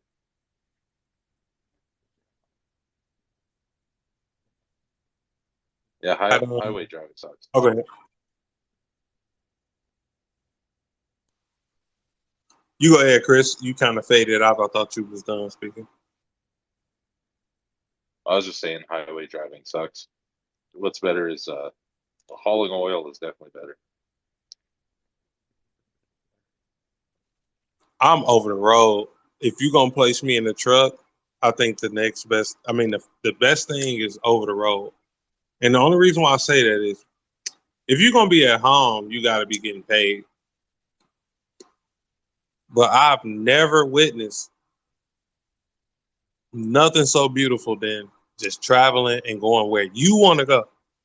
Even when I was a company driver, I used to tell my dispatcher, hey, send me this way, and they're going to do it. But I was putting, they trucks was governed at like 64, 65. If you get a good truck, it'd be like 67 and shit. You'd be like, come on, bro. You sending me down to Texas where the fucking speed limit goes up to 80 miles an hour, 75, 70 miles an hour. And that means everyone that's the speed limit. Man, they got us in here in governed ass trucks. So yeah, I'm damn sure busting out 6 hours straight. So it might be like one of those moments where, because I trip plan to the T, I find out everything that I just about need to know. I find those truck stops, travel centers, whatever you can call it, even Walmarts that I can go to. I've gotten to places where, yeah, all that shit changed because you there, and all of a sudden it's 5 and 6 hours to get loaded. You just wherever you at this at the pickup, and you on time, whatever. But those times where you thought that you can go in here get loaded quick and easy, it just don't work out. Not all the time, but you figure out how to manage.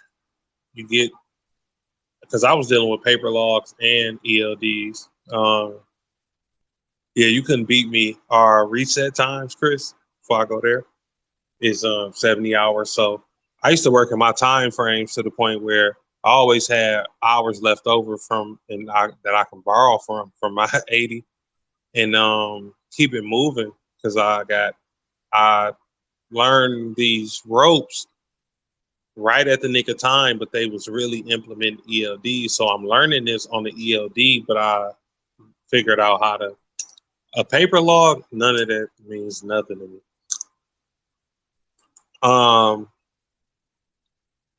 If I can go, it don't even matter. As long as I don't get caught at a position where I can't correct my books, then yeah. But at those times, it don't make no sense. I know the weigh scales, the weigh stations, the ones that's recording.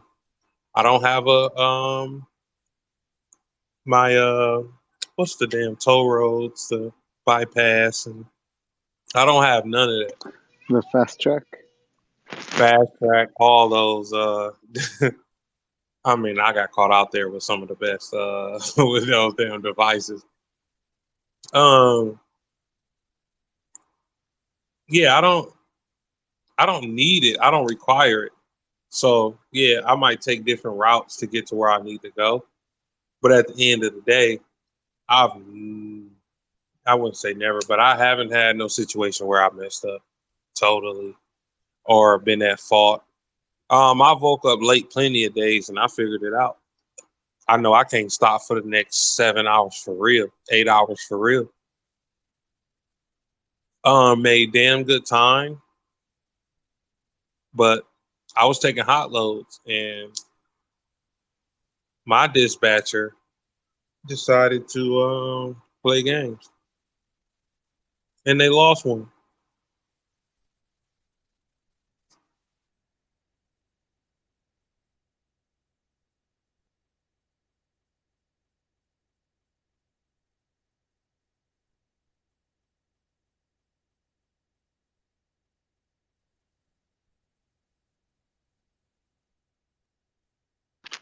How they lose the game?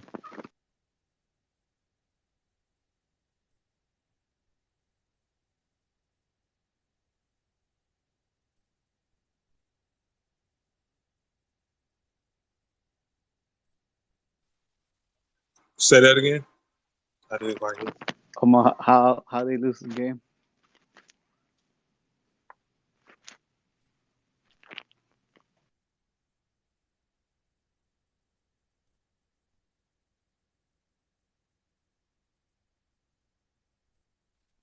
How you? I didn't. I still didn't hear it. I heard of how we lose something. You said they lost the game with you. How they Well, they lose? lost me. They lost a driver. They lost somebody that was Oh, got dedicated it. to their lane. They basically what he did was he wanted his friends, his family members, whoever that was, who gain their license to take the best routes. A lot of these lanes that we get involved in are already paid for and they subcontract them out. They might subcontract it out for that load. They might subcontract it out for that day. They might subcontract it out. It's all type of stipulations. But once you get in the swing of things, you start to realize if you're doing the best you can, and I'm dealing with some of the best of the people in the industry. This guy basically aided me in my demise in that company. Like he made sure, and I've done nothing wrong but deliver the loads to the best of my ability. He's contracting these hot loads. Only thing I can do is pick them up, and I'll tell them I I I can pick it up, but I can't make the delivery. You know what they'll do? They'll go in their computer amongst each other, and they'll get me the best rate fucking possible. I negotiated my rate, right? But I negotiated a rate, even though on my bill of lading, the paperwork states this. When I get to the customer and I'm unloading, they like, hold on, you this, that, and the third. You were supposed to be here yesterday or last week. You like, wait, now you there. You you on time, you ahead of the game and everything, but they like shit. Whoever booked your load, they knew this. They never updated them. They updated the negotiators. And now we know what's gonna happen. Now I can only tell them because I trip plan to the T. I give myself plenty of time. I go deliver my load a little bit early, 30 minutes to an hour early, depending on where I'm going. And while I know, you know, and the middleman know who's on the other side over there, not the company, not the shipper. They never updated these people. You just taking hot loads. You ripping and running. You utilizing all your time that you have available. You making damn good money, but they not letting them know. So to penalize you, they might have your ass sit overnight. Remind you, you got a whole week of loads lined up to the point where, yeah, you coming home even after taxes were like 2,500, 1,900 a week. That's crazy. That's how But they politics would at do the end of the this. day. Say it again. Well, that's how politics at the end of the day is who you know.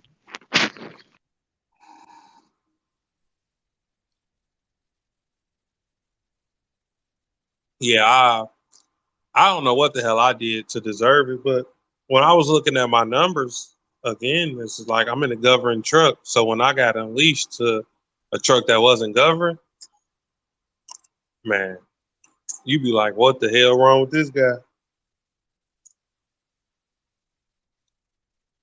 I mean, I lived my life like it was a vacation, but then I had a daughter and things started coming to a slow boil and or simmer. And I came back from over the road, got a local gig. 30 days, got my own. Yeah, about 30 days, got my own lane. Got fired. The most bogus shit I've ever heard in my life. Well, there was no definite reason why I got fired, but I'll just tell you the truth. I told the guy, my supervisor, that I pick up a day that was not my day. But I'm knee deep in snow. I'm in Michigan. I'm knee deep in snow. I forgot all about. I told this guy that I pick up this extra day.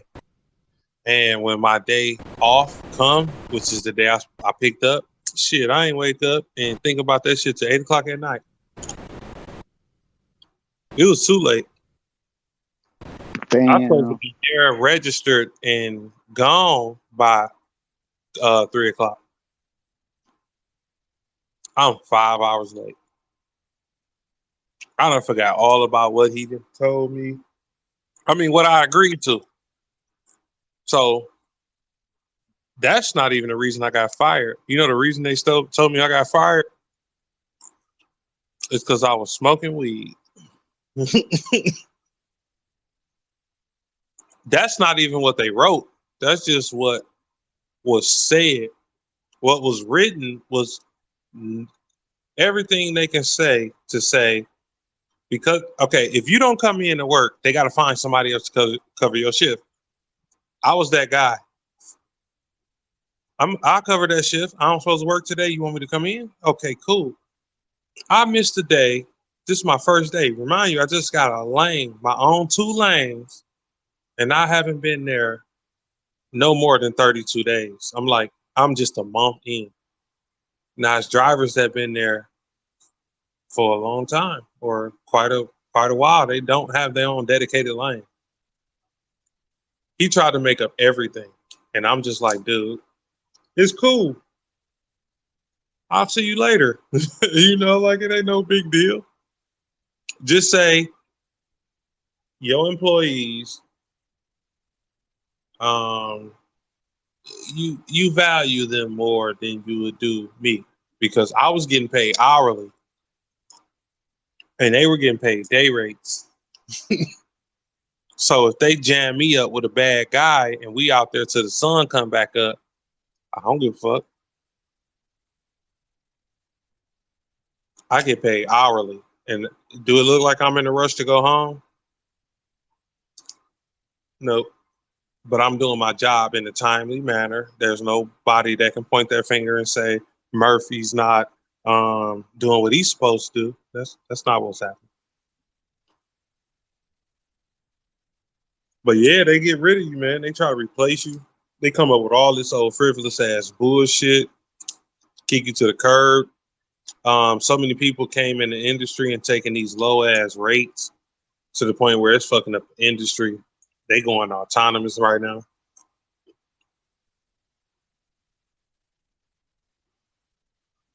They got vehicles that's like they're gonna take the load there for you.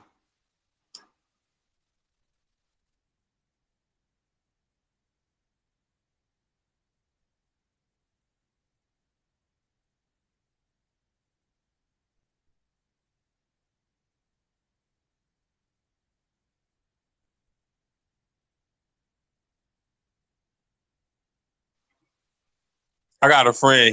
He didn't drop the trailer. The trailer disconnected. We was turning out of the facility that we just picked the load up at, and nothing happened. He tore the like the little wing of the. We had a damn near brand new fucking Freightliner Cascadia, and he tore a fender off where, you know, like you can pay for that shit out of your check, like cool. But because what the initial call was about, because they follow procedure and protocol, it was a trailer disconnect. And they write that shit up like the trailer just hit the ground and caused all this devastating effect. Only thing it was, as he was turning, it started sliding. He stopped, and being green or wet behind the ears, we called it in, and they fired his ass for it. Yeah, that's crazy. I got written up at work for calling a coworker bro. Pretty much said if I do it again, I get fired.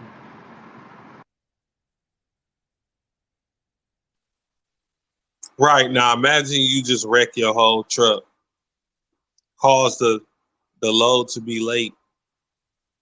Or what if you got your load confiscated, but you get fired and he only can apply, I think it's next year. Next year he can apply, I think it's in June. He can apply. They put him on a 10-year ban. Only thing he did was tore a fender off the little wing, the glider wing, the fucking glider wing between the trailer and the tractor. And I'm talking like this is not a big issue. But because what the initial call was, they took it as protocol. No load damage. We talking about a fender that he can repair. We go to the next shop. They take the fucking bracket off and put a new bracket on in a glider, the wing on the side between the tractor and the tractor. That's it. This is not no big deal. They they looked at it as a drop trailer, a trailer disconnect, and they told him he can't apply for another 10 years from 2013. I said, bro, wait, what? How? He didn't even find out he couldn't do that until 2015.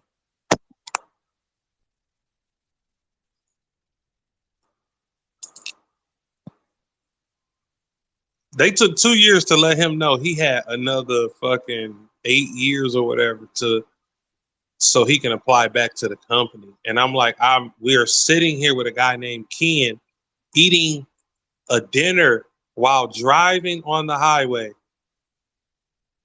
His food got lodged going down. He wrecked his whole tractor. He ain't fired.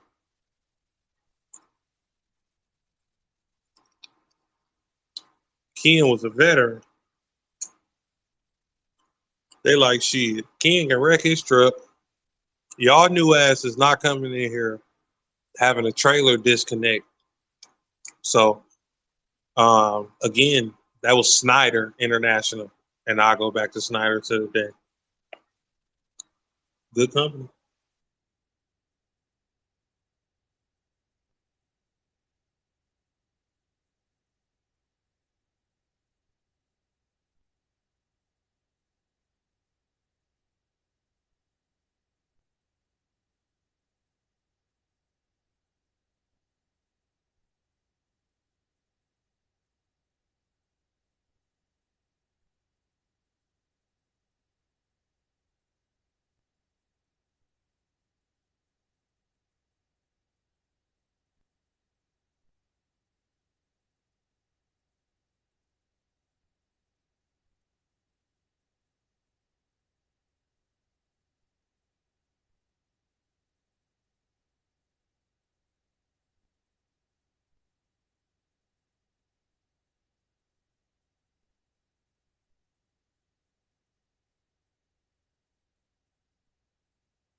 What company you with now?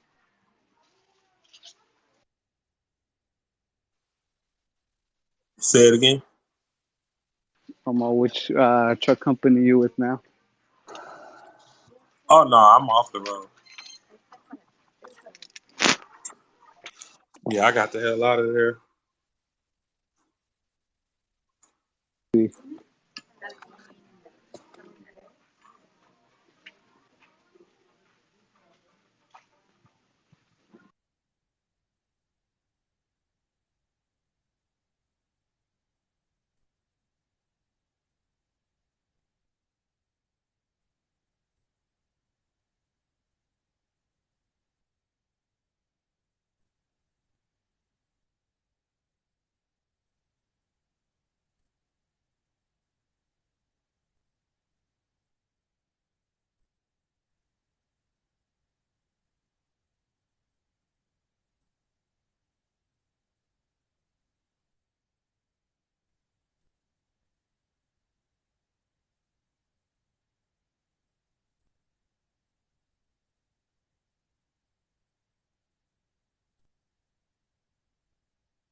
Too cold.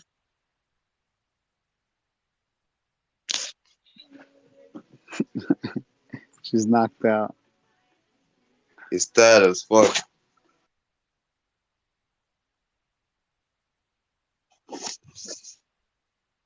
Too cold.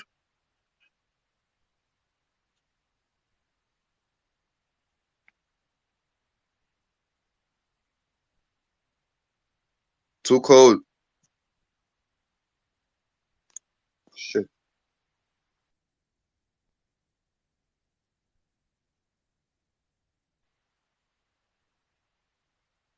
You dead? Too cold.